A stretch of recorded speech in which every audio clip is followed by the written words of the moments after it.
This is Audible. Something About You by Julie James. Narrated by Karen White.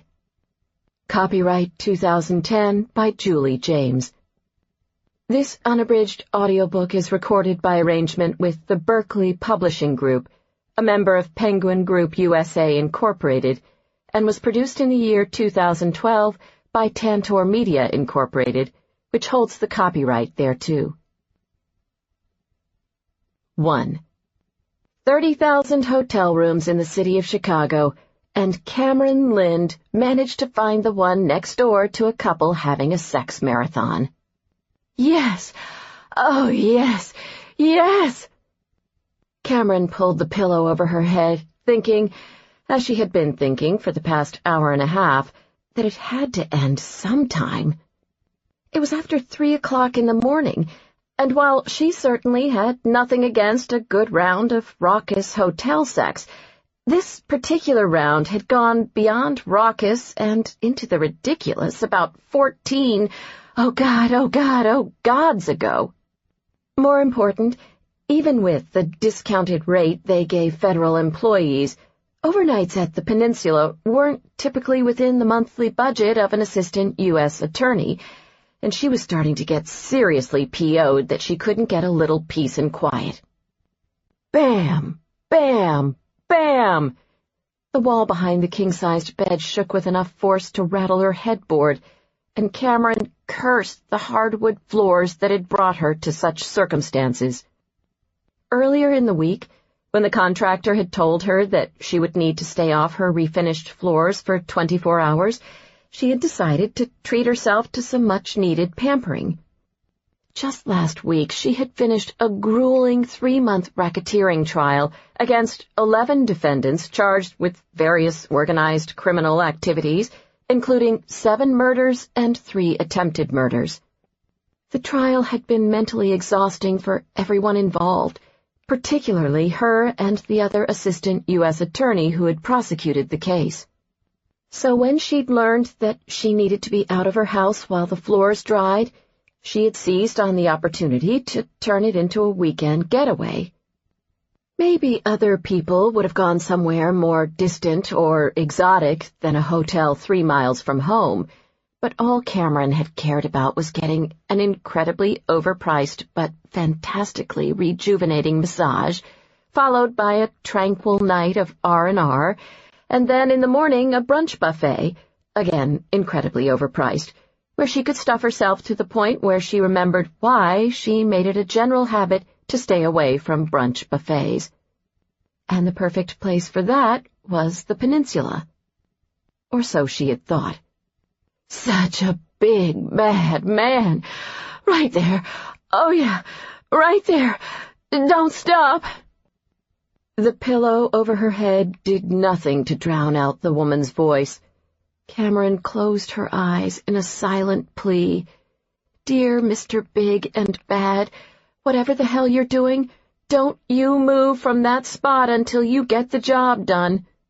She hadn't prayed so hard for an orgasm since the first and last time she'd slept with Jim, the corporate wine buyer/artist who wanted to find his way, but who didn't seem to have a clue how to find his way around the key parts of the female body.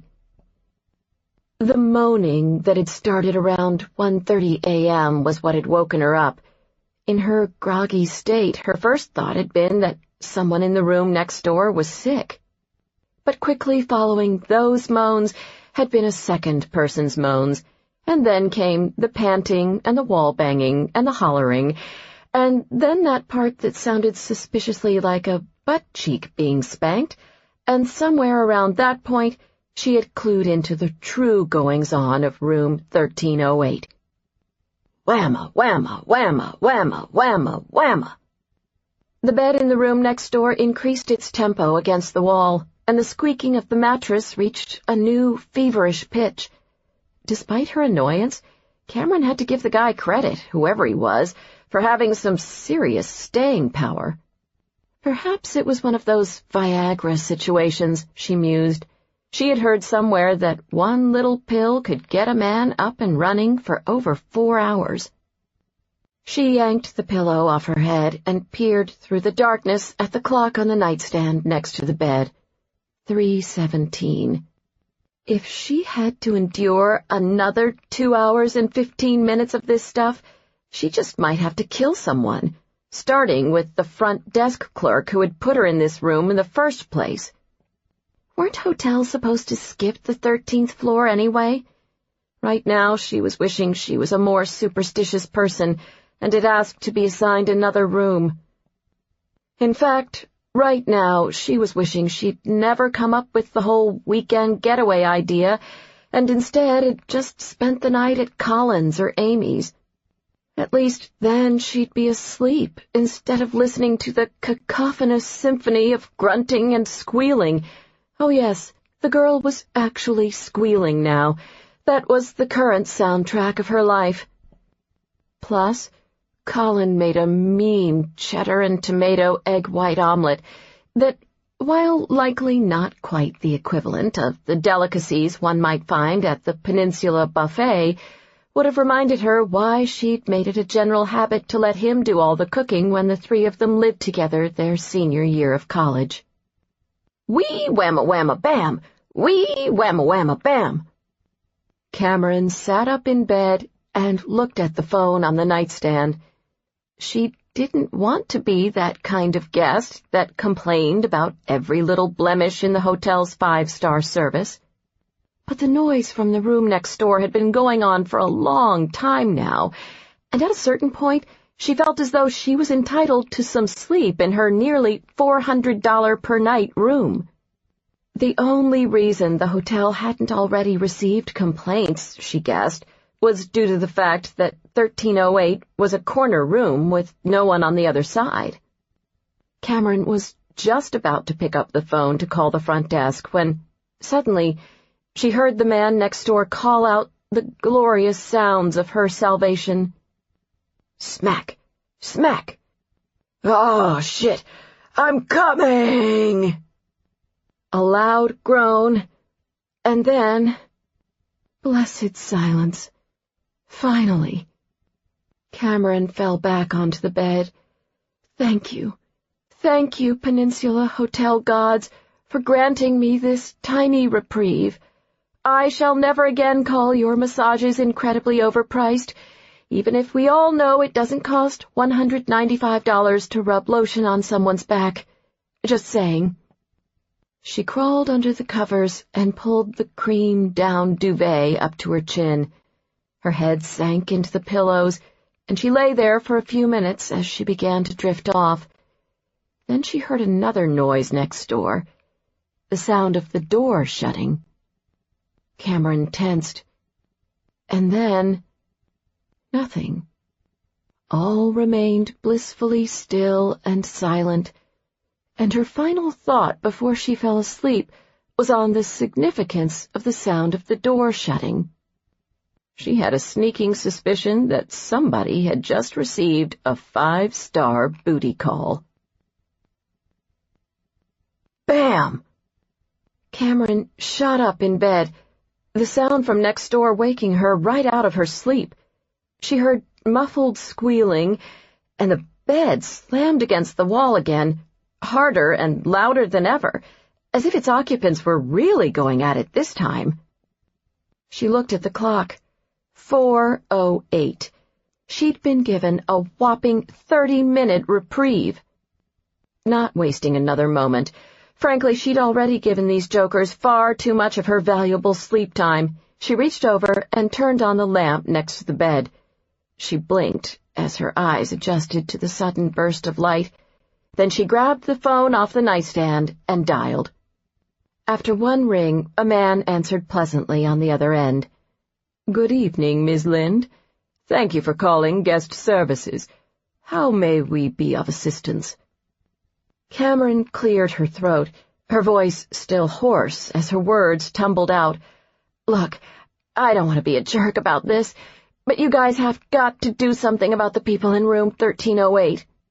They keep banging against the wall. There's been all sorts of moaning and shouting and spanking, and it's been going on for like the last 2 hours. I've barely slept this entire night, and it sounds like they're gearing up for round 20 or whatever, which is great for them, but not so much for me, and I'm kind of at the point where enough is enough, you know? The voice on the other end was wholly unfazed, as if guest services at the peninsula handled the fallout from 5-star booty calls all the time. "Of course, Miss Lynde. I apologize for the inconvenience. I'll send up security to take care of the problem right away." Thanks," Cameron grumbled, not yet willing to be pacified that easily. She planned to speak to the manager in the morning, but for now, all she wanted was a quiet room and some sleep. She hung up the phone and waited. A few moments passed. Then she glanced at the wall behind the bed. Things had fallen strangely silent in room 1308.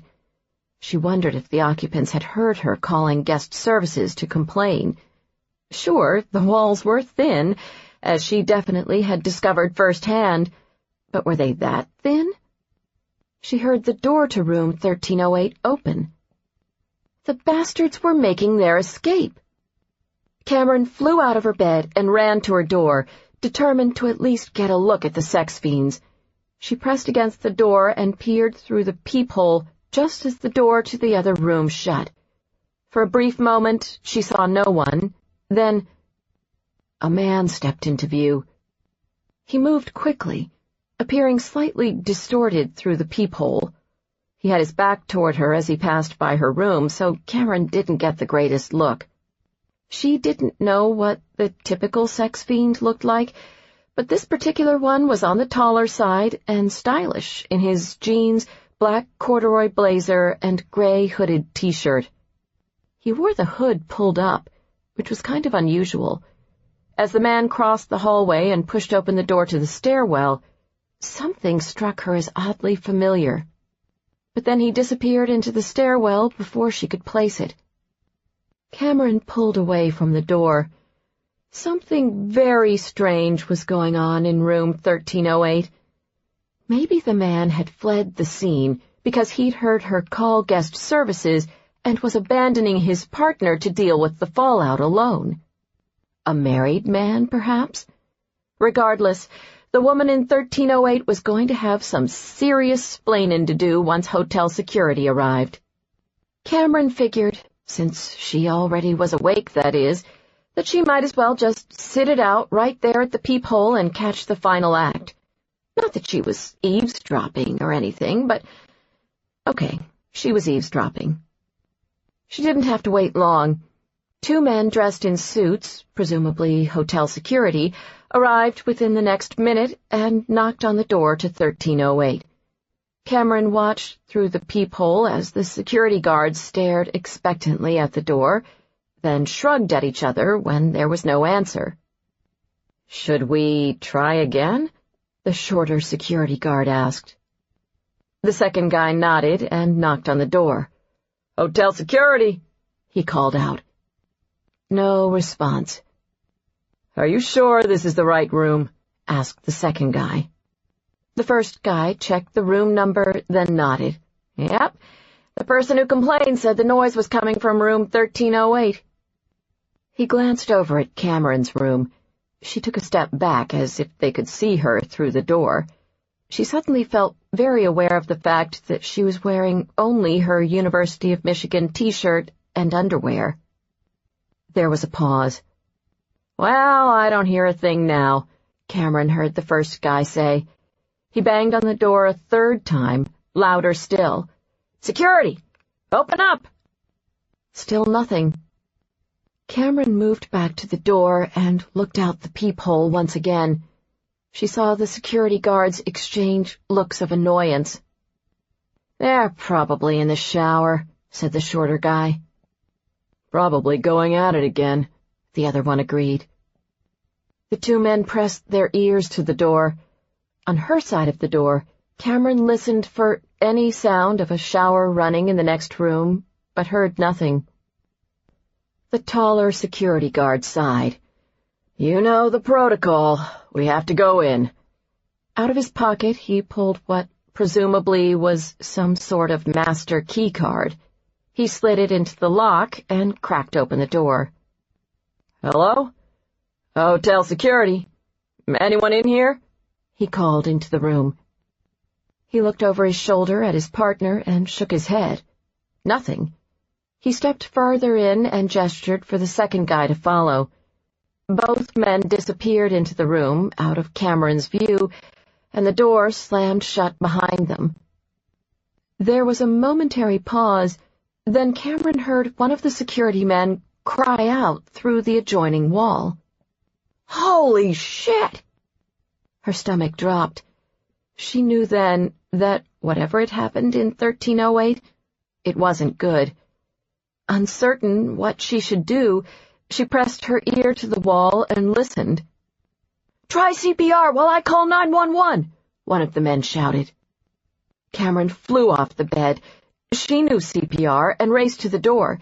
She threw it open just as the shorter security guy was running out of 1308.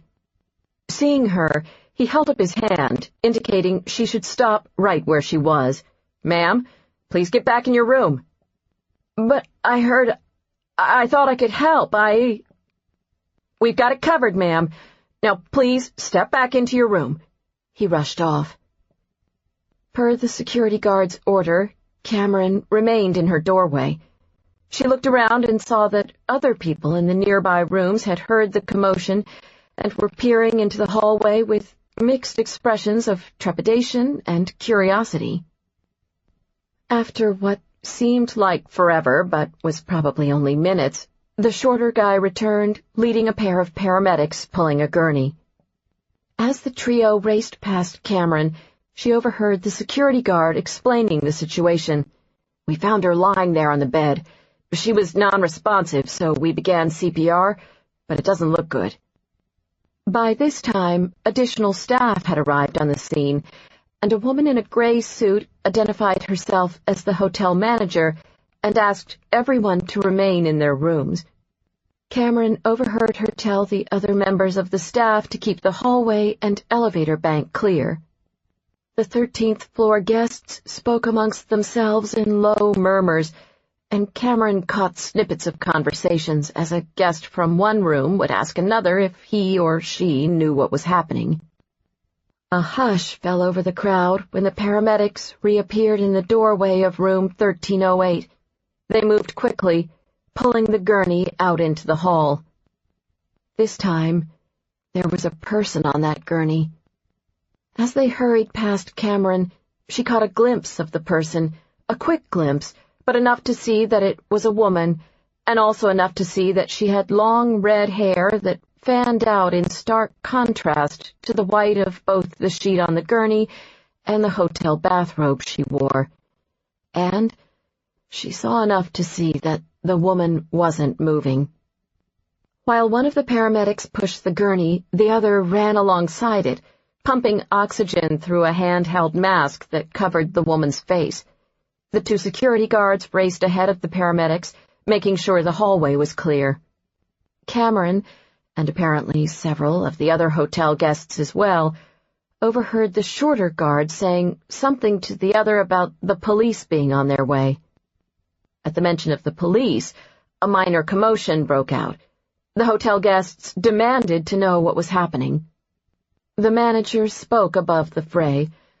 "I certainly understand that all of you have concerns, and I offer you our sincerest apologies for the disturbance." She addressed them in a calm, genteel tone that was remarkably similar to that of the man from guest services who Cameron had spoken on the phone with earlier. She wondered if they all talked that way to each other when no customers were around, or if they dropped the charm routine and that vague, quasi-European even-though-I'm-from-Wisconsin accent the minute they hit the lunchroom. "Unfortunately, at this point I can tell you only that the situation obviously is very serious, and may be criminal in nature," the manager continued. "We will be turning this matter over to the police, and we ask that everyone remain in their rooms until they arrive and assess the situation. It's likely the police will want to speak with some of you." The manager's gaze fell directly upon Cameron. As the crowd fell back into their murmurs and whispers, she walked over. "Ms. Lynde, is it?" Cameron nodded. "Yes." The manager gestured to the door. "Would you mind if I escorted you back into your room, Ms. Lynde?" This was polite Peninsula Hotel speak for, "You might as well get comfortable because your eavesdropping ass isn't going anywhere." "Of course," Cameron said, still somewhat shell-shocked by the events that had transpired over the last few minutes. As an Assistant U.S. attorney, she'd had plenty of exposure to the criminal element, but this was different. This was not some case she was reviewing through the objective eyes of a prosecutor. There were no evidence files neatly prepared by the FBI or crime scene photos taken after the fact. She had actually heard the crime this time. She had seen the victim firsthand, and, thinking back to the man in the blazer and hooded T-shirt, very possibly the person who had harmed her as well. The thought sent chills running down her spine. Or, Cameron supposed, maybe the chill had something to do with the fact that she was still standing in the air-conditioned hallway wearing nothing but her T-shirt and underwear. Classy. With as much dignity as one could muster while braless and without any pants, Cameron tugged her T-shirt down an extra half-inch and followed the hotel manager into her room. 2. Something wasn't right. Cameron had been trapped inside her hotel room for nearly 2 hours while the Chicago Police Department supposedly conducted their investigation. She knew enough about crime scenes and witness questioning to know that this was not standard protocol. For starters, nobody was telling her anything. The police had arrived shortly after the hotel manager escorted her back into her room. A middle-aged, slightly balding, and extremely cranky Detective Slonsky introduced himself to Cameron and took a seat in the armchair in the corner of the hotel room and began to take her statement about what she had heard that night. Although she had at least been given 2 seconds of privacy to throw on yoga pants and a bra, she still found it awkward to be questioned by the police while sitting on a hastily made hotel bed. The first thing Detective Slonsky noticed was the half-empty glass of wine that she had ordered from room service, still sitting on the desk where she'd left it hours before. That, of course, had prompted several preliminary questions regarding her alcohol consumption over the course of the evening. After she seemingly managed to convince Slonsky that, no, she was not a raging alcoholic, and yes, her statement at least had a modicum of reliability, they moved past the booze issue, and she commented on the fact that Slonsky had introduced himself as detective instead of officer. She asked if that meant he was part of the homicide division. If for no other reason, she wanted to know what had happened to the girl in room 1308. Slonsky's sole response was a level stare and a curt, "I'm the one asking the questions here, Ms. Lynde." Cameron had just finished giving her statement when another plainclothes detective stuck his head into the room. "Slonsky, you better get in here." He nodded in the direction of the room next door. Slonsky stood and gave Cameron yet another level stare. She wondered if he practiced the look in his bathroom mirror. "I'd appreciate it if you would remain in this room until I get back," he told her. Cameron smiled. "Of course, Detective." She was debating whether to pull rank in order to start getting some answers, but she wasn't quite at that point yet. She'd been around cops and agents all her life and had a lot of respect for what they did, but the smile was to let Slonsky know that he wasn't getting to her. "I'm happy to cooperate in any way I can." Slonsky eyed her suspiciously, probably trying to decide whether he heard a hint of sarcasm in her voice. She got that look a lot. "Just stay in your room," he said, as he made his exit. The next time Cameron saw Detective Slonsky was a half-hour later, when he dropped by her room to let her know that, due to certain unexpected developments, she would not only have to remain in her room longer than anticipated, but that he was posting a guard at her door. He added that it had been requested that she not make any calls from either her cell phone or the hotel line until they had finished questioning her. For the first time, Cameron wondered whether she personally was in trouble. "Am I considered a suspect in this investigation?" she asked Slonsky. "I didn't say that." She noticed that wasn't officially a no. As Slonsky turned to leave, she threw another question at him. "Who are they?" He peered over his shoulder. "Excuse me?" "You said I can't make any calls until they finish questioning me," Cameron said. "Who were you referring to?" The detective's expression said that he had no intention of answering that question. "We appreciate your continued cooperation, Ms. Lynde. That's all I can say for now." A few minutes after Slonsky left, Cameron looked out her peephole and, sure enough, was treated to the view of the back of some man's head, presumably the guard he had stationed outside her door. She left the door and went back to sitting on the bed. Cameron glanced at the clock and saw that it was nearly 7 a.m. She turned on the television.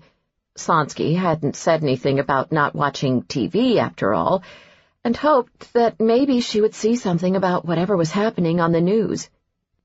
She was still pushing buttons on the remote, trying to figure out how to get past that damn hotel welcome screen, when the door to her room flew open once more. Slonsky stuck his head in. "Sorry, no television either." He shut the door. "Stupid thin walls," Cameron muttered under her breath. Not that anyone was listening. Then again, "Can I at least read a book, Detective Slonsky?" she asked the empty room. A pause. Then a voice came through the door from the hallway. "Sure." And indeed, the walls were so thin, Cameron could actually hear the faint trace of a smile in his answer. "This is getting ridiculous. I have rights, you know." Cameron faced off against the cop guarding the door to her hotel room, determined to get some answers. The young police officer nodded sympathetically. "I know, ma'am, and I do apologize, but I'm just following orders." Maybe it was her frustration at being cooped up in her hotel room for what was now going on 5 hours, but Cameron was going to strangle the kid if he ma'amed her one more time. She was 32 years old, not 60, although she'd probably given up the right to be called Miss somewhere around the time she had started thinking of 22-year-old man-boy police officers as kids. Deciding that throttling a cop was probably not the best way to go when presumably dozens more stood right outside her door, she couldn't say for sure. She hadn't been permitted to even look out into the hallway, let alone step a toe out there. Cameron tried another tactic. The man-boy clearly responded to authority. Maybe she could use that to her advantage. "Look, I probably should have mentioned this earlier, but I'm an Assistant U.S. attorney. I work out of the Chicago office." "If you live in Chicago, what are you doing spending the night in a hotel?" Officer Man-Boy interrupted. "I'm redoing my hardwood floors. The point is—" "Really?" He seemed very interested in this. "Because I've been trying to find somebody to update my bathroom. The people who own the place before me put in this crazy black and white marble and gold fixtures, and the place looks like something out of the Playboy Mansion. Mind if I ask you how you found a contractor to take on a job that small?" Cameron cocked her head. Are you trying to sidetrack me with these questions, or do you just have some weird fascination with home improvement? Possibly the former. I was under the distinct impression that you were about to become difficult. Cameron had to hide her smile. Officer Manboy may not have been as green as she'd thought. Here's the thing, she told him.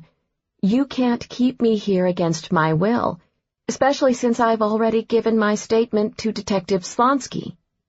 You know that, and more important, I know that. There's clearly something unusual going on with this investigation, and while I'm willing to cooperate and give you guys a little leeway as a professional courtesy, I'm going to need some answers if you expect me to keep waiting here. And if you're not the person who can give me those answers, that's fine. But then I'd like it if you could go get Slonsky or whoever it is that I should be talking to. Officer Manboy was not unsympathetic. Look, I know you've been stuck in this room for a long time, but the FBI guy said that they're going to talk to you as soon as they finish next door. So it's the FBI who's running this, then? I probably wasn't supposed to say that. Why do they have jurisdiction? Cameron pressed. This is a homicide case, right? Officer Manboy didn't fall for the bait a second time. I'm sorry, Ms. Lynde, but my hands are tied. The agent in charge of the investigation specifically said I'm not allowed to talk to you about this. Then I think I should speak to the agent in charge. Who is it? As a prosecutor for the Northern District of Illinois, she'd worked with many of the FBI agents in Chicago. Some special agent. I didn't catch his name, Officer Manboy said. Although I think he might know you. When he told me to guard this room, he said he felt bad for sticking me with you for this long. Cameron tried not to show any reaction, but that stung. True, she wasn't exactly buddy-buddy with a lot of the FBI agents she worked with. Many of them still blamed her for that incident 3 years ago, but with the exception of one particular agent who, fortunately, was miles away in Nevada or Nebraska or something, she hadn't thought that anyone in the FBI disliked her enough to openly badmouth her. Officer Manboy looked apologetic. For what it's worth, I don't think you're so bad. Thanks. And did this unknown special agent who allegedly thinks he knows me have anything else to say? Only that I should go get him if you start acting fussy. He looked her over. You're going to start acting fussy now, aren't you? Cameron folded her arms across her chest. Yes, I think I am. And it wouldn't be an act. You go find this agent, whoever he is, and tell him that the fussy woman in room 1307 is through being jerked around.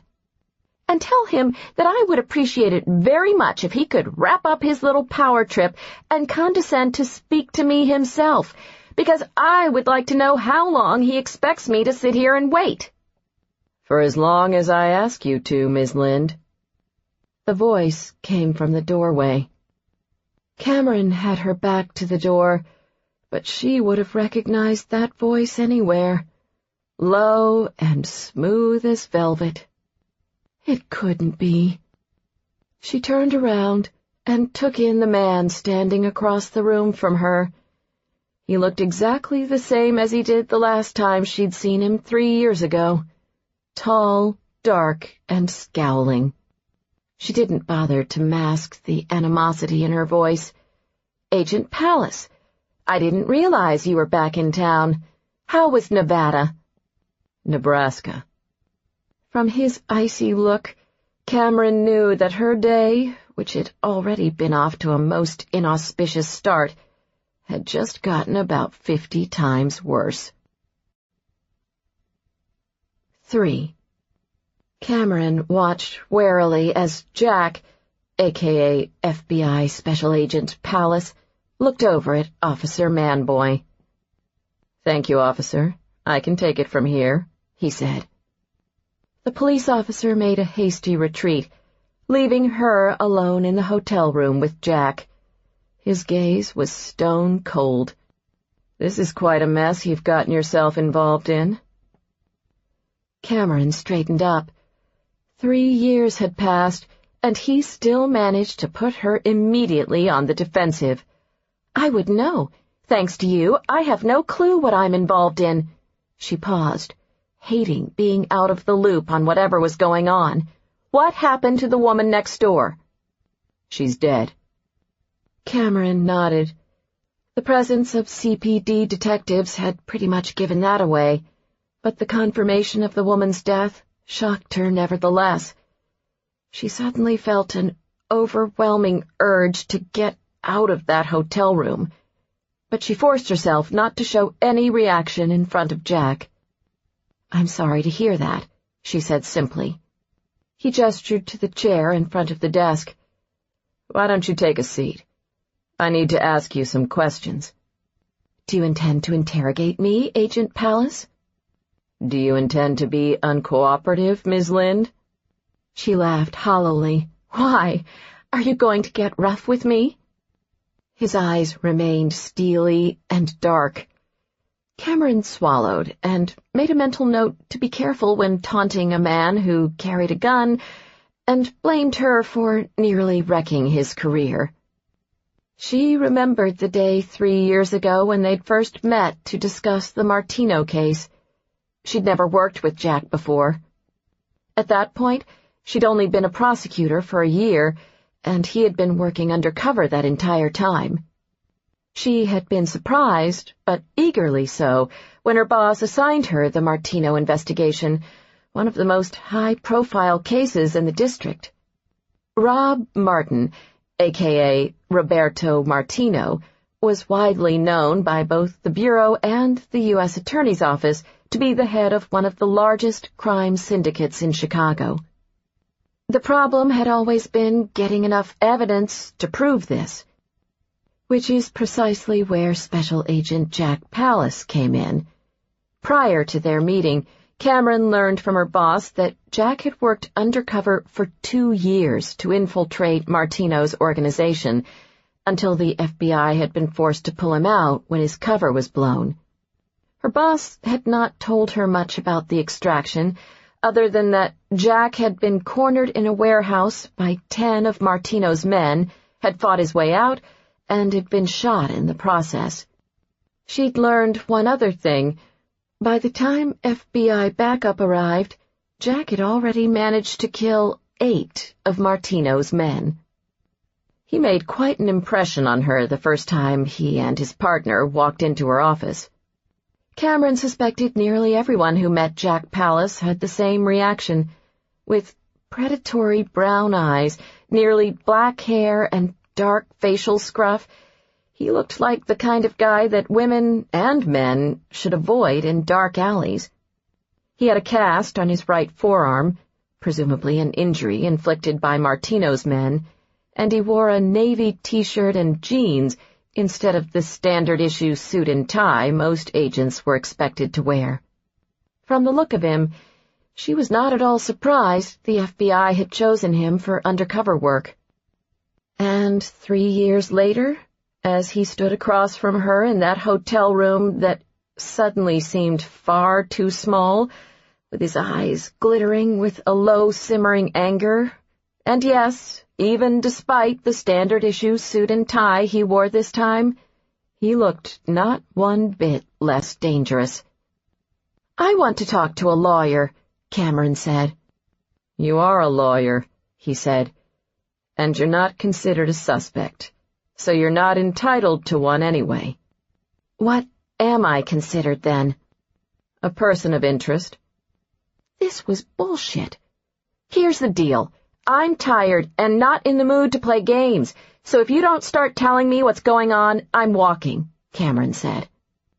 Jack eyed her yoga sweats and Michigan t-shirt, looking unconcerned with her threats. Thank God she wasn't still hanging out in her underpants. "You're not going anywhere." He pulled the chair out and gestured. "Take a seat." "Thanks, but no. I think I'll just stick with the plan where I walk out." Before he could call her bluff, Cameron grabbed her purse and headed for the door. The hell with her stuff, she'd get it later. "It was nice catching up with you, Agent Pallas. I'm glad to see those 3 years in Nebraska didn't make you any less of an asshole." She threw open the door and nearly ran into a man standing in the doorway. He wore a well-cut gray suit and tie, appeared younger than Jack, and was African-American. He flashed Cameron a knockout smile while precariously balancing 3 Starbucks cups in his hands. "Thanks for getting the door. What did I miss?" "I'm storming out, and I just called Agent Pallas an asshole." "Sounds like good times. Coffee?" He held the Starbucks out to her. "I'm Agent Wilkins." Cameron threw a knowing glance over her shoulder. "Good cop, bad cop? Is that the best you're capable of, Jack?"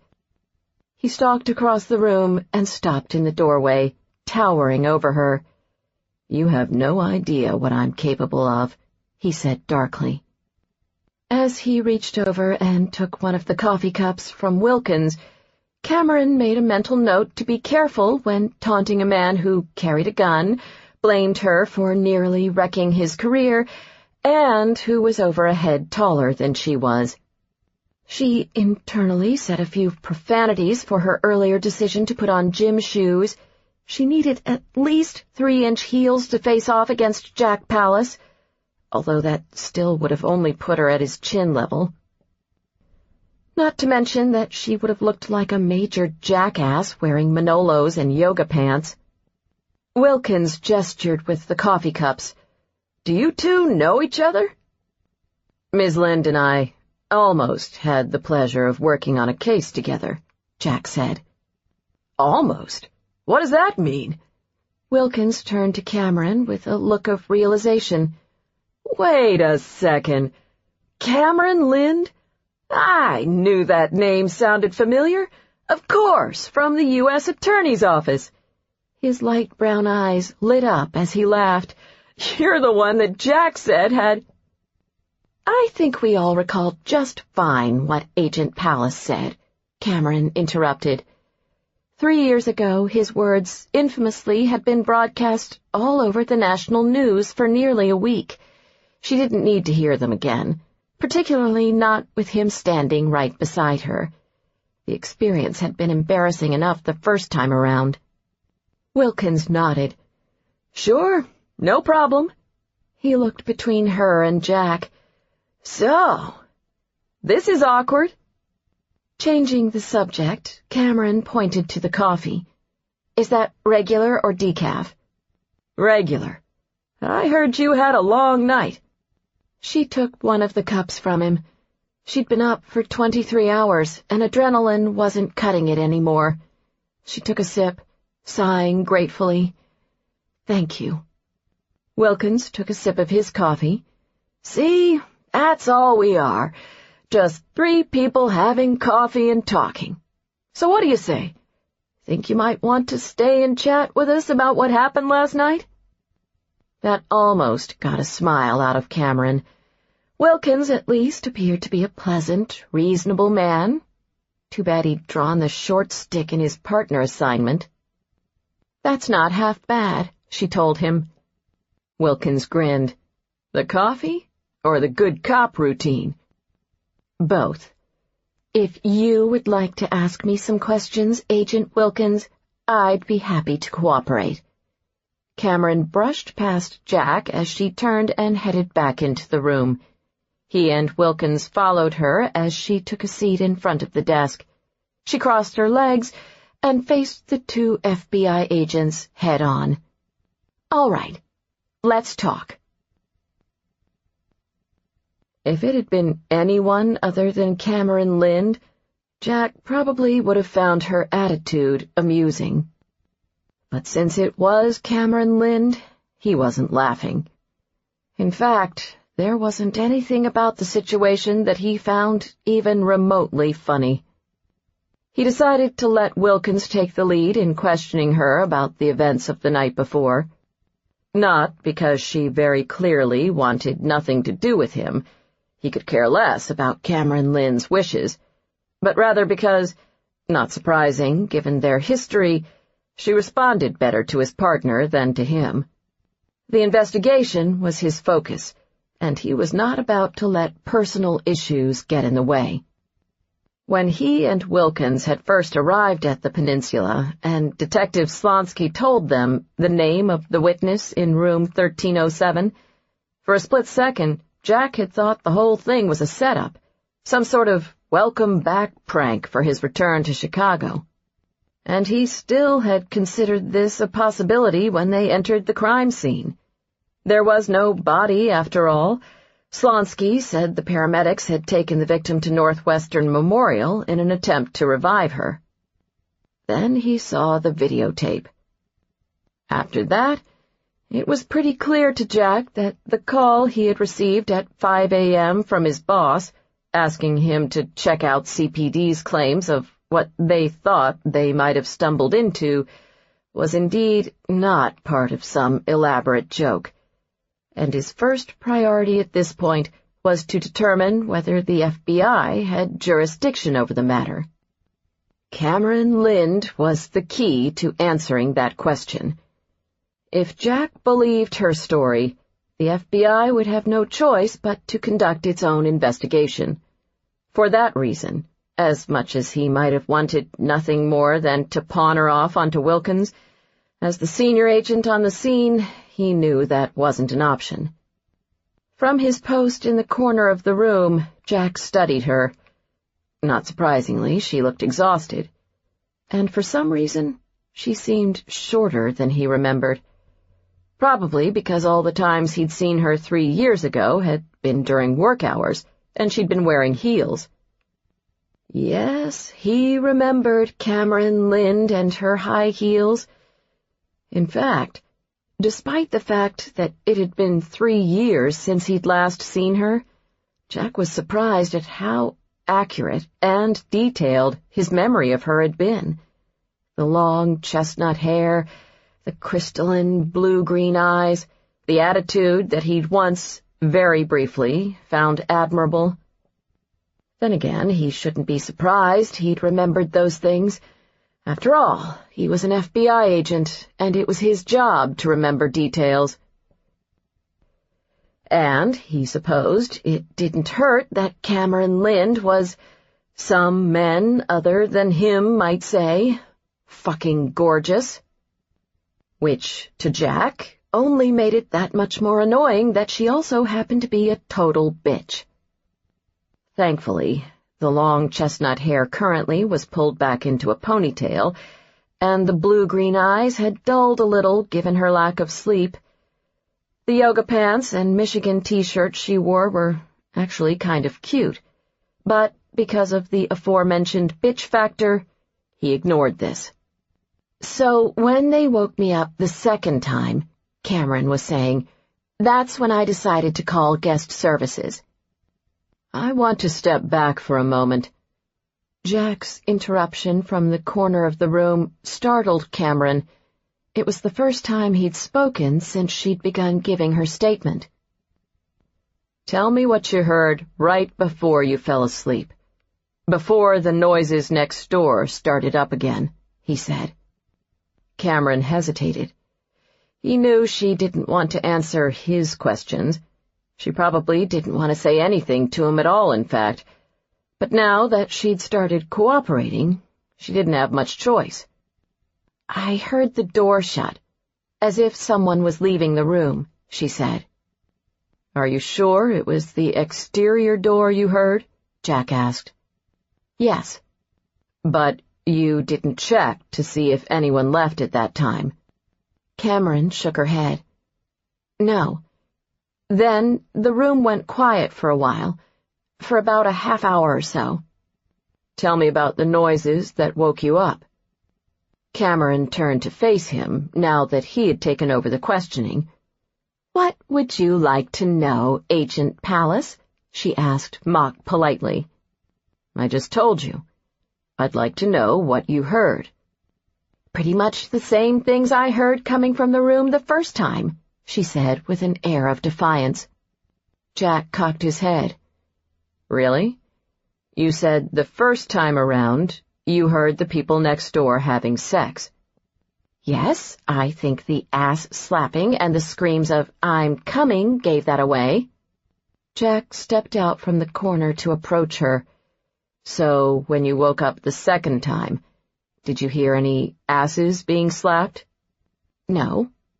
From her expression, he could tell she didn't enjoy being on the receiving end of a cross-examination.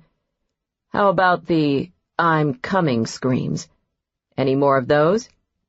I heard squealing. But no proclamations of impending orgasms? She glared.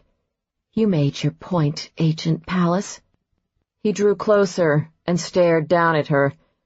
My point, Miss Lynde, is that I know you're tired, but that's no excuse for getting sloppy.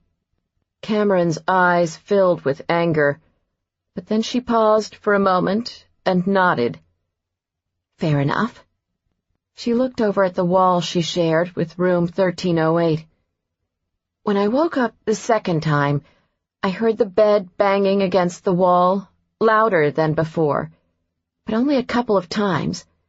Then, like I said, I heard squealing. A man or a woman's voice? Jack asked.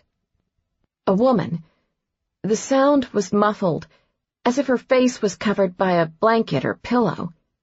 Cameron turned back to him with a look of sudden realization. She was suffocated, wasn't she? She asked softly.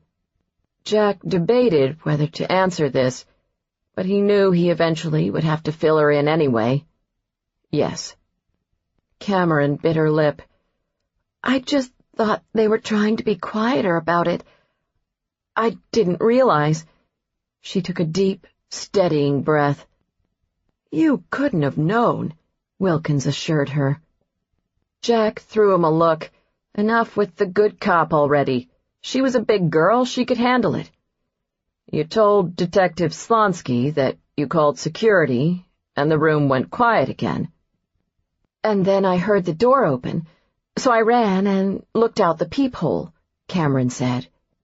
Just being nosy? The sarcasm seemed to reinvigorate her. And thank goodness for that, she said. Otherwise, you wouldn't have whatever information I know that I don't yet realize I know. She smiled ever so sweetly. Besides, if I hadn't been so nosy, Agent Pallas, you and I never would have had this lovely chance to reconnect. Wilkins coughed while taking a sip of his coffee. It sounded suspiciously like a chuckle. Jack found her sarcasm laughable. Back when he was in Special Forces, before he joined the FBI, he'd interrogated foreign operatives, suspected terrorists, and members of various guerrilla militias. He could certainly handle one cheeky Assistant U.S. attorney. I'm glad to see the coffee's put a little fire back in you, he said dryly. Now why don't you tell me what you saw when you were doing your civic duty and spying through the peephole? Wilkins held up his hand. I'm thinking maybe I should pick back up with this. Cameron and Jack answered simultaneously. We're fine. I saw a man leave the room, which I'm sure you know, she told Jack. Describe him. I already described him to Slonsky. Do it again. Jack saw her eyes flash. She didn't like being told what to do. Too bad. 5'11", maybe 6 feet tall, she said. Medium build. He wore jeans, a black blazer, and a gray hooded T-shirt pulled over his head. He had his back to me the entire time, so I never saw his face. Didn't you think the hooded T-shirt was a little odd? Jack asked. I heard butt cheeks being slapped, and walls that were banged so hard my teeth nearly rattled. Frankly, I found this whole evening to be a little odd, Agent Pallas. Out of the corner of his eye, Jack could see Wilkins glance up at the ceiling while fighting off another smile. Are you certain about the man's height? Jack continued. Cameron paused, thinking. Yes. How about his weight? She sighed. I'm really bad at guessing that kind of thing. Make an effort. Pretend this is something important. Another glare. Cameron glanced over at Wilkins. How much do you weigh? Wait, how come Jack doesn't have to answer that? The man I saw seems closer to your build. Oh, so he's a smaller guy then? Jack suggested helpfully. Wilkins turned around. A smaller guy? I'm an inch above the national average. Besides, I'm spry. Let's try to narrow this down. Jack regrouped. I weigh 185. Agent Wilkins is about 160. Given that, where would you say this guy falls? She looked between the two men, considering this. About 170. Jack and Wilkins exchanged looks. What? Cameron asked. What does that tell you? So, just to make sure we're clear on this, the man you saw leave the room right before security arrived was about 5'11" or 6 feet tall and around 170 pounds. Is that what you're saying? That's what I'm saying, she agreed. And I see that you've gotten whatever information it is you wanted out of me, so I would like some information in return. She turned to Wilkins first, who looked to Jack. After debating a moment, he leaned against the wall. Okay, here's what I can tell you. And just so we're clear, everything I'm about to tell you needs to be kept confidential, Jack told her. In fact, if you weren't with the U.S. Attorney's Office, I wouldn't be telling you anything. Cameron got the message. He didn't want to tell her jack shit, but his boss had ordered him to share information as a professional courtesy. Crystal clear, Agent Pallas, she said. You've obviously put a few things together, so I'll speed through the preliminaries, Jack began. You called hotel security. They found the dead woman next door, so they called the paramedics and the police. CPD arrived at the scene, saw there were signs of a struggle, and began their investigation. What signs of a struggle? Cameron asked. To save time, you should assume going forward that anything I don't tell you is a deliberate decision on my part. Cameron looked up at the ceiling, biting her tongue. Of all the murder, and she had no friggin' clue what else but something that apparently involved the FBI crime scenes in all the hotels in all of Chicago, Jack Pallas had to walk into this one. While CPD was conducting their sweep of the room, they stumbled onto something hidden behind the television across from the bed. A video camera. Do you have the murder on tape? Cameron asked. If only all crimes came to prosecutors so neatly wrapped up. Jack shook his head. No. What's on the tape is the stuff that took place before the murder. Before the murder? Cameron thought about the raucous sex noises she'd heard through the wall. That must be quite a tape. It is, Jack agreed, especially since the man on the tape is a married U.S. senator. Cameron's eyes widened. She'd not expected that. She asked the obvious next question. Which senator? Agent Wilkins pulled a photograph out of the inner pocket of his suit jacket and handed it to Cameron. She glanced at the photograph, then back at Jack. This is Senator Hodges. So you recognize him? Of course I recognize him, Cameron said. Bill Hodges had represented the state of Illinois in the U.S. Senate for over 25 years, and lately she'd seen his face in the news more than usual. He had just been appointed the chairman of the Senate Committee on Banking, Housing, and Urban Affairs. Cameron thought back to the red-headed woman she had seen on the paramedic's gurney. That wasn't the senator's wife in room 1308, was it?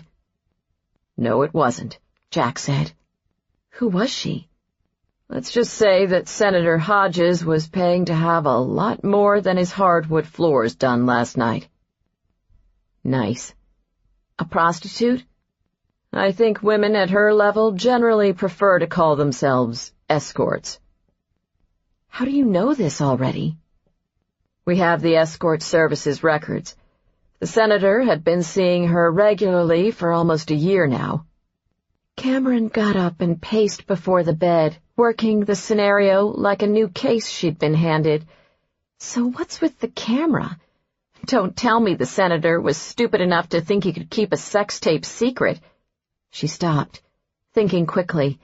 No, of course. Blackmail. That's why CPD called you guys. Having reviewed the tape, it's obvious that Senator Hodges had no clue he was being filmed, Wilkins said. You're the one who got stuck reviewing the tape? Lucky you, Cameron said. Not exactly, but Jack was busy playing bad cop with Senator Hodges. And here I thought that was special for me. Wilkins grinned. Nah, he likes to break that out with everybody. It usually works, too, with that whole dark and glowering thing he's got going on. Cameron peeked at Jack, who was back at his post in the corner of the room. Glowering. She liked that description. It was certainly more insightful than the generic asshole she'd been going with for the past 3 years. She wondered if Jack Pallas ever smiled. Then she remembered that she frankly didn't give a damn whether he did or not. Given the content of the tape, Senator Hodges would normally be CPD's primary suspect, Jack said to her. In fact, the police probably would have arrested him already, if it wasn't for you. Is that so? Jack pushed away from the wall and stormed over. He yanked the photo out of Cameron's hands and held it in front of her face. Let's cut through the crap. The guy you saw leave the room 5 minutes before hotel security found the girl dead. Is there any possibility it's this man? Cameron hesitated, momentarily caught off guard by the suddenness with which Jack had gone into attack mode. He shoved the photo even closer. Come on, Cameron. Is there any possibility it was this man? Cameron felt an odd flip in her stomach, hearing Jack say her first name. They'd once, very briefly, been on a first-name basis before. She brushed this off and focused on the photo he held before her. Really, she didn't even need to look. Senator Hodges was not only a shorter man, but if she had to guess, and apparently she did, she'd say he weighed at least 250 pounds. She might not have gotten the best look through her peephole, but she knew enough to know one thing. It's not him, she said. You're sure? Jack asked. I'm sure. Jack stepped away from her. Then Senator Hodges owes you one hell of a thank you, because your word is the only thing keeping him from being arrested for murder. A silence fell over the room.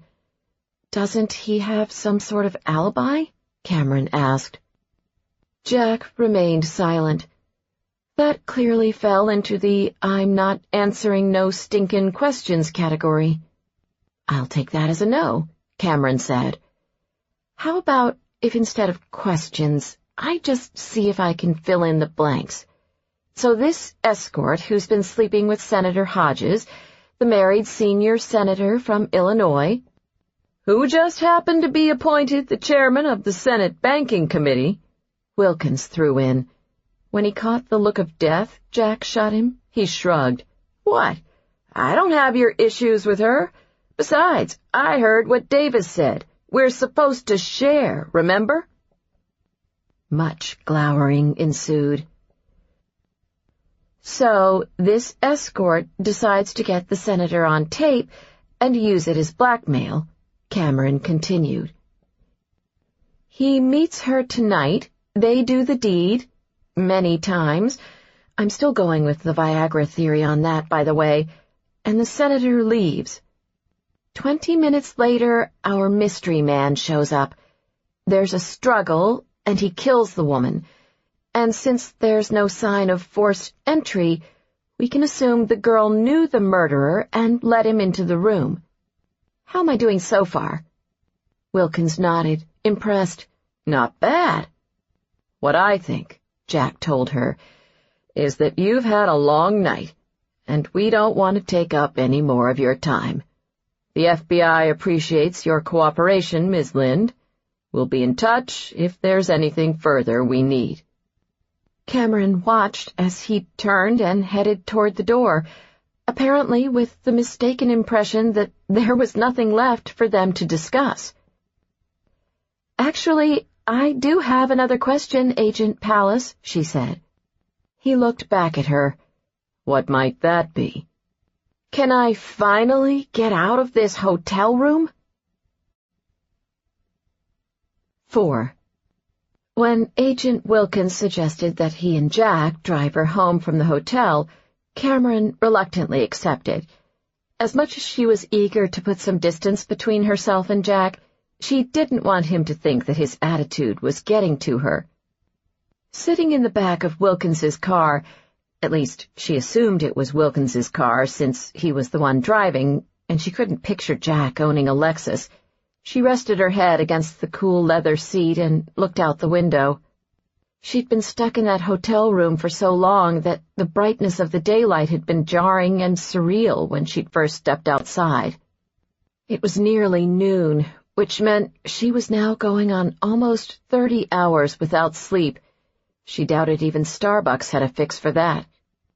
Fighting the lulling motion of the car, she turned away from the window. With her head against the back seat, she observed the man sitting in front of her through half-lidded eyes. Jack Pallas. She might have laughed at the irony of the situation if she wasn't so damn tired. And also, as a general rule, she found it prudent to refrain from strangely laughing to oneself while sitting in a car with 2 FBI agents, one of whom already distrusted her with an intensity that was palpable. Not that Cameron was surprised Jack still felt that way. She recalled all too well the look on his face when she told him they weren't going to file charges in the Martino case.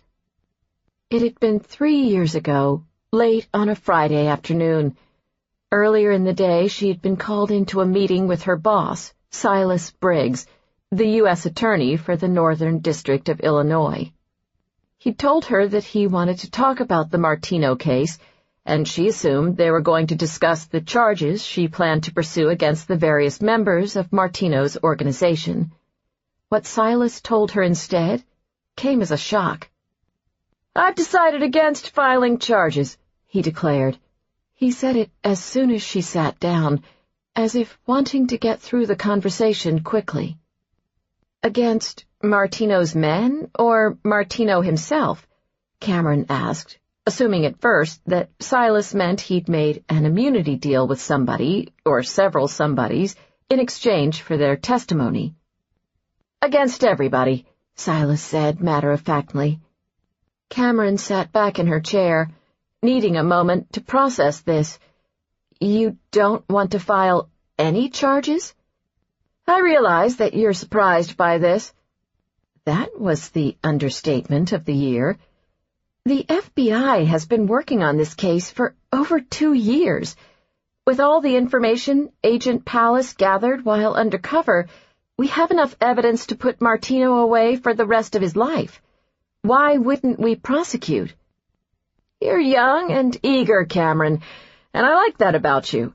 It's one of the reasons I snatched you away from Hatcher and Thorne," Silas said, referring to the law firm she had worked at prior to coming to the U.S. Attorney's office. Cameron held up her hand. True, she was new to the job, and she definitely was eager, but she'd had 4 years of trial experience as a civil litigator before becoming a prosecutor. Nevertheless, if Silas didn't think she was ready, she wouldn't let pride get in the way. "Hold on, Silas. If this is because you don't think I have enough experience to try this case, then just give it to somebody else." Sure, I'll be a little testy. I'll probably mope dramatically around the office for a day or two, but I'll get over it. Hell, I'll even help whoever you reassign to the case get up and run." Silas cut her off. "No one in this office is going to file charges. Period. I've been around long enough to know that a trial like this will quickly escalate into two things: a media circus and a black fucking hole for the United States government. You think you have enough evidence now, but just wait. After we openly declare war on Martino, you'll have witnesses flipping on you, or worse, mysteriously disappearing or dying, and before you know it, you'll be 2 weeks into trial without a shred of hard evidence to back up all the promises you made to the jury in your opening statement." Cameron knew that she probably should have just backed off at that point, but she couldn't help herself. But Agent Pallas's testimony alone will be enough evidence to— Agent Pallas saw a lot of things, but unfortunately his cover was blown too early. Silas interrupted her. "And while I certainly appreciate the 2 years he spent investigating this case, if we go forward with pressing charges and we don't get a conviction, the fallout will be on us, not Agent Pallas or anyone else at the FBI. I'm not willing to have my office take that risk." Now Cameron did fall quiet. Roberto Martino and his minions were responsible for nearly 1/3 of all drug trafficking in the city of Chicago. They laundered their money through more than 20 sham corporations, and they extorted, bribed, and threatened anyone who got in their way. Not to mention they killed people. Going after criminals like Roberto Martino was the reason she had joined the U.S. Attorney's Office in the first place. In the dark times surrounding her father's murder, that decision had been the one thing, in addition to Colin and Amy's support, that had kept her driven and focused. Generally, she had liked working at her old firm. With her father having been a police officer, and her mother having worked as a court reporter, until she divorced Cameron's father and married a pilot she'd met during a deposition she was transcribing, in his divorce case no less, her family had gotten by reasonably well. But they certainly hadn't been wealthy. Because of that, Cameron had appreciated the independence and security that had come with the $250,000 salary she'd been earning by her 4th year in private practice. Her father had been proud of her success, as Cameron had learned again and again from the police officers who offered their condolences at her father's wake and funeral. He'd apparently bragged incessantly to his partner and other cop friends about her achievements. She'd remained close to her father and his side of the family after her parents' divorce, particularly after her mother moved to Florida with her new husband, who retired from the airline shortly after Cameron entered law school. His death had hit her hard. One late afternoon during Cameron's 4th year at the firm, the captain in charge of her father's shift called her at work with the grave words anyone with a family member in law enforcement dreads hearing, that she needed to come to the hospital right away. By the time she'd burst frantically through the doors of the emergency room, it had been too late. She'd stood numbly in a private room as the captain told her that her father had been shot to death by a drug dealer while responding to what they had believed to be merely a routine domestic disturbance call. Those first couple of weeks after her father's murder, she'd felt— gray was the word she'd used to describe it when Colin had asked how she was holding up.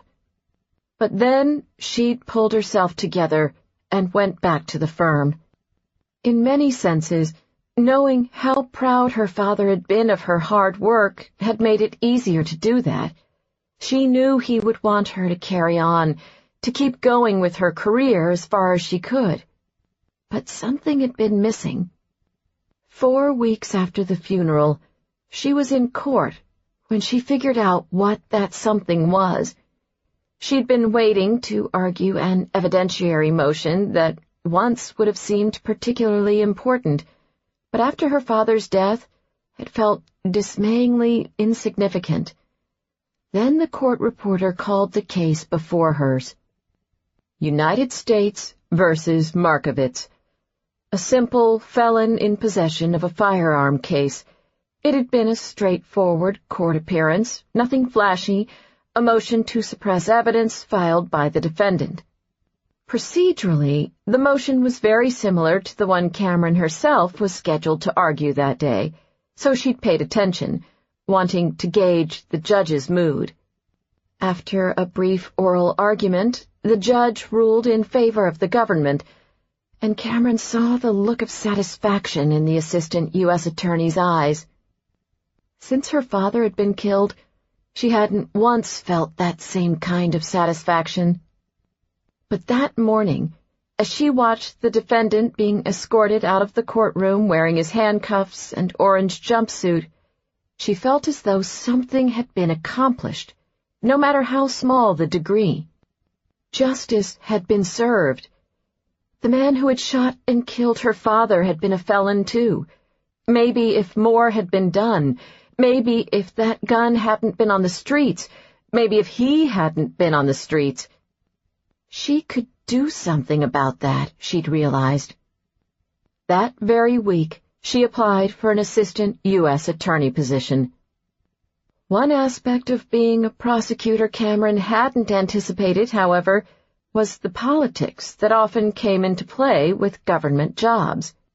While sitting across from Silas that day, discussing his reasons for pulling out of the Martino case, she realized that the U.S. Attorney's Office was no exception. She could guess Silas's real problem. Simply put, he didn't want to stick his neck out and potentially lose a trial that would be covered by every national newspaper, television, and radio station. She was surprised by his decision, and frustrated, and disgusted by the thought that someone like Roberto Martino would be allowed to go on, unchecked, with business as usual. But unfortunately, unless she planned to hand over her Assistant U.S. Attorney badge right then and there, her hands were tied. She'd been with the office for only a year.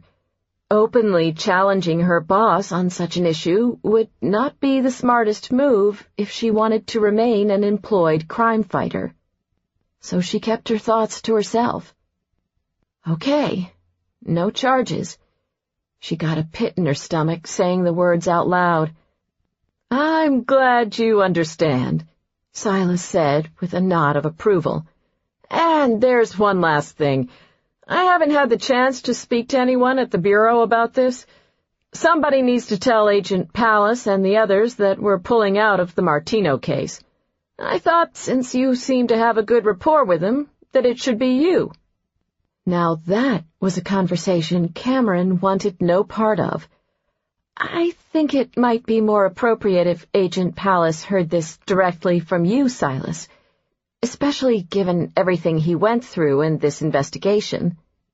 "He was doing his job as an FBI agent. That's how these things turn out sometimes." Sensing from his tone that the matter was no longer open for discussion, Cameron nodded. She wasn't sure she trusted herself to speak at that moment anyway. Silas held her eyes. "And just so we're on the same page, the only thing the FBI needs to know is that there aren't going to be any charges brought against Martino and his men. This office has a strict policy that we do not comment on our internal decision-making process." When Cameron still said nothing, Silas cocked his head. "I need you to be a team player on this, Cameron. Is that understood?" Oh, she understood all right. Silas was selling her out, letting her take the fall for his decision to back off of Martino. But that was how the game was played. He was her boss, not to mention an extremely important and well-connected member of the Chicago legal community, which meant there was only one thing she could say. Consider it done. Jack watched as Wilkins checked his rearview mirror. The passenger in the back seat had been silent for a while. "Is she asleep?" he asked. Wilkins nodded. "Been a long night." "True. Let's pick up another round of coffee before heading back. The stuff they have in the office tastes like shit." "I mean that it's been a long night for her." Jack knew exactly what Wilkins had meant, but he was trying to avoid thinking about her as much as possible. "Kind of strange, the two of you meeting again under these circumstances." Wilkins apparently had not received his "let's just drop the issue" memo. Jack glanced in his mirror to double-check that Cameron was sleeping. "It would have been strange no matter what circumstances we'd met under," he said, keeping his voice low. Wilkins looked away from the road. "You have any regrets?" "About what I said?" "Yeah. Only that they had a camera there." Wilkins shook his head. "Remind me to never get on your bad side." "Don't ever get on my bad side." "Thanks." Jack liked working with Wilkins. He'd hesitated at first when his boss had decided to partner him with a guy who'd just graduated from the academy. He'd hesitated even more when he'd gotten a look at the expensive suit Wilkins had been wearing the first day they met. But underneath the grins and jokes, Wilkins was a lot savvier than Jack had first given him credit for, and he respected that, even if the two of them couldn't have been more different in their approach to most things. Besides that, Jack welcomed having a partner who actually talked for a change, considering his last partner in Nebraska had spoken an average of about 6.3 words a day and had the personality of a doorknob. Stakeouts with the guy had been a real hoot. Not that stakeouts in Nebraska were all that interesting to start with. He'd been bored out of his mind the last 3 years, which of course had been the whole point of the disciplinary action the Department of Justice had taken against him. Jack glanced again in his mirror to check out Cameron sleeping in the back seat. He wasn't being entirely truthful, telling Wilkins that he had no regrets about what had happened 3 years ago. Of course he did. What he said had been uncalled for. He knew that all of about 2 seconds after the words had flown out of his mouth. When he'd found out that he was being transferred back to Chicago, he'd vowed to put everything behind him. Unfortunately, he hadn't counted on running into Cameron Lynde within his first week of being back. Being around her brought back a lot of old memories. For starters, he still couldn't forget the way she had refused to look at him the day she told him about the Martino case. Late that Friday afternoon, 3 years ago, Cameron had called to say she was coming to his office to speak with him and his partner at the time, Joe Dobbs. When he had heard the knock and seen her standing in his doorway, he'd smiled. Jack distinctly remembered that, probably because of how rare it was that he smiled back in those days. There hadn't been a lot to be chipper about during the 2 years he'd worked for Martino. He was still, to put it bluntly, pretty fucked up from being undercover for so long and having trouble getting back into the routine of normal life. He also wasn't sleeping at night, and that certainly didn't help matters. But as much as he had been finding it difficult to transition back to an office job, there was one part of it he didn't mind, working with Cameron Lynde. He'd begun to worry, in fact, that he was starting to not mind it a little too much. They'd only ever talked business, the Martino case, yet the couple of times they'd been alone together, he felt some sort of undercurrent between them. He didn't know how to describe it, except to say that, whatever the undercurrent was, it was enough to make him wish he wasn't still so screwed up. "Come on in," Jack had told her. When Cameron stepped into his office that Friday afternoon, for once she didn't return his smile. "Will Agent Dobbs be joining us?" she asked. "He's on his way. Why don't you have a seat while you wait?" Jack gestured to the chairs in front of his desk. Cameron shook her head. I'm fine, thanks. Over the course of the last month, Jack had gotten to know her well enough to know that she was not fine right then. Something was wrong. She had skipped over the tough-as-nails but not really sarcastic, semi-flirtatious pleasantries he had come to expect and enjoy as part of their usual discourse. Not to mention, she seemed skittish. He had a bad feeling about this. You said you wanted to talk about Martino. Is there a problem with the case? He watched as she hesitated. Bingo. Cameron's eyes shifted to the door. I think we should wait until Agent Dobbs gets here. She bit her bottom lip worriedly, and Jack couldn't decide what was more troubling, her sudden display of vulnerability or the fact that he now couldn't take his eyes off her lips. He got up from his desk, walked over, and shut his office door. He stood before her. Something's got you upset. Agent Pallas, I think... He cut her off. It's Jack, okay? I think it's probably time for us to be on a first-name basis. When her gaze darted again to his office door, he did something that surprised them both. He reached out and touched her chin gently. He turned her face to his. Talk to me, Cameron. Tell me what's wrong. When her incredible aquamarine eyes met his, he felt it. Something akin to the jolts of electricity Martino's men had hit him with during his 2 days of captivity, only infinitely more enjoyable. Jack, she whispered, I'm so sorry. A knock at the door interrupted them. Jack and Cameron sprang away from each other as the door to his office opened. Joe walked in, surprised to find them both standing there. Oh, hey, sorry I'm late. He took a seat in one of the chairs in front of Jack's desk. They had been partners for 4 years and were comfortable in each other's offices. He crossed his leg and looked up at Cameron.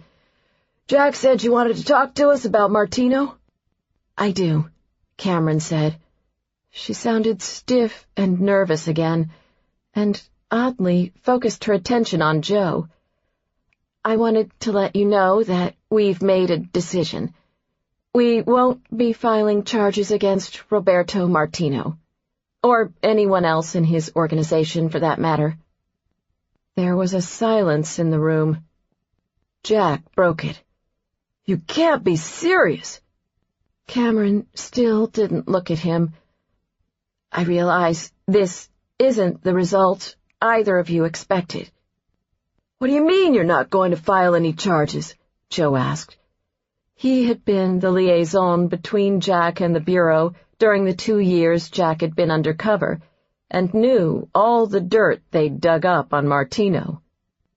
Our office has decided there isn't enough evidence to take the case to trial, Cameron said. Jack was struggling hard to keep his anger in check. Bullshit. Who made this decision? Was it Briggs? Joe stood up from his chair and paced. That fucking guy. All he cares about is his own reputation, he said disgustedly. I want to talk to him, Jack demanded. Cameron finally turned to face him. There's no need for that. This is my case. It was my call. Screw that. I don't believe you. Joe glanced over, a cautionary note in his voice. Jack. Cameron remained cool. I realize how frustrating this... Jack took a step toward her. Frustrating? Frustration doesn't begin to cover what I'm feeling right now. You've read the files. At least I assumed you had until about a minute ago. Now I'm not so sure what you or anyone else in the U.S. Attorney's Office has been doing. You know who Martino is and the things he's done. What the hell are you guys thinking? I'm sorry, she said woodenly. I know how much you put into this investigation. Unfortunately, There's nothing more I can tell you.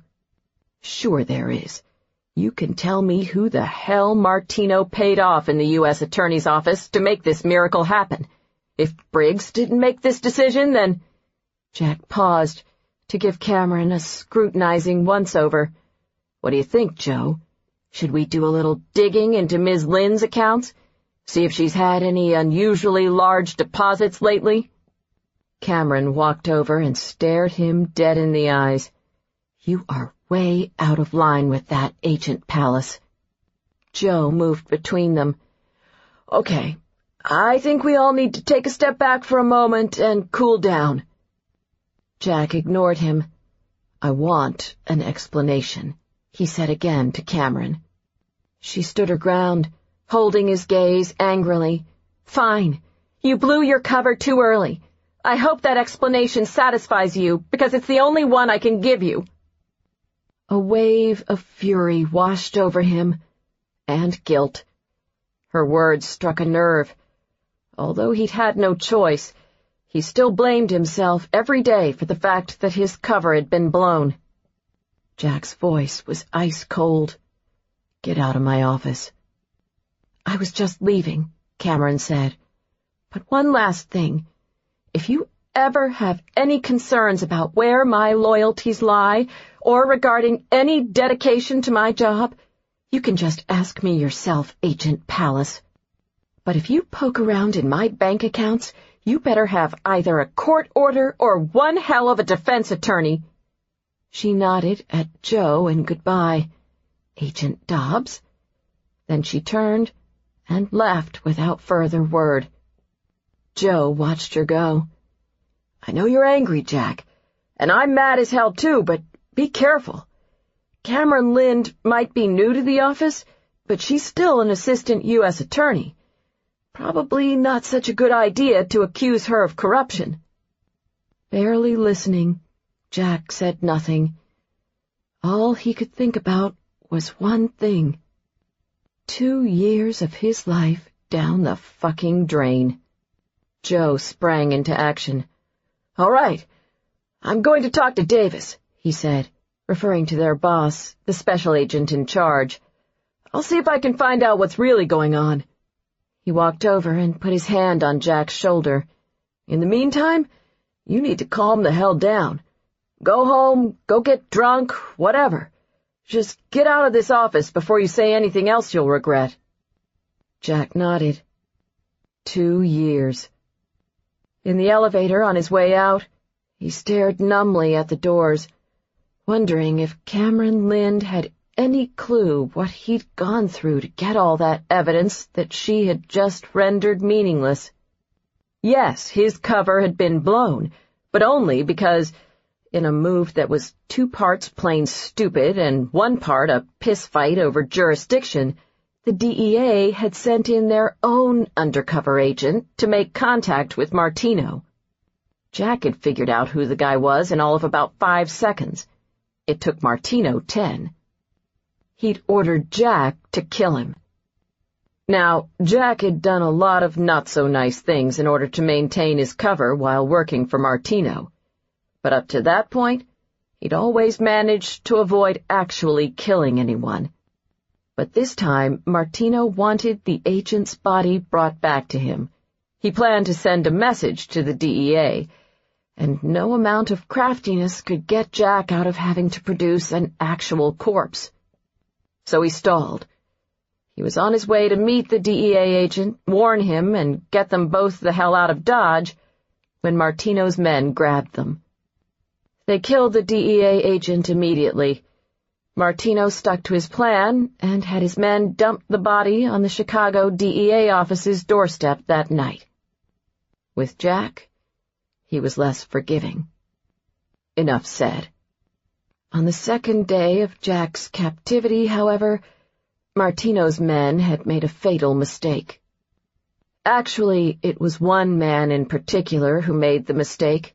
Vincent, one of Martino's interrogators, wanted to take his questioning up a notch and decided to untie Jack's hands.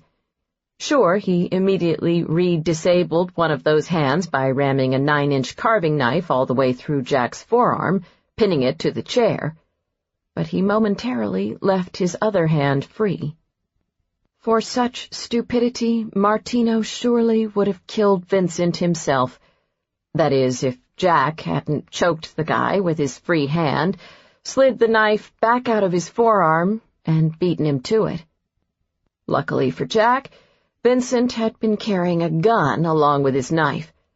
Also lucky for Jack was the fact that he had been trained in special forces to skillfully handle a gun with either hand. These things, however, were not as fortuitous for Martino's men. True, one of them was lucky enough to shoot Jack in the middle of the gunfight that ensued, but he certainly didn't live long enough to brag about it. But unlike his men, Martino himself seemed to have all the luck in the world. Not only was he not among the 8 dead bodies FBI backup collected when they finally showed up at the warehouse, but apparently Lady Luck was smiling down on him a second time when she steered his case into the inexperienced hands of Assistant U.S. Attorney Cameron Lynde. 2 years of his life down the drain. Jack didn't want to believe it, but she said that the decision not to prosecute was hers, and if that was true, then the hell with her. The elevator hit the ground floor and the doors sprang open. Jack stepped out and was immediately accosted by a throng of reporters. Unfortunately, this was not an unusual occurrence. He unwittingly had become the focus of media attention after the shootout at the warehouse. 8 dead gangsters tended to pique people's interests, and ever since, reporters had come calling whenever Martino's name popped up in the news. "Agent Pallas! Agent Pallas!" the reporters shouted over each other, trying to get to him. Jack ignored them and headed toward the front door. The female reporter from the local NBC affiliate, whose interest in him lately seemed to go beyond a mere professional level, fell into stride alongside him with her camera in tow. "Agent Pallas, we just got word about the Martino case. As the FBI agent in charge of the investigation, what do you think about the fact that Roberto Martino will continue to walk the streets of Chicago as a free man?" She shoved her microphone in Jack's face. Maybe it was due to extreme sleep deprivation, or maybe it was because of the fact that, according to the psychologist he had been ordered to see every week, he had some lingering rage issues related to his undercover work and capture. Or maybe, possibly, it had something to do with the fact that he'd been tortured for 2 days by the guy. But before he realized what he was doing, Jack fired back a reply to the reporter's question. "I think the Assistant U.S. Attorney has her head up her ass. That's what I think. They should have assigned the case to somebody with some fucking balls." Every television station in Chicago led off their 6 o'clock evening news with his tirade. And then they re-aired it again on the 10 o'clock news. Of course, by that point, word had spread to the national correspondents that a Chicago FBI special agent had verbally bitch-slapped an Assistant U.S. Attorney on live camera. And then his comments were everywhere. CNN, MSNBC, The Today Show, Nightline, Larry King Live, and everything in between. Not to mention that the footage earned the dubious distinction of being the most downloaded video on YouTube for the entire week. Needless to say, Jack's boss was not pleased. "Are you out of your fucking mind?" Davis demanded to know when he hauled Jack into his office the following morning. "You're the one with your head up your goddamn ass, Pallas, making a comment like that on national television?" Things pretty much went downhill from there. Some feminist group began making noise in the media, claiming that Jack's comment about assigning the case to somebody with balls was, taken literally, a sexist statement that, only a male prosecutor could have handled such a tough case. Which is when the Department of Justice stepped in. Despite his initial outburst over the situation, Davis worked for 2 days to appease the DOJ. He emphasized that Jack was Chicago's most talented and dedicated agent and suggested, in terms of a disciplinary action, that Jack issue a formal apology to Ms. Lynde and the U.S. Attorney's Office and be put on 6 months probation. The lawyers at the DOJ said they would take Davis's recommendation under advisement. That Monday morning, Jack got into the office early to start working on his apology. He knew he'd been out of line, both with the comments he'd made to the reporter and the things he'd said to Cameron before that. Admittedly, he'd handled the situation poorly, very poorly. On top of the shock and frustration he'd felt when hearing her news, the fact that he'd come to trust her had only increased his anger. But at this point, he hoped that they could somehow figure out a way to get past the situation and move on. He had left the door to his office open while he worked, and after a few minutes of staring at a blank computer screen, apologies didn't exactly come easy to him, he was surprised to hear voices coming from Davis's office. He'd thought he was the only person in that early. Davis sounded angry. From across the hall, Jack couldn't pick up much of the conversation, other than to hear his boss say the words bullshit and overreacting. Since Jack didn't hear anyone else speak, he wondered if Davis was on the phone. But regardless of whomever Davis was talking to, Jack had a pretty good idea who he was talking about. He got up from his desk and headed to his door when Davis's office door flew open and Cameron Lynde stepped out. Catching sight of Jack, she stopped in her tracks. A look crossed her face, one that Jack knew well. Over the years, he'd seen that expression many times when someone saw him approaching. Caught. Cameron covered the look quickly and coolly met his gaze across the hallway. She turned and left, saying nothing. When Davis stepped out of his office next, he also saw Jack. He shook his head somberly. That afternoon, the Department of Justice issued an order that Special Agent Jack Pallas be transferred out of Chicago immediately. Jack had a feeling he knew just who he could thank for that.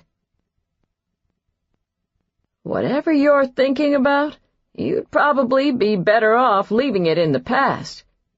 Jack glanced over and saw Wilkins staring at him. I wasn't thinking about anything. Really? 'Cause the car stopped 3 minutes ago, and we've just been sitting here in front of this house. Jack looked around to get his bearings. Shit. They were just sitting there. Nice to see his exceptionally fine-tuned special agent powers of observation were intact. He blamed their witness in the back seat for this. She distracted him. It was time to put an end to that.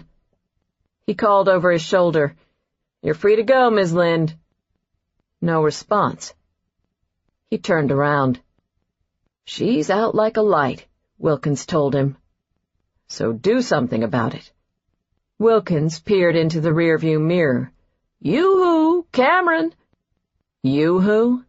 That's really FBI-ish." "Hey, I'm the good cop. I make it work." Wilkins turned back to the task at hand. "Cameron, we're here." He glanced over at Jack, whispering, "Do you think she'd mind if I call her Cameron?" "Right now, I think you could call her anything and get away with it." He even had a few suggestions on that front. "Okay, time for Plan B," Wilkins decided. "Someone needs to go back there and wake her up." "Sounds good. Hope that works out for you." "I meant you." When Wilkins saw Jack's expression, he gestured innocently. "Sorry, I have to stay here and man the wheel." Grumbling under his breath, Jack opened the car door and stepped out, catching his first good glimpse at Cameron Lynde's home, or at least the place that was supposedly her home. He stuck his head back into the car. "Are you sure this is the right place?" "She said 3309 North Henderson. This is 3309 North Henderson," Wilkins said. "Yeah, but this is—" Jack turned around and tried to decide how best to describe the sight before him. "One hell of a nice house," Wilkins said approvingly. That pretty much covered it. As Jack stood there on the street, the elegant house rose grandly before him, 3 stories above the ground. There was an arched portico framed by columns that flanked the entranceway. Sprawling ivy adorned much of the house, and a garden wrapped around the right side and stretched all the way back to the garage. He guessed the place had to be sitting on at least a city lot and a half. The first question that popped into his head was how a government-salaried prosecutor could ever afford a house like that. Wilkins appeared to be of a similar mindset. He leaned over the seat and peered through the passenger side window. "What do you think? Rich husband?" Jack considered this. There was a rich somebody, because she certainly couldn't afford that kind of house on her own. Either that, or he hadn't been that far out of line when he'd made the crack 3 years ago about her being on Martino's payroll. Wilkins read his mind. "Don't even go there. That's exactly the kind of crap that got you in trouble last time." Jack pointed to Cameron, still conked out in the back seat. "The only place I'm going is back to the office, as soon as we fix this situation here." He grabbed the handle and opened her door. "Let's go, Ms. Lynde," he said in a commanding tone. No response. "She's still alive, right?" Wilkins asked, turning around to look. Jack leaned into the back seat. He lowered his face toward Cameron's and listened for sounds of breathing. "She's alive." He nudged her shoulder. "Come on. Wake up." Still no response. "Maybe you should kiss her." Seeing Jack's glare, Wilkins grinned slyly. "Hey, it worked for that one dude." Jack turned back to Cameron and considered his options. He could poke her a few times. Tempting. Douse her with ice-cold water. Extremely tempting. But then, knowing her, she'd slap him with a battery charge and he'd be back in Nebraska by sundown, which left him with only one option. He reached past Cameron and tossed her purse over the seat. "See if you can find her keys," he told Wilkins. "Are you kidding? What if she wakes up and sees me rummaging around in there? You don't touch the purse. The purse is sacrosanct."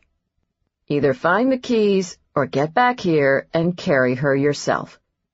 Wilkins eyed the purse for a moment, then reached in. "It's worth it. I gotta see you try this. $10 as she wakes up and clocks you before you hit the front steps."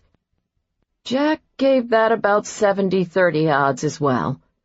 He told Wilkins to pop the trunk, then grabbed her suitcase and ran it up to the front door. When he got back to the car, he took the purse and set it on Cameron's lap.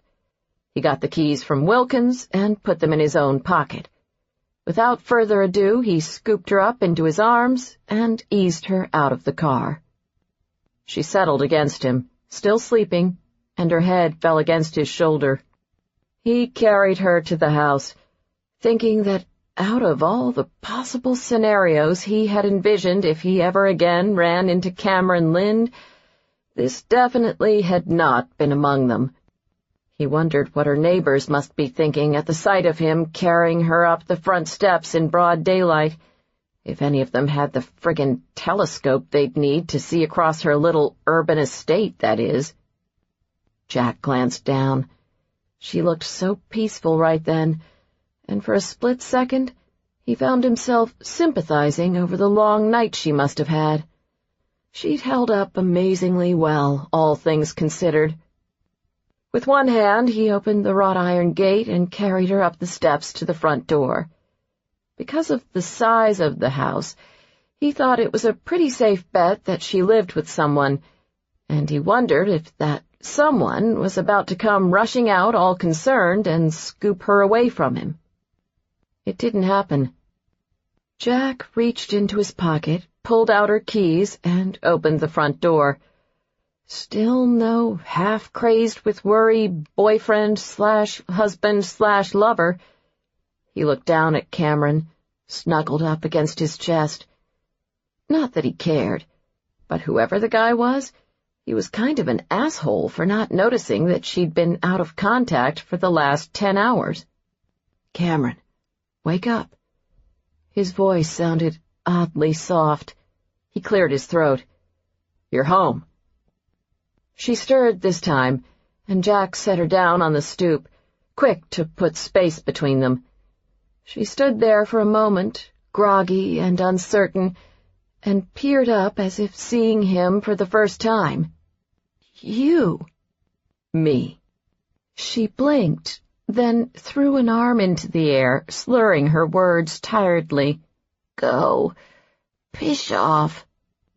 Now, Jack was more than happy to pish off, but first he needed to make sure she was safe. She was his key witness, after all. He tossed her the purse, which she barely caught, and set her suitcase inside the front door. "Your keys are in the lock. Don't forget them. Are you alone here?" He asked this last question solely out of professional responsibility. "You've had a strange night. You might not want to be by yourself." He watched as she pulled her keys out of the lock and put them back in, then pushed on the door and stared in confusion when she found it already open. "Yeah. Now I'm thinking you really shouldn't be here by yourself," Jack said. Despite being out of it, she had no problem managing to throw a dirty look his way. "I'll call Colin," she mumbled. Then she stepped inside her house and slammed the door in his face. So, there was a Colin. Jack did a quick check to make sure the house looked secure, then he headed back to the car and climbed in. Wilkins held out his hands. "Well?" "We're good to go," Jack said. "You're sure we should just leave her here alone?" "She's going to call Colin." "Ah, that's a relief. Who's Colin?" Jack shrugged. "No clue. All I know is that she's his problem now, not mine." "Ouch. That's a little harsh." "Actually, I was going for a lot harsh, but I might be off my game," Jack said. "Been a long night. Don't forget the coffee on the way back into the office." Wilkins grinned as he threw the car into drive. "You know, I think I'm gonna learn a lot from you, Jack." Jack wasn't exactly sure where that was coming from, but of course it was very true. "Thank you." "You're a man who speaks his mind. I respect that, and I bet you respect that in others, too." Ah, now he saw where this was going. "Just spit it out if there's something you want to say, Wilkins." Wilkins stopped the car at a four-way intersection. "Your problems with her are your business. I just need to hear you say that those problems aren't going to affect the way we handle this case." "They won't." "Good. And for my own personal edification, do you plan to be grumpy and taciturn every time her name comes up?" Jack studied his partner silently. Wilkins smiled. "I pushed it with that one, didn't I?" "Common rookie mistake. The one question too many." "I'll work on that." "See that you do." Jack turned back and looked out the window, enjoying the familiar view of all the sights he hadn't seen since leaving Chicago 3 years ago. After a few moments, He broke the silence. "And another thing. You're not supposed to actually tell witnesses about the glowering thing. It ruins the effect." "So you do that intentionally?" "Oh, I've been working on my glowering skills for years." Wilkins looked away from the road in surprise. "Was that actually a joke there?" "No. And keep your eyes on the road, rookie, because I'll be really pissed if you crash this car before I get my coffee." 5. I still can't believe you didn't call either of us from the hotel. Cameron could tell from the tone in Colin's voice that he was vacillating between being concerned about her in light of the events of the night before and pissed that this was the first he'd heard about them. In her defense, after Jack and Wilkins had dropped her off at home, her first plan had been to call both Colin and Amy. The three of them had been friends since college, and normally she told them everything. But then she'd remembered that it was Saturday, which meant that Colin would be working and Amy would be knee-deep in wedding-related tasks, especially since her big day was only 2 weeks away. So instead, Cameron had shot each of them a text message asking if they wanted to meet for dinner at Frosca that night. Then she'd crawled into bed and passed out for the next 6 hours. At the restaurant, as soon as the hostess had seated them, Cameron began to tell Colin and Amy about the occurrences of the night before, omitting any mention of Senator Hodges' involvement, since the FBI was keeping that under wraps. From across the table she'd watched as Colin grew more and more agitated as her story progressed. And a few minutes ago, he'd run his hand through his sandy brown hair and folded his arms across his chest, his usual gesture when working through something that bothered him. To Cameron's left was Amy, who looked as sophisticated as always in her tailored brown shirt dress and shoulder-length blonde hair cut in an angled bob. She was more diplomatic in her response than Colin. "It sounds like you had a pretty intense night, Cameron. You shouldn't have had to go through all that alone." "I would have called," Cameron said pointedly to Colin, "if the FBI hadn't restricted my calls." She turned to her left. "And yes, it was an extremely intense night. Thank you for your concern, Amy." She started to go for her wine glass, but Colin reached across the table and grabbed her hand. "Stop. You know I'm concerned, too." Cameron glared at him, but didn't pull her hand away. "Then stop complaining about the fact that I didn't call you." He gave her one of his trademark, "but I'm so innocent" smiles. She'd seen that smile many times over the last 12 years, and yet it still worked on her. Usually. "I apologize," Colin said. "I freaked out hearing your story and inappropriately expressed my emotions through anger. It's a guy thing." He squeezed her hand. "I don't like that you were one room away from a murder, Cam. Strange noises, watching a mysterious hooded man through a peephole. This whole thing is far too Hitchcockian for me." "And I haven't even told you the twist," Cameron said. "Jack Pallas is one of the agents handling the case for the FBI." It took Amy a moment to place the name. "Wait, Agent Hottie?" "Agent Asshole," Cameron corrected her. Agent Hottie had been her former nickname for Jack, one long since dropped, ever since he accused her of taking bribes from Roberto Martino. "That is a twist. How is Agent Asshole these days?" Colin asked dryly. As Cameron's best friend, he was de facto required to exhibit animosity toward Jack Pallas as well. "More important, how was it seeing him after all this time?" Amy asked. "We traded sarcastic barbs and insults the whole time. It was nice catching up like that." "But is he still just as hot?" Amy exchanged a look with Colin. "Well, one of us had to ask." "That's kind of irrelevant, don't you think? Cameron managed a coolly disdainful look as she took a sip of her wine. Then she swallowed too fast, nearly choked, and coughed while gasping for air. Amy smiled. "I'll take that as a yes." Cameron dabbed her watering eyes with a napkin and turned to Colin for help. "Don't look at me. I'm staying out of this one," he said. "I would like to remind both of you that the jerk embarrassed me on national television." "No, the jerk embarrassed himself on national television," Amy said. Cameron sniffed, partially mollified by this. "And I'd also like to point out that because of him, virtually every FBI agent in the Chicago area has carried a grudge against me for the past 3 years, which has made things tons of fun, considering I work with the FBI on a near-daily basis." "You don't have to see him again, do you?" Colin asked. "If there is a God, no."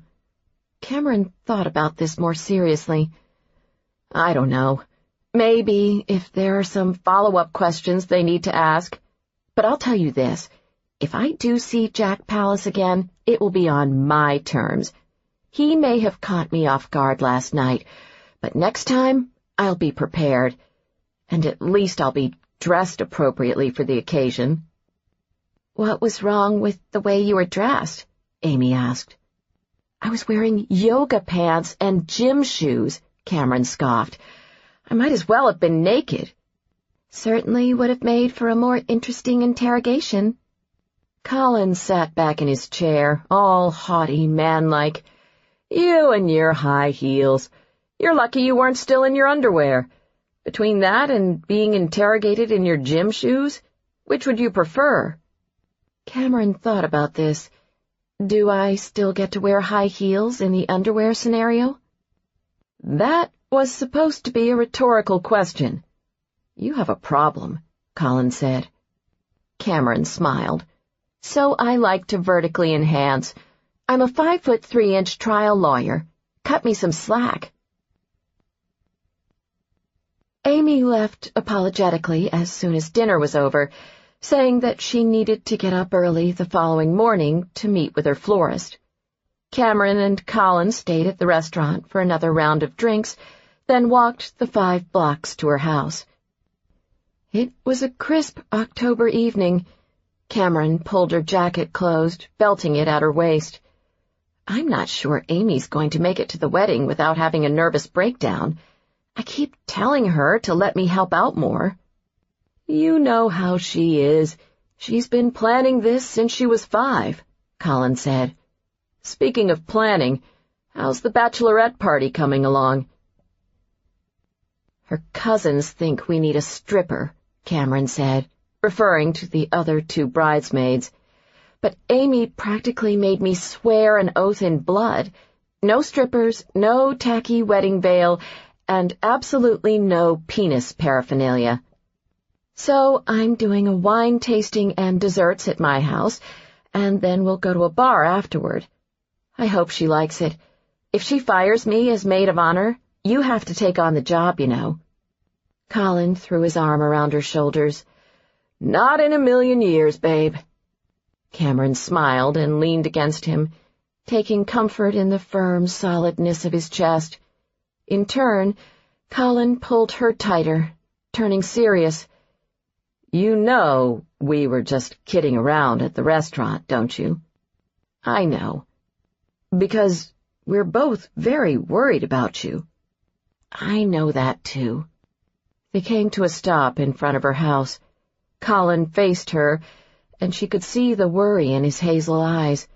"Seriously, Cam, you were an eyewitness, ear witness, whatever you want to call it, to a murder, and you saw the killer leave. I hate to go down this road, but is there any chance he knew you were watching?" Cameron had asked herself this very question several times over the course of the last 12 hours. "I was behind the door the whole time, and even if he heard me or somehow otherwise suspected I was watching, there's no way he'd know my identity. The FBI and CPD have kept my name confidential." Not exactly a good night for you, was it?" "That's putting it mildly." Colin cocked his head in the direction of her house. "So then, would you like some company tonight?" Cameron thought about it. After the bizarre occurrences of the night before, the idea of spending the night alone in that big house was not particularly appealing. But she knew that if Colin stayed, there would be problems. "Thanks for offering, but Richard already thinks you spend too much time with me. I'll be okay by myself." There was a flicker of emotion in Colin's eyes. "Actually, Richard and I decided to take a break." Cameron was shocked. She knew they'd been having problems. Personally, she blamed Richard. He'd always been a little arrogant and strangely unappreciative of Colin, whom half the male population in Chicago practically worshipped. But the two of them had been together for 3 years, and she just assumed they'd work things out. "When did this happen?" she asked. "Last night. He said he'd changed his mind about going to Amy's wedding. He used the old, 'but I'll be uncomfortable' excuse. But really, he just didn't want to sacrifice a whole weekend in Michigan." Colin emphasized this last part in mock horror. "I told him that the wedding is at a nice hotel, but you know him. If it's not a Four Seasons, he thinks he's roughing it.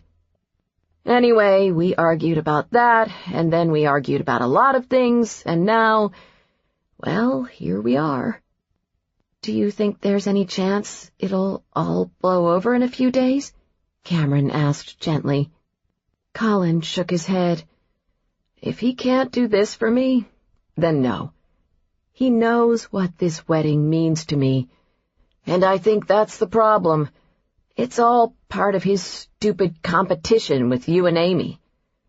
So he's moving his stuff out of the condo tonight. Probably right at this very moment." "I'm sorry, sweetie." Cameron hugged him. "So, I guess the real question is, do you want some company tonight?" "Yes." Colin held open the gate for her. "But you have to promise to get me very drunk." Cameron walked up the steps. "As long as you promise to still make breakfast in the morning." "Babe, I always make breakfast. You can't even warm an Eggo." "That was one time." Their senior year, and Colin had never let her live it down. "The stupid box said 1 to 2 cycles. I did 2 cycles. How the toaster caught on fire is just as big a mystery to me." Sitting in their unmarked car across the street, Officers Phelps and Kamen watched as the couple headed up the front steps of the house.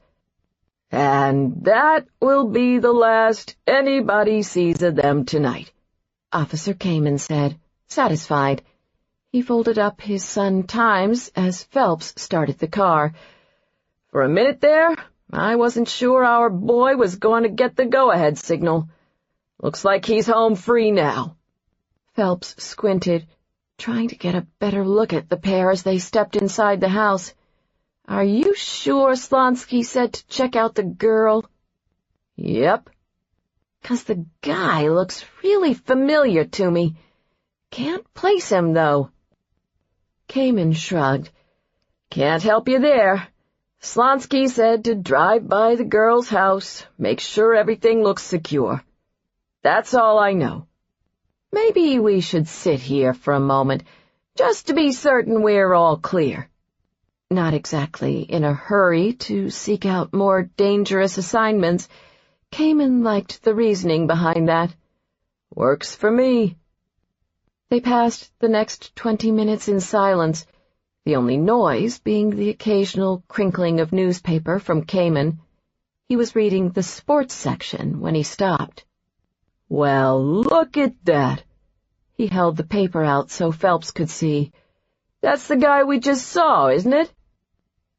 Phelps leaned over, then sat back in the driver's seat, satisfied. "I told you he looked familiar." Across town, Jack was in his office, once again listening to the muffled sound of Davis's yelling. At least, this time he was pretty sure the ruckus had nothing to do with him. Not directly, anyway.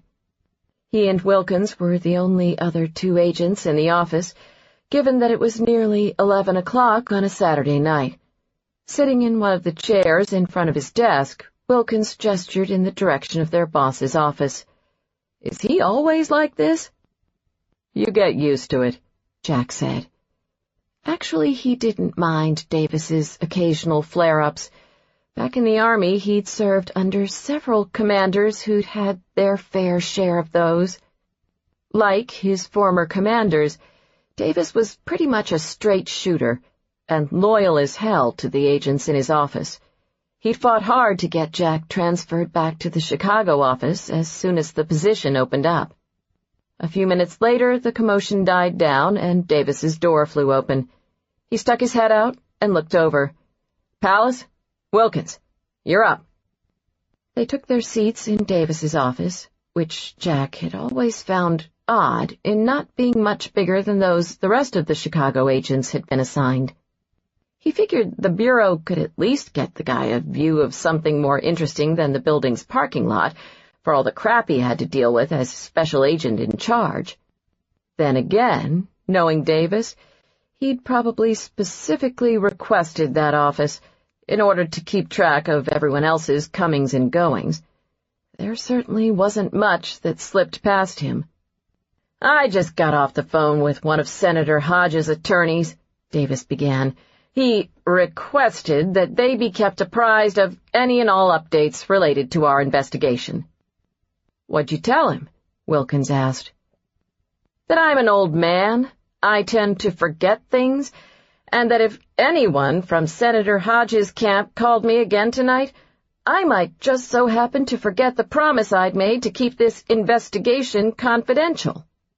There was a good deal of swearing after that, but so far— Davis gestured to the silent phone on his desk. "Now, let's figure out how we're going to handle this mess." He looked to Jack. "What's happening with CPD's investigation?" "Our contact is Detective Ted Slonsky. 20 years on the job, the last 10 in homicide. According to him, the only prints they found in the hotel room belonged to the victim and Senator Hodges. They found traces of semen in the bed and on top of the desk and bathroom vanity, and there were several used condoms in the bathroom garbage. All of it from the same man. At least we know Senator Hodges practices safe sex when cheating on his wife," Davis said. "Anything else?" "There were bruises on both of the victim's wrists, presumably inflicted by the killer as he pinned her hands down while suffocating her." "Any blood at the scene? Hair? Clothing fibers?" "No traces of blood. We're waiting to hear back from the lab on everything else," Jack told him. "And we didn't get much luckier with hotel security. They don't have cameras in the floor hallways or the stairwells, and although they do have them in the lobby, the garage, and other public areas of the hotel, there's no sign of our guy in any of the footage. Which means that so far, Ms. Lynde's statement is our only evidence that this mysterious second man exists." Jack saw Davis raise an eyebrow at the mention of Cameron's name, but his boss refrained from commenting, at least for the time being. "All right, here's where we stand," Davis said. "Officially, the Bureau only has jurisdiction over the suspected blackmail aspects of this investigation. Unofficially, however, we've got a U.S. senator having sex on tape with a call girl who, just moments later, gets smothered to death in that very hotel room. There's no way we're sitting on the sidelines. Do you think this Detective Slonsky is going to be a problem?" "Not likely. He seemed relieved to have our assistance in light of the senator's involvement," Jack said. Davis nodded. "Good. Theories?" Jack paused, letting Wilkins take the lead. Wilkins sat up in his chair. "We're currently working on 2 theories. both based on the assumption that the victim, Mandy Robards, was involved in a plan to blackmail the senator. "Do we have a basis for that assumption?" Davis asked. "The videotape was found in her purse. On the tape, she's the one who shut off the camera after the senator left. So, unless she was making the tape for him as an early Christmas present, I think it's safe to say she had nefarious motives." Davis looked over at Jack with a bemused grin. "Nefarious? This is what we get when we hire a Yale boy." "You missed sacrosanct earlier, and taciturn and glowering," Jack said. "What's glowering?" "Me, apparently." Wilkins pointed. "Now, that has to be a joke." He turned to Davis. "You heard that, right?" Davis didn't answer him, having spun his chair around to type something at his computer. "Let's see what Google says. Ah, here it is. Glowering. Dark, showing a brooding ill humor." Davis spun back around with a nod at Wilkins. "You know, I think Merriam-Webster here is right, Jack. You do have a glowering way about you." Then he turned to Wilkins. "And yes, that was a joke. It normally takes about a year to accurately detect Agent Pallas's small forays into humor, but you'll get there." About this time, Jack was trying to remember why the hell he'd been so eager to get back to Chicago. At least in Nebraska, a man could brood in peace. "Perhaps we should get back to our theories," he grumbled. "Right. So, our first theory is that the girl set up the blackmail scheme, maybe working with someone else, maybe not, and someone connected to the senator found out and killed her to keep the affair from becoming public," Wilkins said. "But they left the videotape behind," Davis noted. "Maybe they didn't know the tape was actually in the room. Or maybe they panicked after killing the girl. Or maybe something scared them off, like hearing Ms. Lynde calling security in the next room." Davis toyed with his pen, considering this. "And the second theory?" "Our second theory is that the whole thing was a setup and someone killed the girl to frame the senator for murder. What they didn't count on was Ms. Lynde seeing the real killer leaving the hotel room." "Going with those two theories for the moment, who does that put on our list of suspects?" Davis asked. "Pretty much anyone who either likes or hates Senator Hodges," Wilkins said. "Glad to hear we're narrowing it down." Davis leaned back in his chair, musing aloud. "What do we make of the fact that Hodges was recently named chairman of the banking committee?" "It's an angle we're looking into," Jack said. "What bothers me are the contradictions. The crime scene is clean.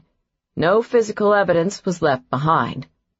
That would suggest a professional, somebody who knew what they were doing, or at least thought about it in advance. But the murder itself feels amateurish, angry. Suffocation is a lot more personal than a bullet to the head. Something doesn't add up.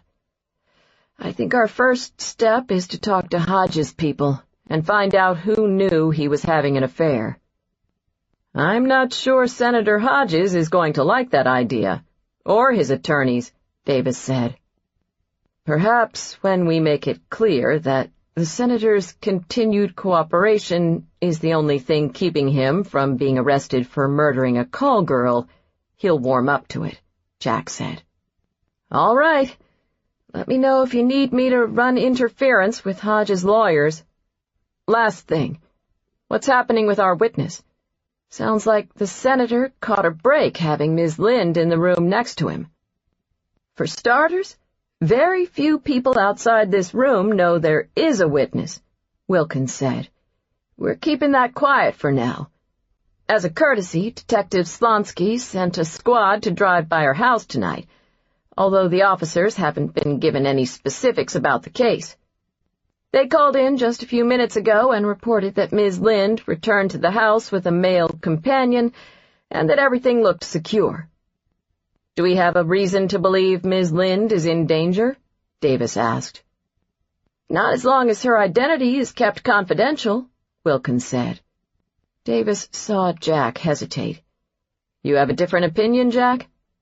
I don't like the idea of our key witness's security being dependent on our belief that everyone will keep her identity confidential. Seems like an unnecessary risk. Davis nodded. I agree, and given Ms. Lynde's position, I'd like to err on the side of caution here. Politically, it would be a nightmare if something happened to an Assistant U.S. attorney as part of an FBI investigation. We'll set up a protective surveillance, Jack said. We can coordinate with CPD on that. Good, Davis pointed. I also want twice-daily reports from you two, and I have a call scheduled for Monday morning to update the director on the investigation. I expect you both to be present for that. Now, Wilkins, if you don't mind, I'd like to speak to Agent Pallas alone. Jack was not surprised by this. He'd had a funny feeling there was a lecture looming on the horizon ever since Cameron's name had come up. Davis waited until Wilkins shut the door behind him. Should I be worried, Jack? No. Davis watched Jack with sharp gray eyes. My understanding is that Ms. Lynde has been very cooperative in this investigation. She has. I expect us to reciprocate. Of course. There was a moment of silence, and Jack knew Davis was taking in the taut set of his jaw and the tension that rolled off his body in waves. I'm not trying to be a hard-ass here, Davis said, not unkindly. If it's going to be a problem for you to work with her, there won't be any problem. Jack stared his boss straight in the eyes. Cameron Lynde may have been a problem for him once, but that was not a mistake he'd repeat. This is just another case, and I'll handle it like any other. Ms. Lynde should be made aware of the protective surveillance. I'd like her to feel comfortable with this. It's going to be somewhat of an intrusion. Not a problem. I'll talk to her about it first thing tomorrow. After studying Jack for a moment, Davis appeared satisfied. Good. Done. He pointed in the direction of Wilkins's office. Now, tell me how the kid is doing. 6. As Colin unpacked the groceries, he heard Cameron start the shower in the master bathroom upstairs. From past experience, he knew this meant he had approximately 22 minutes before she made an appearance. Plenty of time to whip up something for breakfast. It never ceased to amuse him, as it had earlier that morning when he'd first checked the fridge, how little her culinary skills, or lack thereof, had changed since college. Actually, what amused him most was just how predictable she was. After 12 years' experience, he'd known exactly what he would find when he opened the refrigerator doors. One solitary, unopened egg beater carton that had expired 4 weeks earlier, a bag of bagels, and 3 tubs of different flavored cream cheeses, all one schmear away from empty, and 24 lean cuisine entrees in the freezer, neatly organized according to the 4 major food ethnicities: Italian, Asian, Mexican, and macaroni and cheese. Which was why a trip to Whole Foods had been in short order that morning if Colin had any intention of keeping his promise to make breakfast. Luckily, the grocery store was only 2 blocks away.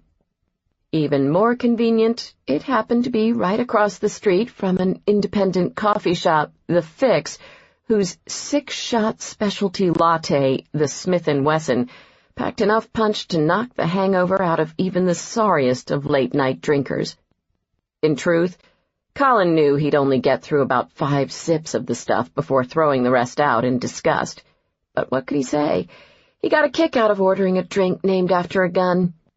Another guy thing, perhaps. He located a 12-inch skillet in the cabinet above the stove.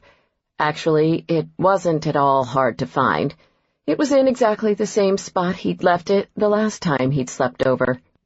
He coated the pan with some oil and added zucchini and mushrooms to sauté while he fired up the broiler. He'd decided to make frittatas instead of the omelet Cameron had requested as they'd parted ways at the top of the stairs last night. With frittatas, he figured, she could always reheat the leftovers and might actually have 2 whole meals in one day that didn't come out of a box. Colin was feeling very protective of Cameron, more so than usual. For her sake, he was trying not to show it, but he still felt uneasy about her near brush with a killer 2 nights ago. Of course, she'd played the role of the nerves of steel prosecutor to the hilt, part of the wall she had put up after her father's death, but he suspected she was more freaked out than she let on. And it certainly didn't help that the FBI had assigned Jack Pallas to the investigation. Given their history, his involvement in the case undoubtedly had sent Cameron's insecurities about showing weakness into maximum overdrive. The sudden reappearance of Jack Pallas in Chicago was indeed an interesting development. Colin remembered how furious Cameron had been, rightfully so, over the infamous head-up-her-ass comment. But he also remembered, despite her anger, and he was only one of a handful of people who knew this juicy tidbit, how hard she had tried to dissuade the DOJ from transferring Pallas out of Chicago. He had always found that particular contradiction quite curious. Colin was sprinkling cheese on top of the frittatas when the doorbell rang. Considering that it wasn't his house, and also considering that Cameron hadn't mentioned that she was expecting anybody, he ignored it. Just as he was putting the skillet under the broiler, the doorbell rang again. Twice. Colin shut the oven. All right, he grumbled. He cut through the dining and living rooms and headed to the front door. It was when he reached to unlock the deadbolt that he realized he was still wearing the oven mitts. He took one off and opened the door. He found 2 guys on the doorstep, staring at him in surprise. Colin's eyes passed over the man in the tailored suit and rested on the taller guy, the one wearing jeans and a blazer. Well, if it wasn't Special Agent Jack Pallas in the flesh. Colin straightened up. It may have been 3 years, but no introduction was necessary. He knew exactly who the guy was from all the media coverage surrounding the Martino investigation and the subsequent fallout with Cameron. Not to mention, Jack Pallas was not a man who was easily forgotten. Definitely not his type, meaning straight, but that didn't mean he couldn't recognize that he was looking at one damn good-looking individual. With a lean, muscular build and a face that was just barely saved from being almost too handsome by that 5 o'clock shadow that probably started somewhere around 9 a.m., Jack Pallas was one of those men that made other men wish they weren't standing on a doorstep wearing red-checkered oven mitts. But just as he was starting to feel a bit territorial and defensive, Colin noticed that Pallas was similarly studying him, and maybe the scrutinizing once-over was simply the instinctive reaction of the FBI agent, but a man could usually sense when he was being sized up. Feeling good about having the upper hand, Colin smiled. "Gentlemen, can I help you?" Jack's eyes lingered on the oven mitts. What he made of them was tough to say. He pulled a badge out of his jacket. "I'm Special Agent Jack Pallas with the FBI. This is Agent Wilkins. We'd like to speak with Cameron Lynde." "She's in the shower. Been in there for a while, so I don't think it'll be much longer." Colin gestured inside the house. "I've got something in the oven. You guys want to come in?" Leaving the door open, Colin turned and headed back to the kitchen to check on the frittata. As he took the skillet out of the oven and set it on the counter, he watched out of the corner of his eye as the 2 agents stepped into the living room and shut the front door behind them. He could see Jack doing a quick survey of the house, taking in the relative lack of furniture in the front 2 rooms. Due to budgetary constraints, Colin knew, Cameron was furnishing the house in a piecemeal fashion. The living and dining rooms were low on her totem pole, given, as she had once said, that she didn't do a lot of formal entertaining. Being there as often as he was, Colin had gotten used to the sparseness of the decor, the simple leather armchair and reading lamp opposite the fireplace that were the sole furnishings in the living room, and the modest 4-person table and chairs that looked practically Lilliputian in the spacious tray-ceiling dining room. He'd hazard a guess that Jack, however, was speculating right then about the circumstances under which a person would own such a big house and leave half of it sitting empty. Colin pulled the oven mitts off. "You guys are making me nervous by hovering there. Why don't you come in? I'll go check on Cam and let her know you're here." He felt Jack's eyes on him as he made his way up the wide, open staircase that led to the upper floors. On the 2nd floor, he entered the first room on the right, the master suite. The shower was still running, so he knocked and opened the door a crack. "You've got visitors, babe," Colin said, trying not to let his voice carry. "FBI wants to talk to you." He shut the door and went back downstairs, where he found the 2 agents waiting in the kitchen. "It shouldn't be much longer. Can I get either of you something to drink?" "I'm fine, thank you, Mr. Jack cocked his head. "I'm sorry, I didn't catch your name." "Colin." He saw that this registered with Jack. A look of recognition crossed Wilkins's face. "That's it. You're Colin McCann," Wilkins said. Colin grinned. Ah, fans. He never got tired of meeting them. Guilty as charged. Wilkins rocked back on his heels excitedly. "I thought you looked familiar when you opened the door, but it took me a moment. Something's different from the picture they've got in the paper." "It's the goatee. An unfortunate choice in my late 20s. I've been trying to get them to change the photo, but apparently it tests well with the 18 to 34 demographic." Jack's eyes darted between them. "I'm missing something here." "He's Colin McCann," Wilkins emphasized. "You know, the sports writer." Jack shook his head. No clue. Colin tried to decide how offended he was by this. Wilkins explained. "He does a weekly column for the Sun-Times, where he writes directly to the teams.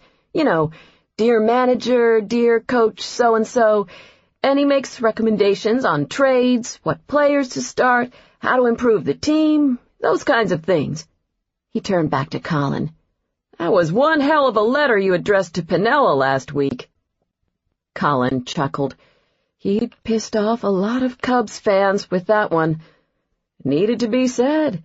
When people stop dropping thousands of dollars in season tickets for a team that hasn't won a World Series since 1908, maybe the owners and management will finally be motivated to put together a ball club that's worthy of its fans. Wilkins glanced over, embarrassed for his partner.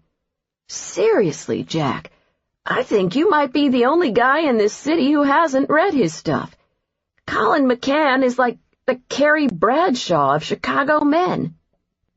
"You mean Terry Bradshaw," Jack corrected. "No, Carrie," Wilkins repeated.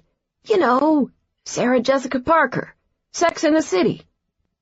A silence fell over the room as Colin and Jack stared at Wilkins, seriously fearing for the fate of men.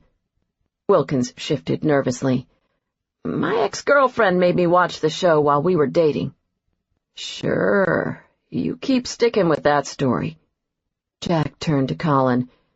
"Sorry I didn't recognize the name. I've been out of touch for a while." "Oh? The Sun-Times doesn't deliver to Nebraska?" Colin quipped without thinking. "Oops." He saw the flicker in Jack's eyes and could read the agent's thoughts as clearly as if there was a cartoon bubble above his head. So, he knows where I've been the last 3 years. She's talked about me to this joker then. Who is he? And how much does he know? Except on the issue of sports, a subject on which he clearly is all-knowing. Actually, I meant that I'd been working undercover the last time I lived in this city, and didn't have much time to read the paper. Jack eased back against the counter and took in the kitchen, a room much higher on Cameron's totem pole that recently had been remodeled. His gaze fell to the hardwood at his feet. The floors turned out great. You have a very nice place here. I'll be sure to pass your compliments along to Cameron, Colin said. Oh, I assumed you lived here as well. Nope, just visiting. A smoky, feminine voice interrupted them, and apparently letting unexpected visitors into my house. The 3 men turned and found Cameron standing in the doorway. She wore jeans and a gray T-shirt that hugged tight to her chest, and she had her long hair pulled up into some sort of ponytail/bun type thing. She looked adorable in a fresh-faced, kicking back on the weekend kind of way. Colin stood farther from the doorway, where he had a view of Jack, and although it was subtle, he was pretty sure he saw the agent run his eyes over Cameron before resuming his guarded expression. Interesting. Cameron folded her arms across her chest. Agent Pallas. This is a surprise. I wasn't aware we had an appointment this morning. She peered around him, and her expression turned warmer. Hello, Agent Wilkins. Nice to see you again. Sorry if I kept you waiting. No problem. We were just catching up with your boy Collins here, Wilkins said. Cameron turned her attention next to Colin. Can I speak with you for a moment? Of course, dear. Colin followed Cameron into the living room. When they were safely out of earshot, she poked him in the chest. What is he doing in my house? She whispered. There was a badge, and some mildly intimidating gazes. I felt it was best to cooperate. She poked him again. I don't want him in my house. I'm sorry. I didn't realize you'd get this flustered over Jack Pallas. Cameron scoffed at this. I'm not flustered. I just prefer to handle him on my terms, as in, at my office, at a time when I'm more prepared for a business meeting. Colin's gaze fell to her bare feet. He recalled her vow to be more suitably dressed the next time she encountered Jack Pallas. You're losing clothing every time you see him. At this rate, you'll be naked in front of him before you know it. Then, the strangest thing happened. Cameron blushed. I'm perfectly capable of keeping my clothes on around him, thank you, she said, her cheeks tinged rosy pink. Colin was intrigued. He couldn't recall the last time he'd seen Cameron blush because of a guy. The plot thickened. He's even better looking in person, Colin said, seizing the opportunity to probe deeper. No wonder you nicknamed him Agent Hottie. Cameron threw him the evil eye. He's in the next room. We are so not going to have this conversation right now. Colin looked her over. You seem pretty tense. Are you getting any sex these days? My God, Colin! Time and place! He grinned. Fine, we'll continue this conversation later. I should get going anyway. Leave you and the boys to discuss whatever it is you need to talk about. Cameron frowned. But you made breakfast. You should at least stay to eat. It smells fantastic. Colin leaned in and kissed her forehead affectionately.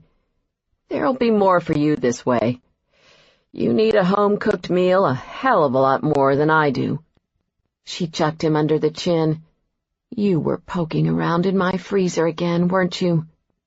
It's pathetic, babe. Truly pathetic. As Cameron headed back into the kitchen with Colin, the first thing she noticed was that Jack looked uncomfortable. Probably not particularly thrilled to be spending his Sunday morning with her. "I apologize if we're interrupting," he said. "Actually, it's fine. I was just leaving," Colin said. "Got some work to catch up on." Wilkins's face lit up. "Next week's column? Can you give me a hint?" "I'm a huge fan," he explained to Cameron. Because Wilkins was such a nice person, she resisted the urge to roll her eyes. Guys geeked out over Colin all the time, and frankly, his healthy ego was a testament to that. "He's a very talented writer," she agreed diplomatically. Colin snorted. "Like you would know. When's the last time you read one of my columns?" She pooh-poohed this with a wave. "I read your column all the time." "Oh? What was last week's about?" he asked. "Sports stuff." Colin turned to Wilkins and Jack. "This is why I stick to men." Cameron watched as Jack and Wilkins processed the meaning of Colin's remark. Wilkins blinked.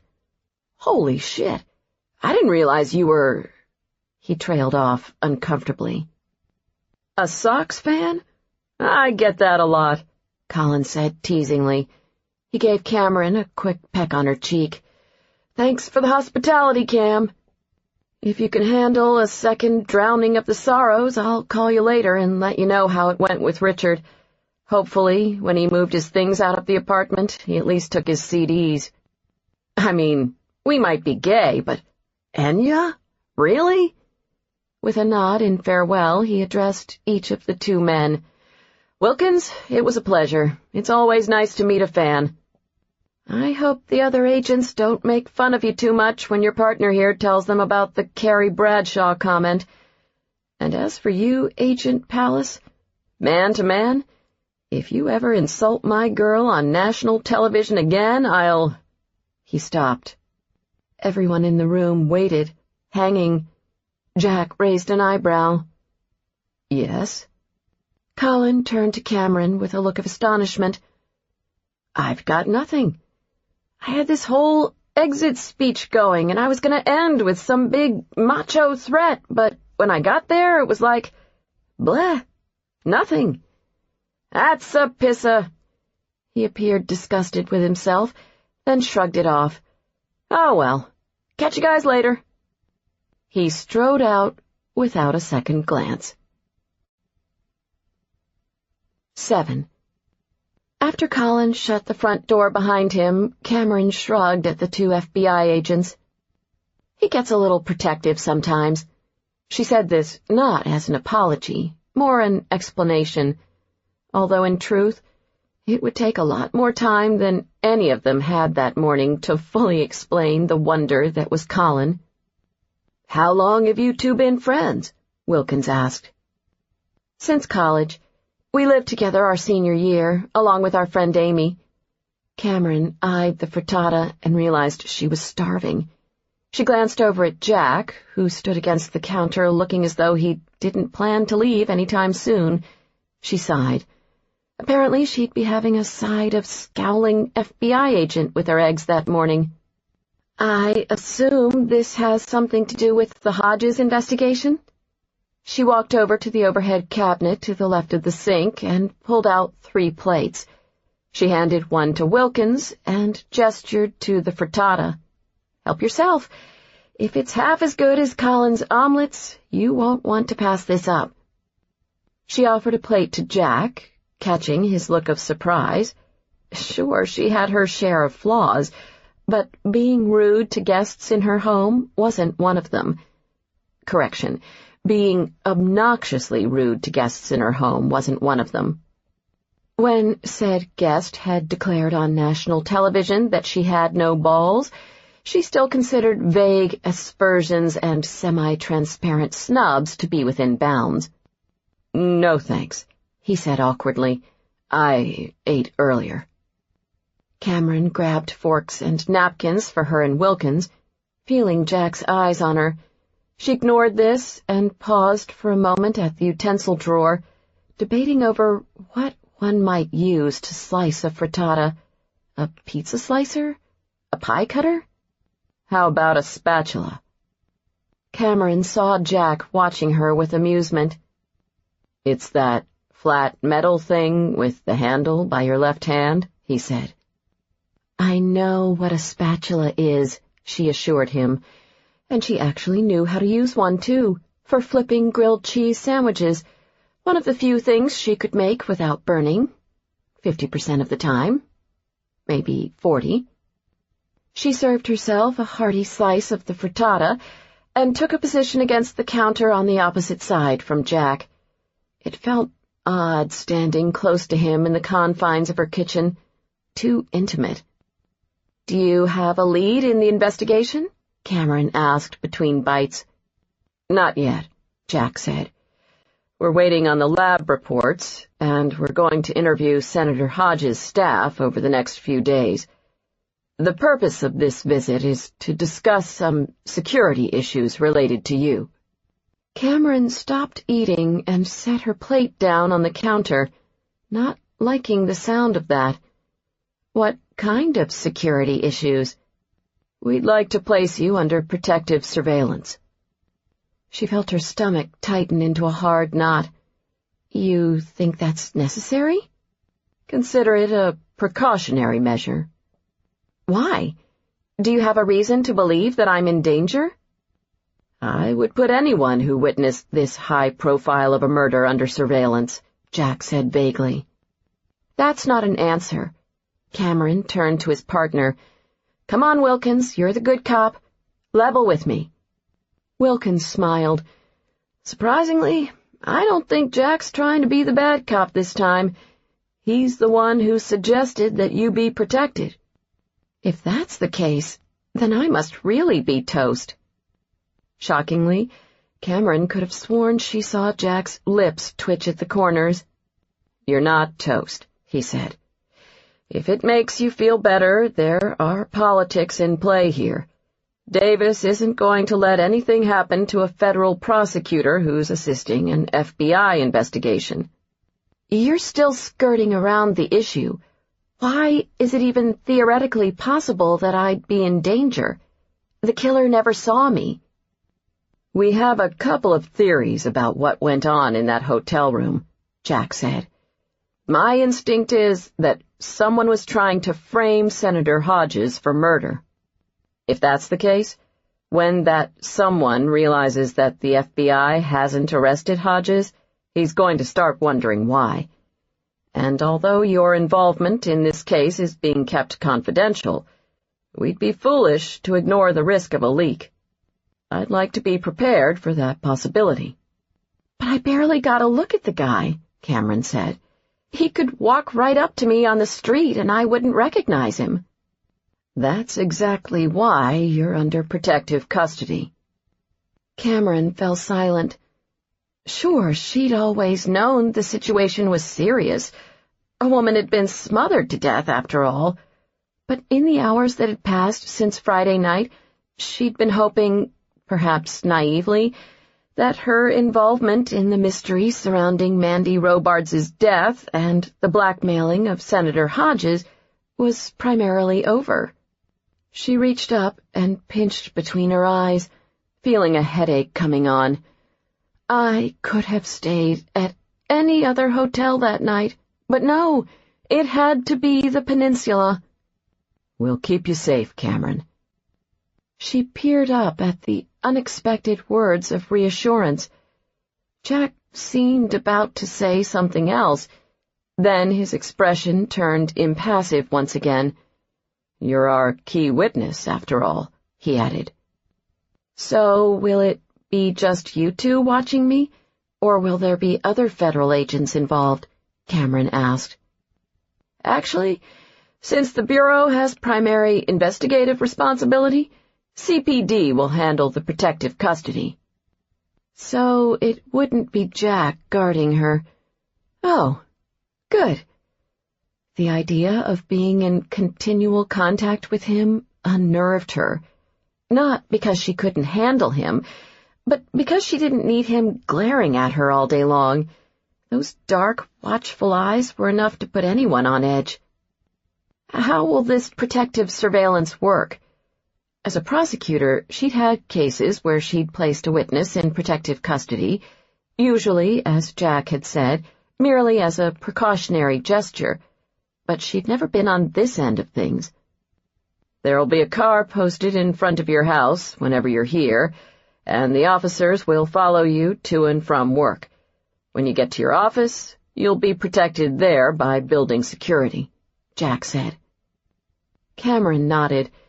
The U.S. Attorney's offices were located in the Dirksen Federal Building, along with the U.S. District Court for the Northern District of Illinois and the Seventh Circuit Court of Appeals. Everyone entering the building had to pass through metal detectors, and anyone wanting access to her floor needed proper identification. What about when I go places other than work or home? Such as? I don't know, all the places people usually go, to the grocery store, to the gym, or to meet my friends for lunch. She deliberately didn't mention that she also had a date on Wednesday evening, thinking that particular information was nobody's business but her own. Well, Colin and Amy knew, but they didn't count. They knew everything. I guess you'll just have to get used to having a police car outside the grocery store, the gym, and wherever it is you go for lunch with your friends, Jack lectured. And this goes without saying. You need to be careful. The police surveillance is a precautionary measure, but they can't be everywhere. You should stick to familiar surroundings and be vigilant and alert at all times. I got it. No walking through dark alleys while talking on my cell phone, no running at night with my iPod, no checking out suspicious noises in the basement. I seriously hope you're not doing any of those things anyway. Of course not. Jack pinned her with his gaze. She shifted against the counter. Okay, maybe sometimes I've been known to listen to a Black Eyed Peas song or two while running at night. They get me moving after a long day at work. Jack seemed wholly unimpressed with this excuse. Well, you and the peas better get used to running indoors on a treadmill. Conscious of Wilkins's presence, and the fact that he was watching her and Jack with what appeared to be amusement, Cameron bit back her retort. 30,000 hotel rooms in the city of Chicago, and she picked the one that would lead her back to him.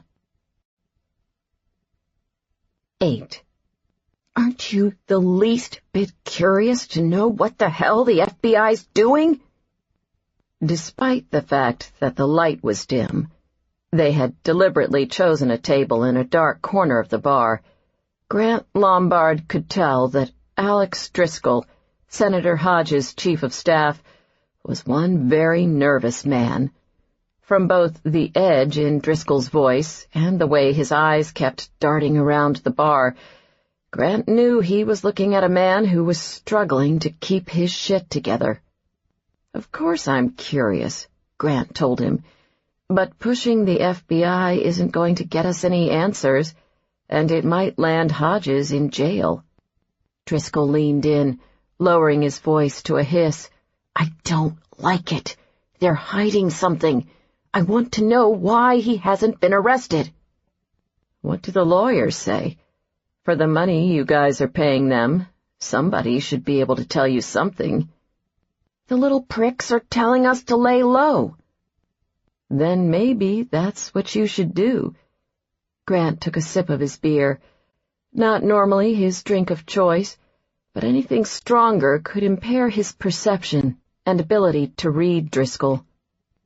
I would think, as the senator's personal security guard, that you might want to muster up some interest in this, Driscoll spat out.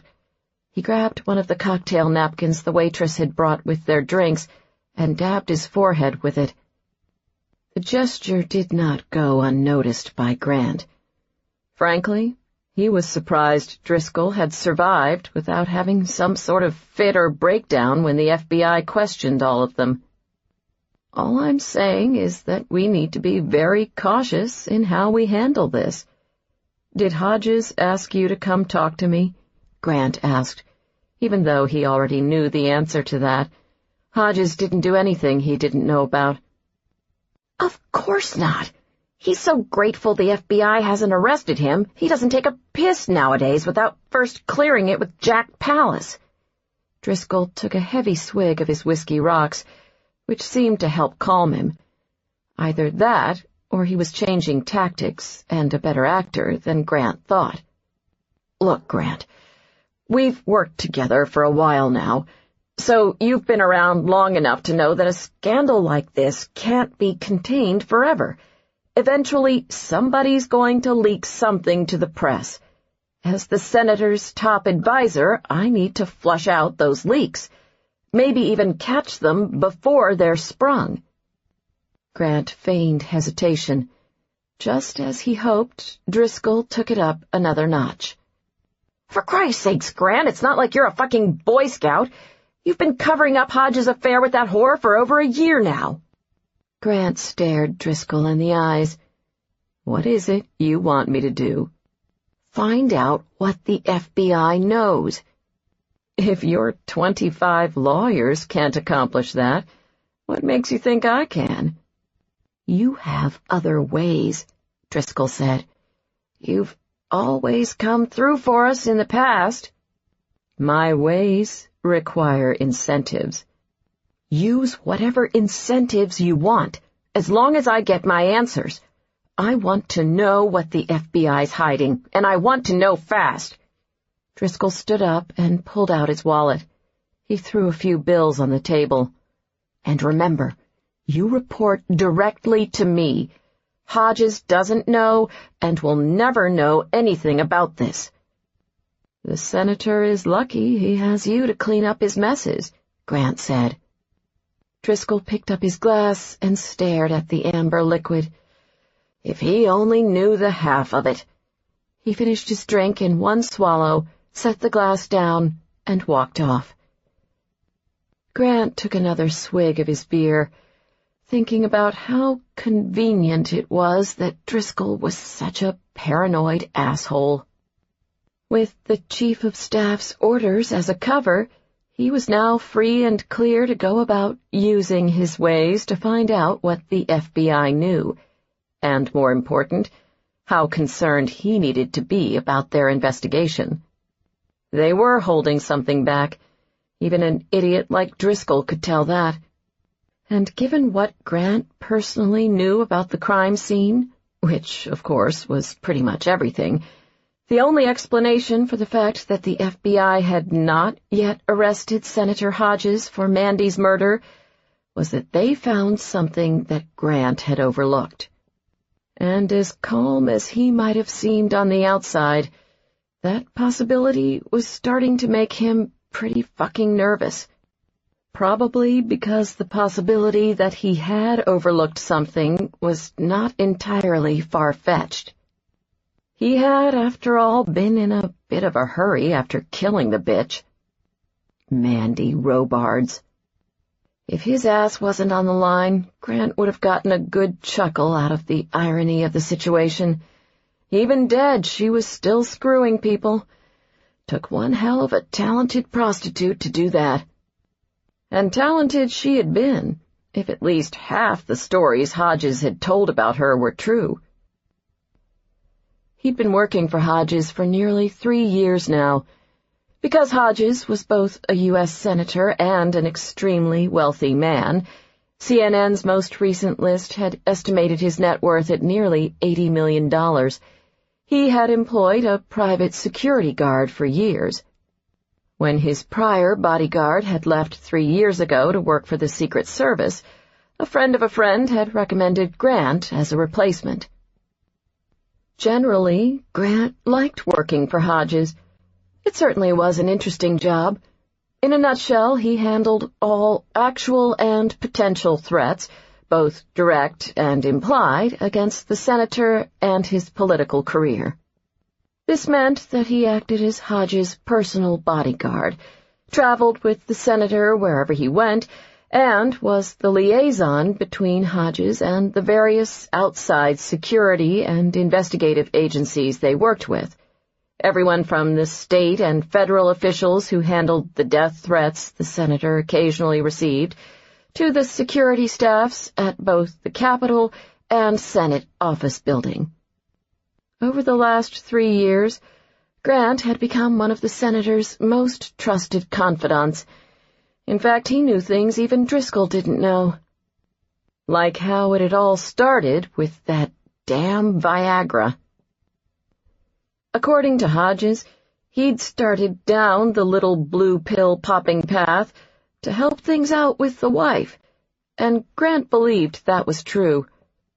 The senator was essentially a good-hearted man, better than most politicians Grant had met, and in his line of work he'd met quite a few. But, like most politicians, he was susceptible to flattery and had a misguided sense of invincibility. So when those little blue pills kicked in, and Hodges got a bit more vim in his verve, he began to avail himself, so to speak, of female companionship, of the paid variety. Within a few months, a pattern developed. When business required the senator to be in the city late at night, he would spend the night at a hotel instead of making the 50-minute drive back to his North Shore estate. On those nights, Grant would arrange for one of the girls to stay in the same hotel. Hodges was either smarter than most cheating men, more paranoid, or both. He would never allow the girls to come to his room. Nor would he buy a condo in the city to use as home base for his extramarital affairs, out of fear that reporters would watch his place and keep track of the comings and goings of any visitors. Mandy Robards was not the first girl the escort service sent, but after only one night, she became Hodges' favorite. Unbeknownst to the senator, Grant had taken upon himself the task of waiting in his car outside the hotel in order to make sure that the women exited safely from the premises, aka got the hell out of the hotel in the dead of night when no one was watching. In the beginning, his reasons for watching the girls had been somewhat altruistic. It was his job to protect the senator, after all. But quickly he began to see the value in having as much information as possible about Hodges' dirty secret. From the car, he had observed the handful of women the senator rotated through as they went in and out of the hotel. Mandy wasn't the prettiest of the bunch. In fact, except for her flaming red hair, her looks were generally unstriking. But Grant suspected that was part of her appeal. Perhaps the fact that she wasn't drop-dead gorgeous made it easier for the senator to buy into the 4-hour fantasy that she was there because she genuinely liked him, not for the $2,000 in cash he handed her on the way out the door. What Grant had seen in Mandy, on the other hand, was an opportunist. It was after her third visit with the senator, probably about the time she felt safe in assuming that she'd become one of his regulars, that she'd started things in motion, although it would be months before Grant realized it.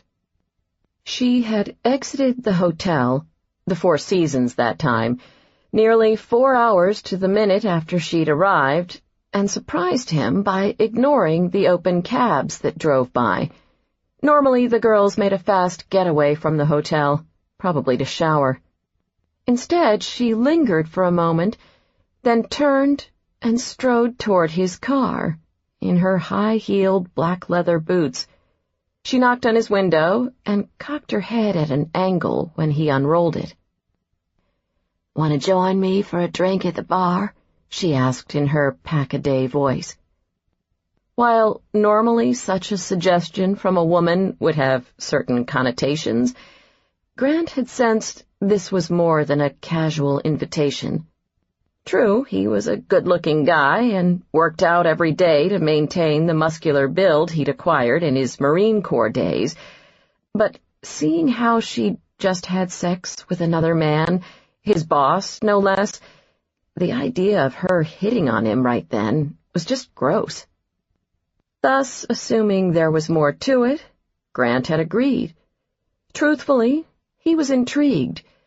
And he was more intrigued an hour later, when he left the hotel bar having gotten nothing from Mandy other than the distinct impression that she'd been chatting him up over drinks. She'd seemed eager to learn about him and his background, yet all she'd revealed about herself was one minor, and frankly, not exactly jaw-dropping, detail. "It's not like I want to be an escort forever, you know," she said with a sigh. No shit, really? And here he'd thought prostitutes had such good 401k plans. But Grant kept his mouth shut, and after her next visit with the senator, Mandy asked him to join her for another drink, and then the visit after that, too. It became an arrangement between them, and it wasn't long before their talk became less casual. Nevertheless, out of an abundance of caution on both their parts, it took about 5 months of circular conversations, the loops of which gradually grew smaller and smaller before they finally got down to the point. Blackmail. What made it work, in essence, was that they were both gamblers. Grant's game was poker, and some unfortunate losses at high-stakes tables had put a real stress on his credit. Mandy's game was sex, and she'd been waiting for the escort service to throw her the perfect score. When the married senior senator from Illinois showed up on her hotel room doorstep, she knew she'd found him. The plan they devised had 3 parts. They would catch Hodges on video performing those acts of service generally considered outside the traditional senator-constituent relationship. Mandy would then present Hodges with a copy of the video and her demand. When Hodges balked at the blackmail and turned to his personal security guard and most trusted confidant for advice, Grant would make a big show of exploring all the options. He would then use his influence to steer the senator away from going to the authorities, and would ultimately and most reluctantly inform him that he had no choice but to pay. They were careful in their planning, only meeting in person, no exchanges by phone or email, no records that could link them together. They decided it would be a one-time deal, after which they would go their separate ways. Mandy would quit the escort service and get out of town, and Grant would continue on with business as usual, with the senator none the wiser to his involvement in the scheme. They agreed to ask for $500,000. Then they agreed it wasn't enough, and bumped it up to a cool $1 million. Not an exorbitant sum to Hodges, whose family had founded one of the largest grocery store chains in the country and owned an NFL football team, and certainly an amount he could pay without much doing. But it was enough to get Grant back on his feet after the gambling losses, and more than enough to get Mandy off her back. The profits would be split 50-50, they agreed. Or so Grant had thought. The time to strike came when the senator was invited to a $1,000 per plate charity fundraiser for a children's hospital that would keep him in the city late into the evening. Hodges asked him to make the necessary arrangements, and Grant set about doing exactly that. They would be staying at the Peninsula, where Hodges was a frequent visitor, and Grant knew the layout of the hotel well. He'd been given a tour by hotel security earlier in the year when the senator's son, daughter-in-law, and 2 grandchildren had stayed there that had pretty much told him everything he needed to know, including that which was most important, where the hotel kept their cameras. Mandy requested room 1308, a room she'd stayed in before. Given its location, it suited their needs perfectly.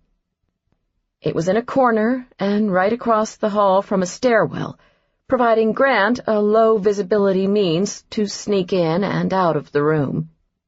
And personally, he got a kick out of the sinister connotations that came with the number 13.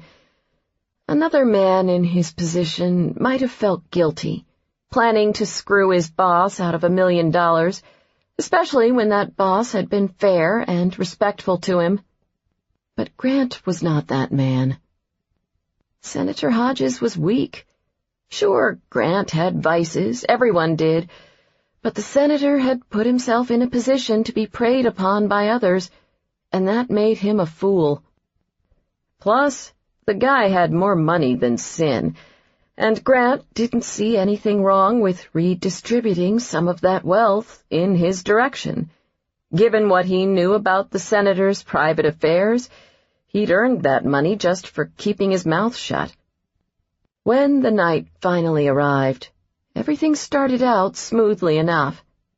After Hodges headed to the hotel after the fundraiser to, how thoughtful, call his wife to say goodnight, Grant drove his car into a dark alley a few blocks away and quickly shed the trademark suit and tie he always wore when working with the senator.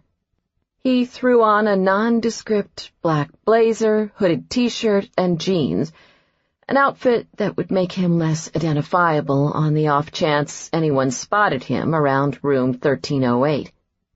A few minutes later, he parked the car and entered the hotel through its back entrance, located the stairwell that would lead him to Mandy's room, and hurried up the 13 flights of stairs. Having timed things nearly to the minute, Mandy had just arrived herself and was waiting in the room. She had a small video camera she had purchased, per his instructions, from a spy shop on Wells Street. Grant set up the camera, gave Mandy a 30-second tutorial, and hid it behind the television that was conveniently located in front of the king-sized bed. "What's with the gloves?" Mandy asked, taking in his black leather-clad hands while he worked. In hindsight, Grant probably should have given the answer to this question a little more consideration, as it was the first sign of trouble. "Just being careful," he'd said matter-of-factly, while opening the armoire doors another quarter-inch and checking to make sure the camera wasn't visible. "Just being careful how?" Mandy asked. When Grant turned around, he saw she had her arms folded across her chest. Her eyes narrowed suspiciously. "You mean just being careful as in, if Hodges doesn't go for this and he turns me into the cops, there's no proof you were ever involved? Is that the kind of being careful you're talking about?" She might not have been the prettiest call girl Grant had ever seen, but she wasn't the dumbest either. Unfortunately, he didn't have a lot of time to finesse the situation. "We're blackmailing a United States senator, Mandy. Yes, I'm being careful, and so should you. But it's not exactly going to be a secret to Hodges that you're involved in this. You're the one screwing him, remember? Not to mention the one who's making the deal with him for the money." "Funny how, when you say it like that, it sounds like I'm the one who's doing all the work," she said. "Not to mention," she mimicked him, "the one taking all the risks." Fucking women. He should have known she'd start bitching about something last minute. Grant took her by the shoulders, tempted to give her a good shake. "This was your plan, Mandy, and it's a good one. Just keep cool and let's do this."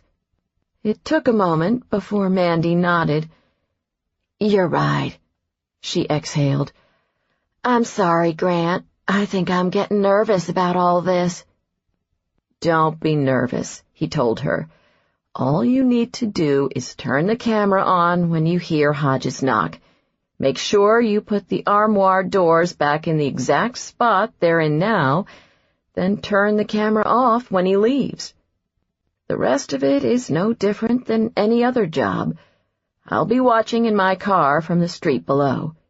Turn the lamp by the window on and off 3 times so I'll know when you're done. I'll come up, check the tape to make sure everything's okay, and then you'll leave just like you would any other night." "Thanks, boss. Anything else?" she asked sarcastically. "Yes. Make it look good." And did she ever? As planned, Grant re-entered the hotel as soon as he saw the signal in the window and hurried back up to her room. When Mandy let him in, he pulled the camera out from behind the television and checked the tape. He started at the beginning, then played the tape back on fast-forward. He stopped intermittently to watch, being sure to keep the volume down. Soon, Senator Hodges would very likely come to regret his ever having met Ms. Mandy Robards, but for that night at least, he was quite vocal in expressing his pleasure with their acquaintance. "See anything you like?" Mandy drawled, as she reclined on the bed in one of the hotel bathrobes. "Just making sure the tape's clean all the way through," Grant told her. The beauty in blackmail videography was in the details. Those doggy-style spanks were probably worth $500 grand alone. Grant continued to watch the replay on fast-forward, the senator pumping, Mandy bouncing, and the bed all a-shaking at comical speeds, until he got to the end. He slowed to watch approvingly as Mandy very cleverly maneuvered herself and Hodges in front of the camera as he paid her in cash before leaving. The last shot on the tape was Mandy turning off the camera. When it was finished, Grant pulled out the tape and handed it over to Mandy. As they'd agreed, she would make a copy before showing it to Hodges. "Nice work," he said. Mandy smiled as she slid off the bed. "Thanks." She grabbed her purse off the desk and put the tape inside. She leaned against the desk, taking him in. "Sorry I was a bitch earlier." She nodded at his hands. "The gloves, they threw me off for a second. But you were right. This is serious business, and we need to be careful. I understand why you need to take your precautionary measures, and I know you're going to understand why I need to take mine."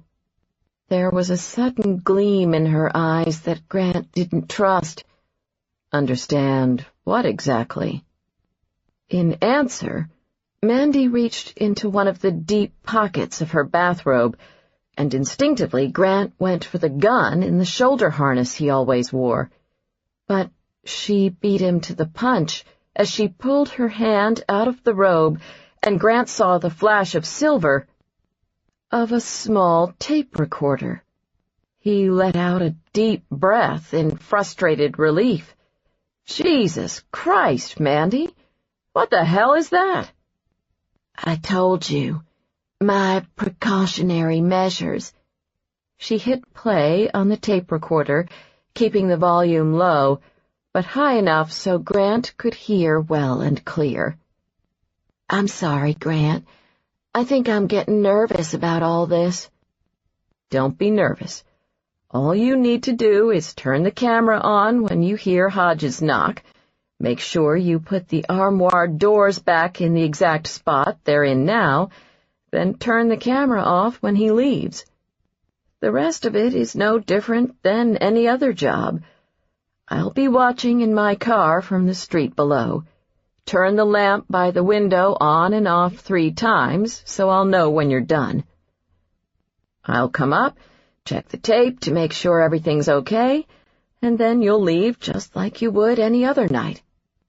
"Thanks, boss. Anything else?" "Yes. Make it look good." Mandy shut off the tape with a smug grin. "That spy shop on Wells Street you sent me to was quite a find." She held up the recorder. "It's amazing how small they can make these things nowadays. The whole time you were here earlier, You never noticed I had it in my pocket." "I'll have to remember to frisk you next time," Grant said sarcastically. "What's with the tape, Mandy?" "I want to renegotiate the terms of our arrangement." "You think you should get more than half?" "I think I should get it all." "Why the hell would I ever agree to that?" "Because if you don't, I'm going to Hodges with this tape and telling him this whole thing was your idea," she said. As if he'd ever believe that. "Men believe a lot of things they shouldn't when they're thinking with their dicks." Mandy gave the tape a little shake for his benefit. "Besides, he doesn't have to believe me. I have it all right here. I love how this little clip makes it sound like it's your idea, like you had to talk me into the whole scheme. And that, of course, will be exactly what I tell Hodges and the police." Grant knew he should have been nervous, panicking even, but instead he felt a cold blue flame of anger beginning to burn inside him, and he felt strangely calm. "I'm not giving up my half," he said. Mandy laughed scornfully. "Half? As if you even deserve 1/10 of this money. I set this up. I did all the work. The only thing I've ever needed you for is to make sure Hodges doesn't go to the cops. And that you will still do, unless you want to do 20 years in jail for blackmailing a federal official. Because if I go down in this, trust me, you will too." She flashed him a smile. "Sorry, Grant, but like we said, this is a one-shot deal. I have to make the most of it." She was so proud of herself right then, so smug and confident. Too confident. As Grant stood there, pointing his gun at her, he had one thought on his mind. He would not be outsmarted by a fucking whore. Mandy slipped the tape recorder back inside the pocket of her robe and eyed his hands unconcernedly. "You can put the gun away, Grant. We both know you're not going to shoot me." She turned her back on him and began heading toward the bathroom. Grant reached under his blazer and tucked the gun back inside his shoulder harness. "You're right. I'm not going to shoot you." Without warning, he lunged for her, pleased she never saw it coming, and grabbed her by the throat and threw her onto the bed. She hit it with enough force to bang the bed loudly against the wall. Before she could scream, Grant was on top of her, and the bed slammed against the wall a second time as he pinned her. He slapped his hand over her mouth. "You don't know who you're messing with. You need to understand who's in control here, bitch," he hissed. Mandy's eyes widened. His sudden burst of rage finally put some fear and respect into her, and she began to fight back. Grant grabbed one of the pillows next to her head and brought it down over her face. Her arms flailed, her hands clawed for his face, and she kicked out with her legs, trying to buck him off. Probably not the way she was used to being ridden in bed, Grant thought, using his elbows and chest to hold the pillow down, while he grabbed for her wrists and pinned them under his knees. She fought really hard at that. Grant let it go on for a nice, long moment, finding her panic and the power he held over her to be strangely thrilling, intoxicating. He was about to pull the pillow away, ready to see the submission in her eyes, when it hit him that she was such a dumbass, scheming bitch that she would never really submit. And he knew then that he never should have trusted her in the first place, and in that moment he hated himself for being so naive. He knew that no matter what she might say, no matter what she might promise right then, he'd never be able to believe anything that came out of her lying mouth. For all their plotting, He wasn't going to get a fucking dime because of her, and worse, now she had him. Sure, he could take the tape away from her, but he could never, ever trust her to keep her mouth shut. She'd always have this thing she could hold over him, that he'd planned to blackmail the senator. And even if he could convince her to walk away, he'd always be wondering when the day would come when she'd be back, wanting something. He knew this for certain. He did not want to spend the rest of his life looking over his shoulder. He didn't want her to have that kind of power over him. They were supposed to be partners, but now it seemed to be every man and woman for him or herself, and he didn't see any other option. So he kept the pillow right where it was. It took longer than he expected. Her struggles grew weaker, feeble, but still she persisted, and it wasn't until a good 2 minutes or so had gone by without any movement that Grant dared to lift the pillow with his gloved hands. Her eyes were open and empty. Staring down at her lifeless body, Grant's first thought was that he was surprised he didn't feel more. No remorse, just nothing. Though he'd been in the Marines, he'd never actually killed anyone, and he'd always assumed it would be kind of a big deal. Apparently not. Grant sat up and smoothed back a lock of hair that had fallen into his eyes.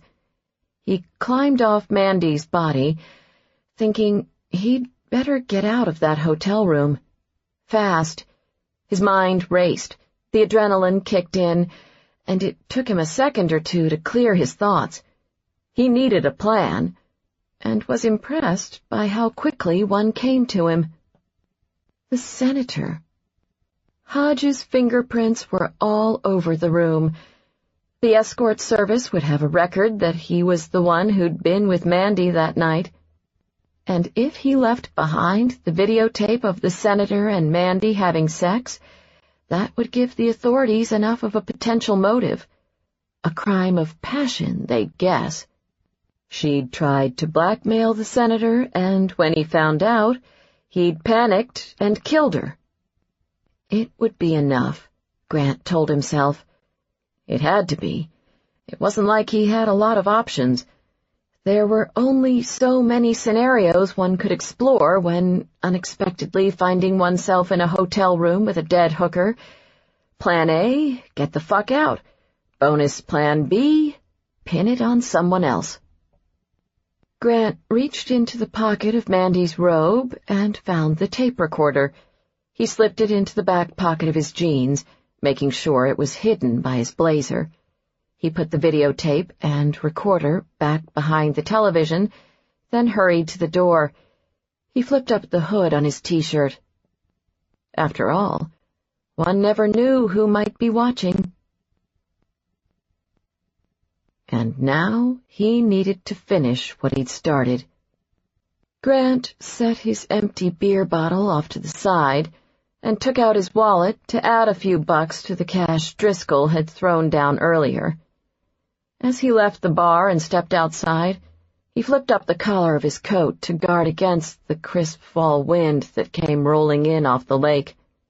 An L train roared by on unseen tracks somewhere in the near distance. Grant thought back to Driscoll's orders. Find out what the FBI knows. He had every intention of doing just that. It wasn't going to be easy getting the information he knew, but his mind was already working. Jack Pallas could potentially be a problem if the stories going around about him were even partially true. But Pallas had made enemies with some people that no one should make enemies with, and Grant had a feeling he could use that to his advantage. The FBI obviously had something, although not enough to point them in his direction yet. He didn't like having any loose ends lying around, and as soon as he found out what the loose end was, he planned to take care of it. For nearly 15 years, he'd been covering up other people's secrets and lies. He would handle this with the same objective precision. No more being played the fool, no more mistakes. From now on, he was in control. And he would do whatever it took to keep it that way. 9. By Wednesday afternoon, as Cameron headed off to court for a preliminary hearing, she could almost convince herself that her life was getting back to normal. Almost. Fortunately, the police surveillance had turned out to be less intrusive than she'd feared. She barely saw the officers assigned to the day shift. They started duty outside her house at 6 a.m. while she was sleeping, nodded to her as she pulled her car out of the alley on the way to work, followed her downtown to her office, then had virtually nothing to do until they ceded all responsibility to the night shift at 6 p.m. She'd had several court appearances that week, but because the courtrooms for both the Northern District of Illinois and the Seventh Circuit Court of Appeals were located in the same building as the U.S. Attorney's offices, there'd been no need for the officers to accompany her. Not a bad gig for them, Cameron supposed, to be assigned to protect someone who worked in one of the most secure, heavily guarded buildings in the city. Maybe tomorrow she'd get crazy and make a run to Starbucks, just so they could see a little action. The guys on the night shift were a different story. They'd taken the time to introduce themselves the first night of their surveillance, and Cameron found herself warming quickly to Officers Kamen and Phelps, despite the oddity of the situation. They'd established something of a routine over the course of the last 3 nights. They followed her home from work, checked inside her house to make sure all was secure, waited outside in their unmarked car while she changed into her workout clothes, then walked her back and forth the 3 blocks to the gym. Sure, it was a little strange, looking up from the treadmill and seeing 2 police officers watching her from the juice bar, but then she recalled that the alternative was getting herself murdered, and that pretty much got her past the awkwardness of the situation. Countless times in her head she had replayed that moment when she saw the killer through the peephole as he left room 1308, and the more she thought about it, the more she was convinced there was no way he could possibly know she had been watching. He didn't look once in the direction of the door, and nothing about his actions suggested he suspected she was there. That being said, this certainly wasn't a point on which she had any desire to be proven wrong. Generally speaking, when it came to any possible connection between her and a killer who smothered women with pillows, she firmly believed that an overabundance of caution was best. And until they caught the guy, she was more than happy to have the FBI and CPD watching out for her. As expected, the preliminary hearing Cameron had scheduled that afternoon went smoothly. It was her first court appearance since her trial victory the prior week. It felt good to be back in court, although not necessarily for this particular case. The defendant was a cop from the Cook County Sheriff's Office who had been charged with freelancing his security services in 12 purported drug transactions staged by the FBI. It gave Cameron absolutely no pleasure to have to prosecute a police officer, yet she'd insisted on taking the case nevertheless. If there was anything that offended her more than a regular criminal thug, it was a criminal thug who wore a uniform. The defendant was a dishonor to her father's profession, and because of that, Cameron had absolutely no sympathy for him. The case certainly wasn't going to make her popular with the sheriff's office, but she would have to live with that. If she took cases just to be popular, well then she'd be no better than Silas. "Any redirect, counselor?" Cameron stood up to address the judge. "Yes, Your Honor, just a few questions." She walked over to the witness stand where Agent Trask waited. He was her final witness that afternoon, and she sensed the judge was eager to wrap things up for the day. "Agent Trask, During cross-examination, the defendant's attorney asked you several questions about the arrangement you had with the defendant while you were working undercover.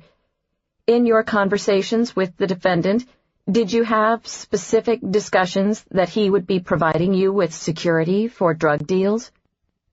The FBI agent nodded. Our arrangement was crystal clear. I paid the defendant $5,000. In exchange, he agreed to serve as a lookout and to be ready to intervene in the event other police officers attempted to interfere with the drug transfer. Is there any possibility the defendant was not aware that you were purportedly transferring narcotics? Cameron asked. Agent Trask shook his head. None. Before each transaction, I confirmed that the defendant was carrying his firearm. Then I would discuss with him the specific amount of cocaine or heroin involved. My partner would then arrive at the scene pretending to be the buyer, and the defendant would assist me in carrying the duffel bags of narcotics to the car. One time, he even joked with me and my partner that we were stupid to be doing the exchanges in fast food parking lots in the middle of the night. He said that would be the first place he and his fellow police officers would look for trouble. He informed us that if we wanted to deal drugs, the better location to do that was the train station. The defense attorney rose from his chair. Objection! Hearsay! Move to strike! Cameron turned to the judge. It's a preliminary hearing, Your Honor. Overruled. Cameron wrapped up her redirect and took her seat at the prosecutor's table. Because her office was swamped and understaffed, and because it was a preliminary hearing for what she considered to be a virtually open-and-shut case, she sat alone. The judge glanced over at the defense attorney. Any recross? No, Your Honor. Agent Trask stepped down from the witness stand. Then, as he passed by Cameron's table, the strangest thing happened. He gave her a polite nod. Cameron blinked twice, not sure she'd seen that correctly. Maybe he had some sort of tic she'd never noticed, because for the last 3 years, the Chicago FBI agents she'd worked with hadn't given her the time of day once they stepped off the witness stand, let alone the courtesy of a head bob.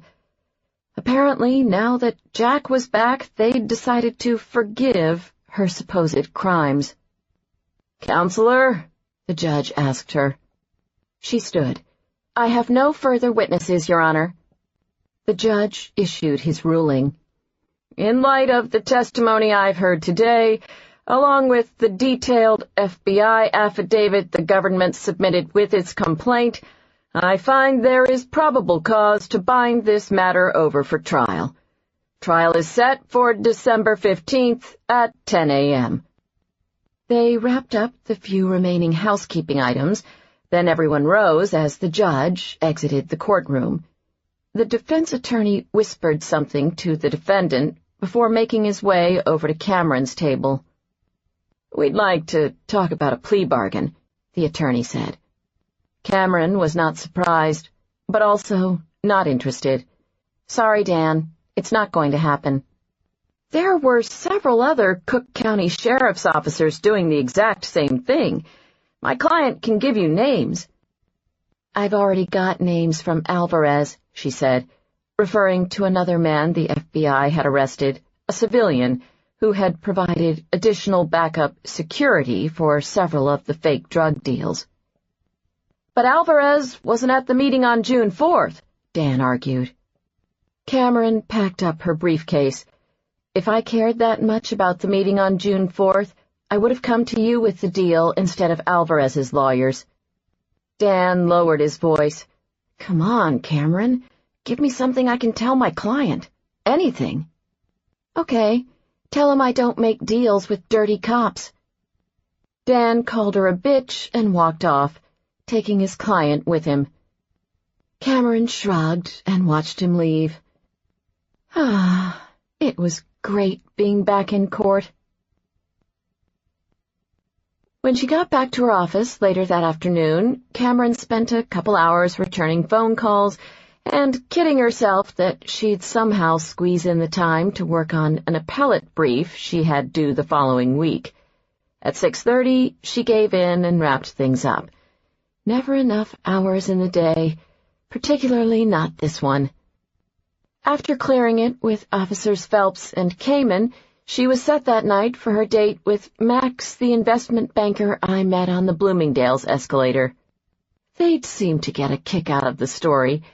A few weeks ago, she'd been doing some shoe shopping on her lunch break and was on her way back to the office on the down escalator when her phone vibrated, indicating she had a new message. She saw it was a notification from the court on a ruling she'd been waiting for, so she'd gotten off at the landing to read the decision. When she'd finished, she forgot where she was and stepped right into the path of a man getting off the escalator. They'd collided, and her purse and shopping bag went flying. "Oh my gosh, I am so sorry," Cameron said as she stumbled, then righted herself. "I wasn't looking." She caught sight of the tall drink of water standing before her. Not just tall, but also blonde, bronzed, and gorgeous. She was looking now, all right. She smiled demurely. "Oh, hello." He spoke. "I think you dropped some things." He bent down to scoop up her purse and shopping bag, and Cameron practically felt the breeze coming off her eyelashes as they fluttered. Such a gentleman. And he looked great in his navy suit, an expensive one judging from the cut. The shoebox had spilled open, and one of her new 4-inch silver strappy Miu Miu heels peeked out. "Nice shoes," the bronzed god said approvingly, handing over the bag and her purse. He raised an eyebrow. "For a special occasion?" "My best friend's wedding," Cameron said. "I'm the maid of honor. She said we could wear any silver shoes we want, but now I'm not so sure. I hope she approves." The bronzed god grinned. "Well, I don't know about the bride, but I think your date will definitely approve of them." "My date, right. I'm still working on that part," Cameron said. The bronzed god stuck out his hand. "In that case, my name's Max." 5 minutes later, he walked away with her cell phone number. "And what would his name have been if you'd already had a date to the wedding?" Colin teased when she called him later that evening. She hung up and called Amy. 4-inch heels? Are you sure you're going to be able to walk down the aisle in those? She wanted to know. "You guys are missing the point of this story," Cameron told her. "Are you bringing him to the wedding?" "You know, in all of the 6 minutes we spoke, I somehow forgot to ask." "Right, of course." There was a pause on Amy's end of the line. "But, hypothetically speaking, in case you do bring him to the wedding, do you think he looked like a steak or a salmon kind of guy? Because I'm kind of supposed to give the caterer a count by Friday." As if Cameron already hadn't been feeling enough pressure to find a date, now her singlehood threatened to throw the finely tuned inner workings of the most perfect wedding ever into utter chaos. "Can I get back to you on that, Aim?" she'd asked.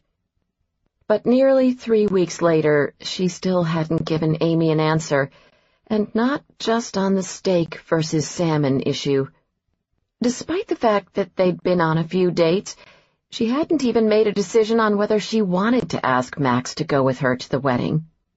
If it had been in Chicago, it would be a no-brainer, but she was on the fence about whether she wanted to spend the entire weekend with him in Michigan, sharing a hotel room.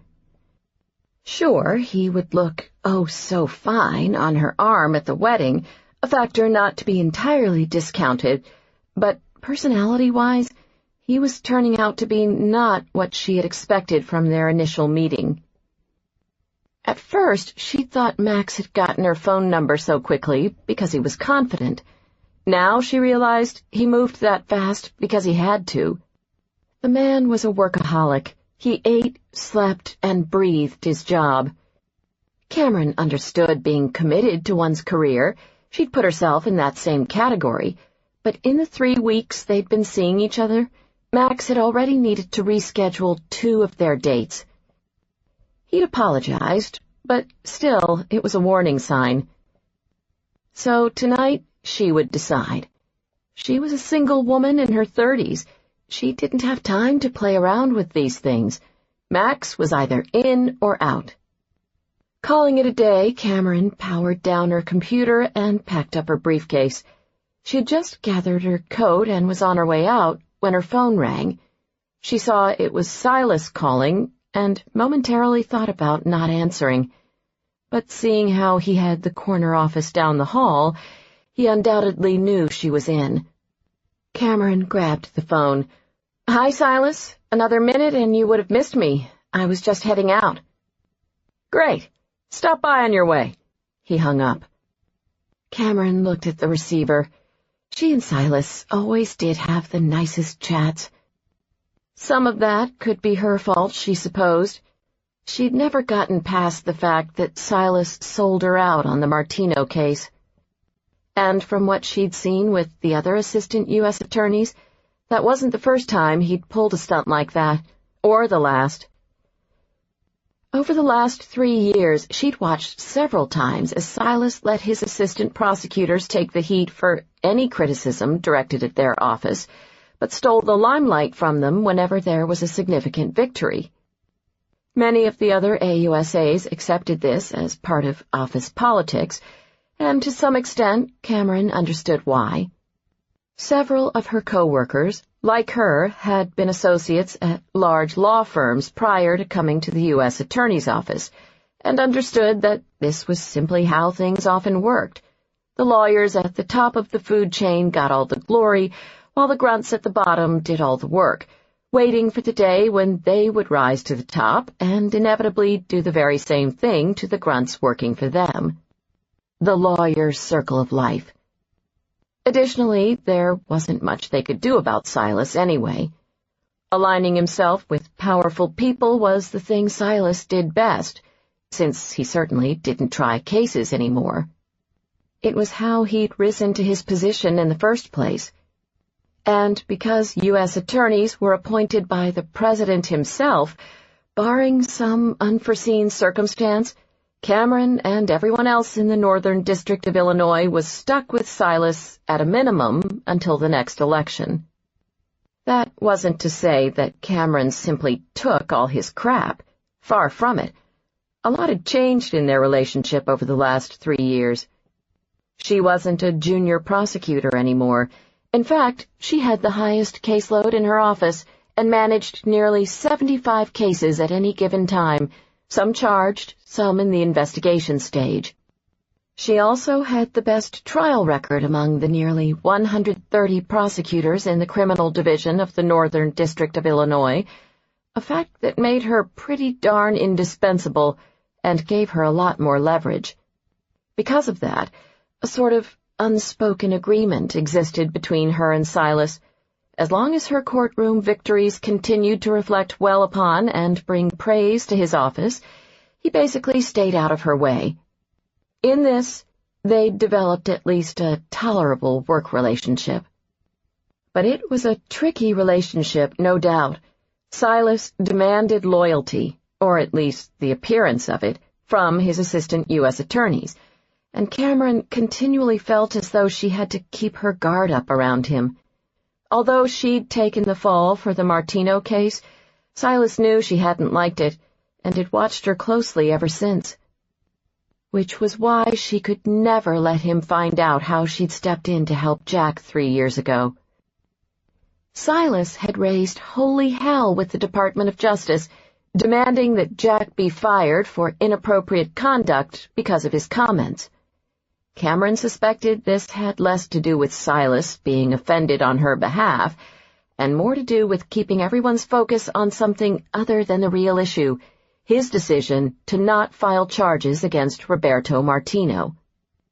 What Silas hadn't known was that Cameron had a contact at the DOJ, an old friend from law school, and that she had worked behind the scenes, trying to get him to agree to transfer Jack instead of an outright dismissal. To help strengthen her case, she'd gone to Davis's office early one morning a few days after Jack's comments. It was a risk, she'd known, but she'd also known that Davis had been fighting for Jack, and her instincts had told her she could trust him. She explained the situation, that Silas was angling for Jack's dismissal, and passed along the name of her contact at the DOJ. 2 people working behind the scenes were better than 1, she'd told Davis, then asked that he never discuss with anyone the purpose of her visit. "Why are you doing this?" Davis had asked as he walked her to his office door. "After what Jack said about you, I would have thought you'd be happy to see him dismissed." Cameron had asked herself this very question. The answer, simply, came down to her principles. No matter how angry she was with Jack for his comments, when it came to her job, she put personal differences aside, even in this case. She'd read the files. Silas hadn't read them, and the higher-ups in the DOJ hadn't either, but she doubted anyone could know the things she knew about those 2 days Jack spent in the hands of Martino's men and not have complete, utter respect for his dedication to his job. He may have had a lot of room for improvement in the personality department, but he was an incredible FBI agent. "Do you want to see Jack get fired?" she'd asked Davis in response to his question. "Of course not. He's probably the best damn agent in the Bureau." "I agree." With that being said, Cameron had opened the door and walked out of his office, and spotted Jack standing across the hall, staring at her. She'd had a moment of panic. No one was supposed to know she was there, but she kept her expression flat and emotionless and walked out without a word. She knew what Jack thought, the assumptions he'd made that day. He thought she'd been the one to get him transferred, probably assumed that she'd gone to Davis that morning to complain about him. Unfortunately, there wasn't much she could do about that. She'd gone over Silas's head to defend Jack, and in his book, that was a major breach of loyalty. She had no doubt that Silas would fire her on the spot if he ever found out. So she'd bitten the bullet and let Jack go on believing the worst about her. After all, he'd already despised her because of the Martino case. Adding another log to the fire wasn't going to make much difference. When Cameron got to Silas's office, she knocked on the door. He gestured for her to come in. "Cameron, have a seat." She stepped into the office, a large one by government standards, and richly decorated, too, and took a seat in one of the chairs in front of Silas's desk. "Sorry that I'm going to have to keep this short. I have to be somewhere in less than an hour, and I need to stop at home first." "I won't keep you long," Silas said. "I just wanted to make sure you're doing okay. You know, with everything you went through last weekend." Although his words were polite, there was a hint of annoyance in his eyes, perhaps anger even. Cameron answered cautiously, unsure how much he knew. "I'm doing fine. Thanks for asking." "You can knock off the vague routine, Cameron. I know all about the Robards investigation. The FBI director called me from D.C. this afternoon to say how much he appreciated our office's cooperation in the matter. Of course, I had no idea what he was talking about. I guess he just assumed that I would be in the loop when one of my AUSAs is an eyewitness to a crime that involves a U.S. senator and is placed under protective surveillance. I guess I would have assumed that, too." Since the cat was out of the bag, Cameron tried to smooth things over. She could imagine how much Silas had disliked being caught unaware with the head of the FBI. "I'm sorry if you were caught in an awkward position with Godfrey," she said. "The FBI agents in charge of the investigation Said I wasn't supposed to discuss the specifics of what happened with anyone. I understand it's a confidential matter, but I need to be aware when threats have been made against one of my attorneys. And if I receive any actual threats, I'll let you know. But so far, this is just a precautionary measure. Cameron couldn't tell if he was appeased or not. She thought it might be best to distract him, get him off topic. I don't know if the director mentioned this, but Jack Pallas is running the case. Silas's eyes widened with surprise. Pallas is back? When did that happen? Cameron shrugged. I think just recently. The point, in her mind anyway, was that he was back and, at least temporarily, tangled up in her life once again. So, what are you thinking? Jack rubbed his hand over his face and looked across his desk at Wilkins. I'm thinking that if I never see another lawyer again for the rest of my life, it'll be too soon. As expected, the footage from the hotel's video cameras hadn't produced any leads, and they'd now turned their attention to questioning Senator Hodges and his staff. Of course, his team of attorneys had made things as difficult as possible. But at least they'd learned a few things. Several members of Hodges' team had admitted knowing about his various affairs with call girls, and a handful even acknowledged knowing about Mandy Robards specifically. The first two people they had interviewed were Alex Driscoll, the senator's chief of staff, and Grant Lombard, his personal security guard. When questioned, both Driscoll and Lombard claimed to have been at home sleeping at the time of Mandy Robards' murder. For both men, there appeared to be no evidence to either contradict or confirm this. They both acknowledged that they were aware of Hodges' affair with Mandy Robards. In fact, both admitted knowing that Hodges planned to see her the night of the murder. Lombard had made the arrangements with the escort agency, which Hodges admitted was something he asked Lombard to do from time to time, and Driscoll had attended the charity dinner with the senator, and claimed to have learned then of Hodges' plans to see Robards later in the evening. Neither Lombard nor Driscoll had been particularly forthcoming about Hodges' affairs, but as the senator's bodyguard and chief of staff, they weren't expected to be. And though neither had an alibi, seeing how both men claimed to be home at the time of the murder sleeping alone, Driscoll was divorced and Lombard had never married, this again was not unusual. However, both did fit the rough physical description Cameron had given of the man she had seen leaving room 1308. It wasn't a lot, Jack knew, but it was enough to look into both men further. Let's get Driscoll and Lombard's phone records and cross-reference them with the numbers we have for Mandy Robards, Jack told Wilkins. And we should pull their credit card statements for the past 2 years, see if anything unusual turns up. In the meantime, we need to get started on that list Hodges gave us of people he believes might have a grudge against him. Wilkins nodded in agreement just as the phone rang. Jack saw the call was coming from the lobby security desk. Pallas, he answered. Officers Kamen and Phelps from the Chicago Police Department are here to see you. They say they have something for you from a Detective Slonsky, said the evening security guard. Thanks. Send them up. Jack hung up the phone and looked at Wilkins. Kamen and Phelps are on their way up. He frowned. Aren't those the guys Slonsky put on Cameron's surveillance? Wilkins glanced at his watch.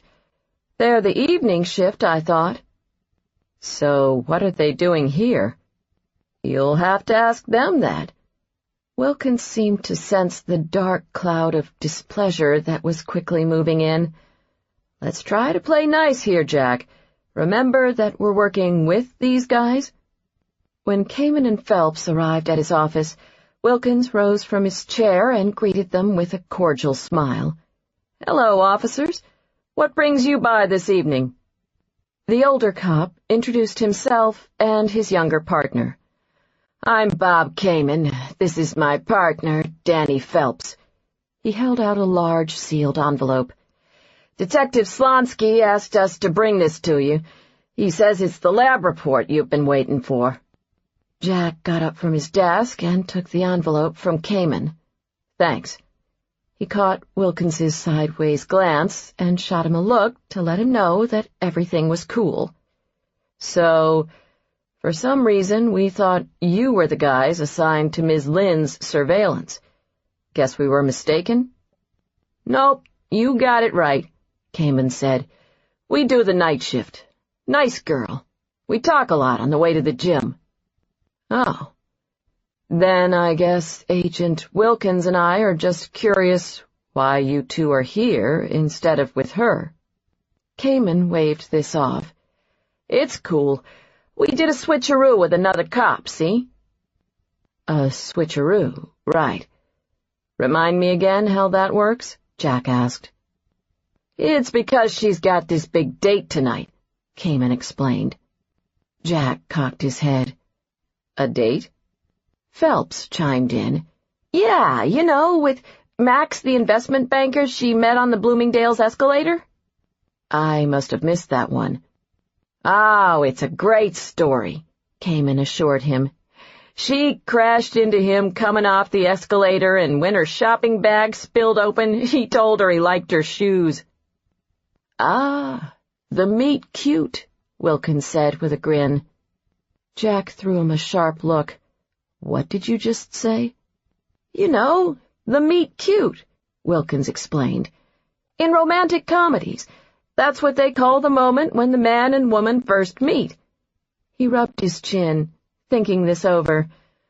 "I don't know, Jack. If she's had her meet cute with another man, that does not bode well for you."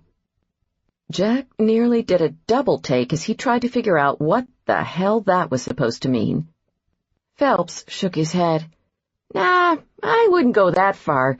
She's still on the fence about this guy. He's got problems keeping his job from intruding on his personal life. But she's feeling a lot of pressure with Amy's wedding. She's only got about 10 days left to get a date." "She's the maid of honor, see?" Kamen said. Jack stared at all three of them. Their lips were moving and sound was coming out, but it was like they were speaking a different language. Kamen turned to Phelps. "Frankly, I think she should just go with Colin, since he and Richard broke up." "Yeah, but you heard what she said. She and Colin need to stop using each other as a crutch. It's starting to interfere with their other relationships." Unbelievable. Jack ran a hand through his hair, tempted to tear it out. But then he'd have a bald spot to thank Cameron Lynde for, and that would piss him off even more. "Can we get back to the switcheroo part?" "Right, sorry. It was Slonsky's suggestion. Turns out her date tonight is at Spiaggia. You know it?" Phelps asked. Jack nodded. He'd never been, but he knew of it. A 5-star restaurant, one of the top in the city, it was located in the northernmost point of the Magnificent Mile, and known for its romantic views of Lake Michigan. "Well, Slonsky knows a cop who does security there in the evenings. Says he figured he'd put that guy on Ms. Lynde's detail while she's at the restaurant, since he already knows the layout of the place and everything," Kamen said. Phelps nudged him. "Tell him about the other part." Kamen folded his arms across his chest in a huff. "Slonsky also said this guy will blend better than we would at the restaurant. Whatever that's supposed to mean." Jack's eyes were drawn to the cuffs of Kamen's faded blue denim shirt, both of them stained with some sort of mystery red sauce. He'd put his marker on a chili dog as the likely culprit. "So we dropped her off at the restaurant and made sure she got in okay, and we'll go back when she's ready to leave. She's going to call us," Phelps said. Jack did not like the sound of this plan. He wasn't exactly thrilled about Slonsky sending in some new guy to watch over Cameron. Although after spending 3 minutes with Phelps and Kamen, he wasn't sure he felt much better about them watching her either. Still, he supposed he didn't have anything specific he could complain about. Slonsky was in charge of this side of the investigation, and they seemed to have thought things through, but the whole idea of this date just generally put him in a foul mood. Instead of saying anything that would give this away, however, he thanked Phelps and Kamen for bringing by the lab report and sent them on their merry way. Before they started babbling on again about Cameron and Max, the guy he couldn't give a crap about, and their meet cute or whatever. So he told her that he liked her shoes. So what? The whole thing sounded more like a meet lame to him. "I'm proud of you, Jack," Wilkins said after Kamen and Phelps left. "Not a single glowering look." "We're still on the glowering thing?" Before Wilkins could answer, Jack's phone rang again. He picked it up. "Pallas." On the other end, the operator who answered the office's main phone number informed him that she had Colin McCann on the line for him. Jack frowned. "Put him through." "I'm sorry to bother you." Colin started right in as soon as the connection went through, "but it's about Cameron, and I didn't know who else to call. I know this thing she's involved in is confidential."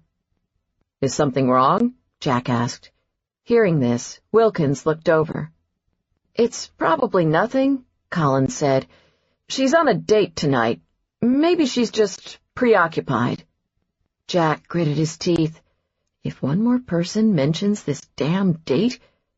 But she's not answering her cell phone. I called her several times, and I keep getting her voicemail. "She probably turned it off," Jack said. "Wouldn't want anything to interrupt her night with Max, who apparently has a fetish with women's shoes, after all." "That would certainly be a first," Colin said. "She's never once turned that thing off, as far as I know.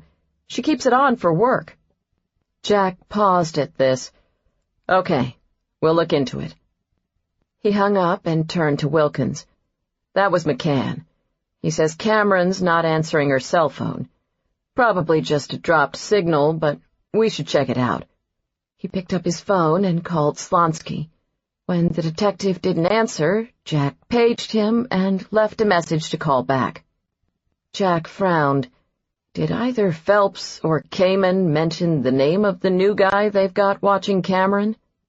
Wilkins shook his head. No? Jack quickly looked up the number for Spiaggia Restaurant and dialed.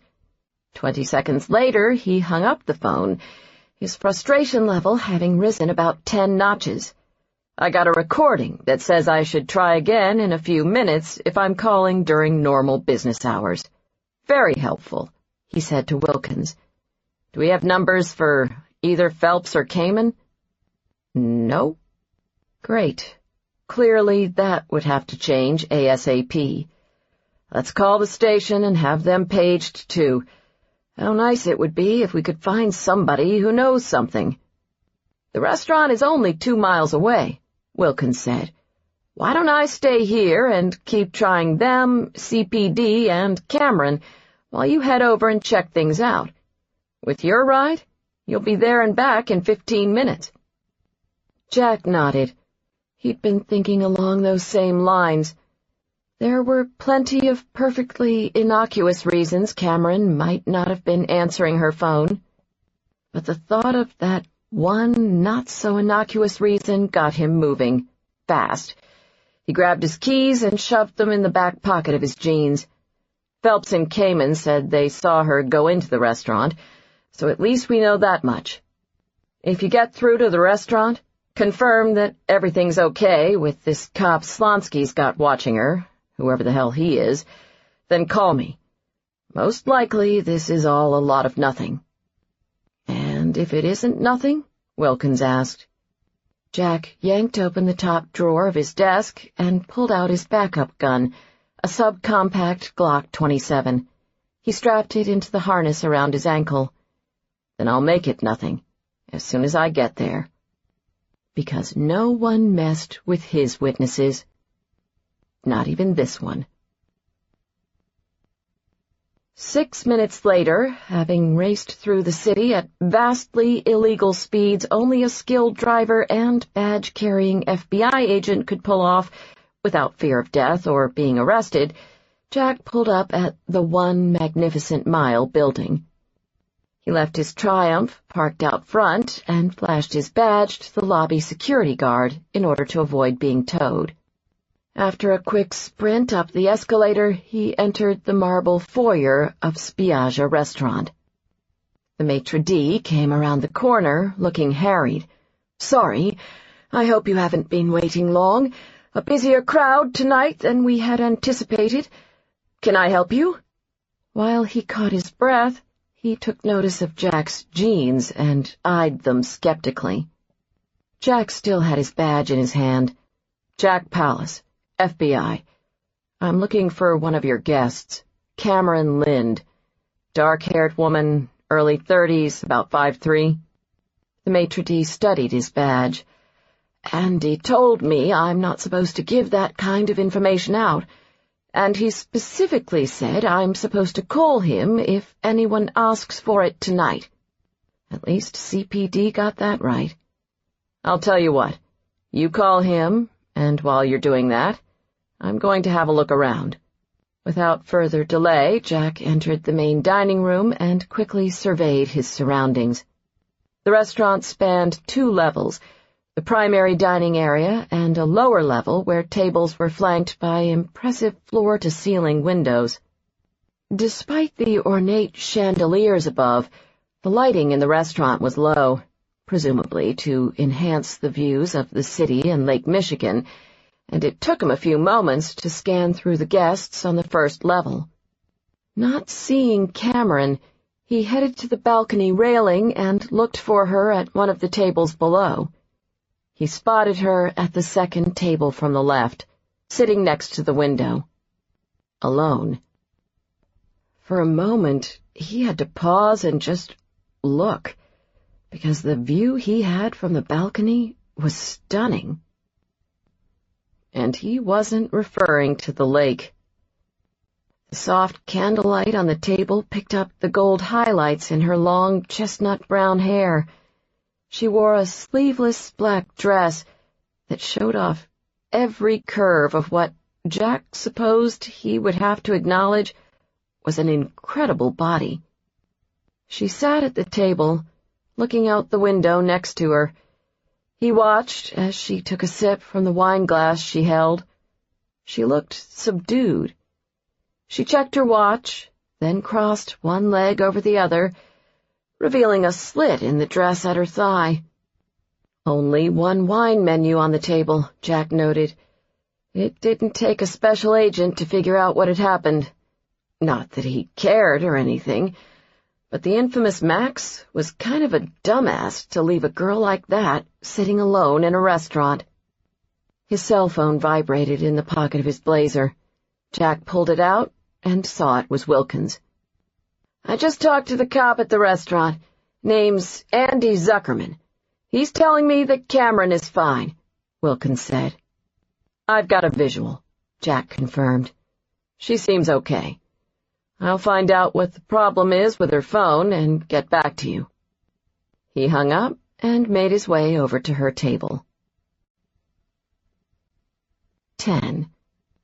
Cameron checked her watch, wondering what the statute of limitations was before a woman, clearly dressed for a date, sitting alone at a table in one of the most romantic restaurants in the city, began to look wholly pathetic.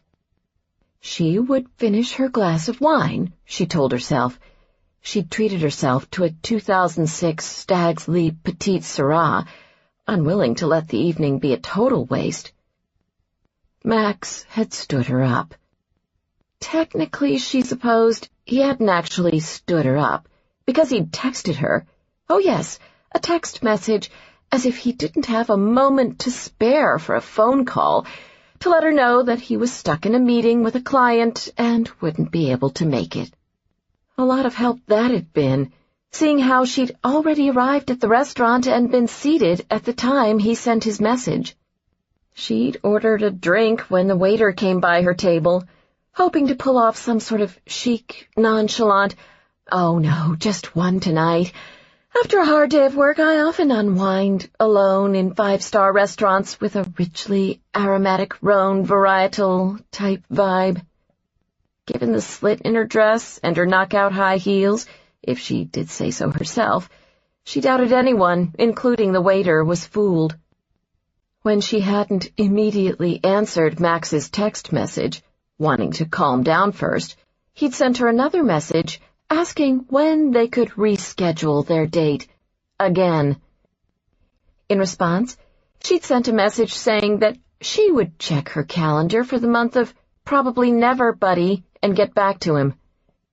Then, thinking Max might have a thing or two to text in response to that, she'd turned down the ringer on her phone, not wanting to disturb the other restaurant guests with further incoming message beeps. Frankly, at that point, she didn't want Max bothering her either.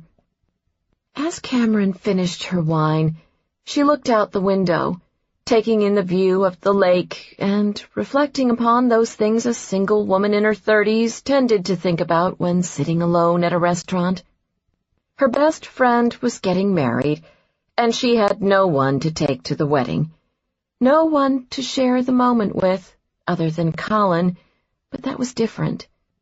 It wasn't the biggest deal, she knew, particularly with the much more serious issues she'd faced lately, but she certainly wouldn't kick up too much of a fuss if fate wanted to throw her a bone or two in the man department. What happened to Max? Surprised to hear the voice, Cameron looked over and saw Jack standing at her table. Fate was so clearly mocking her. Cameron frowned. "What are you doing here?" Perfect. Just the man she wanted to run into right then. "You haven't been answering your phone. Are you having problems with it?" Jack looked displeased. Big surprise there. "It seems to be working fine." Cameron reached into her purse and pulled it out to check. She realized what she'd done. "Oh, I turned the ringer down. I must not have heard the calls over the noise of the restaurant." She peered up at him. "Were you trying to call me? Is something wrong?" "Colin called. He couldn't reach you, got nervous, and called me. Then we couldn't reach you or get through to the restaurant, so here I am," Jack said. Cameron ran her hands through her hair, feeling very tired. It had been a long day. She'd gone one round with her opposing counsel in court, another round with Silas, and then had been ditched by her date. From the look on Jack's face, he was gearing up for another sparring match, and she wasn't sure she had it in her right then. "I'm sorry," she said. "I wasn't thinking when I turned down my phone. I apologize that you had to run all the way over here for nothing. Glower at me all you want. You've earned it this time." Jack took a seat in the chair across from her.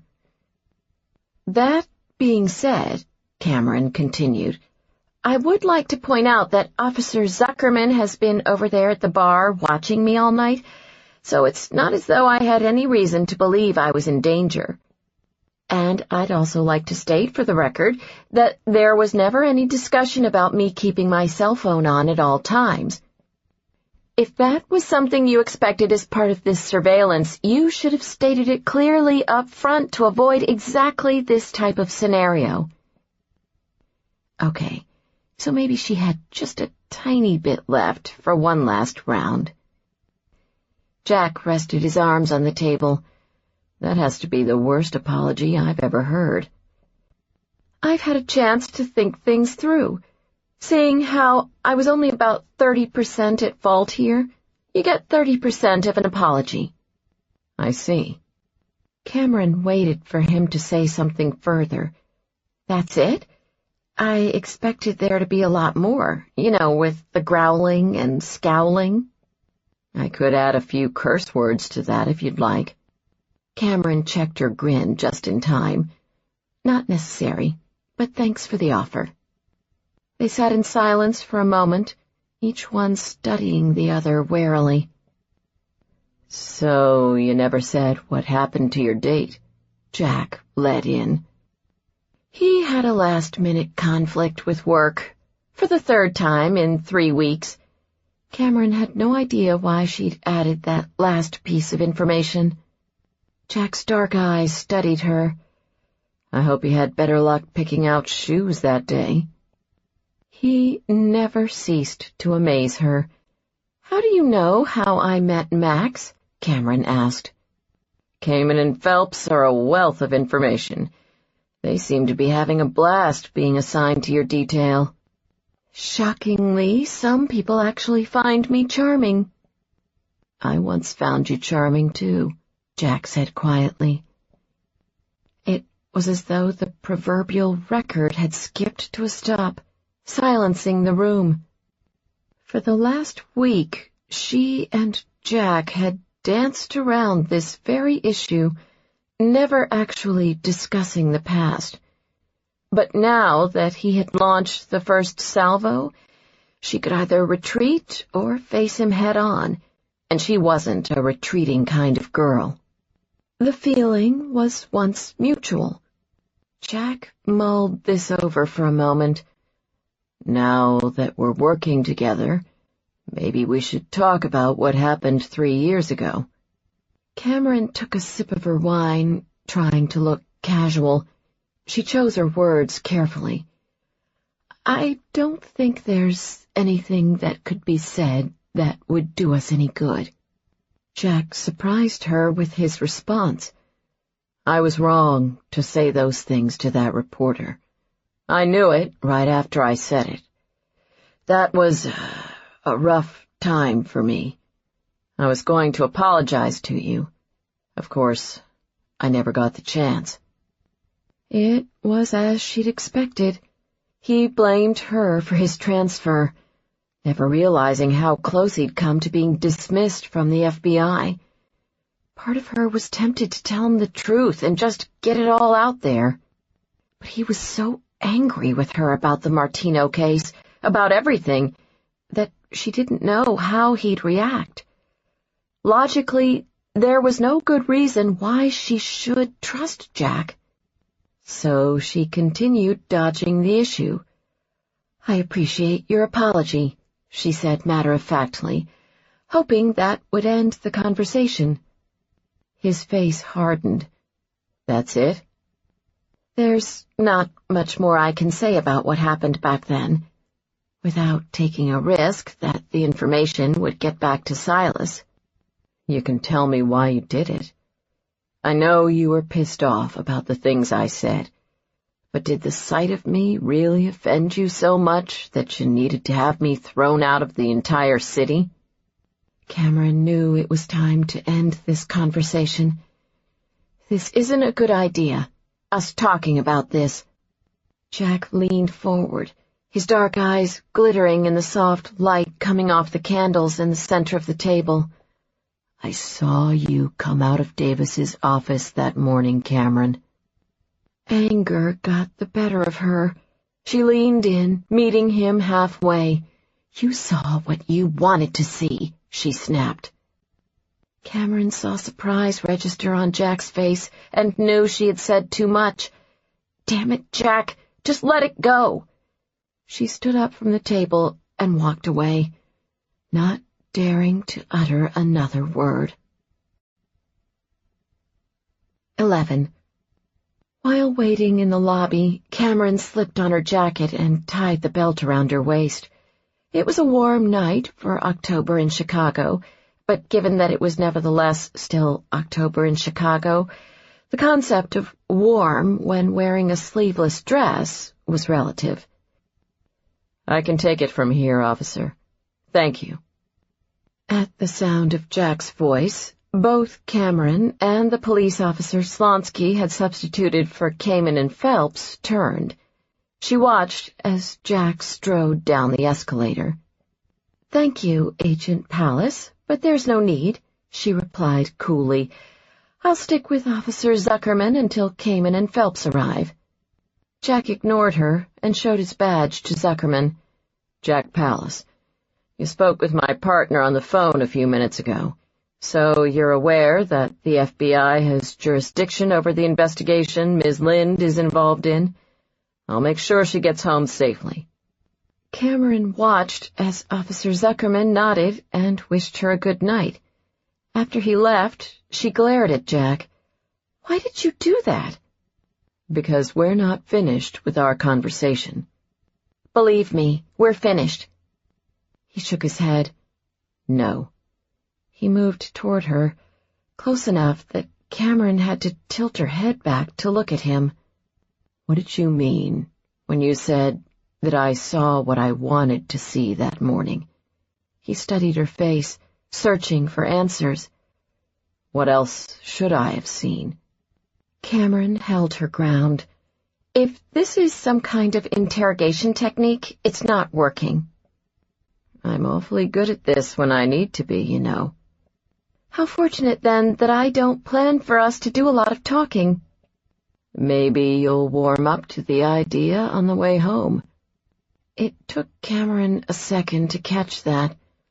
"I'm not going home with you." Jack nodded.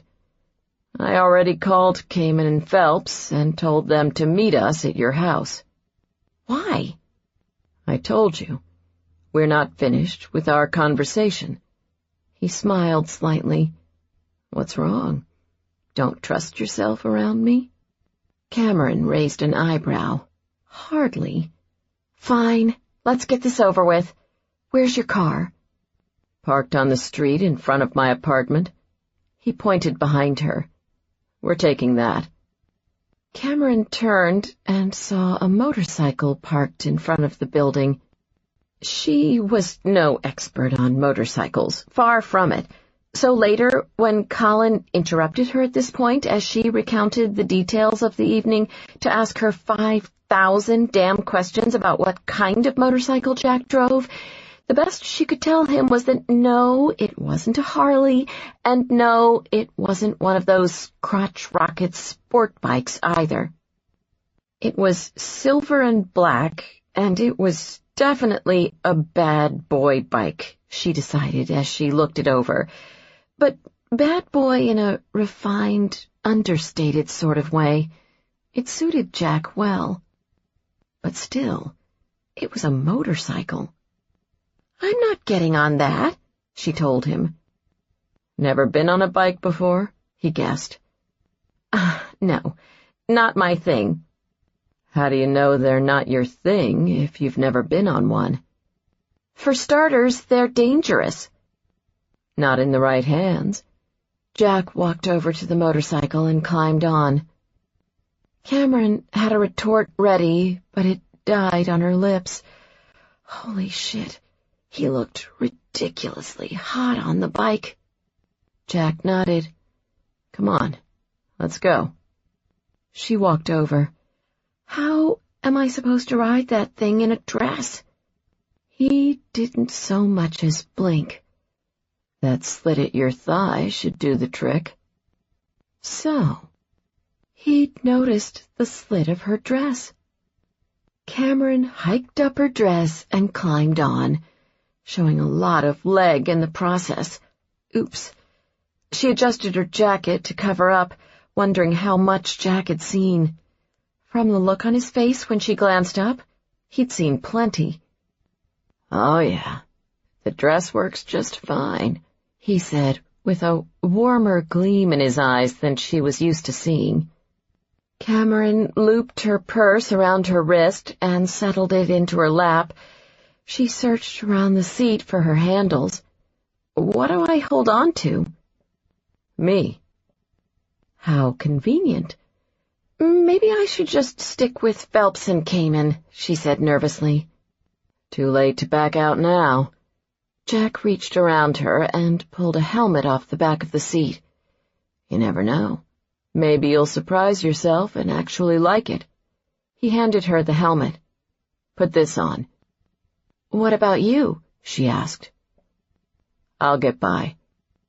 At least it would make him drive more carefully, or so she hoped. She slid the helmet over her head as Jack fired up the engine with a loud roar. Without thinking, she grabbed his waist and slid closer to get a better grip. Before they took off, since these could very possibly be her last words, she flipped up the helmet visor and leaned forward to speak over the bike's engine. "Don't do anything crazy. I'm the maid of honor in my friend Amy's wedding, and she'll kill me if I have to be wheeled down the aisle in a body cast. Plus, I got these new 4-inch heels just for the occasion, and they will not go well with crutches." She flipped the visor down. Jack spun around in his seat and flipped the visor back open. "Don't worry. Since it's your first time, I'll be extra gentle." With a wink, he flipped the visor shut. She flipped the visor back open. Nice innuendo. Am I supposed to be charmed by— Jack reached around and cut her off by flipping the visor shut again. "Sorry. No more talking. It distracts the driver." From behind the helmet, Cameron clamped her mouth in frustration. If he killed them both on the stupid bike, it was really going to piss her off that she didn't at least get the last word in. But as they drove away from the building, her fear of motorcycles quickly surpassed her annoyance with Jack. She wrapped her arms tightly around his waist. They drove down Michigan Avenue for less than half a block before pulling to a stop at the light that would take them onto Lakeshore Drive. Through the helmet visor, she watched as the light for the cross street turned yellow, then red, and she closed her eyes as their signal turned green, and they took off at a breathtaking speed. When she opened her eyes, they were shooting through the Oak Street underpass, then suddenly they were up and out in the open air, with nothing but the wide expanse of Lake Michigan on their right. The formidable waves of the lake crashed against the breakers, and, unable to help herself, Cameron glanced over her shoulder at her favorite view of the city, the Hancock Building and the other skyscrapers rising majestically next to the lake, along with the twinkling lights of the Ferris wheel at Navy Pier. Every bitterly cold February when she asked herself why she lived in Chicago, this view was the answer. She turned around and pulled closer to Jack as they raced along the drive past Lincoln Park Zoo and the harbor. The air was brisk, but she had her jacket, and he blocked most of the wind. And as much as she hated to admit it, the ride was exhilarating. Her adrenaline was flowing, and several minutes later, when they slowed to exit off Lakeshore at Belmont Harbor, she flipped open the visor of the helmet. "Take the long way," she said breathlessly in Jack's ear. It was hard to tell over the motorcycle engine, but she was almost certain she heard him chuckle. When they slowed down, she relaxed and loosened her grip around his waist. Without thinking, her right hand just sort of happened to graze along his stomach, and she felt his abdominal muscles tighten in response, firm and hard as a rock. And that was pretty much the moment she started thinking about sex. In her defense, to start things out, he was the hottest man she'd ever laid eyes on, and now her hands, too, and it certainly didn't help that she was straddling him between her legs. As they drove, nice and slow, along the side streets, Cameron tried to pull her mind out of the gutter. But then they stopped at an intersection, and she noticed how Jack's hands worked the handlebar clutch thingy as he revved the engine, almost like a caress, and she began imagining other things his hands could caress, strong hands that could lift her up, hold her down, flip her over, pin her against a wall. And she realized then that her mind was already so far down in the gutter she'd need an extension ladder to get it out, so she might as well just give in to the whole darn fantasy. They were just getting to the good part in her head. In her mind, she had revised the scene from the other day when Jack and Wilkins came by to tell her about the surveillance, only this time it was only her and Jack. No clue how he actually got inside her house. Useless details. And this time, she had just stepped out of the shower, with perfect makeup and hair, of course, and he was waiting in her bedroom, an act that would be stalkerish in real life, but was necessary to advance the storyline. And he said some sly bit about was she going to be a cooperative witness, and she said something equally sly back. She hadn't come up with the exact line yet, but at this point the dialogue became superfluous. And then she dropped her towel to the floor and walked over, and without saying anything else, they tumbled onto the bed and pulled in front of her house. The motorcycle came to a stop, and Cameron blinked as she came back to reality. She sat there, needing a moment to regroup, trying to focus on the fact that the man she was with was Jack Pallas, who had only meant trouble for her in their brief but bad history together. Noticing that she hadn't moved, he turned around and flipped open the visor of her helmet. "You okay in there?" Cameron snapped out of it. "Sure, I'm fine." She pulled off the helmet, handed it over to him, and even managed a nonchalant look. Or so she thought. Jack looked at her closely. "Are you blushing?" Cameron shrugged. "I don't think so. Maybe there's a little color on my cheeks from the wind." "You were wearing a helmet."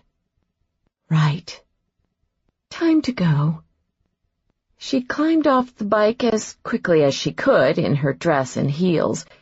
Jack had parked the motorcycle next to the curb, and the added inches made it easier for her to get down. With an efficient nod, she said her goodbye. "Thanks for the ride. Good night." She turned and headed toward her front gate. "Hold on. I need to check out your house." She stopped, having forgotten about that. "Well, let's hurry up then," she said over her shoulder. She got to the gate and reached for the handle when his hand came down over hers. "Anxious to get rid of me, are you?" he asked. Cameron turned around. "Yes." Jack paused, as if seeing something he hadn't expected. He took a step toward her. "Why are you looking at me like that?" "Uh-oh. Trouble." She tried to play it off. "Like what?" She opened the gate and backed toward the front steps. Jack continued to advance on her. "Like that." Cameron put her hand on the stone ledge and slowly climbed up the stairs. "You're imagining things." He shook his head slowly. "No." "I must have gotten worked up from my first motorcycle ride," she lied, "and possibly from thinking about riding something else, too." Shameless. Jack clenched his jaw. "Christ, Cameron." As he backed her toward the door, his expression was part angry, part, wow, something else entirely. "What the hell am I supposed to do when you look at me like that?" "Ignore it. Stay focused on the fact that you hate me." "I'm trying. I'm really trying here." He had her trapped against the door. Cameron wondered if he could hear the pounding of her heart. It was beating so fast. Jack put his hand on her hip. Such a simple touch, but Cameron's breath caught nevertheless. With her back pressed against the door, the only movement of her body came from her chest, her breathing short and quick in anticipation. Jack's gaze fell on her parted lips. He slid his other hand to her nape and tilted her head, pinning her with dark eyes so hot she felt the burn in her stomach. She knew she could push him away if she wanted to. She didn't want to. His gaze softened. "Cameron," he said huskily, and she felt as though she melted right there.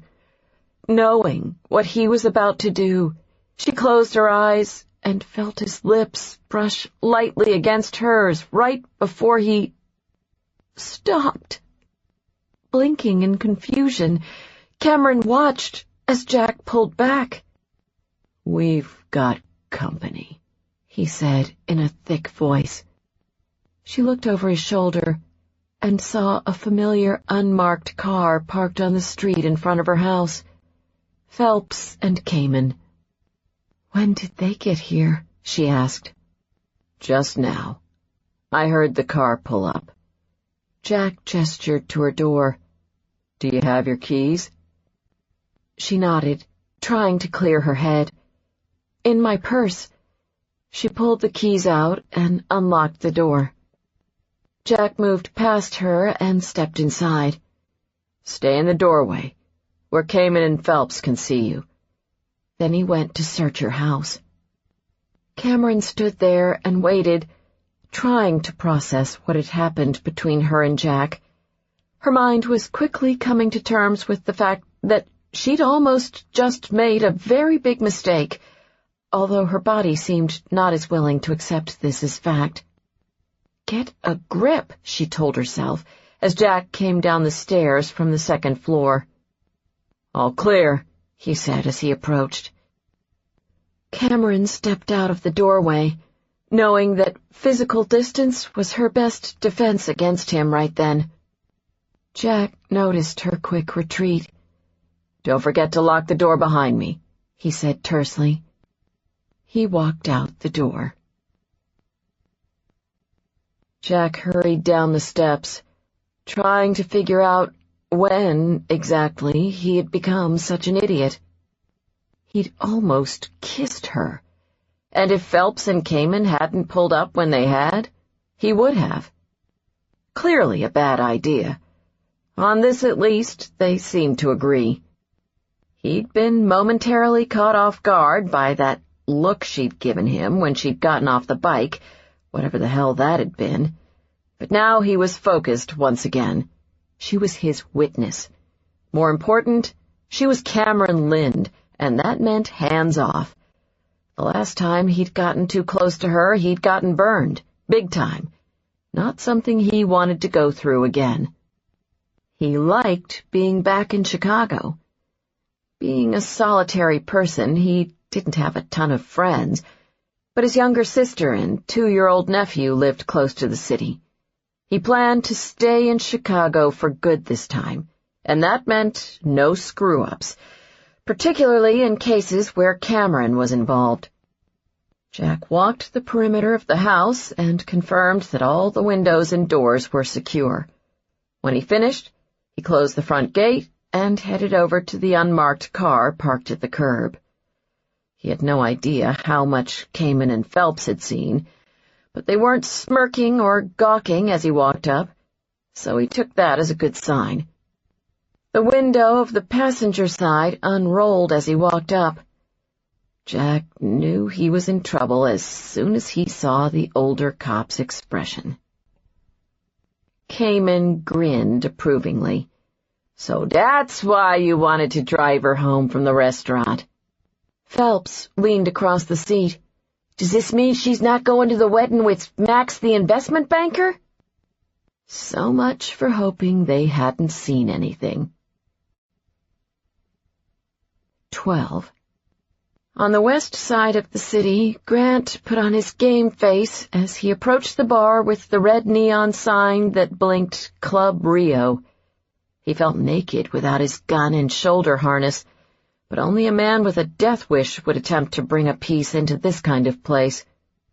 He opened the door, and the loud, rhythmic beat of salsa music spilled out. Almost immediately upon stepping inside, a bouncer dressed in black and wearing an ear wire frisked him. He asked the bouncer where he could find Mr. Black. That was all his contact had told him, to ask for a Mr. Black.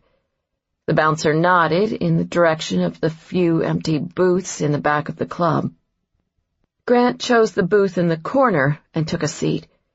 It was doubtful that anyone would hear him and Mr. Black over the music, but given the stakes and the purpose of his visit, he didn't want to risk having any eavesdroppers. A waitress came for his order, and he asked for a whiskey neat. He didn't plan to drink it, but appearance was everything in situations such as these, and he didn't want to look overly nervous or suspicious. After the waitress came back with his drink, he sat back in the booth and feigned interest in watching the dancers out on the floor in the center of the club. In the middle of the second song, a tall, thin man in his 40s showed up at his table. He wore an open-neck white cotton shirt that hung loosely over dark jeans and had shortly cropped, bleached blonde hair. His arms, exposed by his rolled-up sleeves, were covered with tattoos. Not exactly the image he'd had in mind. "Are you Mr. Black?" Grant asked. "Good guess," the man said in a slightly raspy voice. He took a seat across the table. "I hear you're looking for information about an FBI investigation, Mr. Lombard." Grant decided against asking how he knew his name. "I heard that Roberto Martino might be able to assist me." Mr. Black lit up a cigarette and exhaled smoke across the table. "Mr. Martino doesn't assist people, Mr. Lombard. People assist him. Tell me something. Does Senator Hodges know you're here?" Grant also decided against asking how they knew who he worked for. "He doesn't need to know. His chief of staff sent me," he said, playing up the charade that he was there only on Driscoll's orders. Not that anyone was likely to find out about this meeting. Club Rio was not a bar that told its secrets. "Why should I care about Senator Hodges' chief of staff?" Mr. Black asked. "He has the ear of a very influential man. Having a connection to Senator Hodges could be useful to your boss one day." Mr. Black considered this, and he took another drag of his cigarette. "Maybe. Maybe not.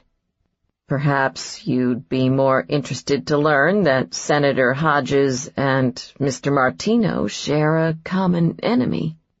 "Martino has many enemies. You'll have to be a lot more specific." "Jack Pallas." Grant caught the quick flash of recognition in Mr. Black's eyes. "So you know him?" Mr. Black nodded. "Yes, I know Jack Pallas. Although he had a different name when I knew him."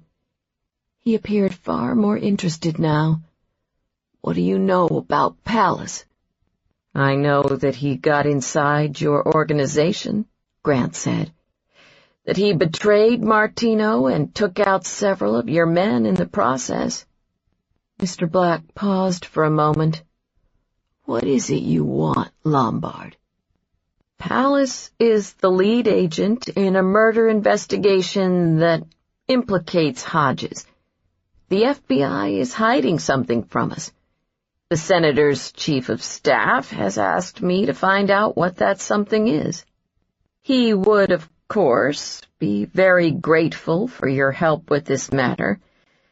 As the senator's primary advisor, he would hope to be able to return the favor someday." Sure, he'd embellished on Driscoll's orders, but the way Grant figured it, if Roberto Martino ever came to collect on the favor, that would be Driscoll's problem, not his. As if silently beckoned, a waitress appeared out of nowhere and set an ashtray before Mr. Black. He flicked the ash off his cigarette, then rolled it against the ashtray, rounding off the cherry. He took another drag, and Grant could tell he was considering his offer. "Look at it this way. By helping us out, you get to fuck with Pallas's investigation," Grant added.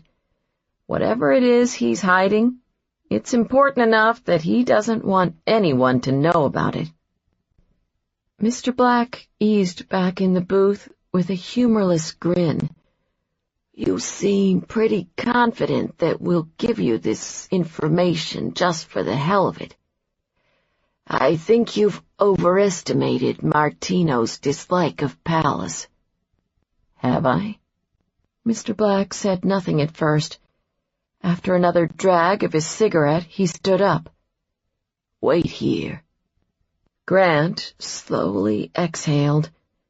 Assuming he didn't return with a couple of goons and a car with a plastic-lined trunk, it looked like he might be on his way to getting some answers. Mr. Black returned a few minutes later. He tossed a folded piece of paper onto the table. "This man will help you. Meet him at this address at 10 o'clock on Saturday night. You now owe us, Lombard. Not some chief of staff or anyone else. You. So I hope whatever information this man has, it's worth it." Grant felt the anger rise in him, although he refused to show any reaction. He hoped the information was worth it, too. He was counting on it. He unfolded the paper and saw a name and an address. He looked up, sure he was being played. This can't be right. It's right. Mr. Black walked away from the booth and disappeared into the crowd. Grant glanced back down at the paper in his hand. This was a surprising turn of events.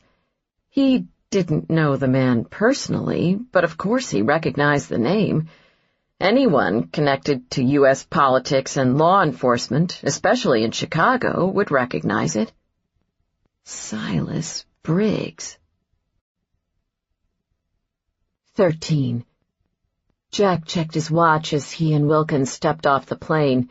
The delay in their flight had put them over 3 hours behind schedule. The joys of air travel. Granted, he'd already been in a bad mood before the flight delay. Davis had called to check in while he and Wilkins had been waiting to board, wanting an update on the investigation.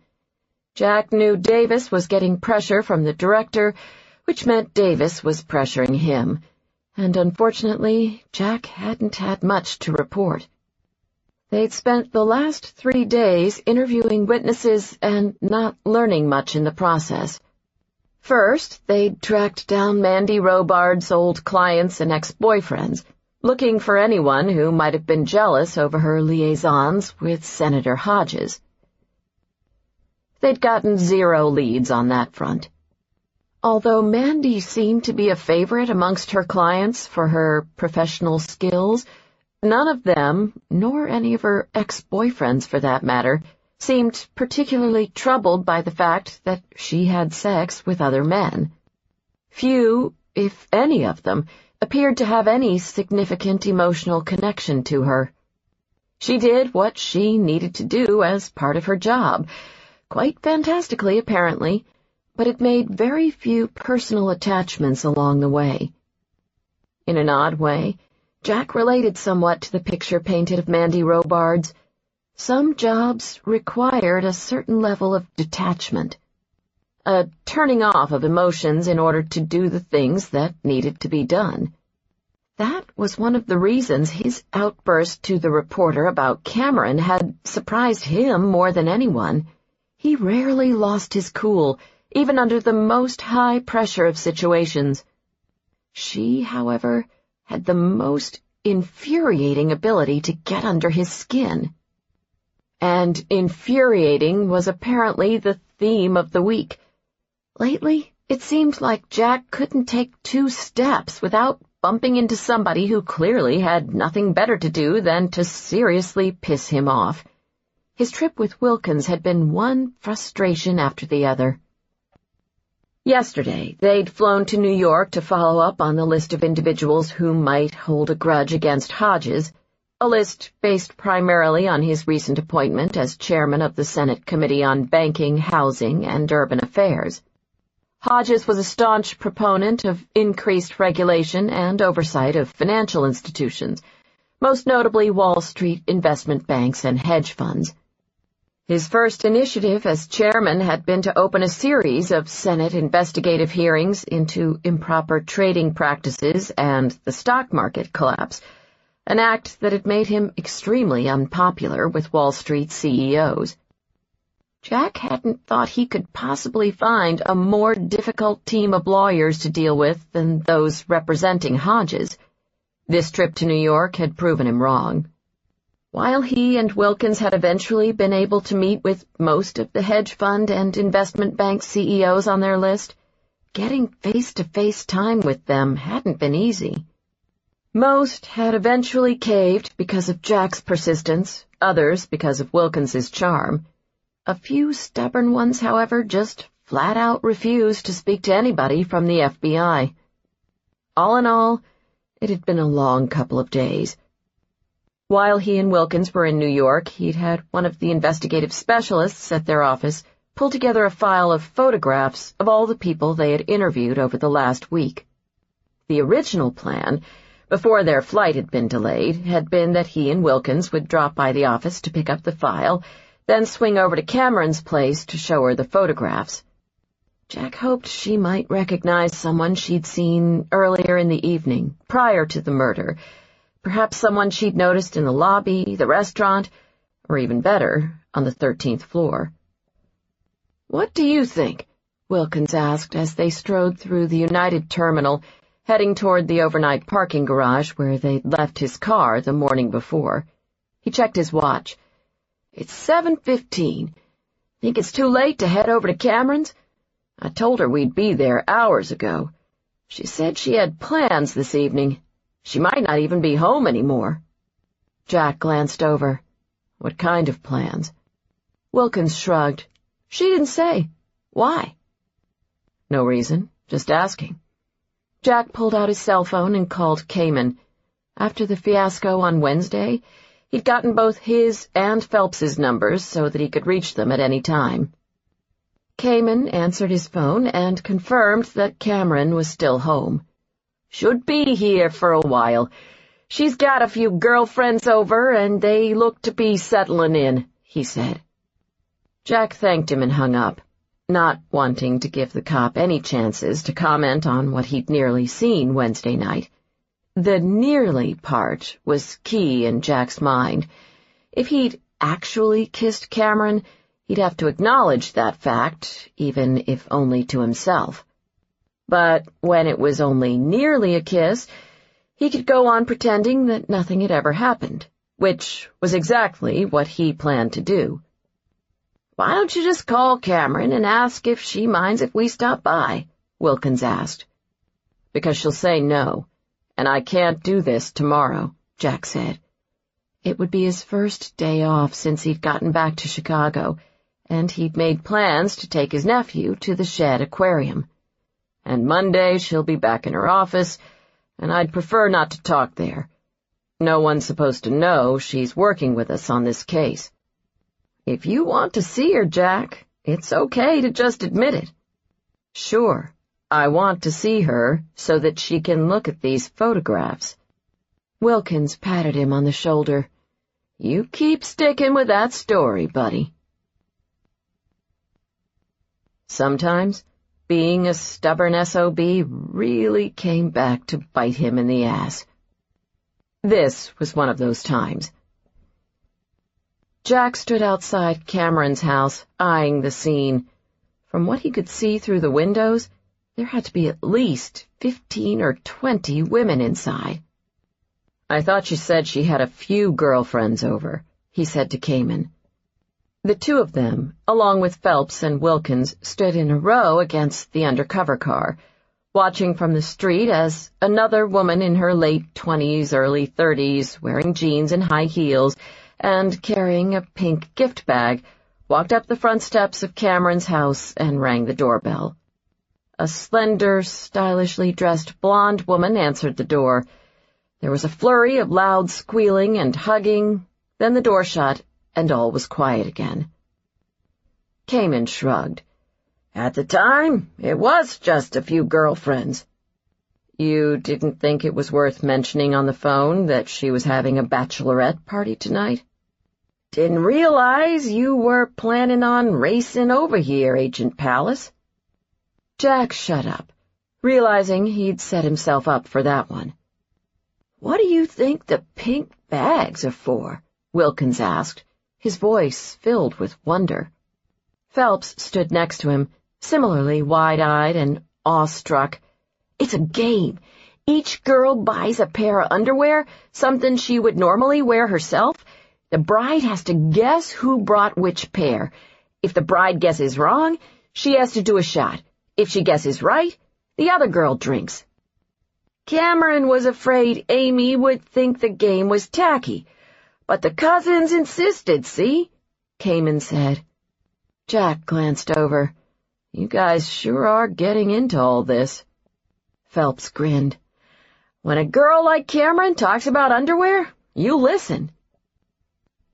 How about you, Jack? Could you do it? Wilkins asked. Do what? 20 pairs of underwear.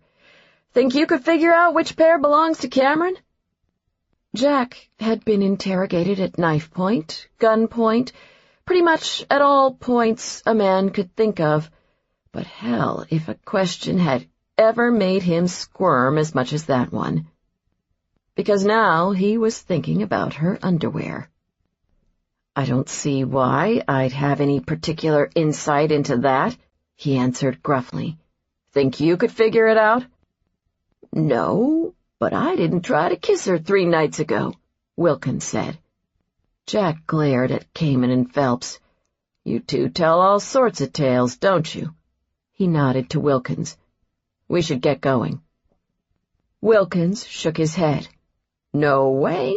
We came to show Cameron those photographs, and that's what we're going to do. Jack pointed to the house. You can't seriously be thinking about going in there. Wilkins's eyes sparkled with excitement. Oh, I'm going in all right. And you are too, partner. You thought going into a purse was sacrosanct? Infiltrating a bachelorette party is way beyond that. Wilkins rubbed his hands together eagerly. I know, and I'll never have an excuse like this again. You're an FBI agent, Sam, Jack reminded him. I'm also a single man, Jack, and inside that house are 20 gorgeous women who are drinking and showing off their panties. It's a no-brainer. He pushed off the car and headed toward the house. Easy for you to say, good cop. I'm the one who's going to catch hell for this, Jack grumbled as he followed. Wilkins grinned. I know. That's what makes it so perfect. Cameron stood in front of her refrigerator, trying to find a place to put all the leftover trays of cheeses, fruits, and truffles. Amy's cousin Jolene sidled up from behind the door. So, when is the stripper coming? Cameron shook her head. I told you, no stripper. She kept her voice low. If Amy even heard the word stripper that evening, there'd be hell to pay. As maid of honor, she had been given a detailed list of acceptable activities and events for the bachelorette party, and naked man-flesh unequivocally had not been on it. Not surprisingly, Amy's other cousin Melanie popped her head around the refrigerator door next. Like bookends, they came as a pair. If you saw one, the other was sure to be bringing up the rear close by. We thought you were just saying that so Amy didn't suspect anything, Melanie said. Cameron had noticed that the cousins had an odd, passive-aggressive way of using the collective we when expressing displeasure with something. Yes, we assumed that was all a big charade so that everyone would be surprised, Jolene added. If it was an issue of money, we would have been happy to pay for it, Melanie threw in. Cameron had to bite her tongue. Oh, for the naked man-flesh, they were willing to chip in their time and money, 2 things they certainly hadn't been forthcoming with thus far, but in the spirit of bridesmaid camaraderie, she plastered on a smile. "It's not an issue of money. I promised Amy no strippers. Sorry." In exchange, she had extracted a similar no-nudity clause from Amy in the event that she ever got engaged. Something that did not look particularly likely as of late, considering that she had A, no boyfriend, and B, no prospects. She was definitely going through some sort of rough patch, first with Max, and then with that bizarre, almost kiss with Jack on her doorstep. Post-traumatic stress, she had decided. Definitely. She'd ear-witnessed a murder, after all. One could practically be expected to behave in bizarre, erratic ways under such circumstances. Amy walked into the kitchen. "There's someone at the door, Cameron. A man." The cousins' eyes lit up as they exchanged greedy looks. "The naked man-flesh has arrived." Amy pointed at Cameron accusingly. "You promised. If this is what I think it is, be forewarned. You will pay for it tenfold when it's your turn." Cameron smiled as she brushed past Amy to answer the door. "Relax. It's probably the limo driver letting us know he's here." Amy followed her out of the kitchen, then made a sharp left and bolted up the stairs. "Seriously, Aim, it's not a stripper," Cameron laughed. "Just touching up my makeup," Amy called down as she hightailed it out of sight. Cameron checked the peephole. Surprisingly, it wasn't the limo driver. She opened the door. "Agent Wilkins." She stepped outside and partially closed the door behind her for privacy. "Is everything all right?" Wilkins smiled. "Looks like you've got some party going on in there. Is it a special occasion?" "My friend Amy's bachelorette party." "A bachelorette party? You don't say. Wow, I wished we'd known." "We?" Cameron asked. "Jack's skulking around somewhere. Said something about checking the security of the outside perimeter. That's FBI code for stalling. Anyway, we're here to show you those photographs we talked about." He shifted to the side, trying to peek around the door. "I thought we were going to do that earlier this afternoon." "Darn flight delays. It's okay, you're busy, I can see that. We can come back some other time." Wilkins flashed her what undoubtedly was one of the best good cop grins she'd ever seen. Cameron nodded approvingly. "Not bad. And this time you didn't even have to bring me coffee. Can we get this done in 20 minutes? 15, Wilkins promised. She gestured for him to come in. "I'll tell everyone you're here to talk about one of my cases. I obviously haven't told the other girls about all this, other than Amy, who, like Colin, knew she was being watched as a precautionary measure." The door behind her flew open. Jolene and Melanie stood in the doorway. "Haven't told the other girls about what?" Jolene demanded to know. She spotted Wilkins and smiled. "I knew it. Cameron, you really had us going there. We knew you wouldn't let us down." With a careful eye, she sized Wilkins up from head to toe. You look a little skinny. You better at least do full frontal." "Excuse me?" "They think you're a stripper," Cameron explained. Wilkins seemed flattered by this. "Oh, sorry, ma'am. I'm just an FBI agent." Melanie winked. "Sure you are."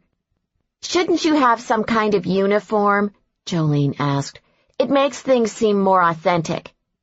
"But I'm a special agent. Only trainees wear uniforms." Jolene shared a look with Melanie. "That's a new one." Cameron was just about to suggest that Wilkins show the cousins his badge when Jack walked up the steps and stopped in her doorway. "Sorry we're late," he said with a curt nod. The cousins' mouths dropped open as each of them caught their first glimpse of Jack. He wore jeans and a dark blazer with an open-necked shirt. Objectively, Cameron knew what they saw. The tall, dark whateverness, the gorgeous face, blah, blah, the sexy, lean body that was tailor-made for all kinds of sin. Who cared? Certainly she wasn't paying any attention to those things. Jolene reached out and grabbed Cameron by her sleeve. She pulled her off to the side. Holy shit! This is Audible. Something About You by Julie James. Narrated by Karen White. 14. It's a negotiable rate. Cameron turned around from the cabinet she'd been reaching into and saw Jack standing in the doorway. It took her a second, then she smiled. Sorry about that. She adjusted her sweater, a thin, deep V-neck black wrap that tied at her waist. When she'd been reaching for the glasses, the neck of the sweater had slipped off her shoulder, exposing the camisole she wore underneath. Jack said nothing as she pulled the sweater back up. He gestured to the shelf she'd been reaching for. Need some help? He walked over and set down the file he'd been carrying on the counter below the cabinet. Sure. We need more glasses. And apparently I need to start wearing 5-inch heels. She pointed. The ones on the left? I didn't realize I'd have so many white wine drinkers. How many do you want? 2 for now.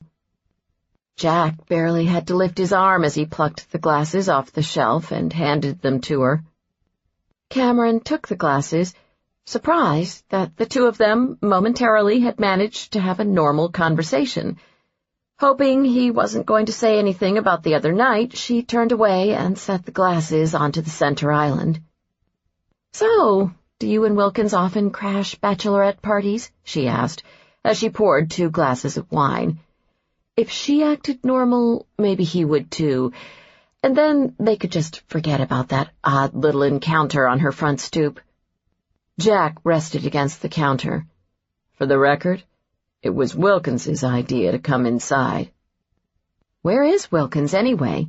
Cameron asked. In the living room, being accosted by 18 women who think he's a stripper. I thought it was best to duck in here. So much for never leaving a man behind. If he starts screaming, I'll lay down a cover fire and go pull him out. Jack held up the file. Ready to do this? I don't want to keep you from your party. Cameron nodded and took a seat at the counter. Jack began spreading out photographs on the granite in front of her.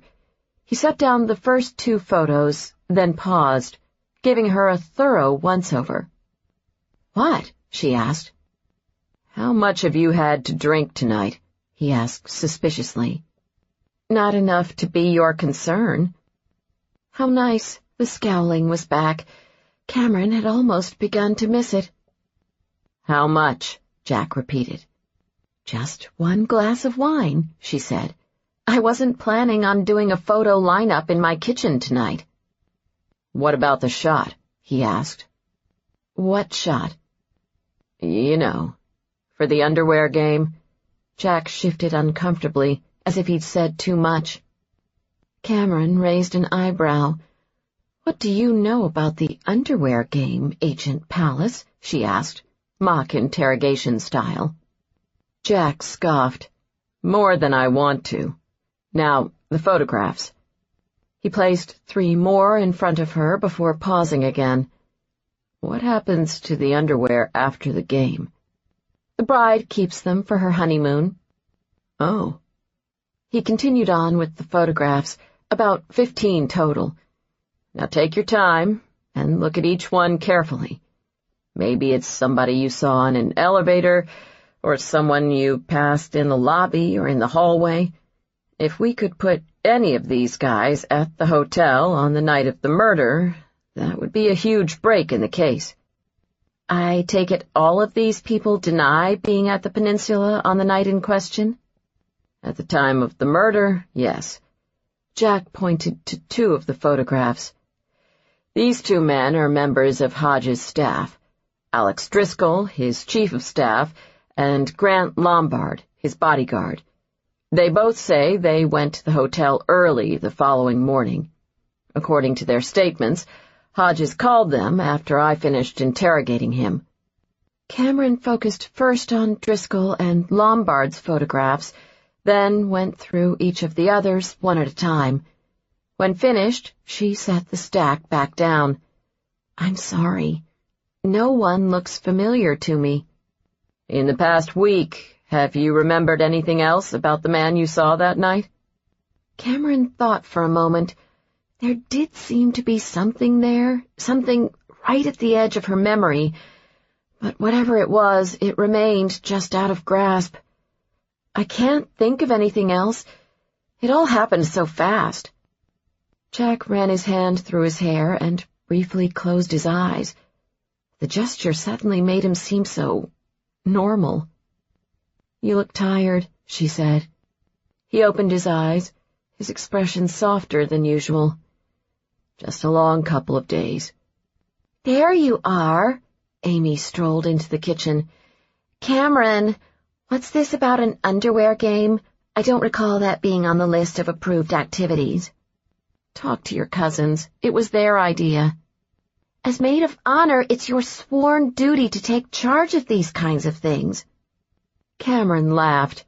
"My sworn duty? You do realize how crazy you've become with all this, right?" "Oh, I'm totally off the deep end at this point." Amy turned her attention to Jack. "Agent Pallas, how nice to meet you in person. I recognize you from that time you were on the news, of course. Gee, what was that for? Oh, right, when you told half the world that my best friend had her head up her ass."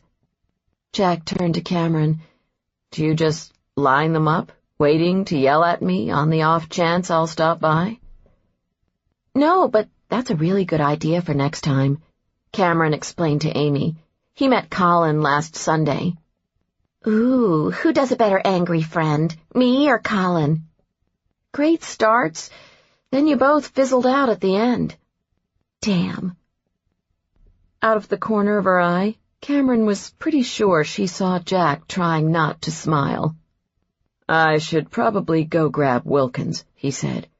"If he hears the underwear game is starting, I'll never get him out of here. Cameron, thanks for your time. I can see myself out." Amy waited until Jack had left the kitchen. "He could barely keep his eyes off you in that camisole." Cameron looked down and saw her sweater had fallen off her shoulder again. The stupid thing had lost its shape after she tried hand-washing instead of dry-cleaning it. She pulled it up. "I didn't see him look at me once." "He looked when you were talking to me," Amy said. "By the way, Agent Wilkins suggested that he and Jack go with us to the bar, instead of those guys out front." Cameron pointed firmly. "No." "It's too late. I already said yes." "Why in the world would you do that?" "Because I'm curious to see how all this plays out tonight. I was standing on the stairs when Jack first showed up at the door, and I saw the way you looked at him, Cam." Cameron threw her hands up in frustration. What is this so-called look? Whatever it was, she was going to have to start taking extreme measures to guard against it. Amy grinned. "You know the Tom and Jerry cartoon, where Tom hasn't eaten for days and he imagines Jerry looking like a ham? Kind of like that." "Absolutely not." Jack stood on Cameron's front stoop, arguing with Wilkins. Partners or not, he had to draw the line somewhere. No more bachelorette party, no more games involving underwear, no more Cameron in that black sweater, gray silky camisole, and pencil-thin skirt that showed off many, many inches of her sleek legs. Any more of that, and he might start getting a little fuzzy on all the reasons why he didn't like her. "Too late. I already told Phelps and Kamen that we'd cover Cameron for the next couple of hours," Wilkins said. Jack checked. Their car was still parked on the street.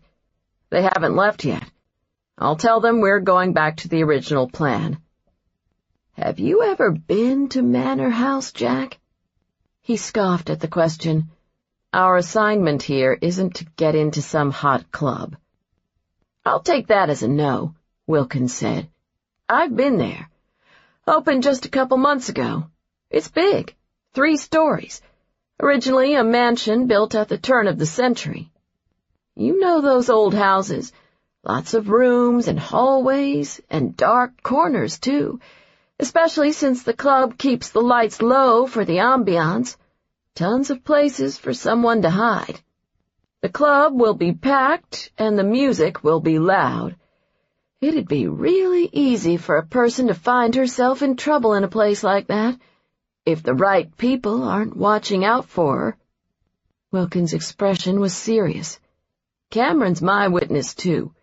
Kamen and Phelps are good guys, but this is the kind of assignment I'd rather handle on my own, if you don't mind." Jack remained silent, needing a few seconds to finish chewing the big piece of humble pie he'd just been served. "Caught you off guard with that one, didn't I?" Wilkins grinned, back to being Wilkins. "Let's not make too big of a deal out of it. Shockingly, once a decade or so, even I can be wrong." At 10 o'clock that evening, Grant waited in his car at the location Mr. Black had given him.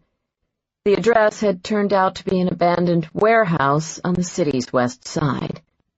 It took about 5 minutes of waiting before it occurred to him that the warehouse was the same one that had been in the news 3 years ago, the site of the legendary shootout between Jack Pallas and Martino's men. Also, if rumor was true, the site where Pallas had been tortured for 2 days before escaping. Grant grew uneasy. It was possible he was being set up. Then he discarded the thought, finding it more likely that Mr. Black had chosen the location as a reminder of what happened to those who betrayed Martino, not that he had any such intentions. He had killed a woman. Grant wasn't particularly bothered by this fact. If anything, he was more annoyed by the inconvenience of having to clean up the mess he'd left behind. He had turned a corner. In his line of work, he'd dealt with many an unsavory character, but doing business with the likes of Roberto Martino's men was an entirely different matter. Unfortunately, it was a necessary evil, given the FBI's involvement in the murder investigation. He felt confident that he could have handled the situation had only the Chicago Police Department been involved. But he worried about Jack Pallas, and whatever it was that the FBI agent knew. He didn't like having to worry about these things. Grant heard the crunch of gravel and saw a black Mercedes pull up in front of the warehouse. He got out of his car and walked over. The door of the Mercedes opened, and the driver got out. Grant grinned. Martino really did have friends in high places. "Mr. U.S. Attorney, how ironic that we should meet under these circumstances." Silas Briggs glanced around, looking both annoyed and nervous. Martino must have kept him on a very tight leash. "This isn't how I usually do things, Lombard," he said. Grant leaned casually against the Mercedes. "It's a first for me, too. But the senator needs your assistance, and I've been told by Mr. Black that you could be helpful." "What is it the senator is looking for?" "Information. The FBI is hiding something, and we need to know what that is." Silas laughed scornfully. "So Hodges really killed that girl, huh? Hell, I didn't think he had it in him. And you're stuck with cleanup duty now, is that it?" "Something like that." Silas looked Grant over carefully. Or maybe it's not the senator at all. Maybe you've got a mess of your own that needs to be cleaned up." Grant took a step closer. "Maybe you shouldn't ask so many questions." Maybe instead you should just tell me about the Robards murder investigation." Silas made a big show of trying not to look nervous, but Grant could see it in his eyes. No balls. Frankly, he was an embarrassment to his office. He doubted it took much for Martino to buy him off. "That investigation is being kept confidential," Silas said. "Glad to hear it. Now cut the crap and tell me what Pallas knows." Grant saw beads of sweat forming on Silas's forehead.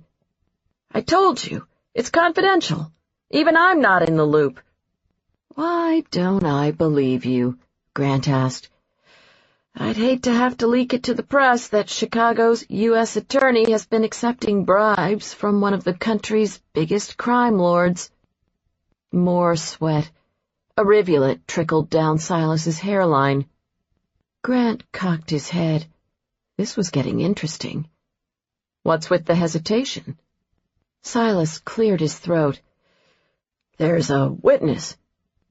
Grant's self-preservation instincts immediately kicked in, and the cold blue flame of anger was back. A witness. He grabbed Silas by the collar and was satisfied when he saw the look of surprise and fear in his eyes. "What does this witness know?" He nearly spat in his face. "I don't know. That's the truth," Silas stammered. "Pallas is protecting her. That's all I know, I swear." Her. So it was a woman. Another fucking woman. Grant curled his fingers tighter around Silas's collar. "What's her name?" When Silas continued to stall, Grant gave him another shake for good measure. "Answer me!" Silas swallowed. "Cameron Lynde." 15. As soon as they arrived at Manor House, thanks to the reservation Cameron had made several weeks prior, and possibly also thanks to a flash of Jack's trusty FBI badge, their entire party was shuffled inside and promptly escorted to the VIP room. Jack walked by Cameron's side along the candelabra-lit hallway, taking in their surroundings. "Interesting place," he said. Indeed it was. Manor House fit true to its name. The club had several rooms on each of its 3 floors, and every room continued the turn-of-the-century theme in the original style of the mansion. There was a library, a study, and even a billiard room. Kind of like the board game Clue Cameron had joked to Colin after dropping by to check the place out for the bachelorette party. As she knew from the tour she'd been given when she made the reservation, the VIP room, the master suite, was upstairs. Their party climbed up the wide oak staircase, with Wilkins in the lead and Jack and Cameron bringing up the rear. When they got to the top and stepped into the VIP room, she saw a glimmer of amusement in Jack's eyes. Very interesting. He focused on the ornate, wood-canopied king-size bed, yes, a bed, in the corner of the room. Cameron watched as Amy and the other girls headed over, settled themselves on the bed, and got down to the serious business of drink orders. The cousins started hollering for buttery nipple shots. "I give the place a year before the novelty wears off," she told Jack. Amy strode over and stuck out her hand. "Look what Jolene just gave me." She held out a beaded necklace with little plastic penises and condom packets taped to it. "Oh, look, it's just what you always wanted, a penis necklace. Maybe that can be your something new for the wedding," Cameron suggested. "Get rid of it," Amy said, "and make sure there aren't any others." "I'll get right on it." Both Cameron and Jack watched as Amy hurried back to the bed and demanded that all the girls open their purses for inspection. "She seems a little intense about all this," Jack said. Cameron stuck the penis necklace into her purse. "It's a phase. Thankfully, one that will be over in a week after the wedding. She's actually a very sweet person." Not that she was going to bring this up right then, but after her father had died, Amy had been a godsend. Being the only child of parents who had divorced years ago, all the responsibility for her father's funeral arrangements had fallen on Cameron. In her emotional state, she'd been overwhelmed by the task, to say the least. Without saying a word, Amy had shown up on her doorstep with a suitcase, moved in for 2 weeks, and had taken care of everything Cameron couldn't handle on her own. In exchange, Cameron figured she could deal with the bridezilla routine. Wilkins came over to them, carrying what Cameron guessed was a club soda. "I never made it to the VIP room the last time I was here." He stared at the waitress who passed by with a bottle of vodka lit up with sparklers. "No one told me that they've got waitresses dressed up like turn-of-the-century maids. Ooh, with sparkly things." Cameron tilted her head in concession at Jack. Maybe 2 years before the novelty wears off. "Now, this is what I call an assignment." Jack gestured to the bartender for another club soda. "Soak it in while you can," he said to Wilkins, "because they're not all like this." "Really? This is better than Nebraska?" Wilkins joked. Jack caught sight of Cameron, sitting on the bed across the room. She was laughing with Amy and 2 of the other girls while telling a story. As she gestured, the neck of her belted sweater slipped down, once again exposing her shoulder and the thin strap of her camisole.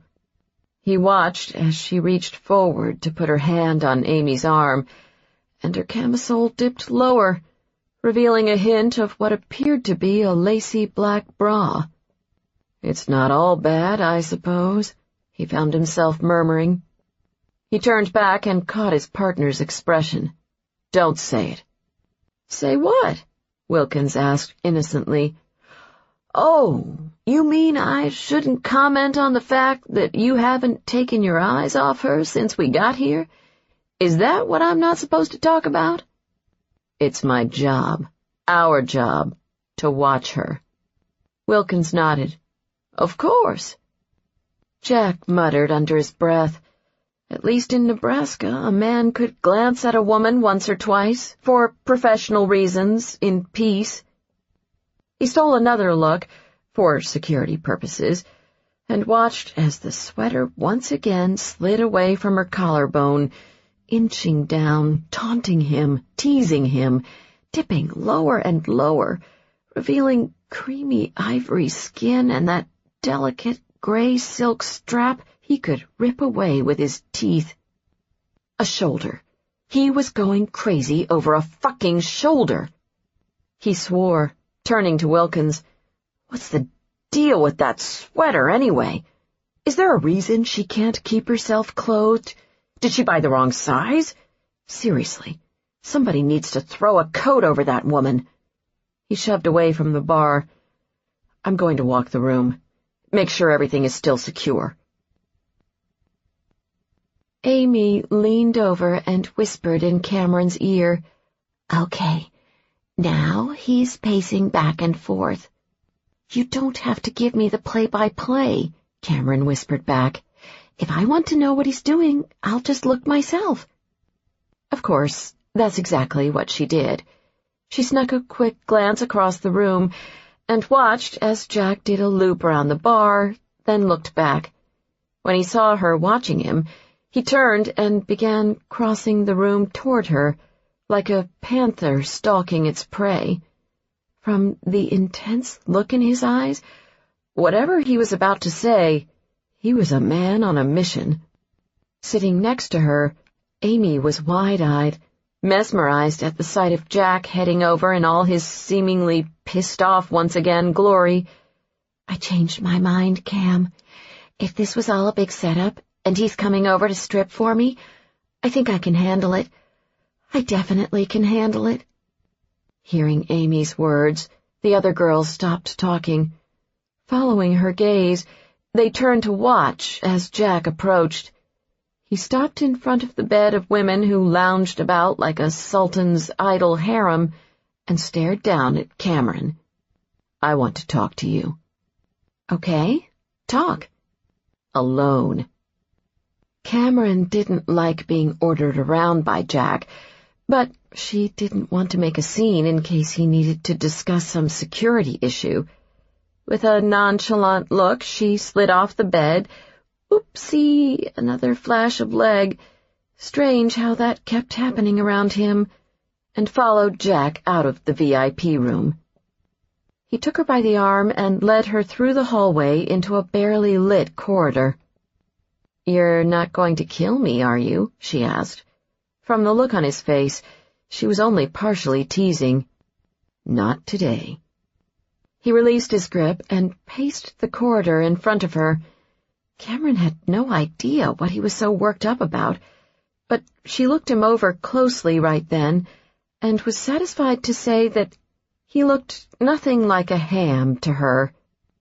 More like a chocolate molten lava cake, a dessert so sinful, so luscious, so filled with inner heat, it made a girl want to lick each and every crumb right off the plate.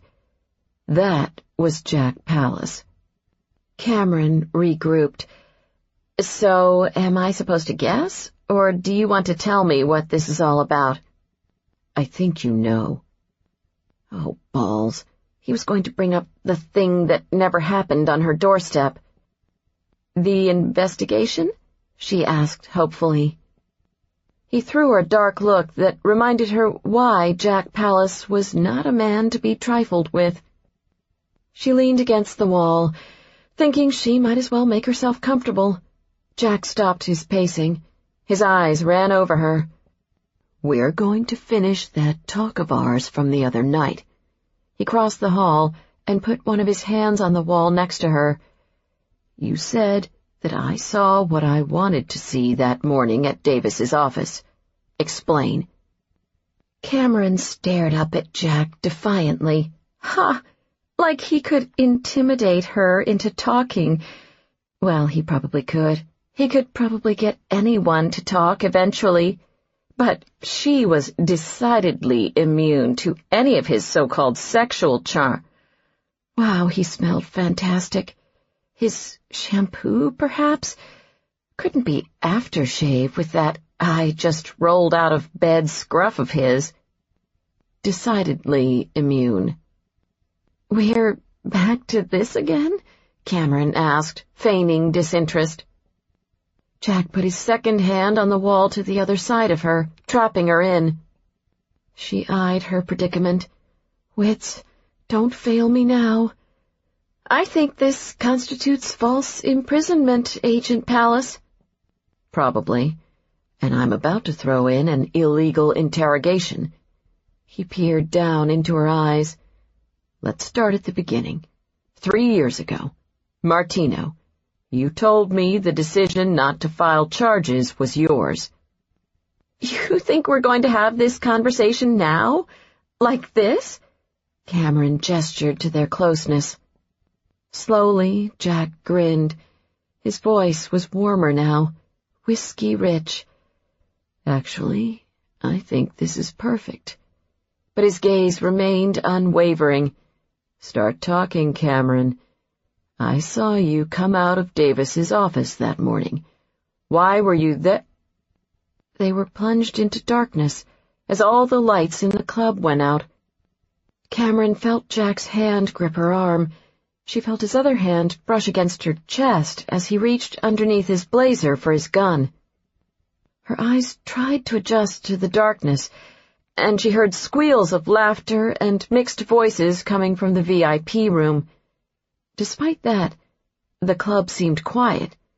It took her a moment to realize the music had stopped. "The power went out?" she asked Jack. "Seems that way." There was the sound of approaching footsteps and a creaking floorboard. Jack pulled her away from the wall. "Get behind me," he ordered her. He turned, gun ready. A shadow stood at the end of the hall. Jack shifted, using his body as a shield to cover her. "Jack, "It's me," Wilkins said through the dark. "You two all right?" Jack lowered his gun. He led Cameron out of the corridor, where the moonlight streamed through the windows and allowed her to see better. "Is the power out in the entire place?" he asked. "From what I can tell," Wilkins said. His eyes fell on Cameron. She had never seen Wilkins look so serious. That, more than anything, scared her. "Do you think this has something to do with me?" she asked. Neither of the men answered her. "Go check it out," Jack told Wilkins. "I'll stay with her. Call me on my cell when you know something." Wilkins nodded and took off. Jack slipped his hand into Cameron's. "Stay close to me." Her head was spinning with how fast everything had changed. She forced herself to stay calm. "I'm taking you to a more secure location until we get this sorted out," Jack said. As he began to lead her away, they nearly ran into Amy, who stood in the doorway of the VIP room. Her eyes fell on Jack's gun. "What's going on? Where are you taking her?" "We need to move now," Jack said low in Cameron's ear. "Everything's fine," she told Amy. "Just stay with the other girls." Before she could say anything else, Jack took her by the arm and led her away. Navigating his way through the dark, Jack led Cameron through the maze of people hanging out in the hallway. People who, unlike him, enjoyed the thrill of the power outage. He needed a confined space, preferably one with a lock on the door. Having no such luck on the second floor, he found a back staircase and led Cameron upstairs. The first door on the right was shut. He pushed it open and barged in. The room was small, an office. A man and a scantily clad woman sprang apart at the desk. "What the hell?" the man asked, half pissed, half startled. "Who are you?" Jack demanded. "The manager. Who the fuck are you?" Jack gestured to the door. "Get out." "Screw that. This is my office." Jack gestured to the door, this time with his gun. "Get out." The manager's mouth fell open, and he nodded. "We're going." He grabbed the girl and hurried out. Jack locked the deadbolt on the door behind them. He let go of Cameron's hand so that he could check out the room. A small love seat along the south wall, a steel file cabinet, and a desk with one rolling chair. No closets or other doors, but there was a large window that led out onto the fire escape. He tested the window and saw it rose easily enough. In case of an emergency, it would do. Realizing that Cameron had fallen quiet, he headed over. "Are you okay?"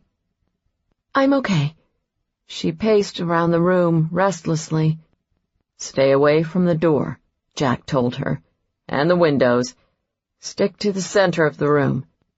"Right, sorry." She moved quickly toward the desk, putting it between her and the door. She glanced down at her purse, then set it on the desk, as if wanting her hands free. "This is probably just a coincidence, right?" "I'll tell you that when I know it." In the moonlight, Jack saw her bite her lip anxiously. Then she put on a brave face and nodded. "Fair enough." Jack felt something pull at him.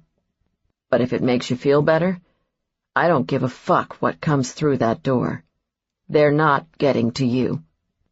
She gazed at him through the dark, surprised. Turning away, he walked over to the door and listened.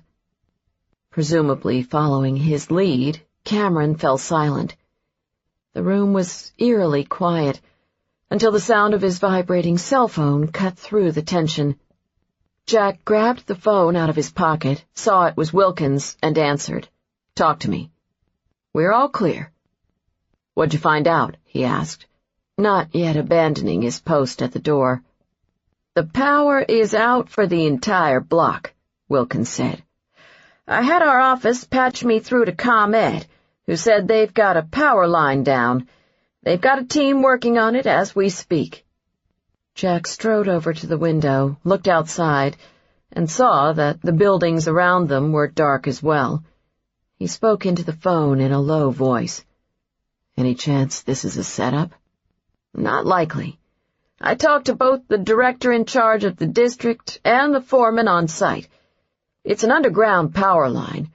An overnight construction crew got sloppy trying to fix the water pipes to that church across the street and dug a little too deep. It's just a coincidence, Jack." Through the window, Jack could see the construction crew outside the church and several ComEd trucks. He looked over at Cameron. Her eyes stayed with him as she listened to his end of the conversation. "Thanks. We'll meet you back at the VIP room." "Where are you guys now?" Wilkins asked. "In an office on the 3rd floor. We should be down in just a few minutes." He hung up the phone and holstered his gun. "We're clear." Cameron exhaled. "Okay, good. That was definitely not on the agenda for tonight." She self-consciously smoothed her skirt and picked up her purse. "So, we're going to rejoin the others, then?" "Yes." She headed toward the door, and Jack followed her. She reached for the handle, then paused and looked over her shoulder. The sweater slipped off her shoulder once again. "Thank you for—" She stopped. "What's wrong?" Jack stood behind her, staring at that damn gray strap. He caught himself wondering what was softer, the silk or her skin.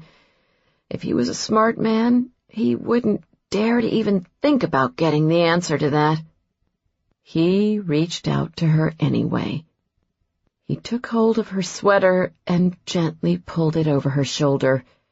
He stopped when he reached the strap of her camisole. "This thing has been driving me crazy all night," he murmured. Cameron's voice sounded a little shaky. I think I ruined it the last time I did laundry."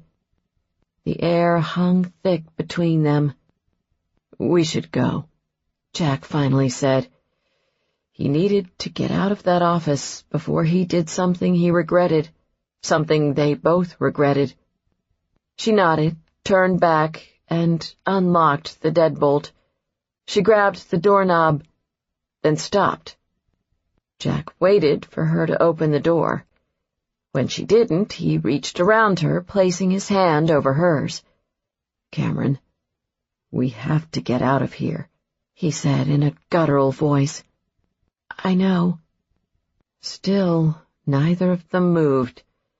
Jack took his hand off hers and moved it to the deadbolt. He knew he shouldn't, but he locked the door anyway. He heard Cameron inhale unsteadily. Before he could give it a second thought, he brushed her long hair off her shoulder and bent his head to kiss her collarbone. He got his answer. Silk didn't hold a fucking candle to her skin.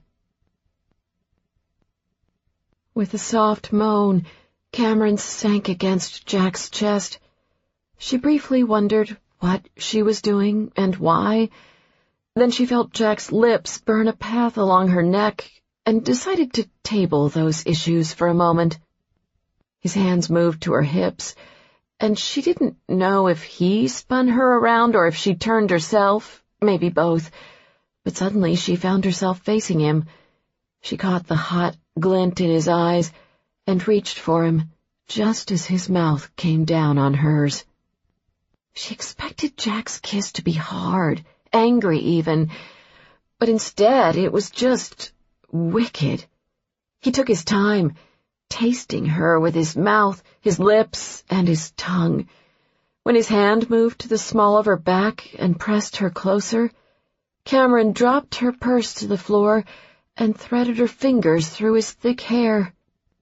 They slammed against the door. Jack's hand moved to her chin as his mouth explored hers roughly.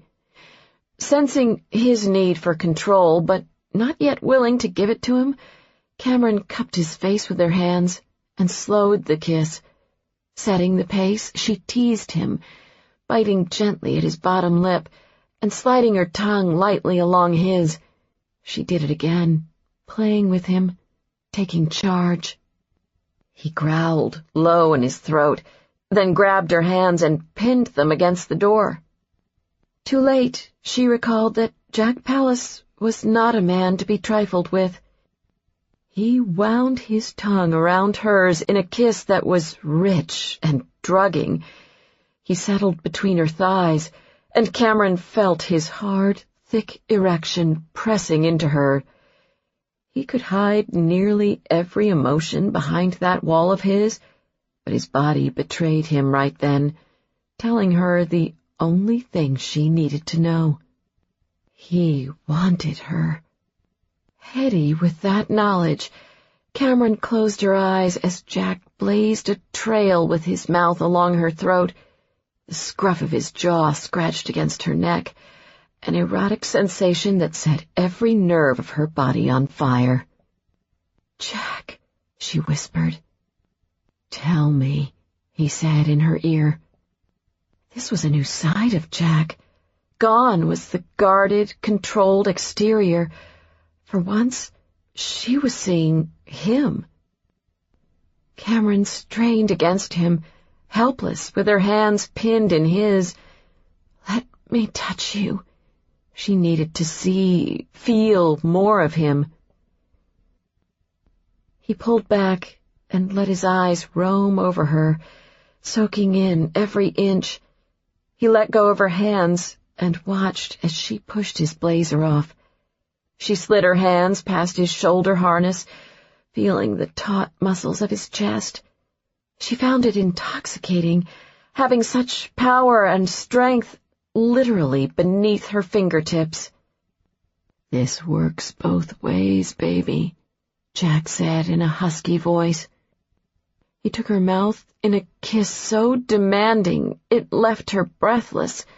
His hands worked impatiently as he unbuttoned her sweater and pushed it off her shoulders. "I need to see you," he muttered against her mouth. He pulled down the front of her camisole and the cup of her bra, and Cameron gasped as the cool air hit her exposed breast. He stroked her nipple between his fingers, toying with it until she trembled. When he cupped her breast and plumped it up for him, Cameron arched into his hand eagerly. Then he lowered his head and took her nipple into his mouth. Liquid heat coiled between her legs so fast she nearly sank to the floor right there. Jack slowly drew his tongue over the tight peak, first being gentle while he licked, then taking the rosy tip into his mouth hungrily. Meanwhile, his hand slid underneath her shirt, and his fingers began to caress her other breast. Cameron felt exposed, yet also incredibly sensual, and while a voice inside her head told her that she needed to stop, another voice, a devilish one, told her to give in for once, to let go. Jack pulled her camisole lower, his mouth on the hunt for her other breast.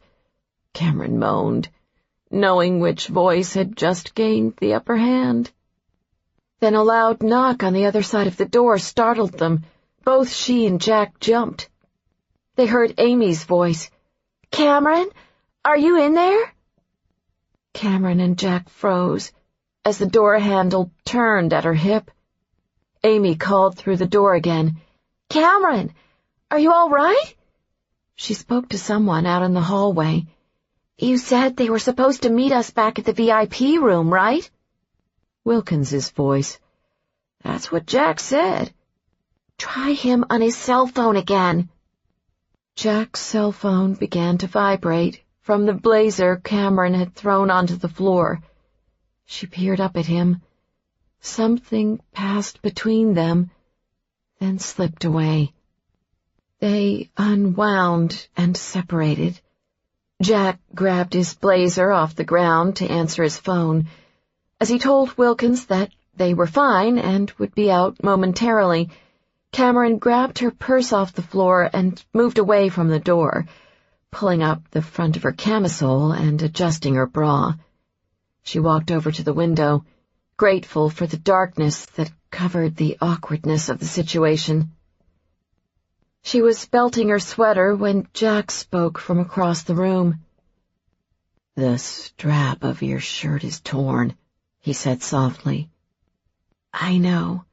She tucked the strap inside her shirt, hoping the other one would hold.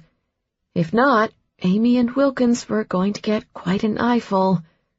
Her lips felt bruised and swollen, not that there was much she could do about that. She moved to the door. "You ready?" Jack asked. "Sure, I'm fine." Actually, that wasn't true, but with people waiting outside, there wasn't time to analyze her emotions. She knew it was the perfect time for a quip or a joke, anything that would get her feeling like herself again and bring her and Jack back to familiar ground. But she couldn't do it right then. "We should get out there." Jack seemed to hesitate at first. Then he switched over to all business mode and opened the door. She passed by him to step out into the hallway, and for a fleeting second their eyes met, the only recognition of what had happened between them. Amy waited in the shadowy hallway with Wilkins. They both looked confused at first, then amused. Cameron tried to play it casual as she walked over.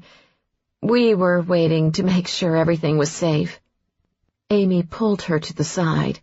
"I was worried when the two of you didn't show up downstairs." "I know. I'm sorry." Amy looked her over. "That's a new way of wearing that shirt." Cameron glanced down and saw her exposed shoulder, now missing one gray silk camisole strap. She was going to burn the stupid sweater as soon as she got home. 16. Cameron heard the knock on her door and looked up from her computer. Rob Morocco, an Assistant U.S. attorney with the office next to hers, opened the door and poked his head in. "How'd the arraignment go today?" "He pled not guilty, as expected," Cameron said. "That'll change. A jury would convict this guy in all of about 2 seconds. The defendant, a youth soccer coach from one of the northern suburbs, had been charged with receiving child pornography on his computer. If his lawyer had an ounce of sense in him, he'd never let the case go to trial. It was an ugly case, and one of the few she found difficult to keep a cool head about. Just being in the same courtroom as the defendant had left her feeling disgusted and emotionally drained. "Why do you still take these kinds of cases?" Rob asked her. "Pawn it off on one of the new guys." Not really her style of doing things, but Cameron managed to smile, appreciating the sympathy. "I'll be all right."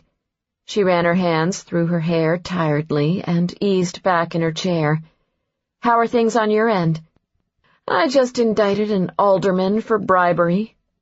"Nice," Cameron said approvingly. "Let's talk about that instead."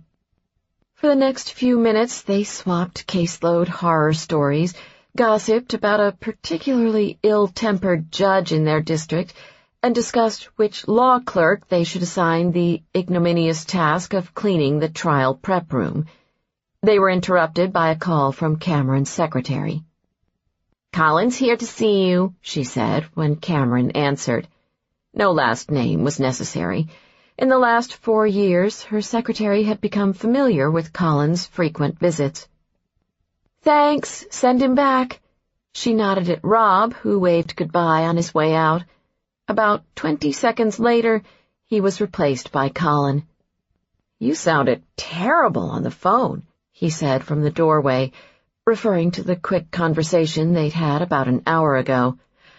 "I'm here to kidnap you." I had a tough day in court. Cameron checked her watch. It's 4 o'clock.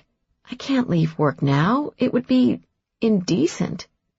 Colin laughed. You're running yourself ragged these days between work, Amy's bachelorette party, and that other business we can't talk about here. You need a break. Come on, counselor. I'll treat you to a flight at 404 Wine Bar. It was tempting. Cameron eyed him knowingly. You just finished a column, didn't you? She could always tell. Is it so wrong to want to spend quality time with my best friend when she's had a rough day? Colin asked innocently. As for whether I also happen to be particularly insightful and witty while writing today, well, you'll just have to see for yourself in tomorrow's paper. It'll be the big column about sports stuff under my picture. Cameron threw him a wry grin. Very funny. Yet, despite the pile of work she had stacked on her desk, and also despite the fact that she sensed that Colin was in another one of his God-among-men insufferable moods, she thought that a drink with her best friend didn't sound like too bad of an idea right then.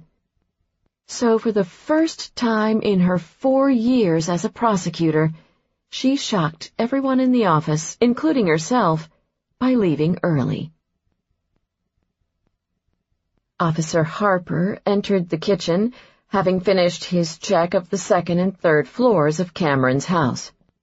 We're all clear. He looked at his partner, Officer Reagan, who had checked the main level. You good?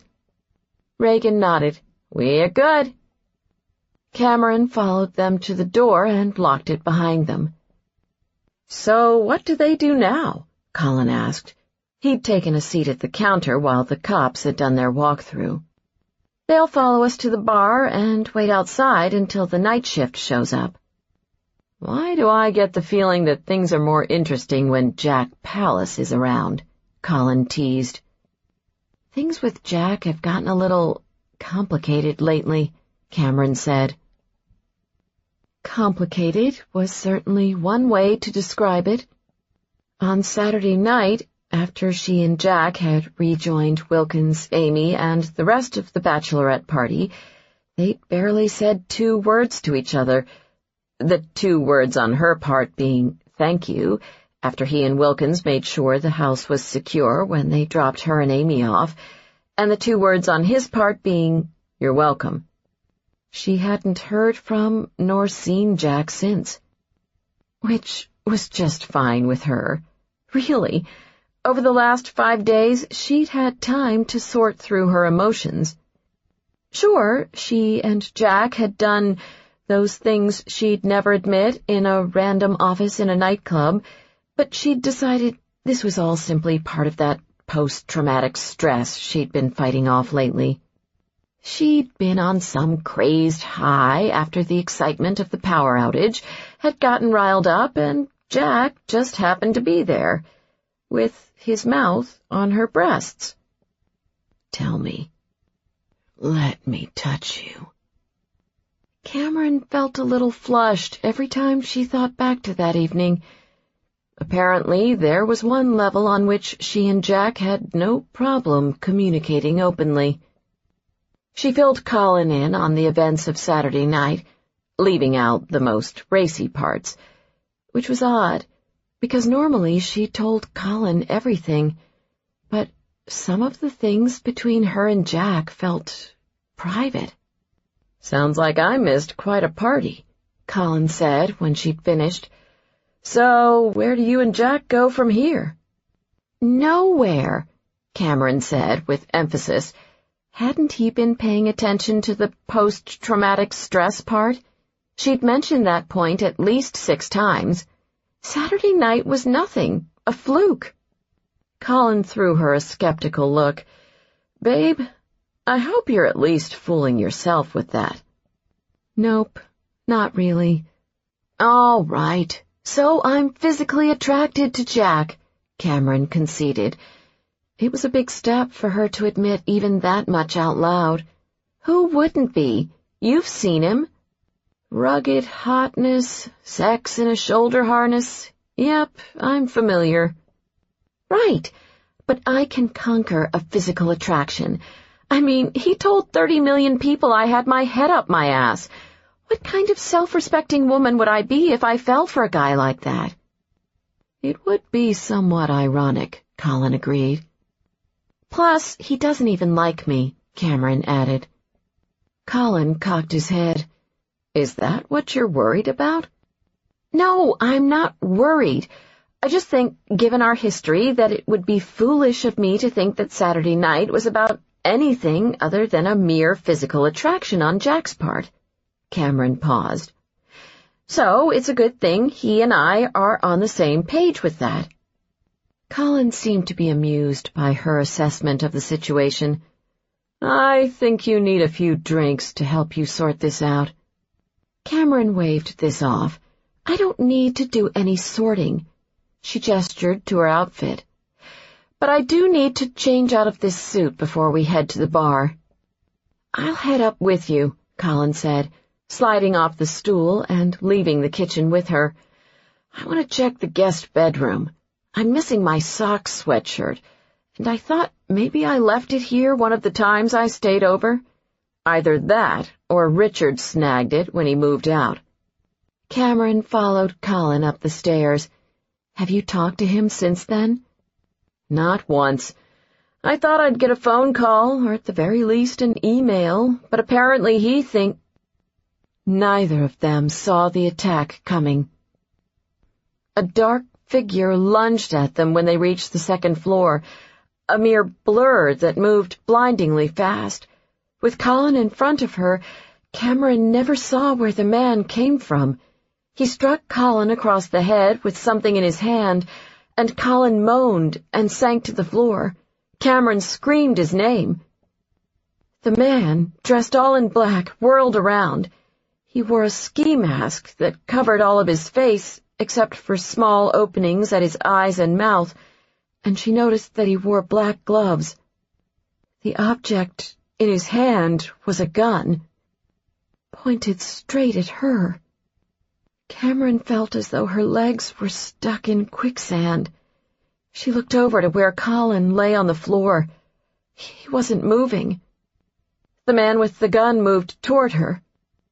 Cameron took a step back, retreating slowly down the stairs. The man followed her. "What do you want?" she asked, her voice barely more than a whisper. As he took the next step, he lifted his gloved hand and pointed. "You." 17. Jack left the Triumph in an open spot near the end of the block and walked over to the unmarked police car parked in front of Cameron's house. He'd taken his time on the way over, soaking in the 15-minute drive along the lake. In about 3 weeks, he'd have to put the motorcycle into storage for the winter, and his cold-weather mode of transport, a Ford LTD Crown Victoria, while practical, didn't pack quite the same punch. As Jack made his way over, Harper, the senior cop on the day shift, unrolled the driver's side window. "She just got here a few minutes ago. She's with McCann." Jack noted this information, not happy about the fact that Cameron wasn't alone. He'd called her office and had been surprised to learn from her secretary that she'd gone home early. At the time, that had seemed fortuitous, since he preferred to talk to her in person anyway, and her house would be more private. He thanked the cops and headed toward the front gate. For the past few days, he'd been avoiding this conversation, mainly because of how surprised he was by his actions on Saturday night. He was not an impulsive man. Impulsive men in his line of work quickly found themselves dead, or worse. He personally had survived the worst of it at the hand of Martino, and knew the only way he had lived to tell was because he'd kept his wits through the pain, and waited out those 2 excruciatingly long days for the right moment to strike. What had happened with Cameron at Manor House had left him feeling unsettled, off his game. He didn't often let his guard down around people. That made a man vulnerable. Somehow she had gotten behind his defenses, and now every instinct told him to stay as far away from her as possible, to harden himself against her even more than he had in the past. He would ride out the remainder of the Robards' investigation and then walk away without a second glance. Except for one thing. You saw what you wanted to see. That slip-up of hers had been in the back of his mind, nagging him ever since she'd first said it. Who knew what she meant by that? But if there was some other explanation for her being in Davis's office that morning, the day he'd been transferred by the DOJ, he wanted to know about it. He needed to know. So this time, he wasn't leaving until she talked. He would get the answers he wanted today. Jack strode up the steps to her front door. He rang the doorbell and waited. No response. He tried again. Still nothing. Jack looked back at the undercover car parked on the street behind him. In the passenger seat, Officer Reagan rolled down the window and shrugged. Maybe they're in back. McCann said something about having a drink while we were checking out the house. They're probably sitting on the deck or something. Officer Harper stepped out of the car. You want us to check it out with you? She probably was just sitting on the deck, having a drink. But probably was not good enough. Jack took the steps 2 at a time. One of you guard the front and keep trying the doorbell. The other of you should go around the east side of the house. There was a gate that blocked access to the back of the house from that side, but it was still worth checking. Drawing his gun, Jack went the opposite direction and cut around the side of the house. All the windows appeared undisturbed, and as he carefully peeked in each one, he saw nothing, nor did he hear anything. He moved cautiously around the house and into the backyard. Seeing that Cameron and Colin weren't there, he crept up the steps that led to the deck and pressed his back against the house. On his one side was the door, on the other side a window. The door was nearly all glass, except for a solid oak border. The window at least had curtains that would provide some cover. Being careful to remain as concealed as possible, he peeked through the window. Nothing. The kitchen and great room were empty. She wouldn't leave without the police escort. Jack tightened his grip on his gun. His eyes searched the house as he tried to stay out of view. Then he saw it. Something that made his pulse race. On the other side of the kitchen, a large decorative mirror hung on the wall opposite the stairwell. He could see Cameron in the mirror. She was standing on the stairs. A man wearing a black mask stood behind her, holding a gun to her head. The front doorbell rang, and the masked man looked in that direction, clearly using the gun to keep Cameron quiet. From the east side of the house came a sudden clanging sound, and Jack ducked out of the window.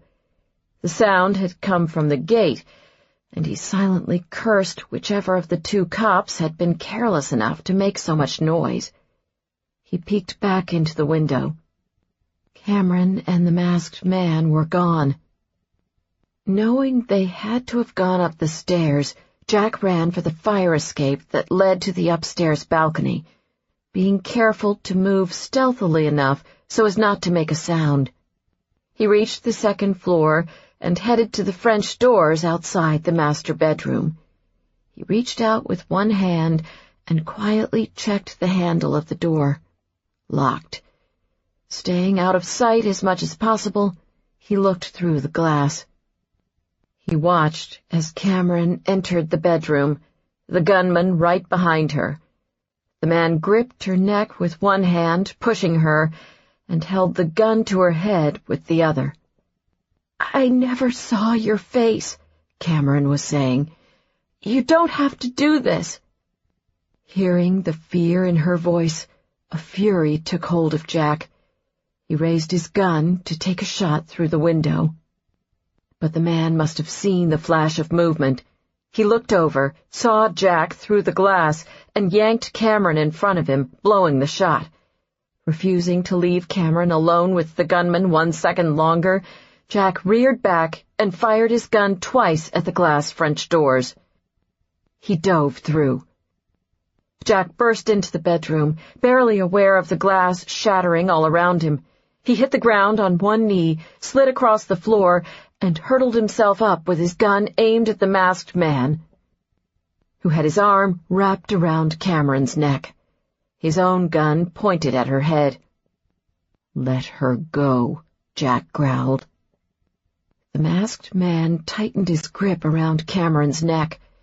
Using her as a shield, he backed out of the bedroom into the hallway. Jack followed, his gun trained on the man and ready to fire the moment he had a clean shot. "There are cops on every side of this house. You're trapped. Put down your weapon and release her." Without shifting his gaze, he did a quick assessment of the guy. 5'11", roughly 175 pounds. Cameron's physical description had been nearly spot on, and through the slits of the mask, Jack gained one additional piece of information. The man had brown eyes. The masked man paused at Jack's warning. Then he pressed the barrel of his gun harder against Cameron's temple, digging into her skin. Jack got the message, loud and clear. Back off. He kept his eyes and gun on his target. You shoot her, and you lose your shield. He stole a glance at Cameron. Her face was white. She blinked, and tears ran down her face. Jack forced himself not to show any emotion, but for the first time in his life, he felt real fear. The masked man backed toward the stairs, and out of the corner of his eye, Jack saw Colin laying motionless in the hallway. The man dragged Cameron with him up the stairs, nearly choking her as he forced her to keep up with him. Jack followed, his mind running through the mental floor map he'd made of Cameron's house during his 2 security checks. "If you want out of this house, you'll have to let her go," Jack warned. "You can't run with a hostage." The man showed no reaction. At the 3rd floor, the stairs ended in an open-air balcony with pitched ceilings and a skylight. To Jack's left was an office. To the right was a large, unfurnished room. Although he couldn't see it from his position, he knew there was a door on the north wall that led out onto the rooftop deck. Without hesitating, the masked man pulled Cameron into the room on Jack's right. Jack followed, realizing that however long the man had been inside the house waiting, it had been long enough to familiarize himself with the layout. The man headed to the door that led outside. There was a moment's pause as he shifted his position. Then, reaching around Cameron's neck, he pinned her against his body with his elbow and forearm. He pointed the gun upward, bracing the muzzle right underneath her chin. He reached his free hand behind him to unlock the door. So precarious was Cameron's position at that moment, Jack couldn't contemplate taking a shot. One slip of the intruder's arm, and it would all be over. He needed to say something, anything to reach out to her. "Cameron, look at me." "Jack," she whispered, her eyes holding his and pleading. He heard a crash downstairs, the sound of wood splintering, a breaking door, just as the masked man pushed open the door to the deck and pulled Cameron outside. With 2 hands on his gun, Jack followed them across the rooftop. Behind them, the pitched walls of the house and the room they had exited blocked the view of the street. which meant it was impossible for Jack to see what was happening with the police officers below. The man moved steadily and quickly to the far wall of the rooftop. He kept Cameron in front of him at all times, never giving Jack any opening. Without saying a word, he backed against the wall that overlooked the backyard. He glanced sideways, and Jack assumed he was searching for the fire escape 1 story below them. Then he turned and looked at Jack. Everything happened in an instant. The man suddenly took his gun off Cameron, pointed it at Jack, and pulled back the trigger. "No!" Cameron shouted. She grabbed for the gun as it fired, and the bullet splintered the wood of the deck mere inches from Jack's feet. Cameron faced the man as they struggled. Jack didn't have a shot with her between them, so he lunged for them instead. The gun went off again, and Cameron stumbled back. "Cameron!" Jack yelled. He caught her as she sank to the deck. He saw blood spreading over her blazer. While he held her, the man bolted and dove over the side of the roof onto the fire escape. "He's getting away," Cameron muttered with a stunned, pale look. "Just leave me." Like hell he would. Harper and Reagan burst through the doorway with their guns drawn. "He ran down the fire escape," Jack shouted as he eased Cameron down to get a better look at the gunshot wound. The cops moved instantly toward the fire escape, then ducked for cover as shots rang out from below. There was a pause, presumably as the killer ran, and the cops took off in pursuit. Jack focused on Cameron. He reached into his blazer for his cell phone and called for the paramedics and backup. "Is Colin okay?" she asked when he hung up the phone. "An ambulance is on the way. Everything's okay now." Jack pushed her blazer off. "Jesus, Cameron, what were you thinking?" "I couldn't just let him shoot you." "Wouldn't have been the first time for me." Jack saw that the blood was coming from her shoulder. Not wasting a moment, he yanked open the top 2 buttons of her shirt and pushed it aside to get a better look. Cameron closed her eyes. "Tell me the truth. How bad is it?" Jack hesitated. She panicked. "Oh, God, that bad?" He decided it would be best to just lay it on the line. "So, on a scale of 1 to 10, of all the gunshot wounds I've seen, this is—" Her eyes widened. "About a 0.2. She sat up. "A 0.2? I bled through my blazer. Don't tell me that's a measly 0.2. "Admittedly, I've seen a lot of gunshot wounds, so my curve may be steeper than most," Jack said, blotting her shoulder with the blazer. "But the point is, you're going to be fine." His throat tightened. He'd seen a lot of things between the FBI and Army Special Forces, but he doubted he'd ever be able to forget the image of her stumbling back after the gun had gone off. "Well, 0.2 or not, it hurts. A lot." "Good. Maybe now you'll think twice about getting yourself nearly killed by attacking a man with a gun." "Gee, with that kind of thanks, I'm thinking that's the last time I take a bullet for you." "You're damn right it is," Jack growled. She managed a slight, mischievous smile. "You were worried about me, Agent Pallas." "From your tone, I'm guessing I don't need to be any longer." They heard the sound of a siren as an ambulance pulled up at her house. "You probably should go now. Try to catch the guy," Cameron said. Jack looked down at her, cradled in his arms. "I probably should," he said huskily. He stayed right where he was. 18. The street outside Cameron's house was pure mayhem.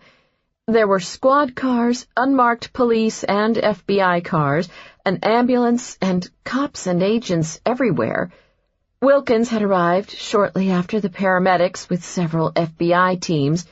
Quickly thereafter, Detective Slonsky had shown up at the scene with his own men. The paramedic who had bandaged Cameron's shoulder led her to the ambulance parked against the curb. The back doors were open, and Colin sat inside, facing out toward the street. A second paramedic checked his eyes, looking for signs of a concussion. The instant he spotted Cameron, Colin pushed the paramedic aside and vaulted out of the ambulance. "Oh, thank God!" He pulled her into his arms and held her tight.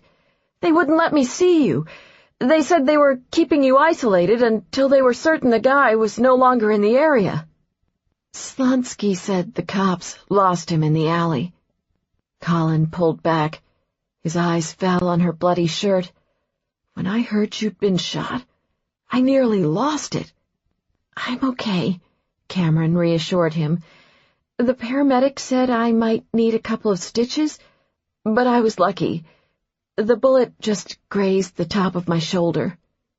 She reached up and brushed Colin's hair aside, being careful to avoid the ugly bruise on his head. "How about you? How does your head feel?" Colin touched the bump. "Terrible, but my pride hurts far worse. I'm so sorry, Cam. When I think about what could have happened, I should have protected you better." She took his hands and squeezed them. "It turned out okay." "Luckily, the cavalry came when it did," Colin said. Cameron doubted she'd ever be able to forget the sight of Jack bursting through the glass doors to rescue her. When they'd been on the rooftop deck, right before the paramedics had arrived, she'd noticed a cut above his cheekbone, and when he'd stood up to let the paramedics take over, she'd seen several more cuts on his hands, visible reminders of the danger he'd put himself in, for her. Detective Slonsky stood by one of the cop cars, talking to Officers Harper and Reagan. When he saw Cameron standing by the ambulance, he headed over. "We're finishing our check of the house now," he told her. "My guys will follow you over to the hospital and get your statement there." "Like hell they will." At the sound of Jack's voice, Cameron looked over and saw him cut through the front gate, followed by Wilkins. Jack strode over to Reagan and Harper. "Which one of you checked her bedroom?" Harper straightened up, as if bracing himself for the worst. "I did." "Did you go inside her closet?" "I took a look in there, yes." Jack waited, the anger visible on his face. "But no, I didn't actually go inside the closet," Harper admitted. Slonsky walked over. "What'd you guys find?" he asked Wilkins and Jack. "Some of the dresses had been knocked off the rack behind the door," Wilkins answered. "And there were 2 shoe imprints in the carpet. About a men's size 11, I'd guess," Jack said. "Your men are off this case, Slonsky, and don't even think about giving me any crap about jurisdiction." His eyes dared anyone to challenge him on this. Cameron sank against the ambulance, needing a moment. Colin's hand touched hers. "You okay?" She nodded. "Just thinking, and trying not to throw up. The killer had been hiding in her bedroom closet. Oddly, more than anything else that had happened that afternoon, that left her feeling violated, and the thing she kept coming back to was this. She'd left work unexpectedly early that afternoon. She wasn't supposed to have been home at that time.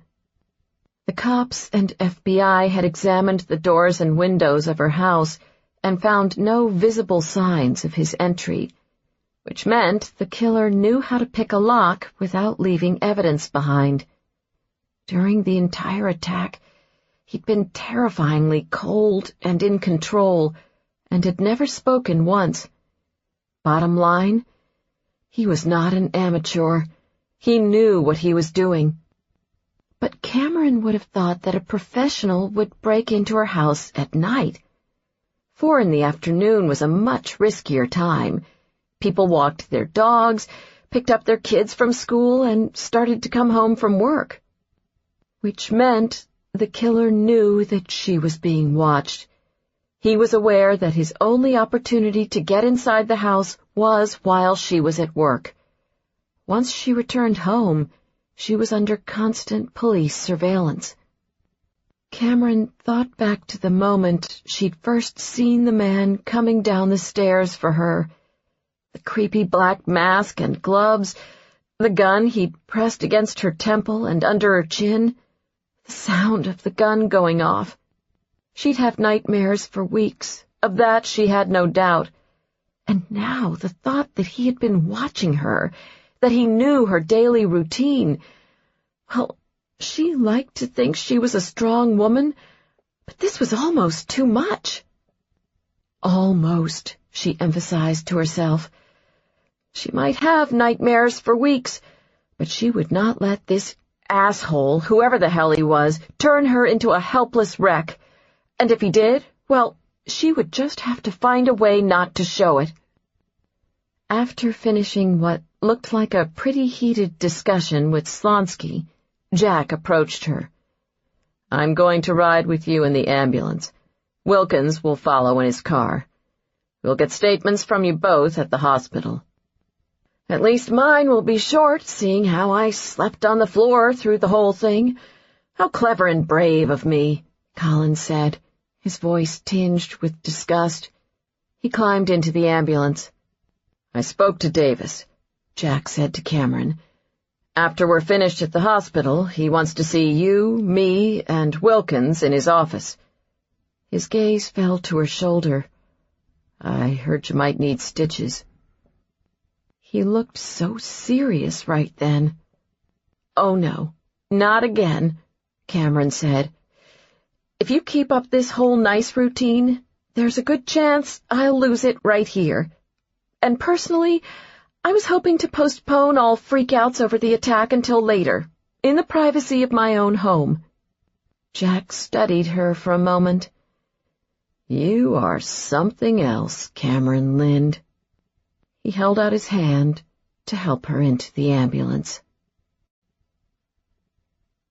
19. Cameron and Wilkins waited in the chairs outside Davis's office. It was nearly 9 p.m., and the FBI agents stared at her curiously as they trickled out of the office after putting in long days. Davis had asked to speak with Jack first, alone. Wilkins stood up and paced the room, and Cameron could tell he did not like being left on the sidelines. Frankly, neither did she. With a feigned yawn, she leaned her head back against the glass window of Davis's office.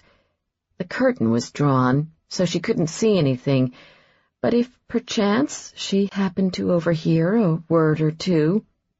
"I already tried that," Wilkins said. "They're speaking too quietly." "What do you think they're talking about?" "You?" "Well, I know me, but what about me specifically?" Wilkins glanced at the door. "I don't know." Cameron picked her head off the glass. "Do you think Jack is in trouble?" Wilkins answered after a pause. "I should be in there." The door suddenly flew open, and Davis stepped out. He nodded at Wilkins, then gestured to Cameron. "Miss Lynde, if you would please join us in my office." She followed Wilkins inside. Jack was perched against a table in the corner of the room. His face was unreadable. Cameron took a seat in front of Davis's desk, in the chair closer to Jack. Wilkins sat on her other side. Davis folded his hands as he sat down. Like the other time she'd been in his office 3 years ago, he wore a serious expression. "Miss Lynde, As the special agent in charge of this office, I would like to give you my most sincere apologies. For what it's worth, I put a call into the CPD superintendent. I plan to see that the officers who had been handling your surveillance this afternoon are disciplined appropriately. I'm furious about what happened. I promise you that it will not happen again. Thank you. Luckily, Agent Pallas was there. He deserves to be commended for his actions today. I can't imagine what might have happened if he hadn't shown up when he did, Cameron said. Jack and I have spoken. I agree with him that the FBI needs to take over your protective surveillance. In light of today's attack, we're going to assign an agent who will be with you at all times. He'll move into your house, follow you to work, go everywhere you go. I've asked Jack, as the lead investigator in this case, to take on this assignment. He has agreed. Cameron was careful not to show any reaction to this. Out of the corner of her eyes, she could see Jack. His expression remained neutral as well. It was weird, sitting next to him in Davis's office, pretending as though everything was business as usual, despite what had happened between them on Saturday night. I'm afraid this is going to be a much more intrusive level of protective surveillance, Davis continued, but unfortunately we don't have much choice in the matter. Trust me, no one wants to make sure we don't have a repeat of today's incident more than I do, Cameron said. In this case, I'm happy to be inconvenienced. With Jack handling the surveillance, we'll need someone else to manage the day-to-day responsibilities of the investigation. Davis turned to Wilkins. Sam, Jack has recommended that you replace him in this capacity. He assures me that you're ready for the responsibility. Uncharacteristically speechless, Wilkins paused before addressing his boss. I appreciate the confidence that Jack and you have in me, sir, but Jack and I are partners, and I would like to stick with him on this assignment. Davis chuckled. Oh, don't worry. You're not getting rid of him that easily. You'll still be partners, but with different responsibilities. Jack will remain with Ms. Lynde, and you'll lead the team here in our office. Wilkins grinned. In that case, I wholeheartedly accept. I thought you might, Davis said. Now, we need to start thinking about what happened today. How the hell did Mandy Robards' killer find out about Cameron? On the FBI side of things, there are the three of us and the director who are aware of her involvement in the investigation. Wilkins, I think the first thing you need to do is come up with a list of everyone in the Chicago Police Department who knows. Today's attack tells us one thing. We've got a leak. But we might be able to use that to our advantage. Once we find the leak, we can use him to get to the killer. Be careful how you handle CPD on this, Jack warned Wilkins. These cops are not going to like the implication that one of them may have leaked confidential information, either purposefully or inadvertently. So tread lightly. Don't worry. Finessing is my forte, Wilkins said. And we need to think beyond CPD. 20 women at the bachelorette party on Saturday saw that Cameron was under my and Jack's surveillance. Any one of them could have spread that information to the wrong person. I can get you their names, but I doubt any of those girls are the leak, Cameron said. None of them had any clue why you and Jack were watching me. Jack addressed Cameron. What about your friends and family? Have you told them anything? Colin and Amy know a little, but nothing specific, and they know to keep quiet. I haven't talked to anyone else about it. Davis rocked back in his chair. So we've got CPD to focus on, and as an outside chance, the women who were with Cameron on Saturday night. By the way, Jack, I don't recall seeing anything in your last report about you and Agent Wilkins attending a bachelorette party over the weekend. Strange how that got left out. It was a last-minute determination made based upon the security parameters of the nightclub Ms. Lynde planned to attend. Nice answer, Davis said. No kidding, Wilkins agreed, looking impressed. As long as we're listing everyone who is aware of my involvement in the Robards' investigation, I should mention that Silas knows. He found out through Godfrey, Cameron said, referring to the FBI director. Apparently he called Silas last week to thank me for my cooperation in the investigation. Davis paused at the mention of Silas's name. Do you think it's possible Silas told someone about your involvement in the case? As the U.S. attorney, he certainly should know better, Cameron said. I would hope so, Davis agreed. The conversation turned to the subject of Jack and Wilkins's recent trip to New York. As Cameron listened while Jack filled in Davis, her eyes couldn't help but be drawn to the cut above his cheek. In the emergency room, after she'd gotten 5 stitches for her .2 level gunshot wound, the doctor had offered to have a nurse take care of the scrapes on Jack's cheek and hands. He'd waved this off, not budging from Cameron's side. So much had transpired between them over the last few days. First, the thing that never happened on her front doorstep, and then those things she'd never admit on Saturday night. Cameron had no idea what was going on with her and Jack lately, but as she looked at the cut on his face, she did know one thing. She trusted him. And since he now would be the one covering her 24/7, she knew that trust had to go both ways, which meant she needed to tell him about everything that had happened 3 years ago. Tonight. When Grant let himself into his apartment that night, he paused in the doorway, bracing himself to be shoved up against the wall and handcuffed. It didn't happen. He exhaled, finding comfort in the fact that, at a minimum, Pallas hadn't yet identified him as the masked man. How long that fact would remain undiscovered, however, was less certain. To say that the afternoon had not gone as planned would be an understatement.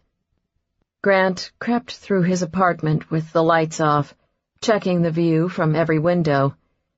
From his third-story perch, he looked down onto the street below for anything remotely suspicious.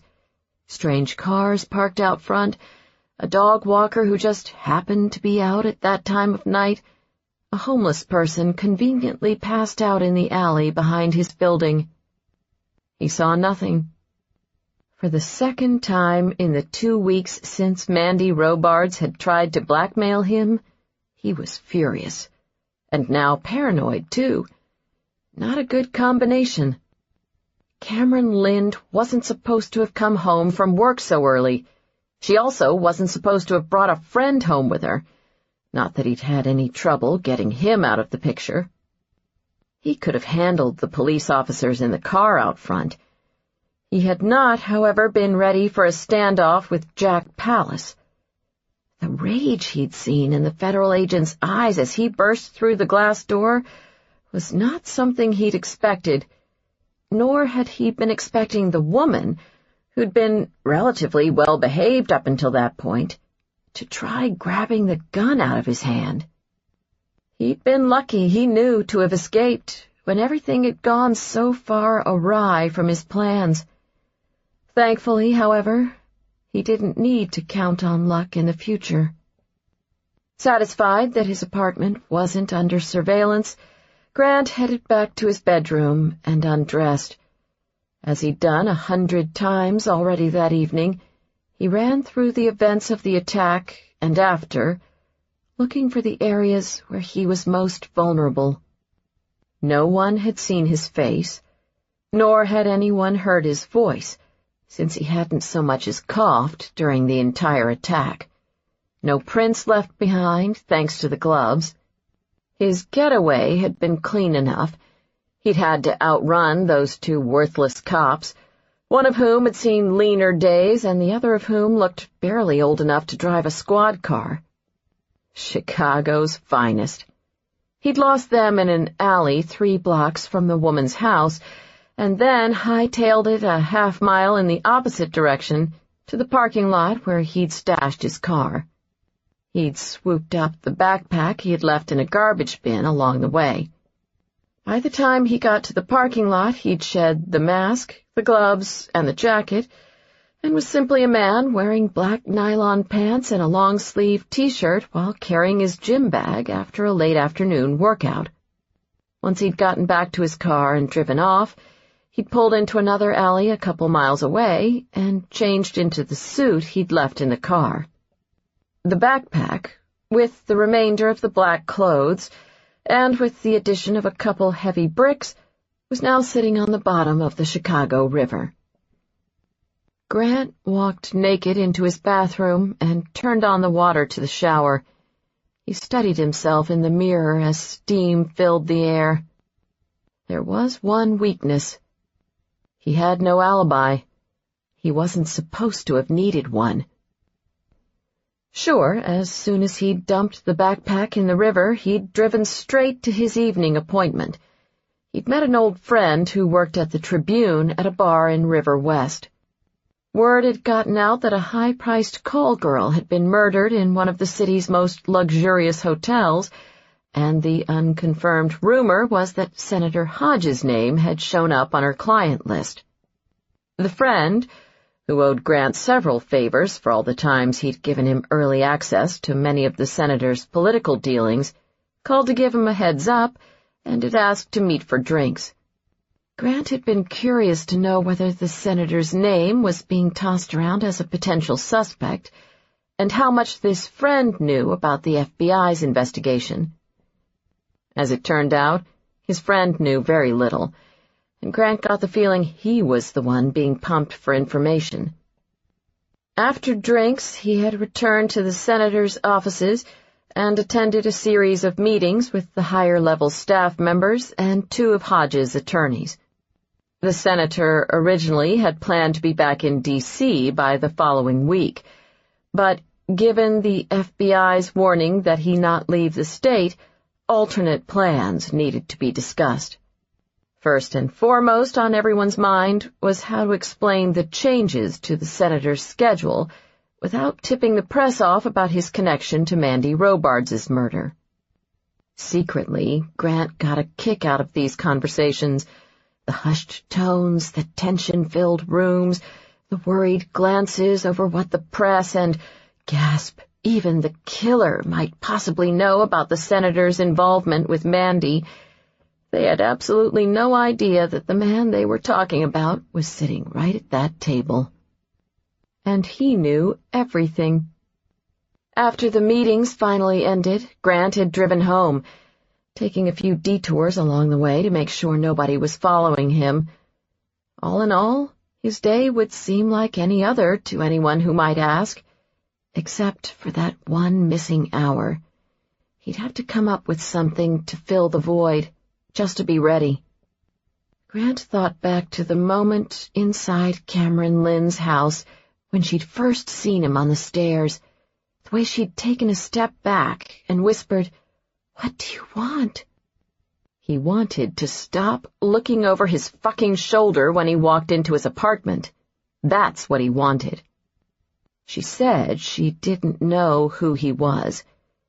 Although he liked to think people tended to tell the truth when feeling the cold steel of a gun barrel pressed against their heads, he wasn't sure he trusted her. Fortunately, he didn't have to. For her sake, he hoped she was telling the truth. Mandy's murder had been near perfect, almost artfully so. The best FBI agent in the city had been assigned the case, and still they had nothing on him. And they wouldn't ever have anything on him as long as Cameron Lynde didn't step out of line. Of course, he'd taken precautions to know if she did. They were so stupid. Pallas, the cops, all of them. It was right under their noses, and they didn't even realize it. If he'd known it was this much fun getting away with murder, he'd have done it years ago. 20. She and Jack would be living together. The practical realities of the situation struck Cameron during the car ride to Jack's South Loop apartment.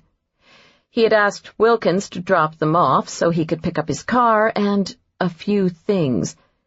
As they pulled away from the FBI building, he leaned over the seat and asked if she had any questions about how the protective custody was going to work.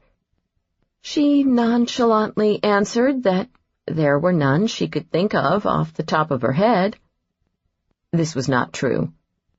She had lots of questions. For starters, where exactly did Jack plan to sleep? Could she still go to work during the day? Did he expect her to cook meals while he stayed at her house? Certainly the surest way to kill them both. Would they do normal, everyday things together, like watch television at night? Which reminded her she really needed to delete those episodes of The Bachelor from her TiVo playlist. And where exactly did he plan to sleep? This particular question consumed such a vastly greater percentage of her musings, it bore repeating. Was he allowed to leave her alone at all, like when he took a shower?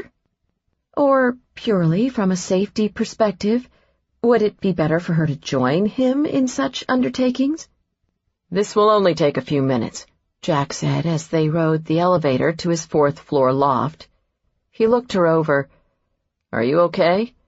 You looked like you zoned out for a moment there."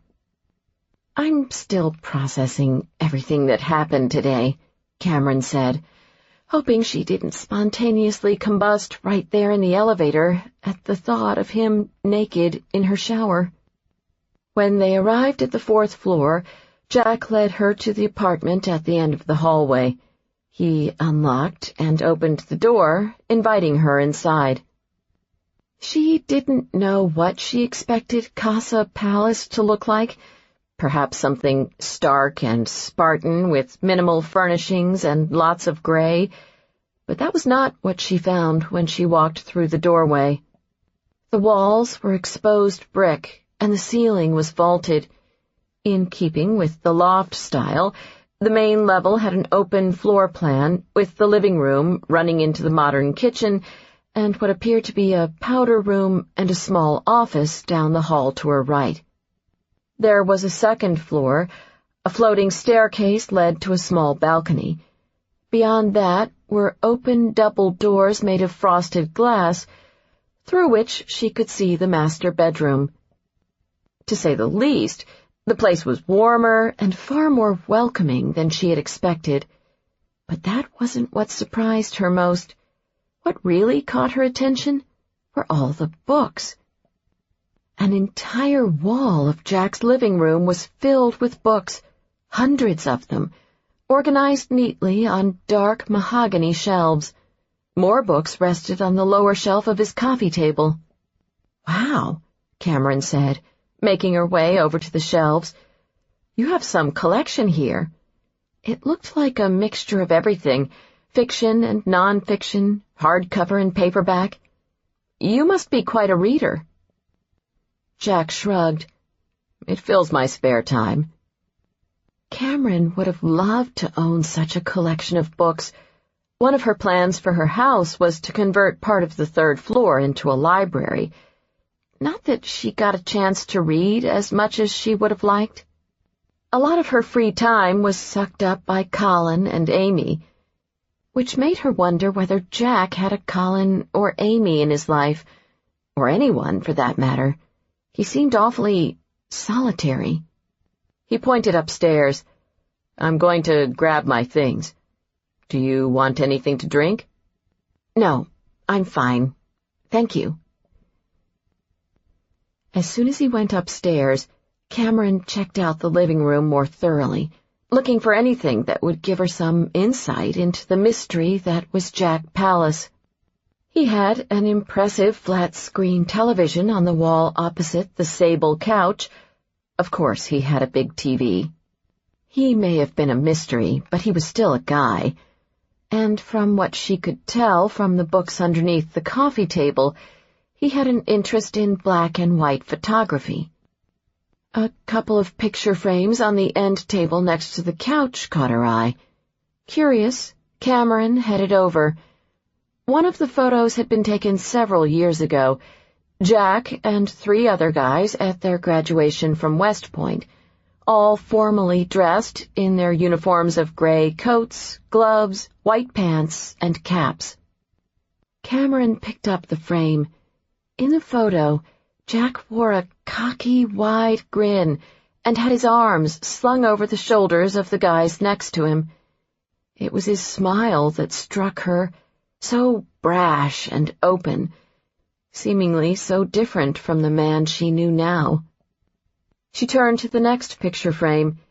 It held a black and white photograph of a woman in her late 20s who laughed as she pushed a little boy on a swing.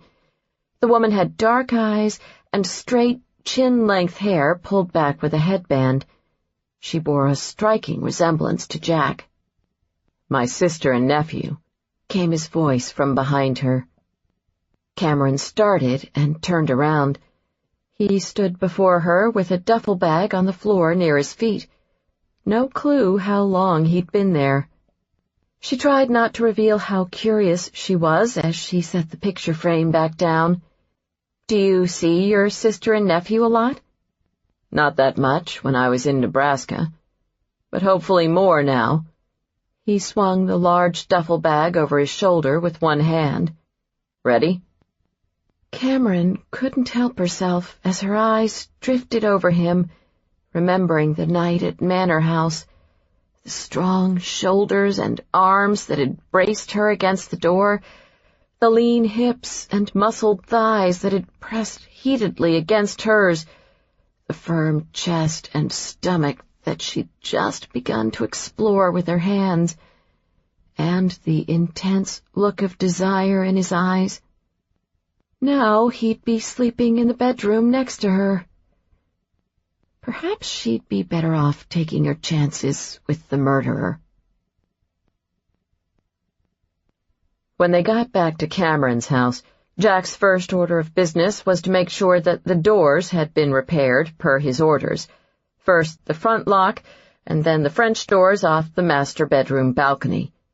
As he'd instructed, the agency had sent over a maintenance crew to board the door and clean up the glass. Cameron eyed their handiwork skeptically. "It definitely adds that certain vandalized quality I was going for with my renovation." "It's safe. We can worry about style later," Jack said. The second thing he did was conduct a thorough check of the premises, with Cameron by his side until he was sure they were clear. This was no quick feat, given the size of the house. "Did you used to be married?" he asked, as he opened the closet in one of the guest bedrooms. "No," she said, seeming surprised by the question. Rules out the rich ex-husband idea, Jack thought. Another mystery he would soon get to the bottom of. Third on his list was to get settled in. He took the room closest to Cameron's, which, luckily, unlike the other guest bedrooms, actually had furniture, and unpacked his bag. He shrugged out of his blazer and hung it in the closet. He put his spare gun on the nightstand, then opened one of the drawers of the dresser in the corner. He discovered a man's sweatshirt inside. Jack slammed the drawer shut and chose another. He moved next on to the fourth item on the evening's agenda, taking care of Cameron. She was doing a pretty good job with the tough criminal prosecutor routine, pretending to be fine with everything that had happened that afternoon. But he had seen the exhaustion that had set into her eyes in the car ride to her house, had heard the nervousness that belied the sarcasm in her voice as she'd commented on the boarded-up French doors, and had noticed the way she'd momentarily hesitated when she'd followed him up the stairs that led to the second floor, undoubtedly thinking back to the masked intruder's earlier attack. He guessed she hadn't eaten in hours. That seemed as good a place as any to start. Pausing at her bedroom door to make sure everything sounded okay, Jack headed downstairs into the kitchen. He found her junk drawer and a well-worn menu from a Chinese restaurant a couple of blocks away, and figured that was a safe bet. He had no idea what she'd want to eat, so he ordered a bunch of things. Screw it, he'd charge it to the bureau. Besides, this way they'd have leftovers. From the looks of her refrigerator and freezer, she was an even worse cook than he was. Thank God for delivery, because a 6'2" man couldn't last more than an hour on those skimpy frozen meals. He'd been stranded in a jungle in Colombia for 5 nights with 4 other guys on his Special Forces team, and still had seen larger rations than those things. Next, he checked out the liquor cabinet in her dining room. From the looks of it, she liked wine, and she liked it red. So he went with the safe bet and chose a Cabernet. Whether she wanted to admit it or not, he knew she would need some help falling asleep that night. While listening to the sound of water running upstairs, he made his way around the kitchen and poured her a glass of wine. The doorbell rang a few minutes later, and after a brief moment of confusion when Jack frisked the delivery guy, asked him for his ID, and called the restaurant to confirm his status, they were set to go. Jack set the bags of food on the counter, grabbed the wine glass, and headed upstairs. Cameron had left her bedroom door partially open, as he'd asked her to. He knocked. "Come in," she said in a quiet voice. Jack pushed the door the rest of the way open. He found her standing in front of her closet and walked over. "I thought you might want a glass of wine to help you—" He trailed off as she turned around, stunned by what he saw. There were tears in her eyes. Of course, he realized, the closet where the killer had been hiding, waiting for her. He set the wine glass on the floor and went to her. "Cameron, everything's okay now. You know that, right?" She blinked, and a tear ran down her cheek. It killed him. Jack wrapped his arms around her, pulling her close. He whispered in her ear, "He's not getting near you again, baby. I promise. No one's laying a finger on you ever again." She turned her cheek against his chest and peeked inside the closet. He could have sworn he heard a sniffle. "It's such a beautiful dress," she finally said. Jack took a look. A long, silky, deep pink dress hung front out in the closet. No clue why she was crying over it, but he figured it was best to simply nod and be supportive under the circumstances. Maybe the killer had wrinkled it or something. "It's a very nice dress," he agreed. Cameron pointed at a pair of silver high-heeled shoes on the closet floor. She'd positioned them directly underneath the dress, as if an invisible woman was wearing them. "And the shoes?" She peered up at him, all weepy-eyed. "They would have gone so perfectly with it, don't you think?" Yeah, maybe he should just skip past dinner and put her straight to bed instead. Somebody was clearly a bit out of sorts. He cleared his throat. Frankly, this was the kind of thing Wilkins was better at. "And now you don't want to wear the shoes again because the killer might have touched them?" Hell, he was a guy. What did he know? Maybe shoes were as sacrosanct as purses and bachelorette parties. Cameron pulled back and gave him the strangest look. "What?"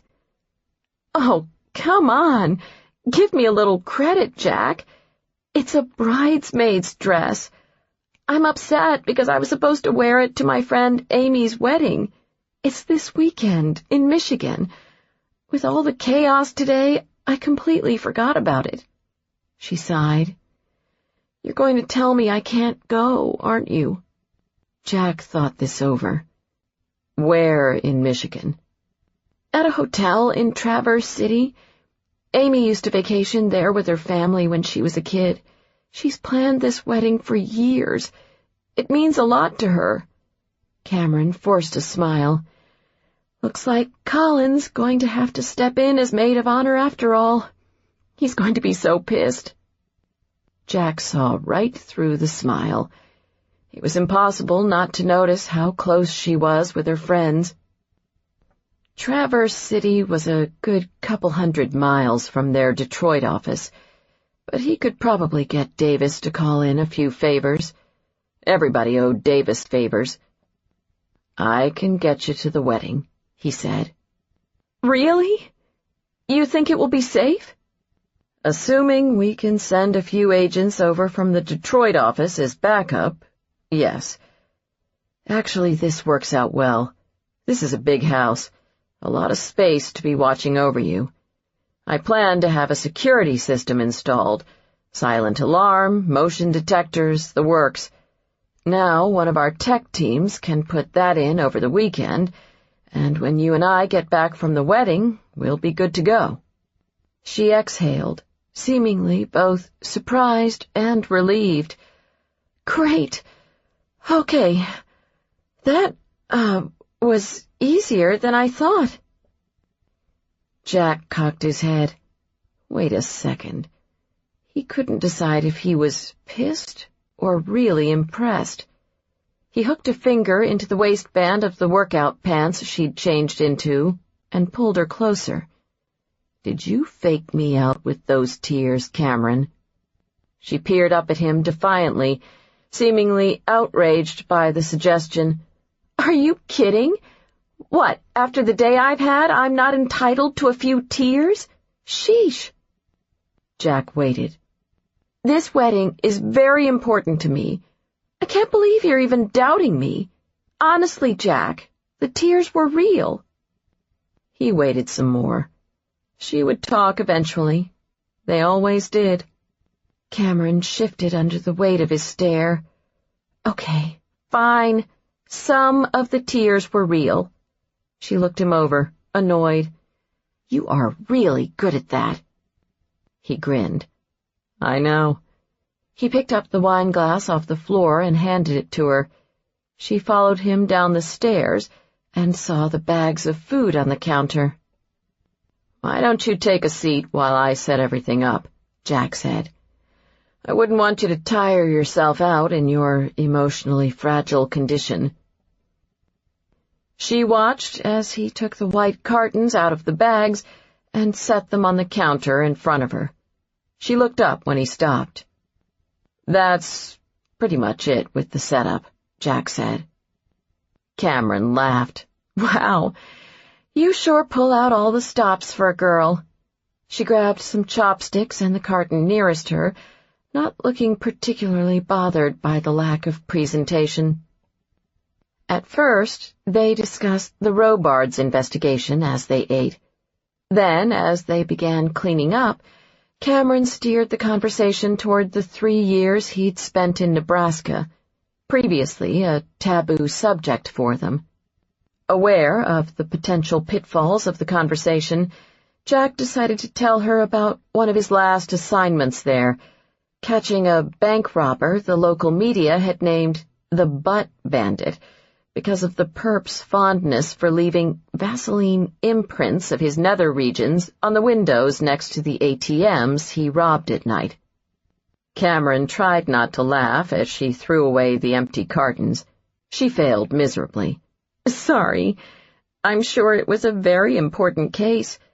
How did you catch the guy? She started laughing again. Did you have the suspects drop their pants and do a lineup? Ha ha, Jack said, reaching around her to throw away the rest of the garbage. No, we caught the guy because he got Vaseline on his hands while smearing it on his ass during one of the jobs. He left some fingerprints behind, and we found a match. He'd been in jail before for robbing a convenience store. "I wish I could have seen you making that arrest," Cameron said, leaning against the counter and taking a sip of her wine.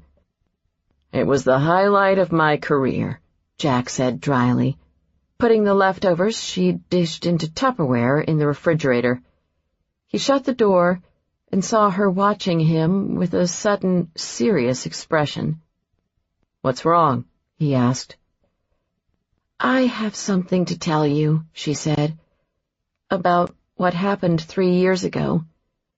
I'm not the one who had you transferred to Nebraska." Jack ran his hand over his mouth as this sank in. "Talk." 21. Jack paced the room while she talked. Cameron began first with the Martino case, thinking she might as well start at the beginning. She told him about Silas's decision not to prosecute and his directive that she not speak to the FBI or anyone about his decision. "I was new to the office back then. I didn't want to rock the boat," she said. "Things would be a lot different if he and I had that conversation now." Then she told him everything else.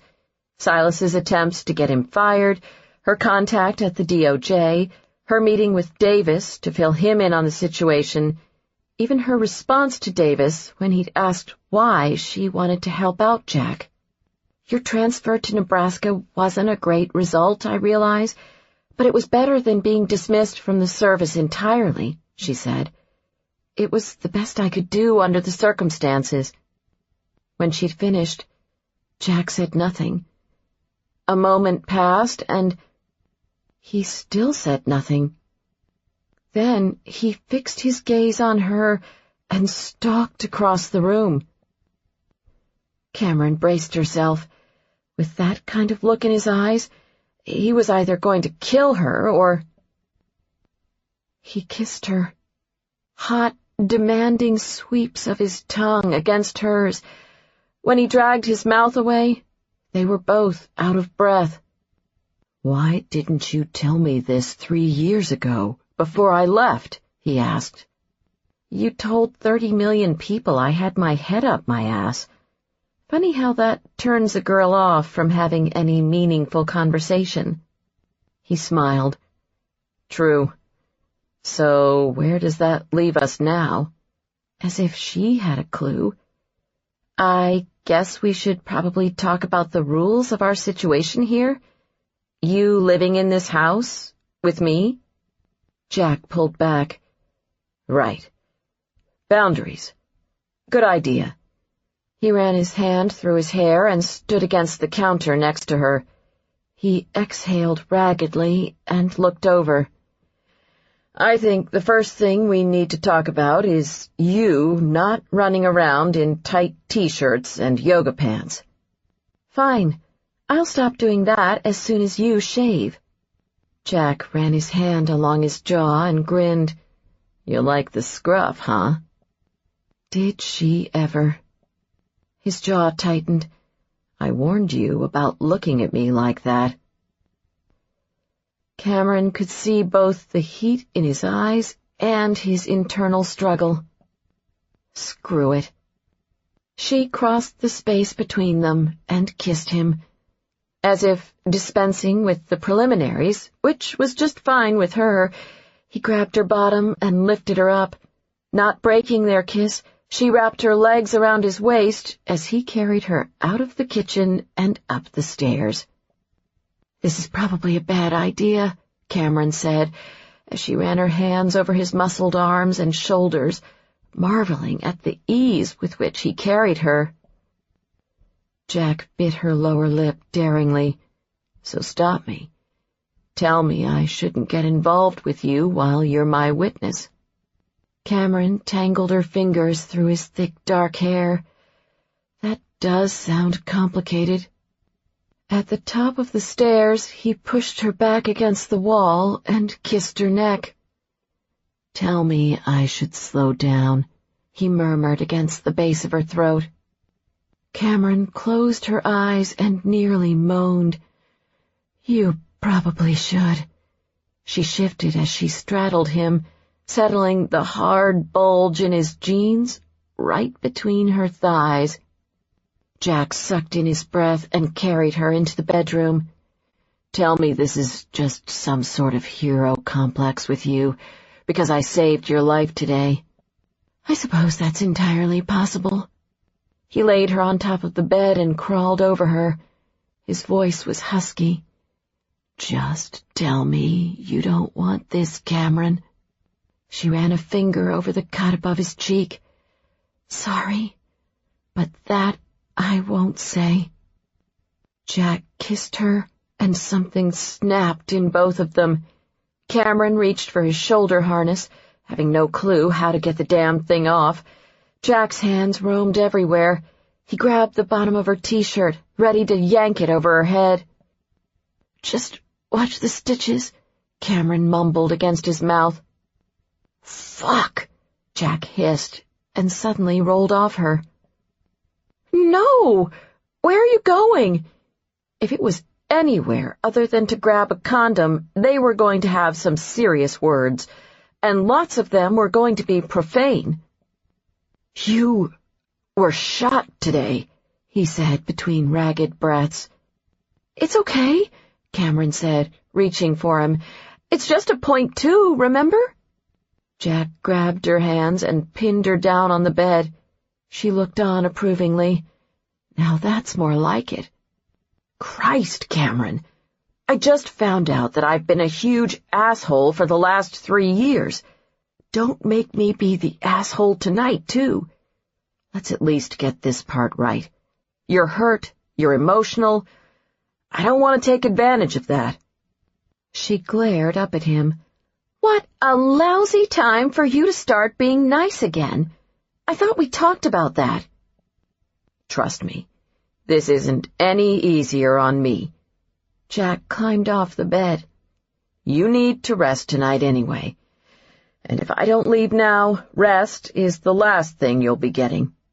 He held out his hand and helped her up. Cameron got off the bed and followed him to the door. He hung in the doorway for a moment, watching her. His hair was rumpled, and his eyes were a warm chocolate color. Bedroom eyes, except she hadn't gotten the damn bedroom part. She rested against the doorframe, close to him. "You know, in the morning, I'll probably be grateful you were a gentleman tonight. But now, right now, my feelings toward you are a lot less pleasant." Jack smiled. "I'm used to that by now." He turned and headed down the hallway to the guest bedroom. He paused before going in. "By the way, there's a man's sweatshirt in my dresser." "White Sox?" Cameron asked. "Yes." "It's Colin's. He must have left it here one of the times he spent the night." "Are you sure you two are just friends?" he asked suspiciously. Cameron laughed at this. "Yes." "And are you sure he's gay?" "Definitely." Jack nodded, seeming satisfied. "Good night, Cameron." That was the last she saw of him that night. Jack changed into running pants and a t-shirt, leaving the gun strapped to his calf. He paused at his doorway, listening to the sounds coming down the hall of Cameron getting ready for bed. He unhurriedly went through his own routine, then checked his BlackBerry for any emails from the office. When he finished with that, he propped a couple pillows against the headboard and lay down, tucking his hands behind his head. He thought about cracking open the book he'd brought, but wasn't exactly in a relaxed frame of mind. He waited 30 minutes from the time he heard the noises stop, just to be safe. He got up and walked down the hall. He entered Cameron's bedroom quietly, pausing just inside the doorway to listen to the soft, steady sounds of her breathing. Satisfied she was sleeping, he moved to the corner of the room and took a seat on the floor next to the boarded-up doors that led out to the balcony and fire escape. He rested his head against the wall. He sat there in the darkness and watched. He knew that sleep would eventually overtake him. He'd certainly slept in more uncomfortable places, but it would be a light, dreamless sleep. He would be ready in an instant, if necessary. God help the man who tried to get past him. 22. Cameron woke up disoriented the next morning. It took her a moment to shake off her bad dreams, to reassure herself that they were, in fact, just dreams. She sat up, listening for any sounds in the quiet house. She heard nothing, but then again she never heard Jack unless he wanted her to.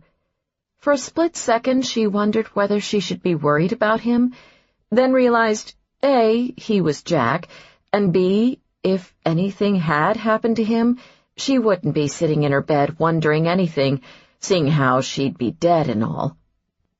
Feeling strange still being in bed, knowing he was awake somewhere in her house, Cameron got up and padded into the bathroom. She brushed her teeth and turned on the shower, letting the water warm up as she undressed.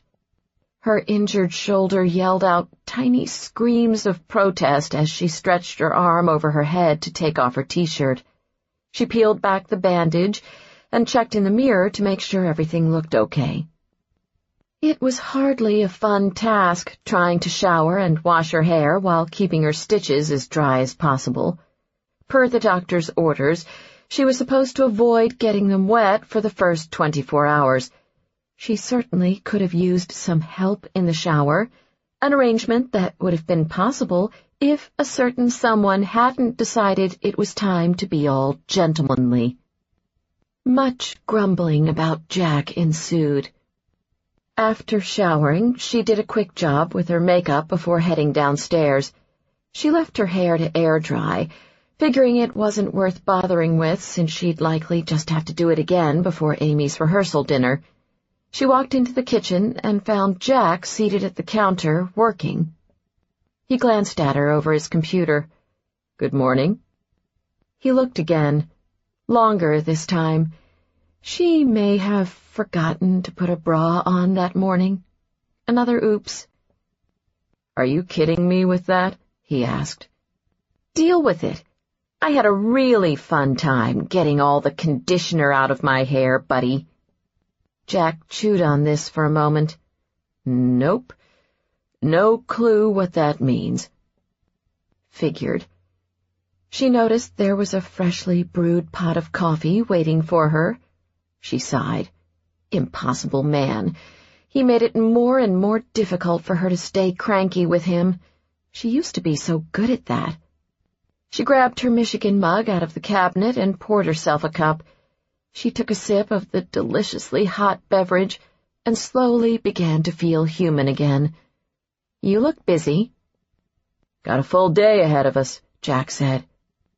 With his short-sleeved gray t-shirt, jeans, and damp hair, he looked casually gorgeous and far too alert. Cameron figured he must have slept well enough in the guest bed. Jack frowned at his computer. "You have a weak internet signal." Cameron came around the counter and took the seat next to him. "I've never had a problem with it before." As she glanced at his computer, she caught sight of the scar on his forearm. In short sleeves, it was hard to miss. Jagged, ugly, and several inches long. She knew from reading the files on Jack's capture that there was a scar on the other side of his arm as well, where the knife had come out the other side. She said nothing about the scar, not wanting to make Jack uncomfortable. "Not pretty, is it?" Cameron silently chastised herself for being so unsubtle. Then again, Jack caught everything. I can't imagine how much that must have hurt. She looked up and saw him watching her. "A bit more than a .2. He switched the subject. "So, we've got about a 5-hour drive ahead of us today. That means we'll want to get on the road no later than 11 in order to get you there in time for the rehearsal."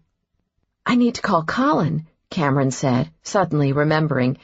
"After Richard bailed on him, we decided to drive together." "I've already talked to Colin. He called earlier this morning to see how you were doing. He's going to take his own car." "You answered my phone?" Jack seemed to find the question amusing. "Is that a problem?" "You just seemed to be on a roll, taking charge with everything this morning." "Perhaps we need to set the record straight then. No matter what happened last night." "Oh, but nothing happened last night, remember?" "When it comes to your safety, this works like any other protective surveillance situation, which means that I'm in charge this entire weekend and for however long it takes until we catch this guy." Considering that settled, he picked a pink Post-it pad off the counter. "Now, I spoke to your friend Amy about the wedding." Cameron glanced at the clock on the oven. "You talked to Amy, too? It's only 8:30. "I got the number off your cell phone. I needed to ask her to email me the guest list. The FBI team meeting us at the hotel will set up a security checkpoint at the wedding. Only people on the list will be able to get in." I bet Amy was thrilled about that. Actually, she was. She said it would make the wedding seem ultra-exclusive. He rifled through the Post-it notes. "She had a few messages that she asked me to pass along to you, word for word. First, she says not to forget the special maid of honor jewelry she gave you, because you know how much time she put into shopping for it and how important it is that you stand out from the other bridesmaids. Second, she asked that you remove all references to college drinking stories from the rough draft of the wedding toast you sent over last week. Third, she said that you shouldn't interpret her first 2 messages about the jewelry and the toast as a sign that she wasn't really worried about everything that happened to you last night, and how touched she is that you're still coming to the wedding. Finally, she asked if you wouldn't mind pretending that I'm your date for the weekend, because she doesn't want the other wedding guests thinking that the FBI is protecting you because you're some mafia mistress-turned-snitch." Jack set the notepad down. "I told her we were okay with that last part."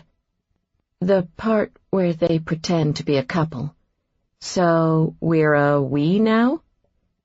He grinned. "At least this weekend we are, sweetie. Shouldn't be too hard of a cover to pull off, considering we'll be staying in the same hotel room." Oh, boy. Their 5-hour car ride passed quickly. Things had changed for Jack ever since he'd found out the truth about what had happened 3 years ago. Because of that, he asked a lot of questions, wanting to learn more about Cameron. He also asked a lot of questions because he needed to keep his mind off how incredible she looked, with her snug-fitting jeans tucked into knee-high brown suede riding boots and ivory V-neck sweater. The outfit was a definite driving hazard. At the first lull in the conversation, he'd started thinking about her naked, wearing nothing but the boots and riding him, and had nearly driven the car onto the highway median. Around the halfway point of the drive, they finally got around to a subject Jack was very curious about. He'd been trying to figure out a way to subtly back into the conversation when she beat him to it. "Why did you ask if I used to be married?" Jack chose his words carefully. "Your house seems big for one person. I thought maybe someone used to live there with you." She stretched her legs out in front of her, getting more comfortable. Jack kept his eyes on the road and not on the naughty boots. Mostly. "You're dying to know how I afford it, aren't you?" Cameron asked, amused. "Given that I accused you of accepting bribes the last time we talked about finances, you've certainly earned the right to tell me it's none of my business. But if you are inclined to share that particular information, I would be happy to listen." Cameron laughed. "You could be a lawyer with an answer like that. It's nothing scandalous. I inherited it. My grandmother lived in the house for years. It was the house my dad grew up in fact. My dad was an only child, so when my grandmother died, the house would have gone to him, but he died before her, and since my parents had gotten divorced years before that, the house went to me as my father's only child. I thought about selling it at first, but it didn't feel right. My grandmother's death was somewhat unexpected. She just sort of gave up after my father was killed. After losing her and my father back-to-back like that, I couldn't stomach the thought of giving up the house. I think they'd both be happy that I kept it." Jack glanced over, trying to decide if they were at a point in their relationship where he could ask the next obvious question. Given everything that had happened over the last 24 hours, he thought they were. "How did your father die?" Cameron paused, and at first he thought she wasn't going to answer. "He was a cop here in Chicago. 4 years ago, he was killed in the line of duty. He and his partner responded to a domestic disturbance call at an apartment building. Another tenant had called to complain. No one answered the door, but they could hear a woman yelling inside, so my father and his partner got the landlord and had him unlock the door. Once they got inside, they found drugs everywhere and realized it wasn't a domestic disturbance, but a doped-out woman screaming that the dealers were trying to cheat her. As soon as the dealers, there were 2 of them sitting at the kitchen table, saw my dad and his partner, they started shooting. My dad's partner was hit in the leg, and the landlord took a bullet in the shoulder. My dad followed one of the perps into the bedroom, where a 3rd guy was trying to escape through the window. He panicked and shot my dad in the chest and stomach. Jack could only imagine how much pain that must have caused her. Fuck, Cameron. I'm sorry. He did the math in his head and quickly put things together. 4 years ago. That's when you joined the U.S. Attorney's Office. I wish I could tell you that the first thing I did as a prosecutor was put away the scumbag who killed my dad. Not that I ever would have been allowed to try that case. Did they catch the guy? She nodded. He pled guilty to manslaughter in state court. It was quick, uneventful, very unsatisfying. But now you put other scumbags away for a living. That part is more satisfying. They drove in silence for a moment. You amaze me, Cameron. That got a slight smile out of her.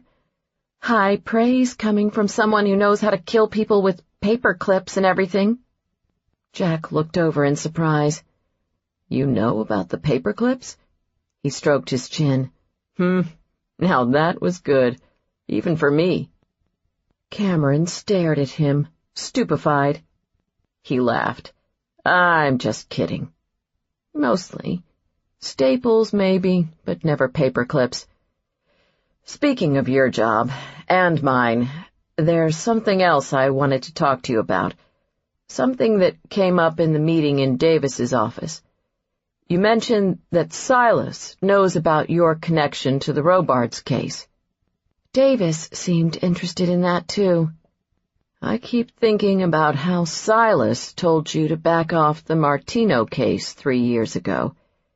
It was one thing when I thought you, the prosecutor who had reviewed all the investigation files, made the decision that there wasn't enough evidence to try the case. But now that I know Silas pressured you into not filing charges, The whole thing leaves a bad taste in my mouth. I don't trust him."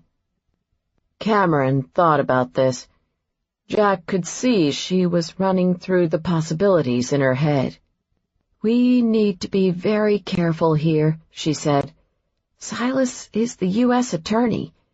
We can't start making accusations against him merely because of bad feelings.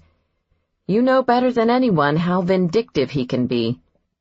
It's just something I want you to think about. You need to be careful around Silas. And the fact that I'll be going to work with you on Monday is perfect.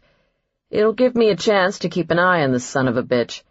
If he so much as looks at you the wrong way, I might have to try out that paperclip idea of yours." Cameron turned her head in his direction.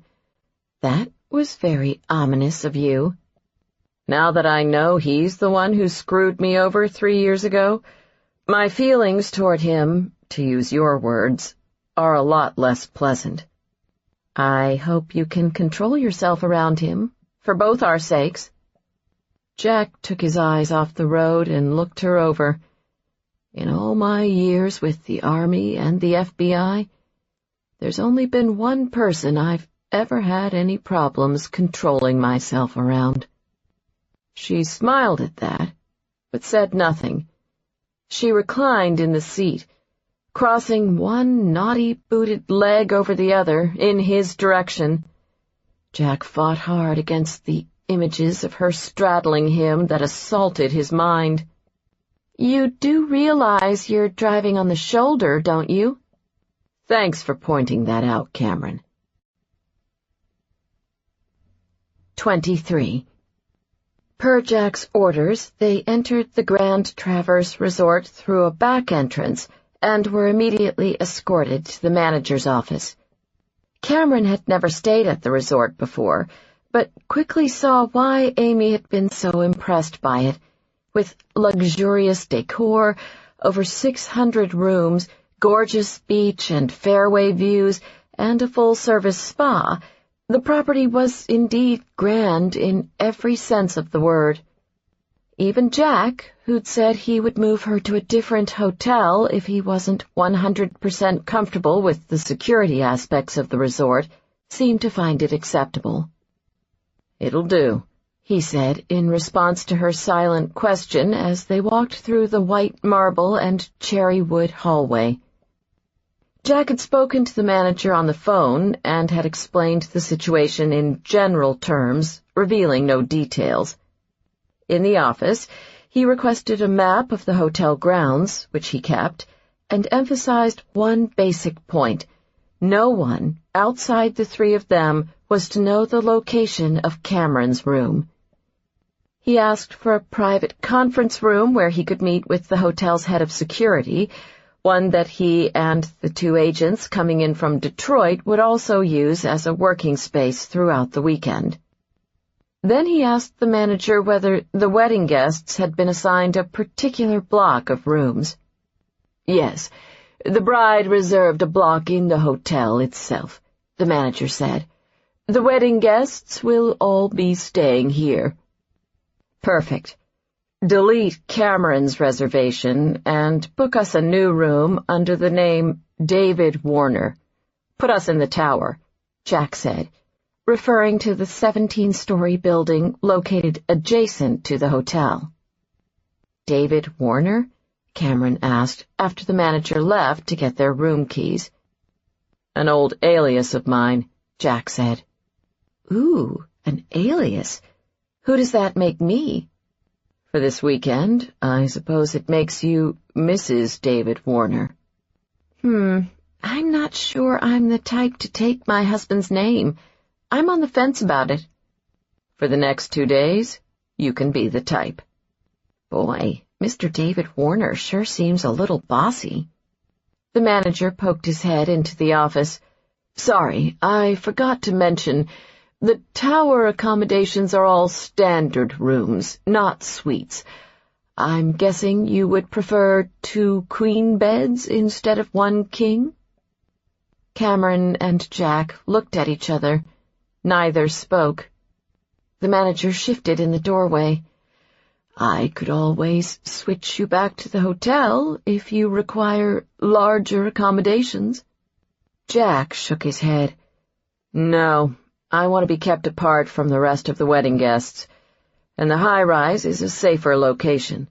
No balconies, no windows accessible from the outside, only one way into the room." "We'll take 2 queen beds," Cameron told the manager, thinking that was the safest thing to say. He nodded. Excellent. He took off again.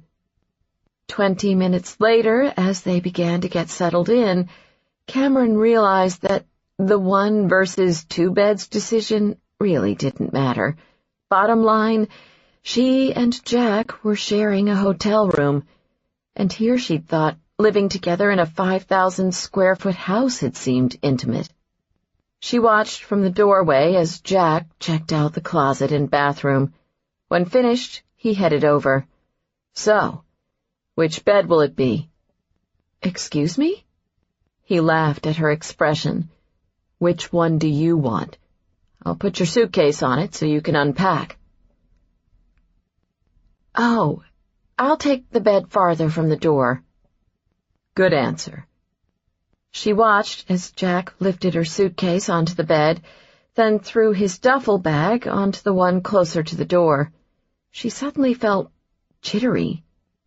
Up until now, every time she and Jack had gotten physical, it had been under crazy, impulsive circumstances. But staring at those 2 beds, she now found herself consciously thinking about all those things a single woman in her 30s tended to think about when sharing a hotel room with a man she was really attracted to, and who appeared to be really attracted to her, who she hadn't yet slept with. Despite all her sass and bravado, she was falling for Jack. Just yesterday— God, was it really only yesterday? She told Colin that all she and Jack had between them was a physical connection. True, she'd been lying to herself, and a lot had happened since then, but she'd never found herself wanting to be wrong about something as much as she did right then. She trusted Jack with her life. The next question, she supposed, was whether she could trust him with her heart. She watched as Jack threw some rolled-up socks into one of the drawers in his nightstand. He'd taken off his blazer, so his gun harness was exposed, and he was looking extra Special Agent Danger-ish right then. But that single act, putting socks in a drawer, made him momentarily seem like any other guy. "You okay?" he asked, seeing her still standing by the door. She smiled. "Yeah, sure." She headed over and stood between the 2 beds, surveying the scene. "Makes me think of the walls of Jericho." "From the Bible story?" Cameron laughed. "No, it happened one night." "Still not following you there. What happened one night?" "You know, the movie, It Happened One Night?" She saw him shake his head. "Really? You should check it out. It's a classic. Clark Gable and Claudette Colbert are on the run, and they stop to spend the night at a motel. They're not married, but they have to pretend they are, so for propriety's sake, Clark Gable strings a clothesline down the middle of the room and hangs a blanket over it. He calls it the Walls of Jericho." Jack stretched out on the bed, tucking his hands behind his head. Of course, being a man, he was already done unpacking and she had barely begun. "So, in the movie, after he builds the Walls of Jericho, what happens next?" he asked. "Things get pretty steamy from there. Clark Gable asks Claudette Colbert if she's interested in learning how a man undresses, and then he takes his clothes off in front of her." "Sounds like a chick flick. I bet Wilkins has seen it 10 times. "And good for him. I think most men could learn a thing or 2 from so-called chick flicks." "Like what?" "Like how women think, What turns them on? If I want to know what a woman's thinking, I'll just ask her. The corners of Jack's mouth lifted in a sly grin. And if I want to know what turns her on, well, I'll just ask her that, too. Cameron grumbled her way into the bathroom. Impossible man, being all reasonable and everything. She unpacked her toothpaste, toothbrush, shampoo, and conditioner. She set them off to the side on the marble vanity, as if to suggest they were the only 4 products she would need the entire weekend. Hey, he was a man. He didn't need to know there was a whole routine involved behind the curtain, and about 14 other bottles in her suitcase. When she came out of the bathroom, she saw Jack standing by the windows that spanned the length of the room. He gestured. "Come over here for a minute." She went over. He surprised her by pulling her into his arms, her back against his chest, so that she looked out the window with him. Their room overlooked vibrant, autumn-colored rolling hills and orchards, and the East Grand Traverse Bay. "I like this view," he said, his voice husky against her ear. Cameron leaned her head against his chest. It was rare to have such a quiet moment with Jack, in contrast to the chaos that had overshadowed their lives for the last couple of weeks. She pulled his arms tighter around her. "Me too." For the dinner that followed the rehearsal, Amy had reserved the entire space at Airy Lounge, which was located on the 16th floor of the tower. A convenient, short elevator ride from Cameron and Jack's room. Not so convenient for Cameron, however, was the fact that the cousins had cornered her by the floor-to-ceiling windows overlooking the bay, wanting to play 20 questions about Jack. Having recognized him from the bachelorette party, they'd been on her case ever since she'd walked into the rehearsal with him. Cameron was relieved when she felt a hand at her elbow and heard a familiar voice to the left of her. "Sorry to interrupt, ladies. I need to borrow Cameron for a few minutes." "Please make it more than a few," she whispered, as Colin led her to the opposite side of the room. She kissed his cheek in an official hello. Since Amy had asked Colin to be a reader at the wedding, he had been at the rehearsal too, but she'd been running around with various maid-of-honor tasks and hadn't gotten the chance to talk to him there. "I meant to tell you at the rehearsal, you look very dashing tonight. Love the navy sport coat and tie," she said, gently tugging it. "Richard gave it to me last Christmas," Colin said. Cameron saw the hurt in his eyes and knew how rare it was for him to show that. "Are you doing okay?" He nodded. "Just working through some things. Gay man in his 30s, dateless, the 5th wheel at his friend's wedding, that kind of stuff." His eyes held hers. "And aside from all that, I miss him." "Richard is a fool," Cameron said, "and you're not a 5th wheel. Technically, I only have a fake date to this wedding." Colin scoffed at this. "Looking like that? That won't be the case for long." He checked out her caramel-colored cocktail dress and heels. Her shoulder had begun bothering her midway through straightening her hair, so she pulled it back in a chignon and focused on smoky eye makeup instead. "I'm surprised Pallas let you out of the room like that," he said. "At least without being a good hour late to the rehearsal." "And risk Amy's wrath? No way. That woman scares even me," Jack said from behind them. As Jack joined them, he momentarily rested his hand on the small of Cameron's back. She faced the party, so no one saw, but her body went warm just at the brief contact. "I thought you could use a drink." He handed her a glass of red wine. Cameron smiled, partially because she'd been meaning to make it over to the bar for 20 minutes before being cornered by the cousins, and partially because she couldn't get over how sexy Jack looked in his gray blazer and open-necked black shirt. "Thank you," she said. Jack leaned in, and for a second, Cameron thought he was going to kiss her. "You didn't tell me this wedding was outside," he said quietly. "I didn't think about it.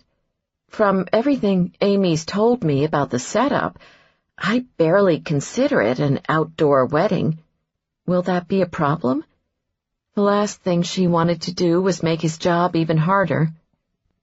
"I promised I'd get you to this wedding. I'll handle it." With his back to the other guests so none of them could see, Jack laced his fingers with hers and pulled her closer, speaking low enough so only she could hear. "Colin is right, you know. You're living very dangerously looking the way you do tonight, Cameron Lynde." He brushed his thumb over hers before leaving. Cameron watched as Jack headed over to a bar table by the door, where the 2 FBI agents from the Detroit office sat. She sipped her wine and took her time, simply enjoying the view of him. He'd brought her a drink and complimented the way she looked. This fake date of hers was starting to seem more real every minute. She turned to Colin. "It means that I'm the stupidest person in the world, right? That I'm actually excited and happy, despite having a psycho killer stalking me?" Colin peered down at her. "I think you know what it means." He clinked his glass to hers. Later that evening, Jack sat in bed, the pillow propped behind his back, while he talked on his cell phone. He'd called Wilkins to see if there had been any developments in the investigation, hoping that something had panned out with one of the Chicago cops his partner had spoken to.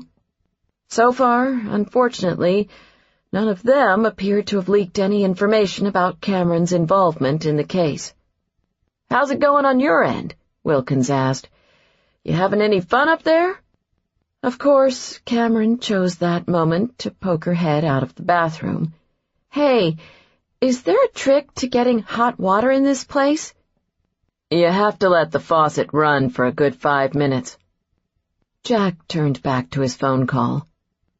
"You're sharing a room with her, huh?" Wilkins asked. Jack thought of how Cameron looked in that caramel-colored dress. He'd never seen her wear her hair like that before, nor that sultry thing she'd done with her eye makeup. She'd looked sophisticated, yet incredibly bettable, and as a result, he'd been at half-mast all evening, full-mast when he'd watched her eat the maraschino cherry from Colin's drink. Thank God he'd been standing behind a table at the time. He ended the conversation before Wilkins started asking those kinds of questions Wilkins liked to ask, questions Jack had no intention of answering. He was a private person to start with, and when it came to Cameron, even more so. He hung up the phone and rested his head against the headboard. He knew what he had to do. It killed him, but he knew. He grabbed his computer and tried to distract himself with work. He didn't have a whole heck of a lot of success with that, which was exactly the problem. Cameron finished up in the bathroom and stepped out. The first thing Jack noticed was her outfit. He frowned. "Don't you have anything less skimpy than that?" Cameron glanced down at her sleeping attire, one of those velour tracksuit things. "I'm wearing pants, a t-shirt, and a zip-up hoodie." Jack grunted his displeasure. Cameron came around the side of her bed that was closer to his. "Somebody seems a little cranky." Yes, somebody was, because somebody was trying to do the right thing, despite the fact that somebody else apparently wanted to torture him with... Sweet Jesus. She was bending over the bed, right in front of him to adjust the pillows, and those velour pants stretched tight across her amazing ass that would fit perfectly in his hands as he licked. "That's it. Lights out. We have a big day ahead." Jack flicked off the lamp on the nightstand, and the last thing he saw was Cameron's bewildered expression before the room went dark. He didn't care. If he so much as looked at her right then, he'd be done for. "So I take it that means we're going to sleep now?" Through the darkness, she sounded somewhat amused. Jack debated over his next course of action. He got out of bed and went over to hers. His eyes had adjusted to the darkness, and he could see her underneath the covers, outlined by the moonlight. He sat down on the bed next to her. "I'm trying to stay focused here, Cameron. My first priority this weekend has to be to keep you safe." "Of course. I was just teasing, Jack." "I need to be extra vigilant tomorrow, especially now that I know the wedding is going to be outside. That changes the game. More than ever, I can't be distracted." "I understand. Really, you don't have to say anything else." In the moonlight, her eyes shimmered up at him like stones in a stream. Unable to resist, he reached out and touched her long, dark hair that fanned over the pillow. "I think I'll be glad when this wedding is over." He could see her smile. "You and pretty much every person who's had contact with Amy over the last 8 months." "Good. I'm glad we're on the same page with this." Jack pulled the blanket up to her shoulders. "Now, no matter what happens next, keep these covers up. Think of it as the 21st century version of the walls of Jericho." She looked at him in confusion. "Okay." "Promise me, Cameron, no matter what happens." "I promise. But why?" "Because I'm going to kiss you goodnight." With that, he leaned forward and captured her mouth with his. She threaded her hand through his hair and kissed him back, meeting his tongue hungrily with hers. The next thing Jack knew, he was on the bed with her pinned beneath him. Underneath the blanket, she spread her legs, and he sank between them greedily. He was hard as a rock and throbbing being this close to her, and when she arched her hips against him, he nearly lost it. "You're going to ruin me as an agent," he murmured huskily. "Once I get inside you, I'm not going to be able to think about anything else except doing it again and again." His hands went to the edge of the covers. Bullets hadn't stopped him, and this was a blanket. "I'll make it so fucking good for you." He kissed her neck, her throat, wanting to go lower, wanting to taste her everywhere. Cameron exhaled unsteadily. "You are so not playing fair." But she didn't let go of the covers. Jack buried his head in the pillow, struggling for that last shred of control. He lifted himself off the bed and grabbed his gun off the nightstand. He handed it to her. "Take it." Her eyes went wide, a mixture of surprise and amusement. "Okay. If I have to shoot you to keep you away from me, I think we should just throw in the towel and say screw it to the wedding." "It's not for me.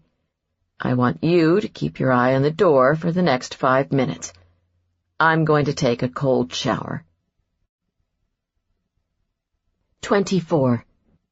Will you just sleep with him already? Cameron looked around the salon. Maybe you could say that just a little louder, Aim. I'm not sure everyone heard you over the hair dryers. Thankfully, Jack was waiting up front, sparing her at least some embarrassment from her friend's comment. When they'd first arrived, he'd conducted a check of the entire spa and salon area, then had positioned himself by the door that was the only way in and out. She and Amy sat next to each other, getting the finishing touches on their makeup. "There are a few things going on with us right now, you know," Cameron said pointedly, "like that slightly sticky issue with me being attacked in my home by an armed intruder." Amy immediately looked contrite. "You're right. That was a silly thing to say. You have a lot more important things to worry about than my wedding." Cameron and Amy shared a look in the mirror. "Wow, I even shocked myself with that one," Amy grinned. "Well, luckily you'll be done having to put up with me in just a few hours. I bet you can't wait." "Don't be crazy. There's no place I'd rather be this weekend than right here, even if you have been a royal pain in the ass." Amy laughed and wiped her eyes. "Stop. You're going to make me cry with all this mushy crap." The makeup artist, applying Amy's blush, pointed sternly. "Don't touch your eyes. This is some of my best work." The purple-haired, multi-tattooed and pierced cosmetologist doing Cameron's makeup chimed in with her orders. "Look at the ground." Cameron obeyed, trying not to blink as the woman put a second coat of mascara on her lashes. "That's waterproof, right?" she heard Amy ask her technician. "Of course," he assured her. "You can look up now," Purple Hair said when she had finished. Cameron peered back up at Amy in the mirror. "Besides, I generally have this rule about not sleeping with a guy until he's taken me out on some kind of date. When he saves your life, I think you can bypass that part. He did have dinner delivered the other night, although I think the FBI picked up the tab. Do you think I can count that?" Purple Hair stopped dusting blush over Cameron's cheeks. "Hold up. Are you talking about the dark-haired guy who came in with you? The one who searched me before I could do your makeup?" Cameron grimaced. "Sorry about that." "Don't be. It was the highlight of my month." Purple Hair threw her a get-real stare. "That's the guy you're holding out on? Sweetie, you need to grab that stallion and ride him like a cowgirl." "I don't really know you, but thanks for the advice." Purple Hair winked. "Comes with the makeup. What do you think?" Cameron checked herself out in the mirror. They'd left her hair down, with waves and a lot more volume than she could ever replicate on her own, and the makeup, which had felt like a lot going on, looked perfect, and made her lips look fuller, her cheekbones more defined, and added a sparkle to her eyes. "It looks nice." Amy snorted. "Nice? Give it a rest." She came up in the chair behind her, looking mismatched, yet still elegant, with her hair pulled back in an elaborate twist under her veil, and her jeans and white button-down shirt. She put her arms around Cameron. "You're lucky I love you so much, to let you look like that on my wedding day."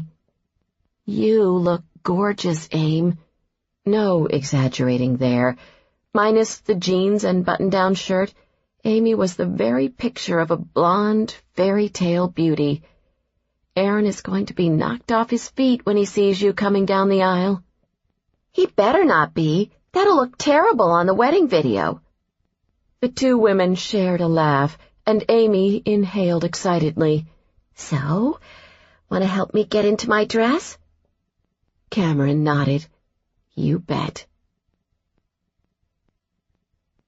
"What's with Agents O'Donnell and Rawlings? Why couldn't we just bring Jack with us?"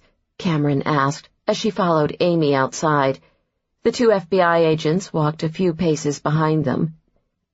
"Because I consider Jack a wedding guest, and you are the only guest who gets the sneak preview. Besides, Jack needed a few minutes to get ready for the wedding." Cameron stepped gingerly in her silver heels off the walkway and onto a white fabric runner. She followed Amy across the lawn to the enormous white-domed tent that had been set up on a hill overlooking the bay. Cameron took small, careful steps in her bridesmaid dress, although there probably wasn't much need to do so. The dress was fitted, but had a slit on one side at her calf that made it easier to walk. Over the last 8 months, the one part of Amy's pickiness that she didn't mind in the least had been her selection of the maid of honor dress, the same color and material as the bridesmaid dresses Melanie and Jolene were wearing, but different in style. Hand-picked just for her, Amy had said, and when she'd said next that the dress was fuchsia, Cameron had nearly handed over her maid of honor badge right there. Then she'd seen the dress Amy had chosen for her, halter style and pretty from the front, but that was nothing compared to the back. Or rather, the fact that there wasn't any back to the dress. After that, Cameron had shut her mouth and vowed to never question Amy's judgment in anything bridal-related again. "Are you sure you should be out here in your dress?" Cameron, the dutiful maid of honor, asked Amy nervously. "What if you trip and get a grass stain on it or something?" Back when they'd gone dress shopping, she'd nearly choked at the price of the one Amy had chosen, a blush and ivory strapless taffeta Carolina Herrera with intricate ruffle detailing worthy of a 19th century ball gown. Amy shrugged. "Then I guess I'll just have to deal with it." Cameron blinked. "Okay. Who are you, and what have you done with my best friend?" Amy laughed as they came to the end of the runner. She waited as Agent Rawlings stepped into the tent to check things out. When he nodded, she grabbed Cameron's hand. "So, when guests step inside the tent through this main entrance here," she pulled Cameron inside, "they'll see this." For a moment, Cameron was speechless. It was breathtaking. There simply was no other way to describe it. They stood at the entrance of the tent, facing the altar. The fabric runner continued on, becoming a white center aisle across the grass that divided the silver and white Versailles chairs guests would sit on. Scattered across the runner were fuchsia and red rose petals and multi-hued leaves upon which Amy and the bridesmaids would walk. Along the aisle all the way to the altar were tall pillar candles that glowed softly. The altar itself was a sight to behold, lit elegantly with additional white and silver candles and adorned with more red and fuchsia roses than Cameron had ever seen. The most striking feature, however, was the thousands of tiny silver lights arranged in elegant tiers across the top of the tent. At night, she imagined, it would look just like a starlit sky. Cameron stepped farther into the tent, taking it all in. "And we'll have a harpist here at the entranceway to play music as the guests take their seats," Amy was saying. "The ceremony is at 6:30, which will be right at sunset.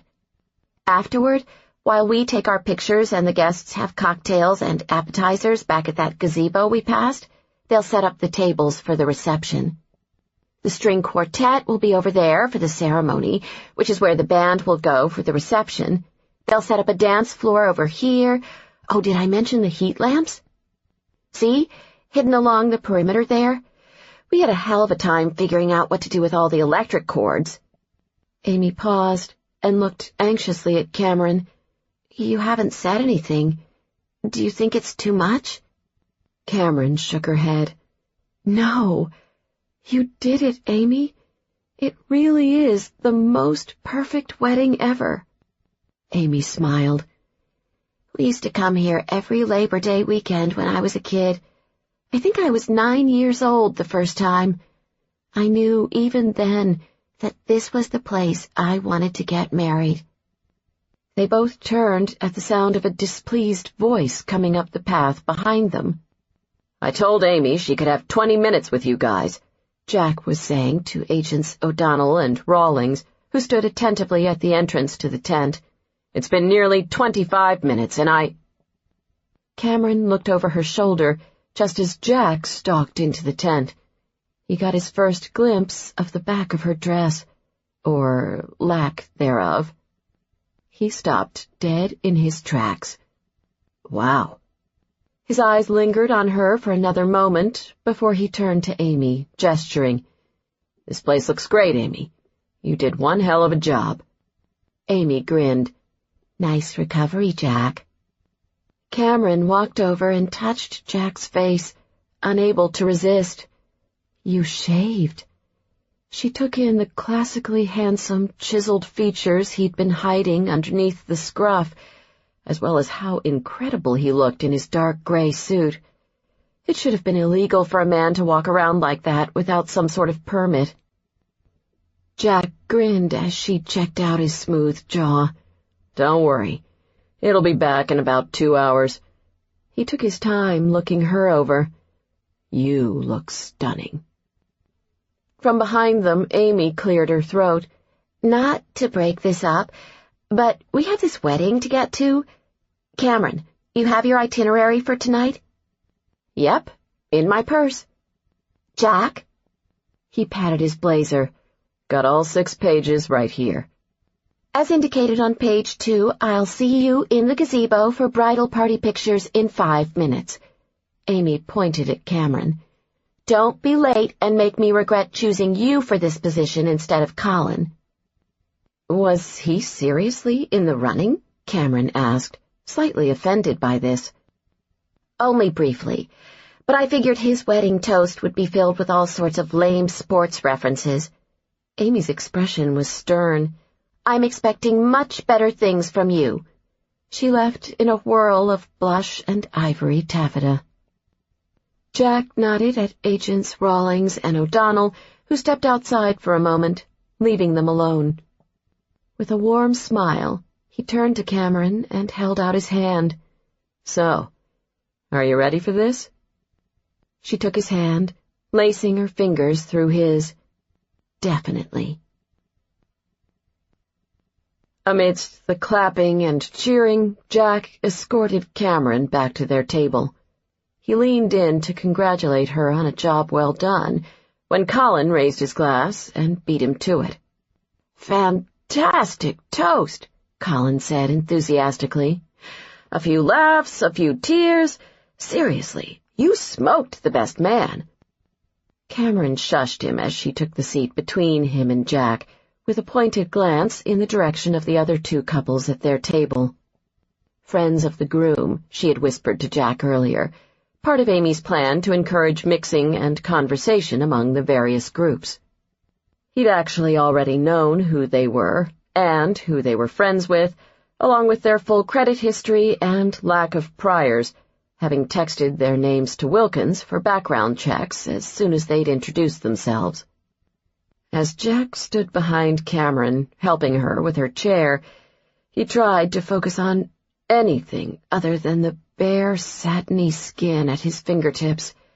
It was quite artful, the way the dress covered her just so, right at the curve of her lower back. An inch lower, and he might be able to see cheek. He was going out of his damn mind. Aren't bridesmaid dresses supposed to be ugly? He grumbled as he took the seat next to her. As if Amy would let any part of this wedding be ugly, Cameron said. Underneath the table, she rested her hand on his thigh and squeezed gently. Jack sucked in his breath through gritted teeth. On the other side of her, however, Colin seemed wholly unfazed by Cameron's appearance. Jack kept one eye carefully trained on him, thinking things had better stay that way. Gay or not, best friend or not, no one with a dick was getting within a foot of Cameron while she wore that dress. My only criticism of the speech is that I didn't get as much airtime as I deserved, Colin complained. Cameron brushed this off. You got plenty of airtime. I talked about how the 3 of us lived together senior year, didn't I? I even mentioned how you used to make pancakes for me and Amy when we got home from the bars. We'd talk about the boys we'd met that night, Colin explained to Jack. Jack was curious about this, Plus, he needed something to keep his mind off Cameron in that dress. How did the three of you meet? Cameron started to answer when Colin held up a hand, cutting her off. Ahem. Since no one asked me to give a toast at this wedding, I will handle this question. Besides, I tell this story better than you do. Colin sat forward in his chair, lowering his voice dramatically. It was a dark and stormy night. Cameron rolled her eyes. Oh, boy. Colin held up his hands. What? It was a dark and stormy night. I should know. I walked you home that evening, remember? He turned back to Jack. It was our sophomore year. I was living in my fraternity house and had been having a rough time of things in college, struggling with the issue of whether I was gay. I was at Michigan on a baseball scholarship, and homosexuality was not something one discussed casually within the athletic circles. Anyway, one night early in the year, my fraternity had an after-hours party, and it was pouring outside. I was hanging out by the front door, drinking my usual, which back then was Jim Beam and Coke, when Cameron blew in, huddled under a red umbrella with Amy and another girl. They were all laughing, and when they closed the umbrella, Cameron stepped into the room and shook out her hair. It was like something out of a movie. She was the most beautiful girl I'd ever seen. Jack toyed with his silverware. This story could go south very quickly. When his hand came to rest on his steak knife, this may or may not have been merely a coincidence. So I struck up a conversation with her, and we hit it off right away, Colin continued. We started meeting up after classes on the weekends, and I knew that this was it. If it was ever going to work with a woman, she was the one. A couple weeks later, we were hanging out in my room on a Saturday night, and I had it all planned out. That was the night I was going to make my move. We were sitting on my couch, listening to the radio. It was an 80s flashback night, and Betty Davis Eyes came on, and Cameron sighed and rested her head against the back of the couch and said, I like this song. Cameron cut in here. Then you inched closer to me and turned your face to mine, and you said, I like this song, too. And I knew that was the moment, Colin said. So I leaned over and kissed her. Cameron took her hand off Jack's thigh and removed the steak knife that mysteriously had made its way into his grip. He threw her an innocent look, like he would ever harm one precious hair on Colin's head, with witnesses around.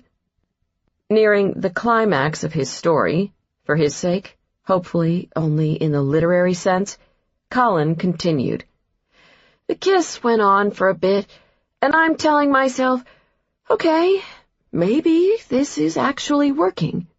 So I pull back to see if she's into it, and she gazes up at me with sort of an amused expression and says, he gestured to Cameron, I've licked stamps who were more excited than you by that kiss.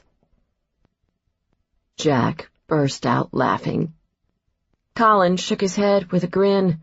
I know, right? Jack, I'm telling you, I was crushed. But only for a moment, because then she reached up and held my face between her hands and said, Colin, we're friends, right? And I knew, even after only a few weeks, that this was a person who was going to be a very important part of my life. So I nodded yes, and she says, Good. Then listen to me. You need to get over yourself and just admit you're gay. Colin looked at Cameron. Hearing it said so matter-of-factly like that was liberating. So the next day, I decided to go to a very different type of after-hours party on the other side of campus, and I kissed a guy for the first time. Patrick, Cameron said. You remember? Of course I remember. Colin smiled. And when I got home that night, she was the first person I called to tell about it. Cameron covered his hand with hers. You're right. You do tell that story better than me. I like it, said a voice from behind them. I've never heard it before. Jack instinctively rested his hand on the harness under his suit as the three of them watched a blond, athletically built man in a well-cut suit approach their table. Colin, who appeared shocked, was the first to speak. Richard? Jack relaxed, recognizing the name, the ex-boyfriend who'd refused to come to the wedding. What are you doing here? Colin asked him. Richard's face momentarily filled with emotion at the sight of Colin. Then he collected himself and checked out the reception. So, this is Michigan. Not bad. There was an awkward pause as Colin remained silent. Richard shifted nervously. Jack whispered in Cameron's ear, Why don't we go dance? I think that's a great idea, she said. They said quick hellos to Richard before heading over to the dance floor to give them some space. Cameron glanced over her shoulder, and Jack's eyes followed hers and saw that Richard had taken the seat next to Colin and appeared to be doing most of the talking. Colin was at least listening, however, and at one point he rested his hand on the back of Richard's chair. Cameron smiled at the sight and turned back to Jack. He led her toward the far corner of the dance floor, where he could be alone with her while keeping his eye on everyone else. Taking her hand in his, Jack pulled Cameron into his arms. He held her close with his other hand on her bare lower back as they began to dance. They fit perfectly together. In her high-heeled shoes, the top of her head came right to his chin. Thank you for this. For everything. I wouldn't have had this night if it wasn't for you, she said. I'm just sorry we couldn't be here under different circumstances. If there were different circumstances, you wouldn't be here at all. She shifted closer to him. I'm glad you were the one who walked into my hotel room that night, Jack. He smiled. What a change. 2 weeks ago, you hated pretty much everything about me walking into that room. That conversation would go a lot differently if we had it now. For starters, I don't think there'd be much actual conversation, she said in a throaty voice. Jack's eyes bored into hers. I'm at the edge, Cameron. Tread cautiously. She shook her head no. I think it's time for us to leave this wedding. If we go now, there's no coming back. You're mine all night. Her eyes flashed. Promise? That was it.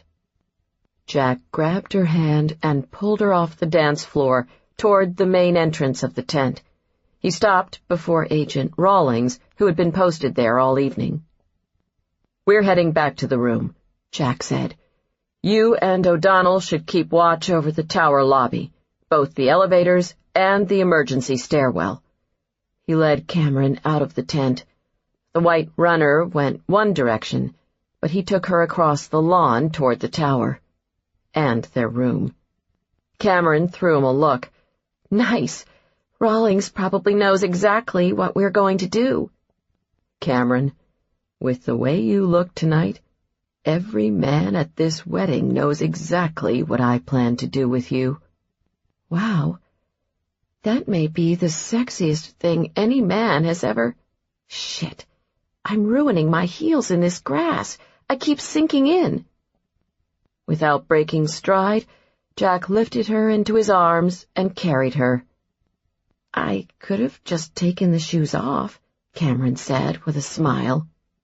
I'm not wasting time while you undo those damn straps. He got her inside the tower lobby, set her down, and led her into an elevator. He pushed the button for their floor. The minute the elevator doors shut, she reached for him. Jack caught her hands and spun her around. her back against his chest. "Not yet, baby," he said huskily in her ear. "I need to get you into that room safely." He held her hands tightly, doubting he could take it if she so much as touched him. She pressed back and rubbed her just-out-of-sight ass teasingly against him. "Son of a bitch," Jack growled low in his throat. He thought about hitting the emergency stop button, pushing up her dress, and taking her right there in the elevator.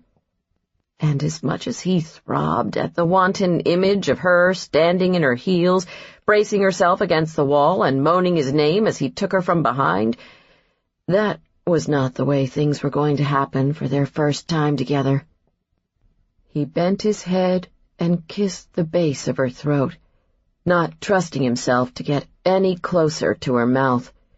He could feel her quick pulse underneath his lips. "Remember how I said I was in charge? That includes tonight, Cameron." With a sly smile, she closed her eyes, tilting her neck to give him better access. "We'll see about that."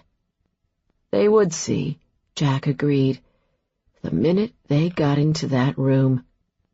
The elevator sounded, indicating they had arrived at their floor. The doors sprang open, and he smacked Cameron lightly on the ass to get her moving. 25. As they hurried through the hallway, Cameron's body tingled with anticipation. Jack had barely touched her, and she was already completely turned on. He unlocked the door and let them into their room, tossing the key on the desk in the corner. As he did his usual check, Cameron noticed that housekeeping had turned down the beds and had left the lights on dim. She set her purse on the nightstand. She turned to face him when he finished, thinking that if he didn't kiss her soon, she might suffocate from all the sexual tension in the air. She expected him to pounce and throw her onto the closest bed. He didn't. Jack folded his arms across his chest. "So, I've been thinking about your walls of Jericho. Actually, not so much about the wall, but about the other part, where I show you how a man undresses." The temperature in the room rose so fast the glass on the television fogged. Cameron exhaled. "All right. I'm watching." First, Jack took off the jacket of his suit, exposing his gun harness. He quickly removed that as well and set it on the desk. His hands moved to his tie. He loosened the knot and pulled it off, and Cameron had to fight the urge to storm over and yank the rest of his clothes off him. There was a glint in his eyes as he made no move to undress further. "Sorry, but this is the 21st century version." "What happens in the 21st century version?" "You lose the dress." "Well then." "There's not much underneath," she said. She'd had little choice with the way the dress was cut. "I'm counting on that." Cameron reached for the zipper that ran along one side and inched it down. Without dropping Jack's gaze, she then untied the halter around her neck. The dress fell in a pool at her feet. She faced him, wearing nothing but her black silk thong panties. And, of course, her high heels. Her nipples tightened in the cool air of the hotel room, or maybe it was just Jack's look. Lust clouded his eyes as he took in every inch of her, and she had never felt more sexy and bold than she did right then. "Your turn," she said. He undid the buttons on his shirt and peeled it off, revealing a tight white t-shirt that showed off his firm chest muscles. Cameron was aching to get her hands on him. As if sensing this, he crossed the room. Her pulse skyrocketed as he approached, yet he still didn't touch her. "Now you," he said. She reached up and removed the antique silver chandelier earrings Amy had picked for her, dropping them to the floor beside the dress. "That's cheating," Jack said. "You have 4 times the clothing on that I do." With one swift tug, he yanked his T-shirt over his head. "Better?" "Hell, yes." Cameron took her time, savoring the sight. The hard muscles, the tight 6-pack abs, the light scattering of dark hair on his chest. She wanted to taste every inch of him.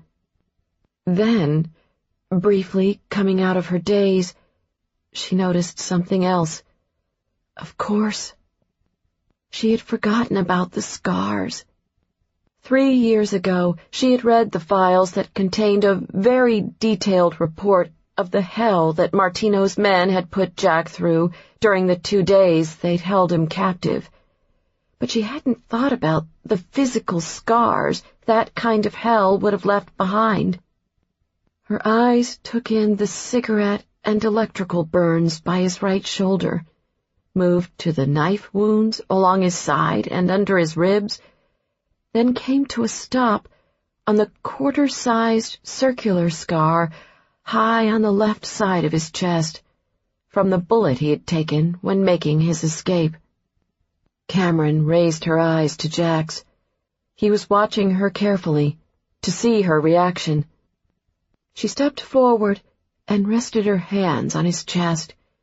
She gently kissed the scars on his shoulder.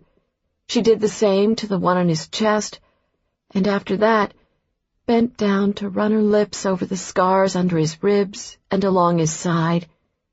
Then, unable to help herself, she ran her tongue along the soft trail of hair that started at his navel and disappeared behind his belt buckle. Jack pulled her up and stared into her eyes with a ferocity that would have scared her under any other circumstance. He guided her backward, and when she felt the edge of the bed against the back of her knees, she needed no encouragement to lie down on top of it. "You still have a lot more clothing on than I do," Cameron said, rising onto her elbows. "I can fix that." She watched as Jack undid his belt buckle, then the button on his pants. His eyes feasted on the sight of her lying on the bed before him as he unzipped his fly. She caught a brief glimpse of gray boxer briefs just before he slid them off with his pants, socks, and shoes. Then he stood before her in all his glory. She would never, ever compare him to a molten lava cake again. After seeing Jack's naked body, all other delicacies were henceforth ruined for her. Of course, her eyes were drawn to that part of him, the part that was big and hard and raring to go. All for her. Jack climbed onto the bed, and she lay back. His dark, fiery gaze made her shiver with anticipation, yet he still didn't touch her. He nodded to her near-naked body. "You choose what's next." Did he want her to beg? Because she was nearly at that point. God, Jack, touch me. He smiled. He was the devil. "Choose," he repeated. "I'll keep the shoes," Cameron said defiantly. "I was hoping you'd say that." His hands moved to her hips and tugged her panties down her legs and over her shoes. Then his mouth started at her knee and slowly made the opposite journey, up her thigh, along her hip, her stomach, the V between her breasts, her neck, and swept down on her mouth. She moaned, finally able to kiss him. His arms slid under her back, and he pulled her up so that she was sitting on his legs, straddling his hips. "You're so beautiful, Cameron," he said, running his finger along the side of her face. "Despite everything that happened, over the last 3 years, there were so many times I would lay in bed at night thinking about you." "What did you think about?" she asked, sliding her hands up his chest. Doing this, he pulled her breast into his mouth. His tongue glided over the tip in a wet, silken caress, and he licked and sucked until she thought she'd go crazy. Then he moved to the other one, her nipple already hard and tight, begging for his touch. Gently cupping her breast, he drew the rosy peak into his mouth. She started to rock on his lap, desperate for more. While his mouth continued its assault on her breasts, he slid his hands around her hips. One hand cupped her bottom, while the other slid between their bodies. His fingers stroked their way to the core of her, opening the soft, wet folds. When he found the center, he teased her with his thumb, massaging back and forth until she was shaking. He slid a finger into her, and then another, and she gasped as his fingers slowly drew in and out, and again, finding a rhythm that nearly sent her over. She cupped his face and pulled him up, kissing him hotly. As his tongue tangled with hers, she slid her hand down his chest, past his stomach and lower, where her fingers found him, hard and throbbing. She wrapped her hand around the thick shaft, reveling in the sudden catch in his breath. She began stroking him. "Did you think about this when you used to lay awake at night?" She ran her thumb over the engorged head in smooth circles. He closed his eyes and groaned. "Fuck yes." She slid her hand down to the base and cupped him as she whispered in his ear, "Did you think about me using my mouth, too?" "Christ," Jack muttered, and before Cameron knew it, she was on her back with him kneeling between her legs. He yanked off her shoes before she could protest. "As hot as those pointy heels are, I've got enough scars on my body," he told her, his breath quick. "I've got condoms in my nightstand," Cameron said, so ready she was practically panting. "So do I. Many." "Let's get one of them. Now." Jack reached over and yanked the drawer open, nearly pulling it off the track. He quickly found what he was looking for, and the sound of a wrapper being ripped open was music to Cameron's ears. "Let me put it on you," she said urgently. "If you do, this might all be over before we get started." The sight of him rolling on the condom got her even more worked up, and she began arching her hips, needing him. "Jack." He moved over her. He grabbed her hands and pinned them over her head. "I'm right here," he soothed in her ear. She felt him between her legs, hot and hard and ready. He inched into her slowly, filling her. "Spread your legs, baby. Let me in," he urged. She did, and he moved deeper into her, then deeper still, and began a slow, tortuous rhythm. He held one of her hips with his free hand, gliding in and out as he pinned her to the bed. She took his achingly smooth thrusts again and again, and he brought her right to the edge, then backed away, holding her suspended there for what seemed like an eternity. She moaned his name, frantic to touch him, but he held her wrists against the bed. He slowed and withdrew from her nearly all the way, teasing her with shallow thrusts. "Please, Jack," she finally begged. He let go of her hands, and when she looked up, she saw that he was as close to losing it as she. "Wrap your legs around my waist," he rasped. She did, and he plunged all the way into her.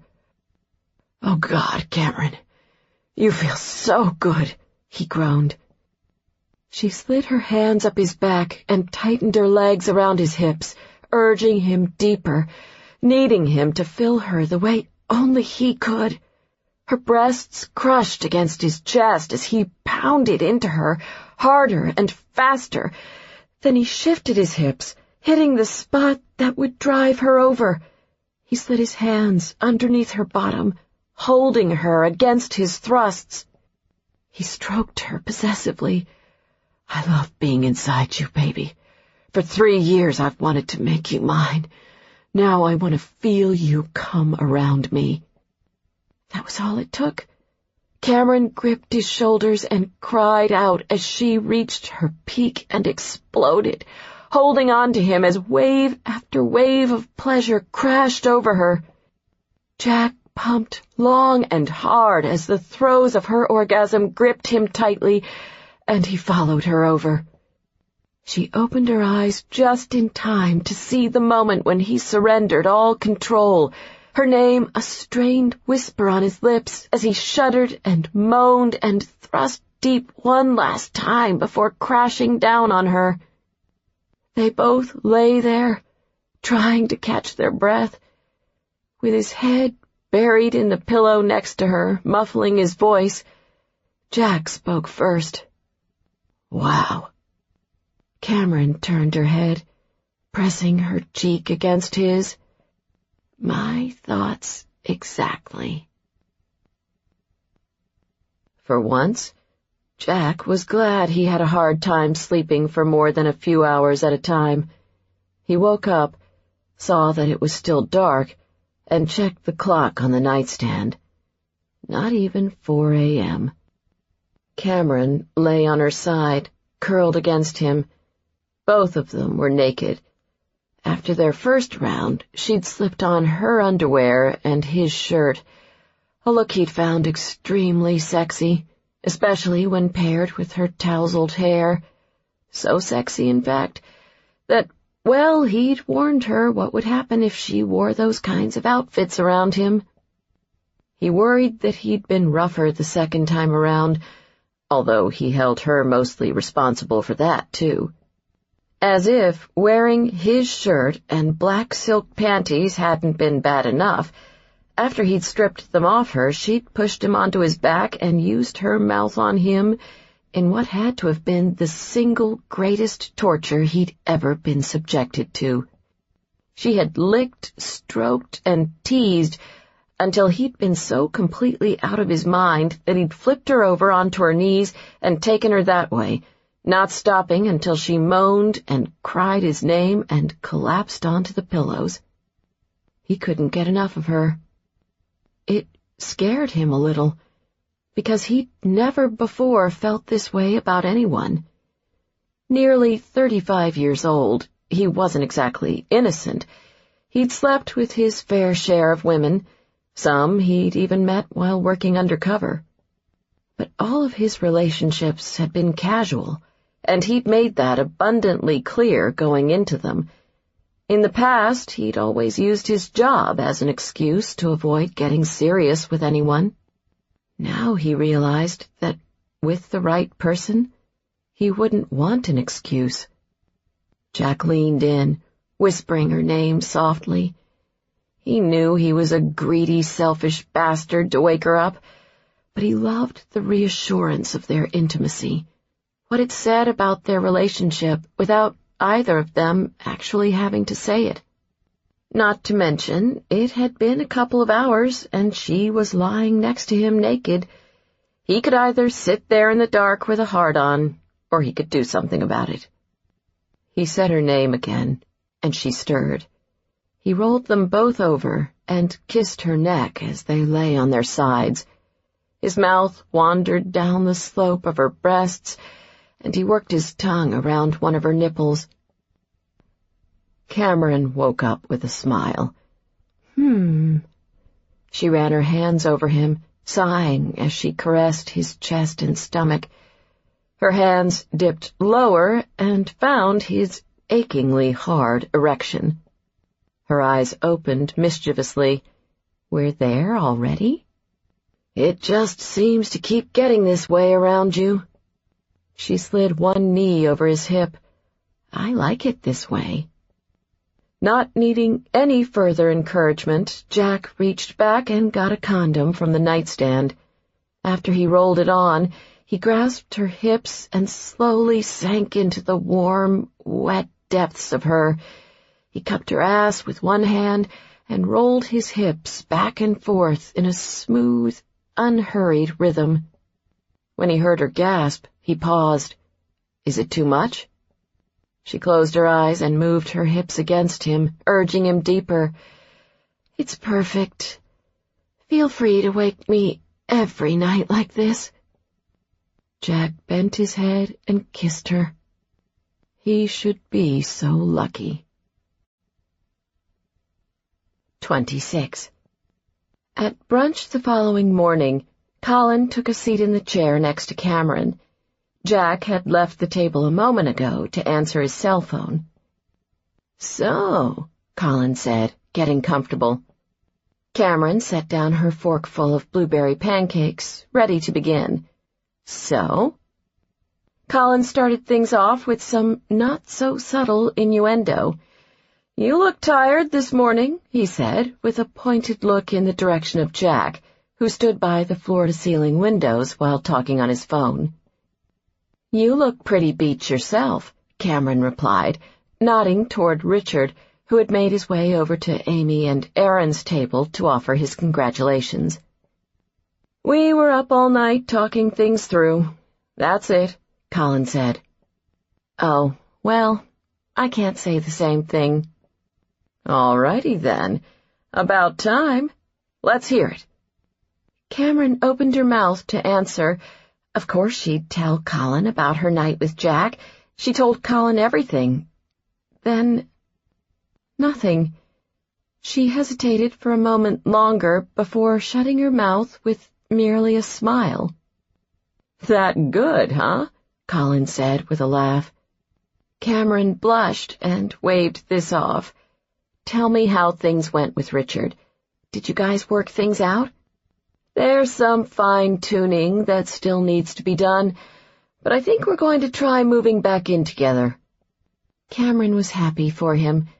If working things out with Richard was what Colin wanted, that's what she wanted too. So, did you make him do some major groveling? "I didn't have to. He said plenty on his own. All I had to do was listen." From their table, she and Colin watched as Richard shook Aaron's hand and hugged Amy. A few feet away, by the windows, Jack finished his call and made another, keeping one protective eye on Cameron at all times. He winked at her, and she smiled. "You are so smitten," Colin said. Two things happened then in response to Colin's comment. First, Cameron realized just how right he was. Second, her thoughts turned strangely serious, or, in light of current events, perhaps not so strangely. As long as she was in danger with this investigation, Jack was too, and everyone else close to her. Colin had already been hurt. What if something had happened at the wedding, to him again or to Amy?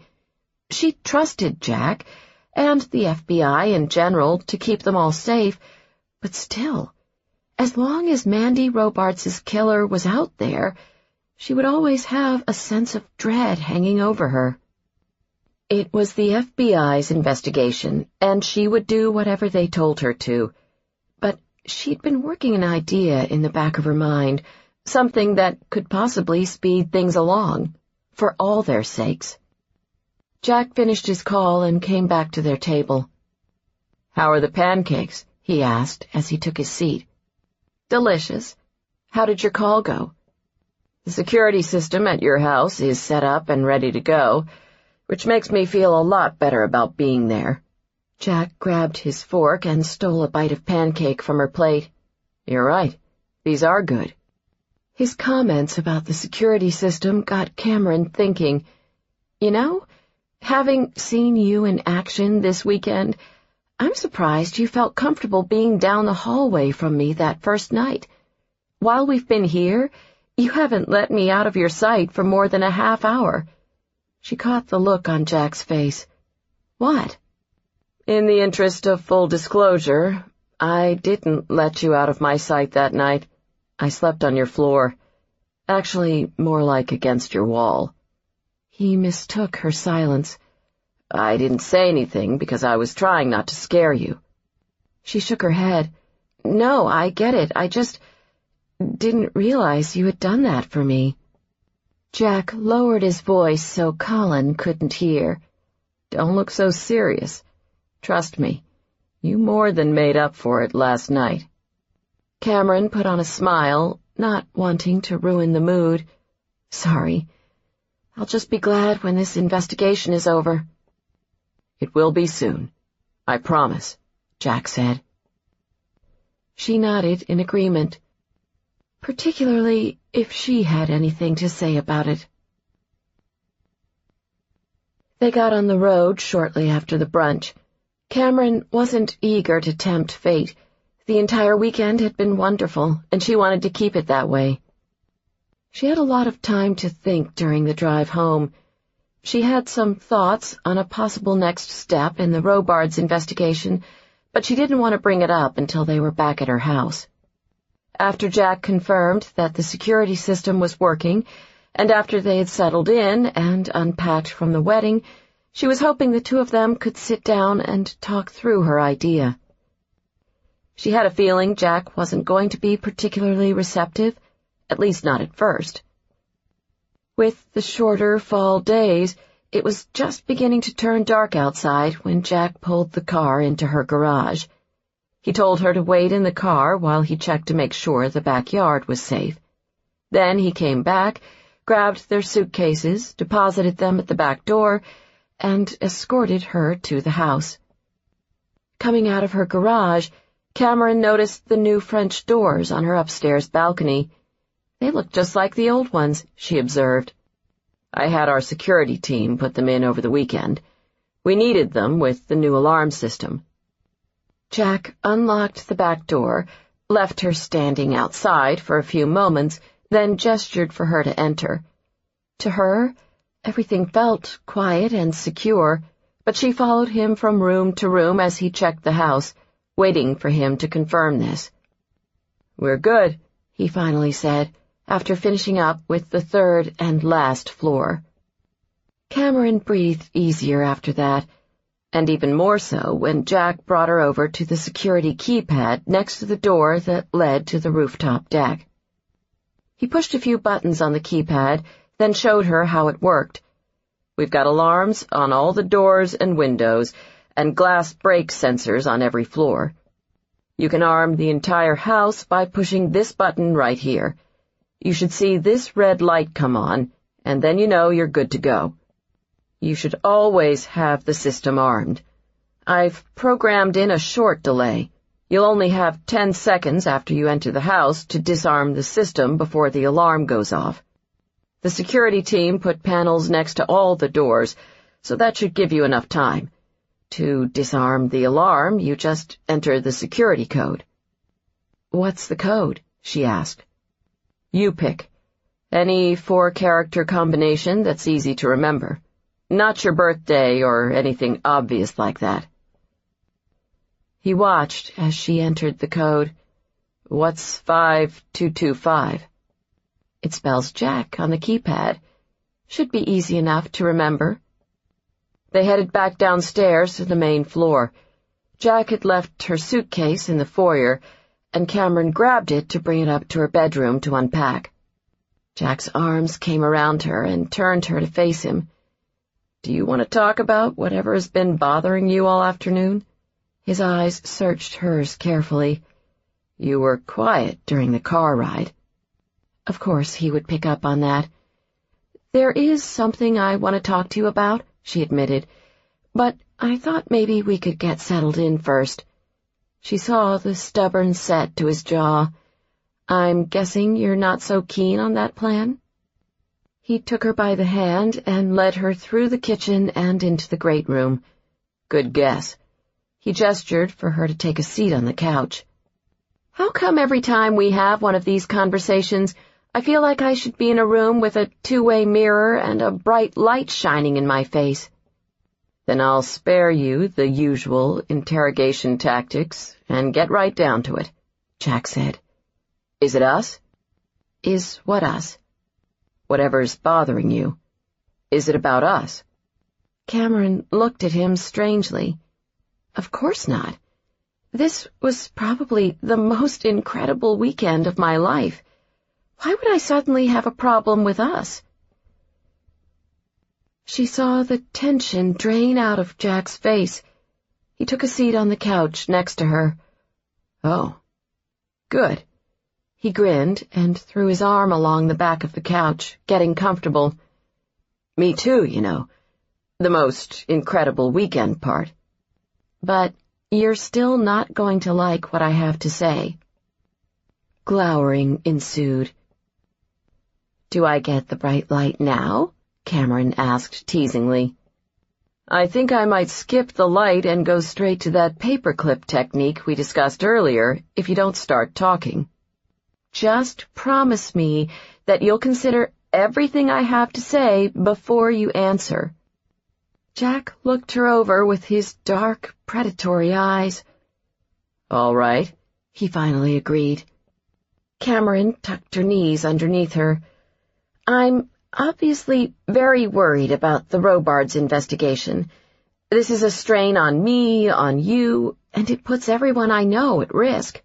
I know your team is doing all they can, but nobody's come up with anything so far." She could tell from the way Jack's jaw twitched that he didn't like being reminded of this. "I hate that the ball is all in this asshole's court, and that I pretty much just have to sit here and wonder if he's going to come after me again." Cameron could tell from Jack's expression that he liked being reminded of that even less. "But maybe there's a way we can control the situation," she said. "How do you propose we do that?"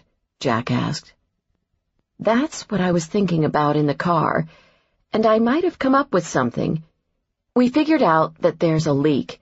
Perhaps we can use that to our advantage.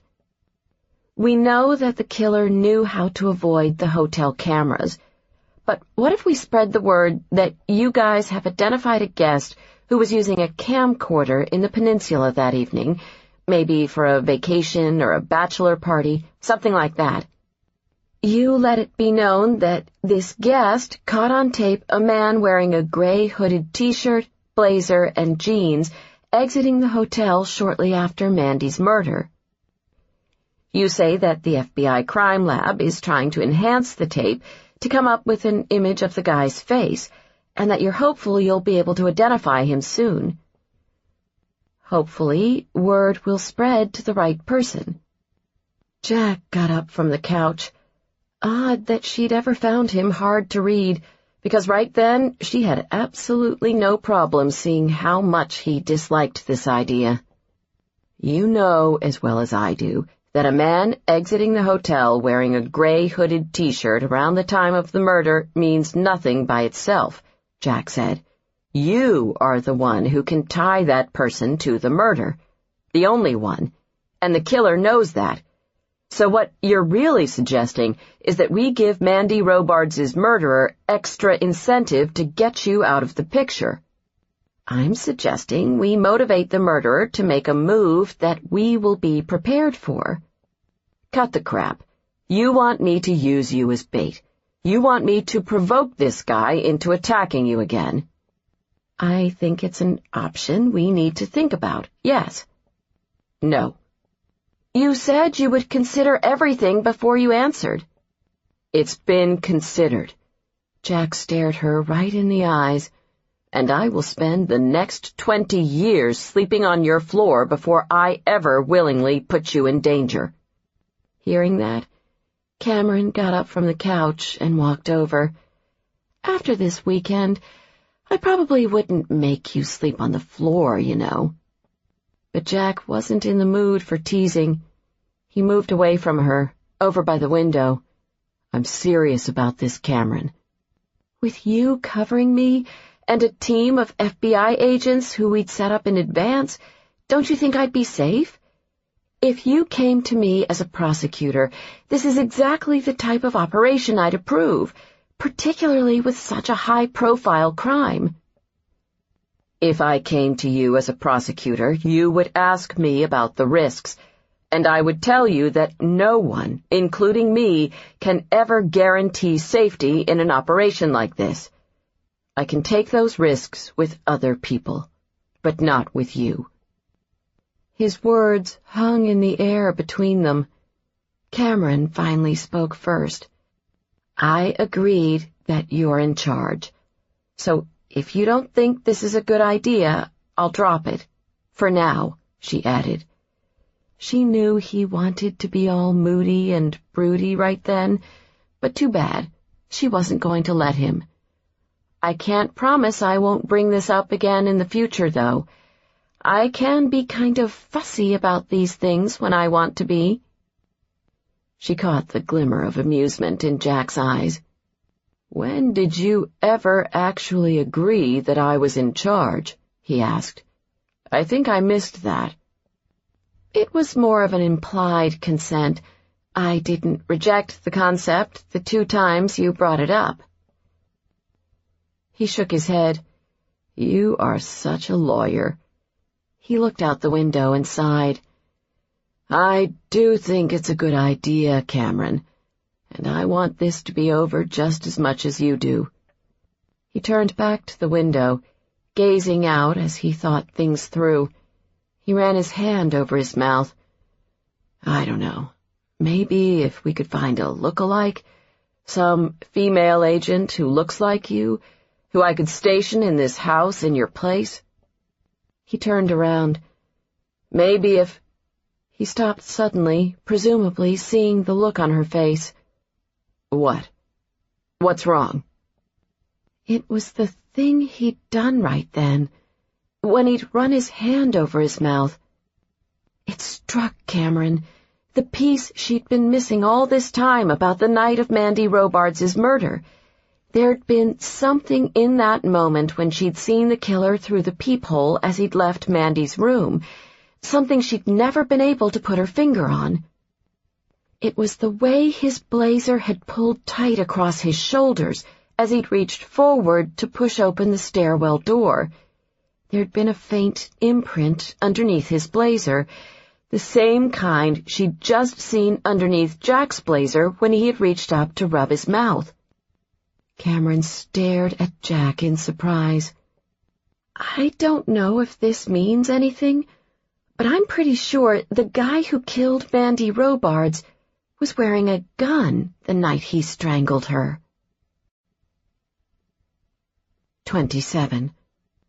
It took Jack a moment to process what Cameron had just said. "A gun? What makes you think that?" Cameron gestured to his shoulders. "There was a bulge under his blazer. I think he was wearing a shoulder harness.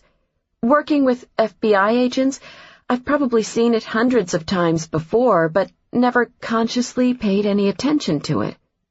But when you moved your arms and rubbed your face like that, it looked kind of bulky right under your shoulders there." She trailed off, as if unsure how to describe it. "You could see my gun printing." She nodded. "Yes."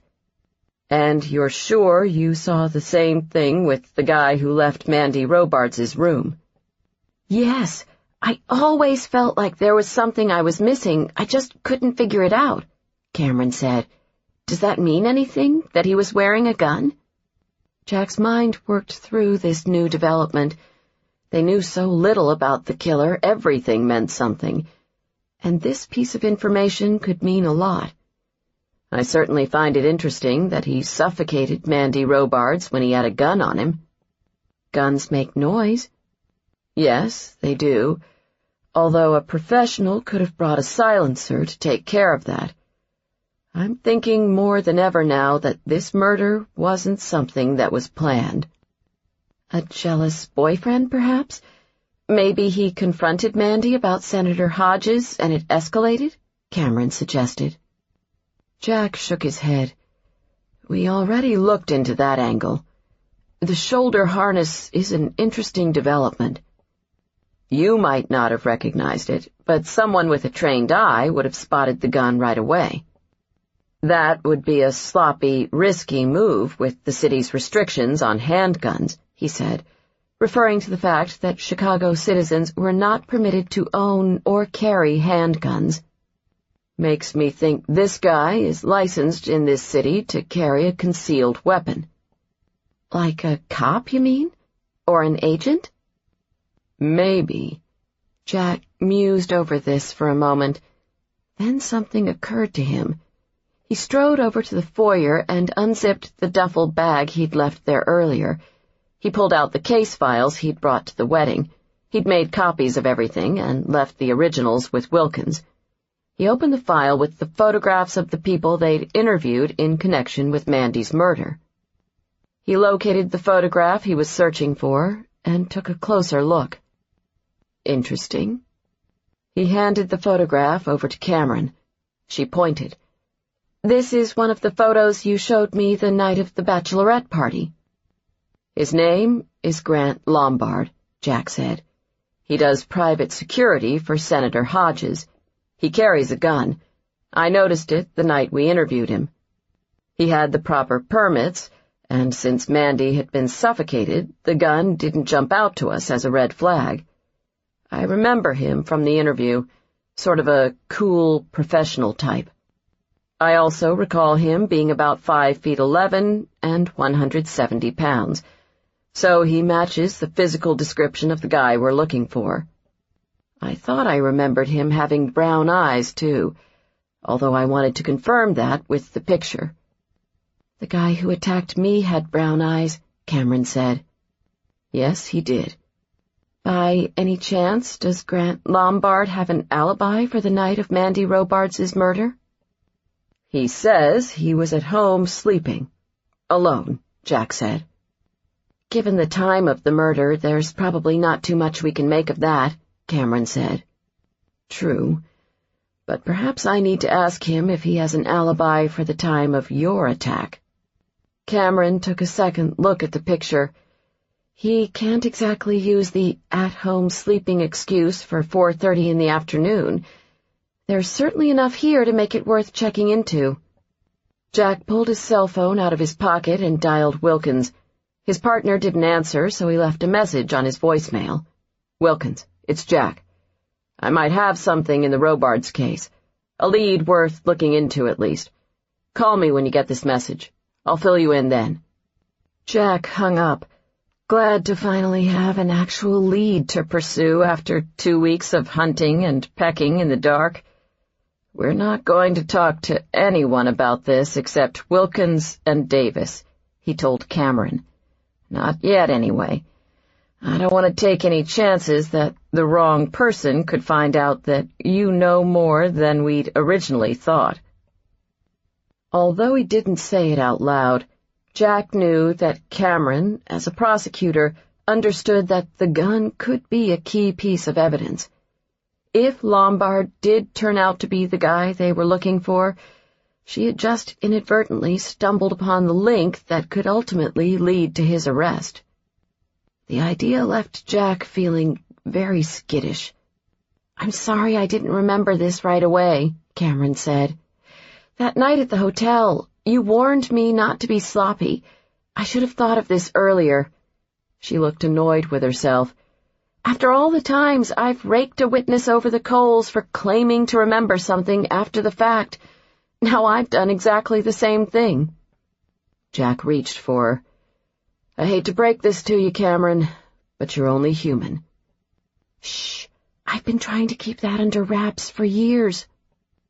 He smiled and kissed her forehead. Your secret is safe with me. She leaned into him, resting her cheek against his shoulder. So where does all this leave us for tonight? Jack wrapped his arms around her. Unfortunately, it means I have some work to do. There are a few things I want to check into. Cameron pulled back, running her hands over his chest. What kinds of things? And, more important, how long will they take? She asked with a coy smile. 2 days, Jack thought. For 2 days he'd been tortured by Martino's interrogators and had never broken once, not a single word. But this woman had him wrapped around her finger in 1 second flat with just a smile. He knew he should probably run as fast as he could in the opposite direction. Instead, he kissed her. She kissed him back playfully at first, until he moved her against the counter. He wound his tongue around hers and slid his hands to her waist. "I need to get to work," Jack said, as he kissed the spot on her neck that he knew drove her crazy.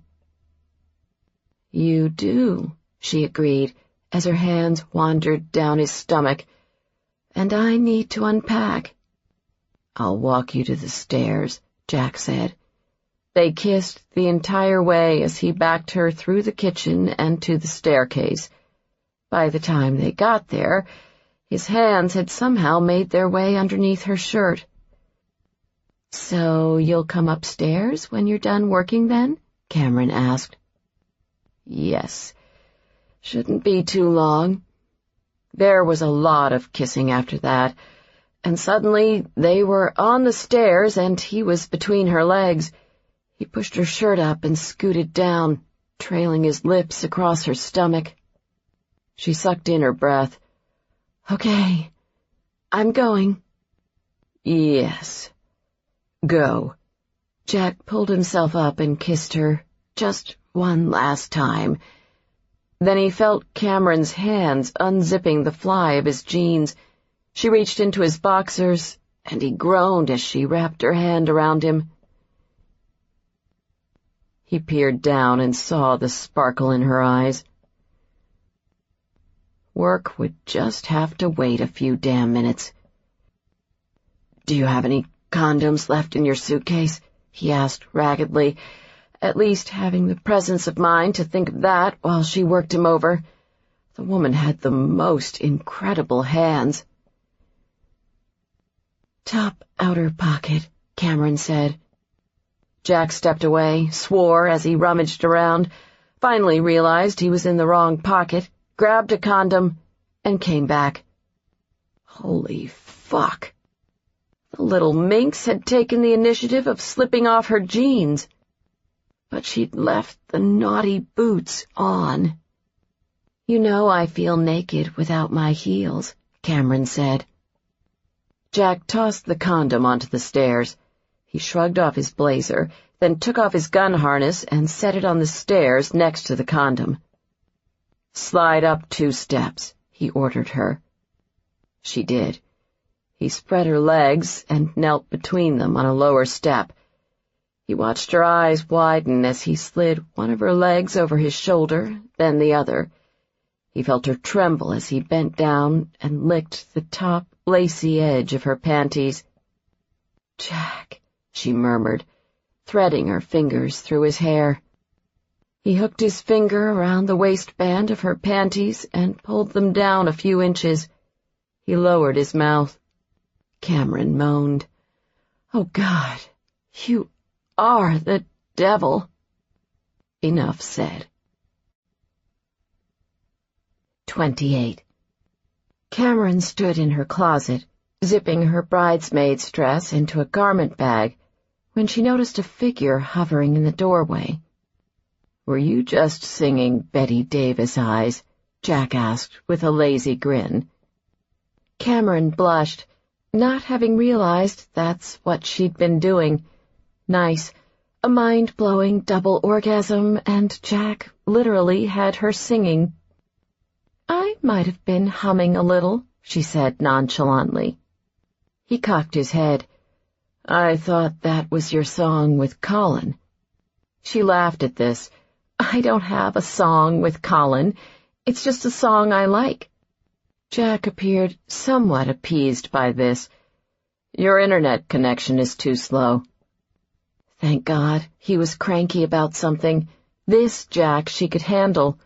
The Jack who cupped her face as he whispered the most romantic and sexy things anyone had ever said to her as he made love to her on her own staircase, on the other hand, was a force of a different nature. "You mentioned that the other day," she said. "I've never had a problem with my connection before. Are you trying to run some super-fast secret agent program?" "Yes, but it's slow even for that." His teasing eyes made her stomach do a little flip. So this is what it's like to fall in love. Hold on. Not going to go there yet, Cameron told herself. She'd been dating Jack for all of, 2 days? I hope you're not looking to me for answers about this internet thing, she told him. If there's a problem, I turn the computer off and then on again. If that doesn't fix it, I call Colin. Jack folded his arms across his chest. I think we need to talk about this Colin dependency, because there's a new sheriff in town. That's a little alpha for my tastes, Cameron said with a disapproving air. She tried not to look totally turned on. I'm going to take a look upstairs at your computer, Jack said. Maybe one of your neighbors is tapping into your wireless signal. It's easy to do in the city, with houses as close as they are. What's your password? You won't need one. I leave the computer running and just let it go into sleep mode whenever I'm not using it. Jack threw her a look that said this was a big no-no.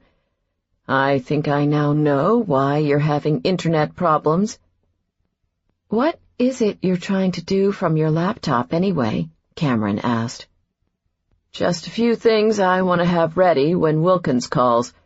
I can log on to the Bureau's network remotely. I want to take another look at Lombard's cell phone records that we pulled a couple weeks ago. Plus, I've been thinking about setting up a trace on his phone, although I'll need one of the tech guys to help me with that. Then we can track everywhere Lombard's been, at least with his phone, over the last few days. Cameron put the bridesmaid's dress back into its spot on the rack behind the door. She glanced over her shoulder. Without a warrant? That sounds highly illegal. Legal, illegal. There are so many gray areas. I didn't hear that, Jack. Nothing to hear, counselor. I never said a word. When he reached the 3rd floor, Jack turned left and headed into the office. Cameron's desk faced the window, overlooking her front yard and the street below. Jack went over to the desk and took a seat. When he moved the mouse, the computer sprang to life. Possibly he just needed to reboot the system since she'd left it running for who knew how long. Still, he wanted to be sure. He checked to see how many computers were linked to her router. As he'd said to her, maybe someone was pilfering her wireless connection, and that was slowing everything down. It took a second for the screen to open. What he saw threw him for a loop. That can't be right. There were 15 devices using Cameron's internet connection. Jack was aware of 2, his laptop and Cameron's desktop computer. So what the hell were the other 13? It was possible that a neighbor could be stealing her signal, maybe even a couple, but 13 neighbors using her internet was extremely unlikely. Then again, maybe it wasn't 13 computers, but something else. That was what Jack checked next. He pulled up the data stream for the first device. Strange. It was transmitting an audio signal. But Jack heard nothing. He turned up the volume on Cameron's computer. Still nothing. He moved on to the next device. This one was also transmitting an audio signal. Again, nothing. What the hell? He quickly checked the other signals, all audio, and finally found something being transmitted through the 8th one. It was the sound of a woman singing softly, a smoky voice he recognized well. All the boys think she's a spy. She's got Betty Davis eyes. Cameron, in her bedroom. Jack could hear the sound of a drawer shutting, then a zipper, as she continued unpacking her suitcase. Son of a bitch. He deliberately began drumming his fingers on the desk, making enough noise for a test, but not too much, as he hurriedly checked the remaining devices. He knew what he would eventually find. When he got to the last audio signal, the sound of his fingers rapping against the wood echoed through Cameron's computer clear as day. Jack would have sworn out loud if he could have. The goddamn house was bugged. His mind raced, dozens of thoughts all at once. The masked man, Thursday afternoon. They had assumed he'd been waiting to attack Cameron when she came home from work. Jack realized now that Mandy's killer hadn't been in the house at 4:30 in the afternoon to avoid police surveillance. He'd been there because he was after something else entirely. He wanted to listen. He wanted to know what Cameron knew. Nowadays, microphones used for eavesdropping were smaller than ever, less than the size of a button, and all one needed was a computer, a wireless network, and the IP addresses of the monitoring devices. Not much harder than setting up a nanny cam, particularly for someone who knew what he was doing. Jack pulled out his BlackBerry. Luckily, now that they knew what the guy was up to, they could turn things around. Assuming Mandy's killer was actively monitoring the bugs, they could backtrace the link to the IP address of the computer he was using to listen to them, and once they had that information, they could pinpoint the location of that computer and the killer. Jack started to type a text message to Wilkins. Obviously, he couldn't call him or anyone else from the house with it being bugged. Then he stopped, realizing it would be faster to simply take Cameron out to his car and make the call from there. He'd have to slip her a note explaining the situation, of course, because they couldn't say anything that would tip the killer off. He could be listening to them right then. Jack's stomach twisted into a knot. The killer could be listening. Assuming he'd been monitoring them, the killer would have heard every word he and Cameron had said that evening. Fragments of their conversations echoed through his head. I'm pretty sure the guy who killed Mandy Robards was wearing a gun the night he strangled her. His name is Grant Lombard. He does private security for Senator Hodges. He matches the physical description of the guy we're looking for. By any chance, does Grant Lombard have an alibi for the night of Mandy Robards' murder? Perhaps I need to ask him if he has an alibi for the time of your attack. Then Jack recalled a separate conversation, an earlier one, and his whole body went cold. To disarm the alarm, you just entered the security code. What's 5225? It spells Jack on the keypad. Should be easy enough to remember. The killer knew the code to the alarm. Cameron, Jack whispered, his heart leaping into his throat. He'd left her alone. He couldn't hear her right then. The second floor was too quiet. Jack dropped his BlackBerry and reached for his shoulder harness.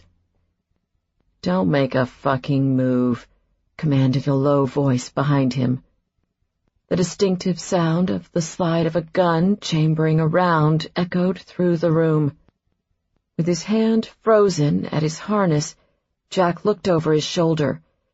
He took in the man standing in the doorway, aiming a gun right at his head.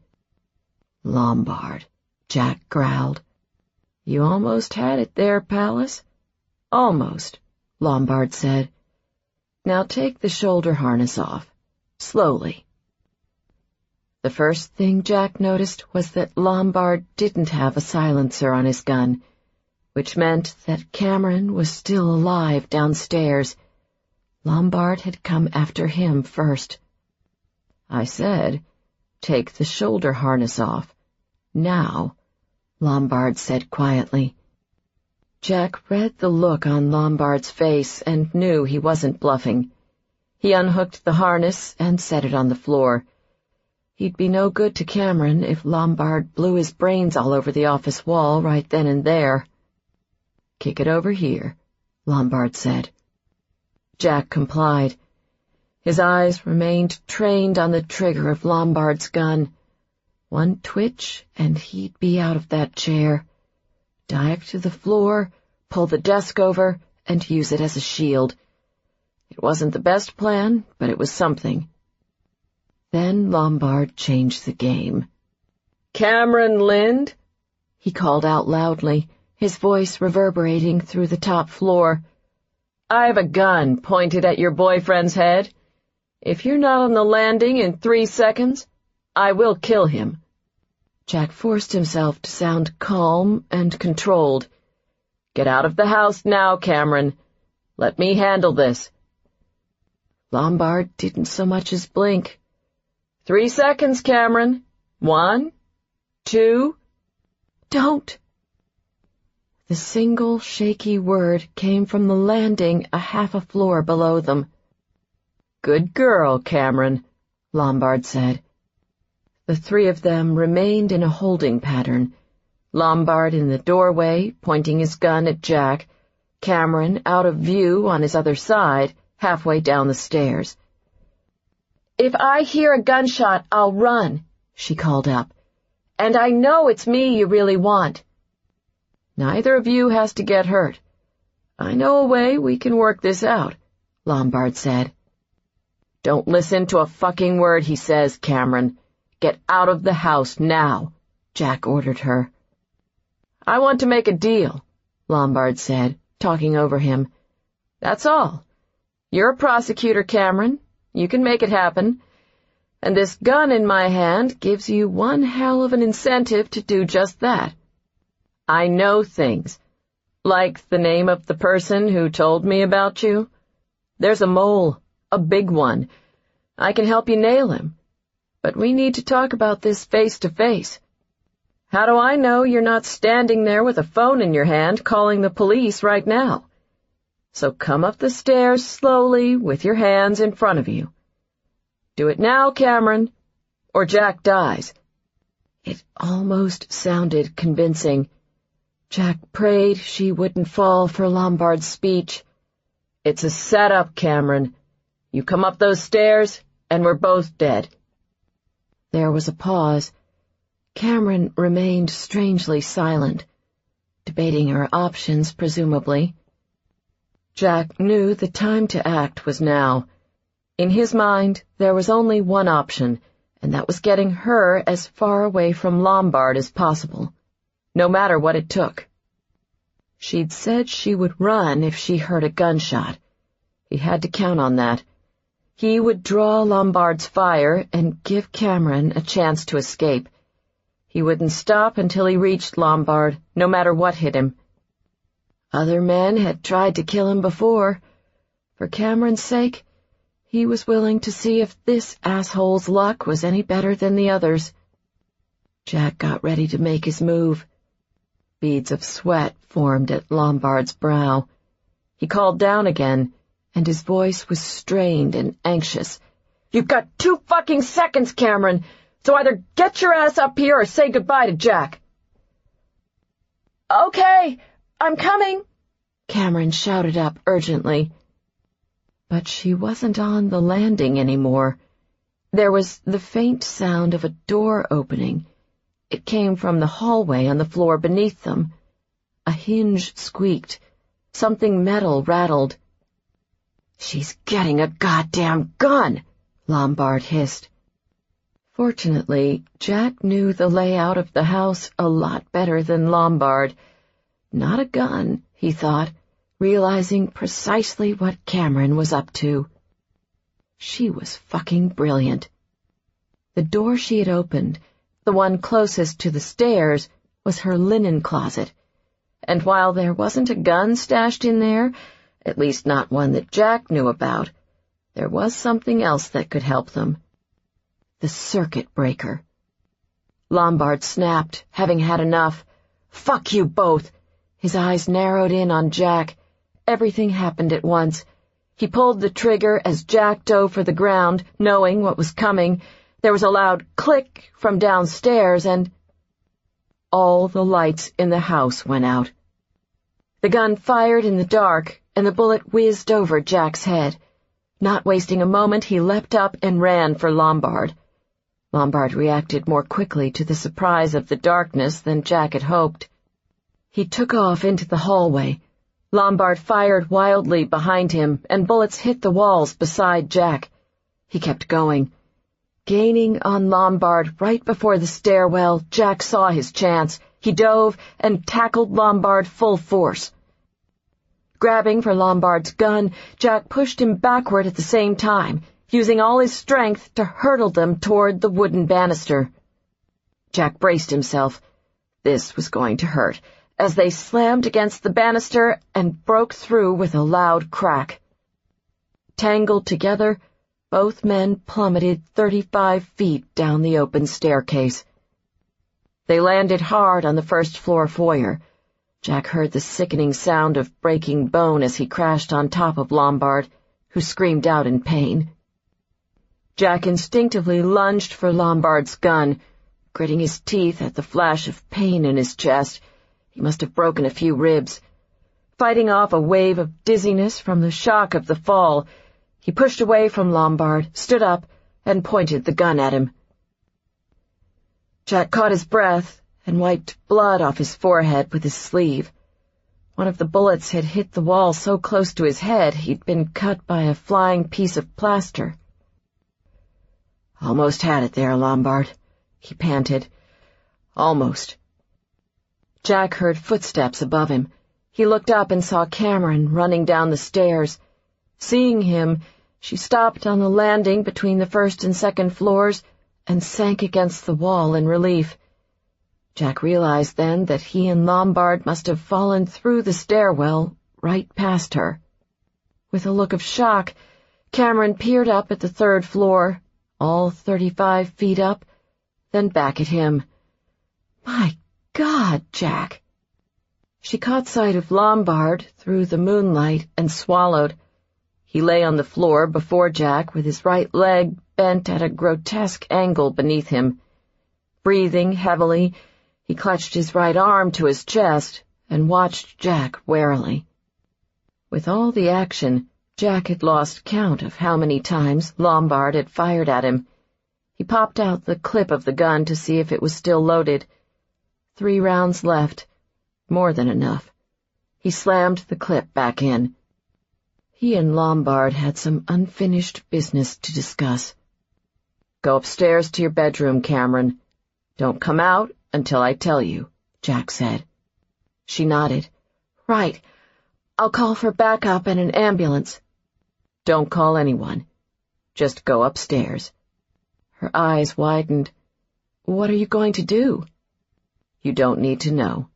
You're an Assistant U.S. attorney. You can't be a part of this." Lombard's eyes widened nervously. Cameron hesitated on the landing, and for a moment Jack thought she wasn't going to listen to him. "Okay," she finally said. She left, and a few seconds later Jack heard the door to her bedroom shut.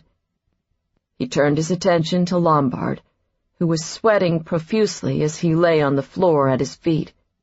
"When we were upstairs, you talked about the person who told you about Cameron's involvement in the Robards case. I want to know who it was." Lombard coughed, wheezing in pain. "Fuck you, Pallas."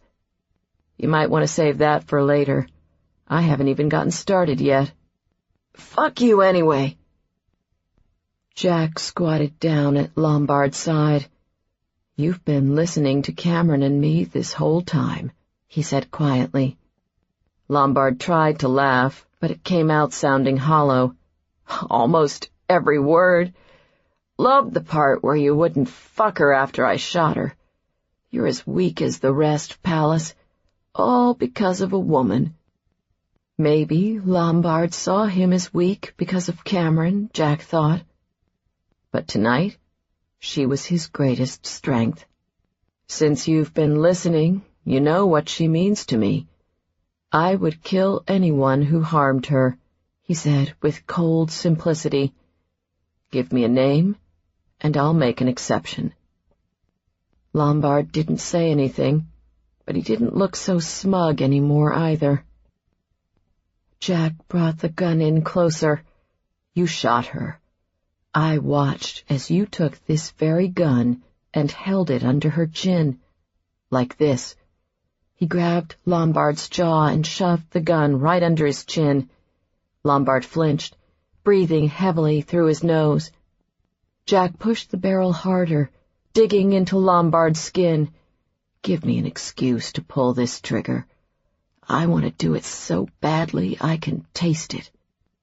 I want a deal, Lombard blurted out through clenched teeth. Jack nodded. I believe you actually mean that this time. He pressed the gun to Lombard's forehead. Here's the deal. Tell me what I want to know, and I won't have to tell the medical examiner that I shot you between the eyes in self-defense. Lombard swallowed hard. He said nothing at first, but Jack saw it in his eyes. Defeat. Lombard sagged against the floor and finally gave Jack the answer he'd been waiting for. Silas Briggs. Less than 10 minutes after Jack called for backup, the house was teeming with people, some in uniforms, some not. He told the paramedics what had happened to Lombard, then spoke briefly to both Wilkins and the cops. Jack stood side by side with Wilkins, watching as the paramedics placed a neck brace onto a handcuffed Lombard and slid a backboard underneath him. He glanced up at Cameron. She'd been sitting on the steps of the landing ever since the cops and FBI had arrived. He sensed she hadn't wanted to get too close to Lombard as he lay on the floor at the bottom of the staircase. He hoped she wasn't trying to avoid him as well. I'd like a minute alone with Cameron, Jack said to Wilkins. Could you see to that? Wilkins nodded. Of course. I'll make sure everyone stays down here. Jack grabbed a blanket the paramedics had brought in, slipped past Lombard on the stairs, and headed up. He knelt down and wrapped the blanket around Cameron's shoulders. Are you okay? She shook her head. No. Jack noticed she was trembling. He helped her to a standing position, then led her up the stairs and into her bedroom. He closed the door behind them, took her by the hand, and sat her down on the bed. Say something, Cameron. Anything. She sounded distant when she answered. When he called down from upstairs, I was standing right here by this bed. She frowned. I was trying to decide what underwear I was going to wear to bed that night, wondering if you liked black or red better. Her voice cracked. Then this strange voice shouted down that he had a gun pointed at your head, and that you had 3 seconds to live. Jack knelt at the floor in front of her. You did so great. Cutting off the power was the smartest thing anyone could have done in that situation. She wiped her eyes. Right. I'm such a hero. You dove off a 35-foot staircase. I turned off a light switch. It was a very key light switch. She sniffed. Her nose was red and her mascara was smudged underneath her eyes. Jack thought he had never seen anyone look so beautiful. When he thought about what could have happened, how close he'd come to losing her. You're doing the serious face again. Cameron touched his cheek, looking him all over with concern. Are you hurt? You have to be after that fall. I might have broken a few ribs, Jack said. What? We need to get one of the paramedics to check you out. You could have internal bleeding or something. It's fine. I'll have someone take a look later when I'm finished with all this. She shook her head. Not later, Jack. Now. You're not invincible, you know.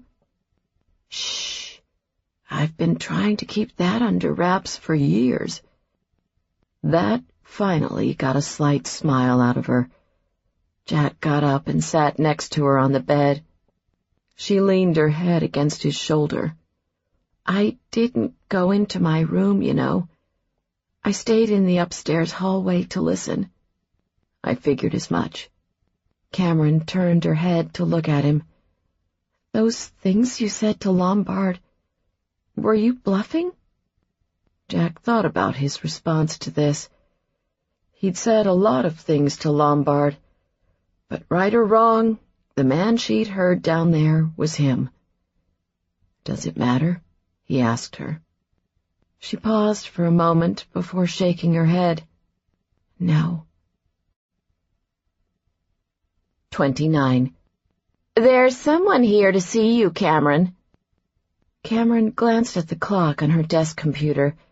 It was after 2:00, which surprised her. She'd been so caught up taking notes on the case files she'd been reading, she'd worked straight through lunch. "Thanks, Elaine. Does this someone have a name?" She checked her calendar. She didn't have any appointments written down for that afternoon. Through the speakerphone, the front desk receptionist's voice lowered to a whisper. "I'm not supposed to tell you." After everything she'd been through recently, Cameron wasn't sure she liked the sound of that. She picked up the phone. "Do I at least know this person?" "Yes, definitely," Elaine said. "Then why can't I know who he or she is?" "I don't know. He just said I should ask you to come out here. Oh, he's looking over. I gotta go." Elaine quickly hung up. Cameron set the phone back in its cradle. She considered the possibilities. Jack or Colin? Whichever of the two it was, he was taking her to lunch, she decided. She was starving. She got up from her desk and headed out into the hallway, wondering what all the mystery was about. Her instincts told her it was Jack. He had dropped by her office frequently over the last couple of weeks, for both professional and personal reasons. Thinking about him never failed to put a smile on her face. Since Lombard's arrest, Jack had spent nearly every night at her house, the only exceptions being the few nights she'd spent at his loft. They were busy during the week, each of them having been thrust back into work after the night of the attack, but they made up for it in the evenings and on weekends. Jack had decided to take on the job of repairing the stairwell banister, along with a few other renovations to her house, and Cameron had decided to assist him, which meant that she sat in the corner drinking wine and reading one of the hundreds of books from his collection that slowly seemed to be trickling into her house. She'd poke her head up every once in a while and chime in with her 2 cents, and then somewhere around her second glass, she'd start noticing all the ways in which Jack's muscles flexed under his T-shirt while he worked, and how delicious he looked getting sweaty and mussed. And suddenly they'd be on the floor getting sweaty and mussed in ways that didn't require a hammer and nails. Best of all, though, she loved the way they talked, whether it was coming out of the movie theater, at a restaurant over dinner, or lying on the couch with her head against Jack's chest as he told her about his former cases, and she shared memories of her dad. Luckily, the media attention surrounding them finally seemed to be dying down, something they both were looking forward to. The biggest story in the press for the last 2 weeks had been the indictment and subsequent resignation of the U.S. Attorney for the Northern District of Illinois. All things considered, Cameron supposed, Silas's arrest had gone smoothly enough. The Monday morning after Lombard's attack, she had happened to be out in the reception area when Jack and Wilkins had arrived with their arrest warrant.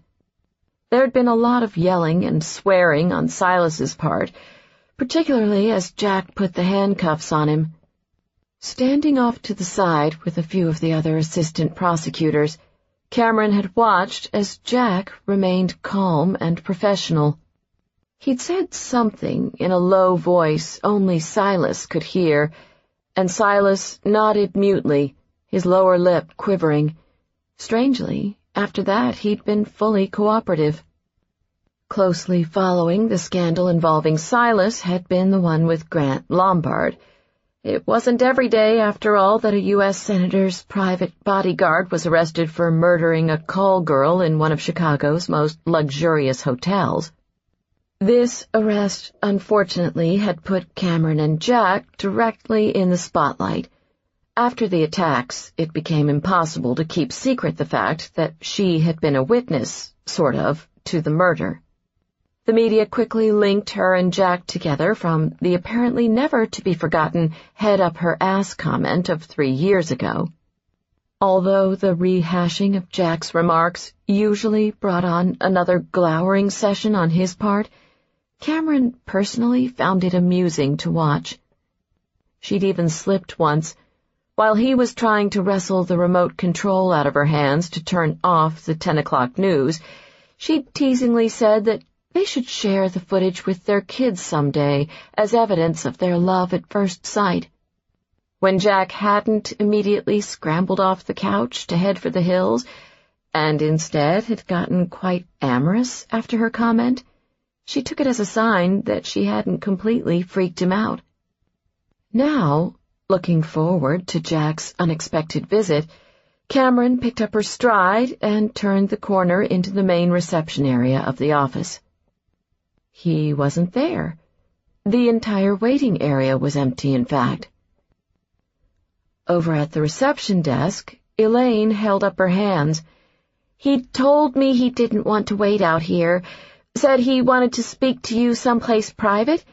I put him in Silas's old office since no one is using it right now." Very odd, Cameron thought. More intrigued than ever, she cut across the waiting area and through the corridor on the opposite side. When she got to Silas's former office, she saw a tall, well-built man standing outside the door. He nodded as she approached. "You can go right in, Miss Lynde." Keeping an eye out, Cameron cautiously opened the door and stepped inside. A stout man with neatly trimmed silver hair and an expensive suit stood before the window, looking out at the view of Lake Michigan. When she walked in, he turned around and smiled at her with a genteel air. "Good afternoon, Miss Lynde. Thank you for meeting with me on such short notice." Cameron shut the door behind her. "Senator Hodges," she said with surprise. "It's a pleasure to meet you. What brings you to our office today?" Despite their bizarre connection, and the fact that she knew far more about the senator's personal life than she had ever wanted to, they'd actually never met or spoken to each other. Hodges crossed the room. "I think we both know this visit is overdue, Cameron. Is it okay if I call you Cameron?" He sat down in one of the 2 leather chairs in front of Silas's old desk. "Why don't you have a seat?" Cameron nodded. "Certainly." In light of everything that had happened that night at the Peninsula, it felt weird sitting in Silas's former office with Hodges. Really, though, it would have felt weird sitting with him anywhere. "I'm greatly indebted to you, Cameron, and I wanted to thank you in person," Hodges said. "From what Special Agent Davis tells me, you single-handedly kept me from being arrested and undoubtedly saved my Senate seat. Innocent or not, I never would have survived the scandal of being implicated in a murder, let alone my connections to Ms. Robards." "I appreciate that, Senator. But honestly, the FBI team assigned to the case deserves all the credit. I just happened to be in the wrong place at the wrong time." "You were nearly killed for being in that place at that time," Hodges said. "I can't tell you how sorry I am for that. How sorry I am for a lot of things, actually. I was a foolish man, and my mistakes hurt others. In some cases, gravely so." His eyes clouded with sadness.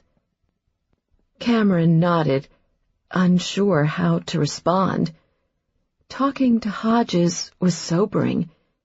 Despite the fact that Mandy Robards' intentions toward the senator had been less than honorable, as Jack had confirmed now that Lombard had told him all about the blackmail scheme, the whole incident remained a sad testament to the lengths some people would go to for money, or out of desperation. "I've upset you," Hodges said. "I'm fine. I'm just relieved it's all over." "Actually, it's not quite all over," Hodges said. "Silas Briggs's resignation means I have an important task ahead. As the senior senator from Illinois, it's my duty to make a recommendation to the president regarding the person who should be named the new U.S. attorney. And I think I might know of just the right candidate." He paused deliberately. Cameron pulled back in surprise. "Me?" Hodges nodded. "You." Cameron tried to decide how best to respond. "I appreciate the consideration, Senator. Truly, I do. But if I can be blunt, I don't expect you to offer me the job out of gratitude, nor do I want you to."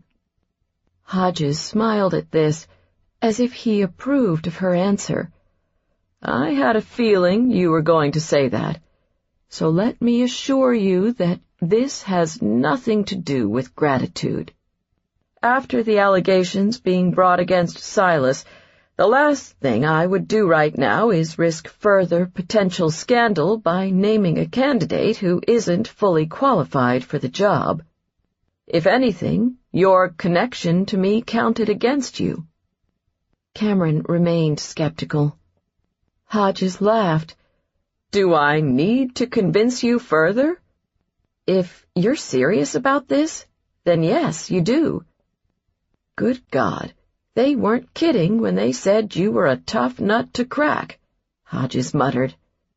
"Fine, I'll give you the highlights, the facts that most convinced me when my vetting team came up with your name. You have the best trial record among all the Assistant U.S. attorneys in this district.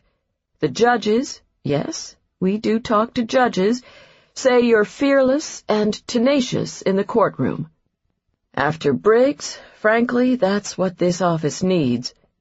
You look good on paper. You come from a blue-collar background. You put yourself through law school. Your father died heroically as an officer of the law, and the media already thinks you've got balls made of brass for surviving the ordeal with Lombard. But what most convinced me, Cameron, and I know you're being very humble and low-key about this, is that, per the request of the Attorney General himself, you've been temporarily running this office since Silas's departure. Seeing how you haven't burned down the place yet, I thought I'd give you a real shot at the job. That is, unless you don't want it." Cameron got butterflies in her stomach. Holy shit! This was really going to happen. No need to convince her further. "I would be honored, Senator, to be your nominee for the position." Hodges looked relieved. "Good. Phew! I have to be honest with you. We didn't have much of a backup plan. I'm actually sweating a little under my jacket here." Cameron laughed. "I'll try to be less difficult in the future." Hodges smiled warmly as he shook her hand. "You do things exactly the way you see fit, Cameron." They rose from their chairs and walked to the door together. "Funny you should mention that, Senator, because I hope you understand that, unlike Silas, I don't plan to be merely a figurehead in this position. I intend to keep trying cases." "With your record, you try all the cases you want. Just make sure you win them." With a wink, Hodges opened the door and nodded to his guard outside. Cameron watched them leave. She stood alone in Silas's office, trying to wrap her mind around the fact that there was a good chance it was going to be her office in the not-too-distant future. U.S. Attorney Cameron Lynde. It had a nice ring to it. With a grin, she headed back to her soon-to-be former office as fast as dignity and her 3.5-inch heels allowed her. Once there, she shut the door for privacy, then sat down at her desk and picked up the phone. He was her first call, of course, and she told him everything. When she had finished sharing her news, she could tell by his voice that he was smiling on the other end of the line. "Congratulations, counselor," Jack said. "You deserve it." She could tell from his tone that he was hiding something. "You knew already, didn't you?" Jack laughed. "Okay, I knew. Davis let it slip that 2 agents in our office had been assigned your background check. I've had reservations every night this week at Spiaggia, waiting for Hodges to tell you. I figured you should finally get your dinner there, and this was the perfect reason." Impossible man, being all sweet and everything. "I'm still trying to decide how I feel about the fact that you knew about this before I did." "Don't be disappointed," Jack said. "The fact that I've been ridiculously proud of you for days doesn't change how excited you should be about this. Besides, I pretty much know everything. You should probably just start getting used to it." "And on that note, I'm hanging up," Cameron said. "Rushing me off so you can call Colin next?" Jack teased. "No," she said emphatically. Damn, he really did know everything. And 2 weeks later, they had another occasion to celebrate, albeit one Jack was a little less enthused about. "Happy birthday, Jack," Cameron said as they sat down at one of the bar tables to wait. She'd brought him to Soka restaurant that evening, a neighborhood bistro just a few blocks from her house. 35. I think that merits a present or two." Jack frowned. "Cameron, I told you not to get me anything." "Well, I figured that was one of your seemingly endless supply of orders that I planned to ignore." She pulled 2 envelopes out of her purse and set them on the table in front of him. One was large and about 1 inch thick, the other small but with some sort of object in it. "Choose." Jack picked up the larger envelope. "Good choice," she said. Jack opened the envelope and found a thick, multiple-page document. He slid it out and flipped it over. The names on the caption jumped out at him. "United States of America v. Roberto Martino et al." It was a criminal indictment, signed by the U.S. Attorney herself, charging 34 members of Martino's organization, including Roberto Martino, with over 100 counts of federal and state law violations. It included everything from racketeering, drug, and firearm charges to aggravated assault, attempted murder, and murder. Jack paged silently through the indictment. When he was about halfway through, he slowed and read carefully through the counts pertaining to the murder of the DEA agent he had tried to warn, and his own torture at the hands of Martino's men, all of which was laid out, paragraph by paragraph, in graphic detail. "I don't care if I don't get them on anything else. I'll hang them for that alone," Cameron promised quietly. "I'm going to file it next week. I thought I might as well kick off my new position with a bang." Jack slid the indictment back into the envelope. It would be a bang, all right. He reached over and laced his fingers through hers. She knew what the indictment meant to him, but he needed to be certain she wasn't doing it for the wrong reasons. Are you sure about this? Definitely. I've wanted to try this case for 3 years. Things could get crazy, Jack warned her. You need to be careful how you handle this. Lombard and Silas are nothing in comparison to taking on Roberto Martino. I've given a lot of thought as to how we should proceed, Cameron said. I'd like to bring in all the agents from the Chicago office, ones from some of the other divisions as well, and execute the arrest warrants in a simultaneous strike. Grab Martino and his guys in one fell swoop so that they don't have time for a countermove. I'll need someone I can count on to lead the task force. I was thinking that should be you. I also think you should be the one to arrest Martino himself. Jack considered the implications of everything she had just said. Part of it had him slightly panicked. Cameron cocked her head, misinterpreting his expression. I thought you'd want the honor of taking down Martino. Oh, hell yes. Then what's with the look? It just occurred to me that, as U.S. Attorney, you're now in a position of authority over me. Cameron raised an eyebrow. You're right, Agent Pallas. There is a new sheriff in town. Cute. How long have you been waiting to say that? She laughed. About 2 weeks. She pushed the second envelope in front of him. Don't forget about your other present. Jack picked it up. I'm thinking nothing can top my sworn enemy's head on a platter. He ripped open the envelope and slid out its contents. He'd been wrong. Keys and a garage door opener. Momentarily caught off guard, a rare event for him, Jack looked up at Cameron. Does this mean what I think it means? I suppose that depends on what you think it means. If you think it means I'm asking you to move in with me, you'd be right. Her expression turned more serious.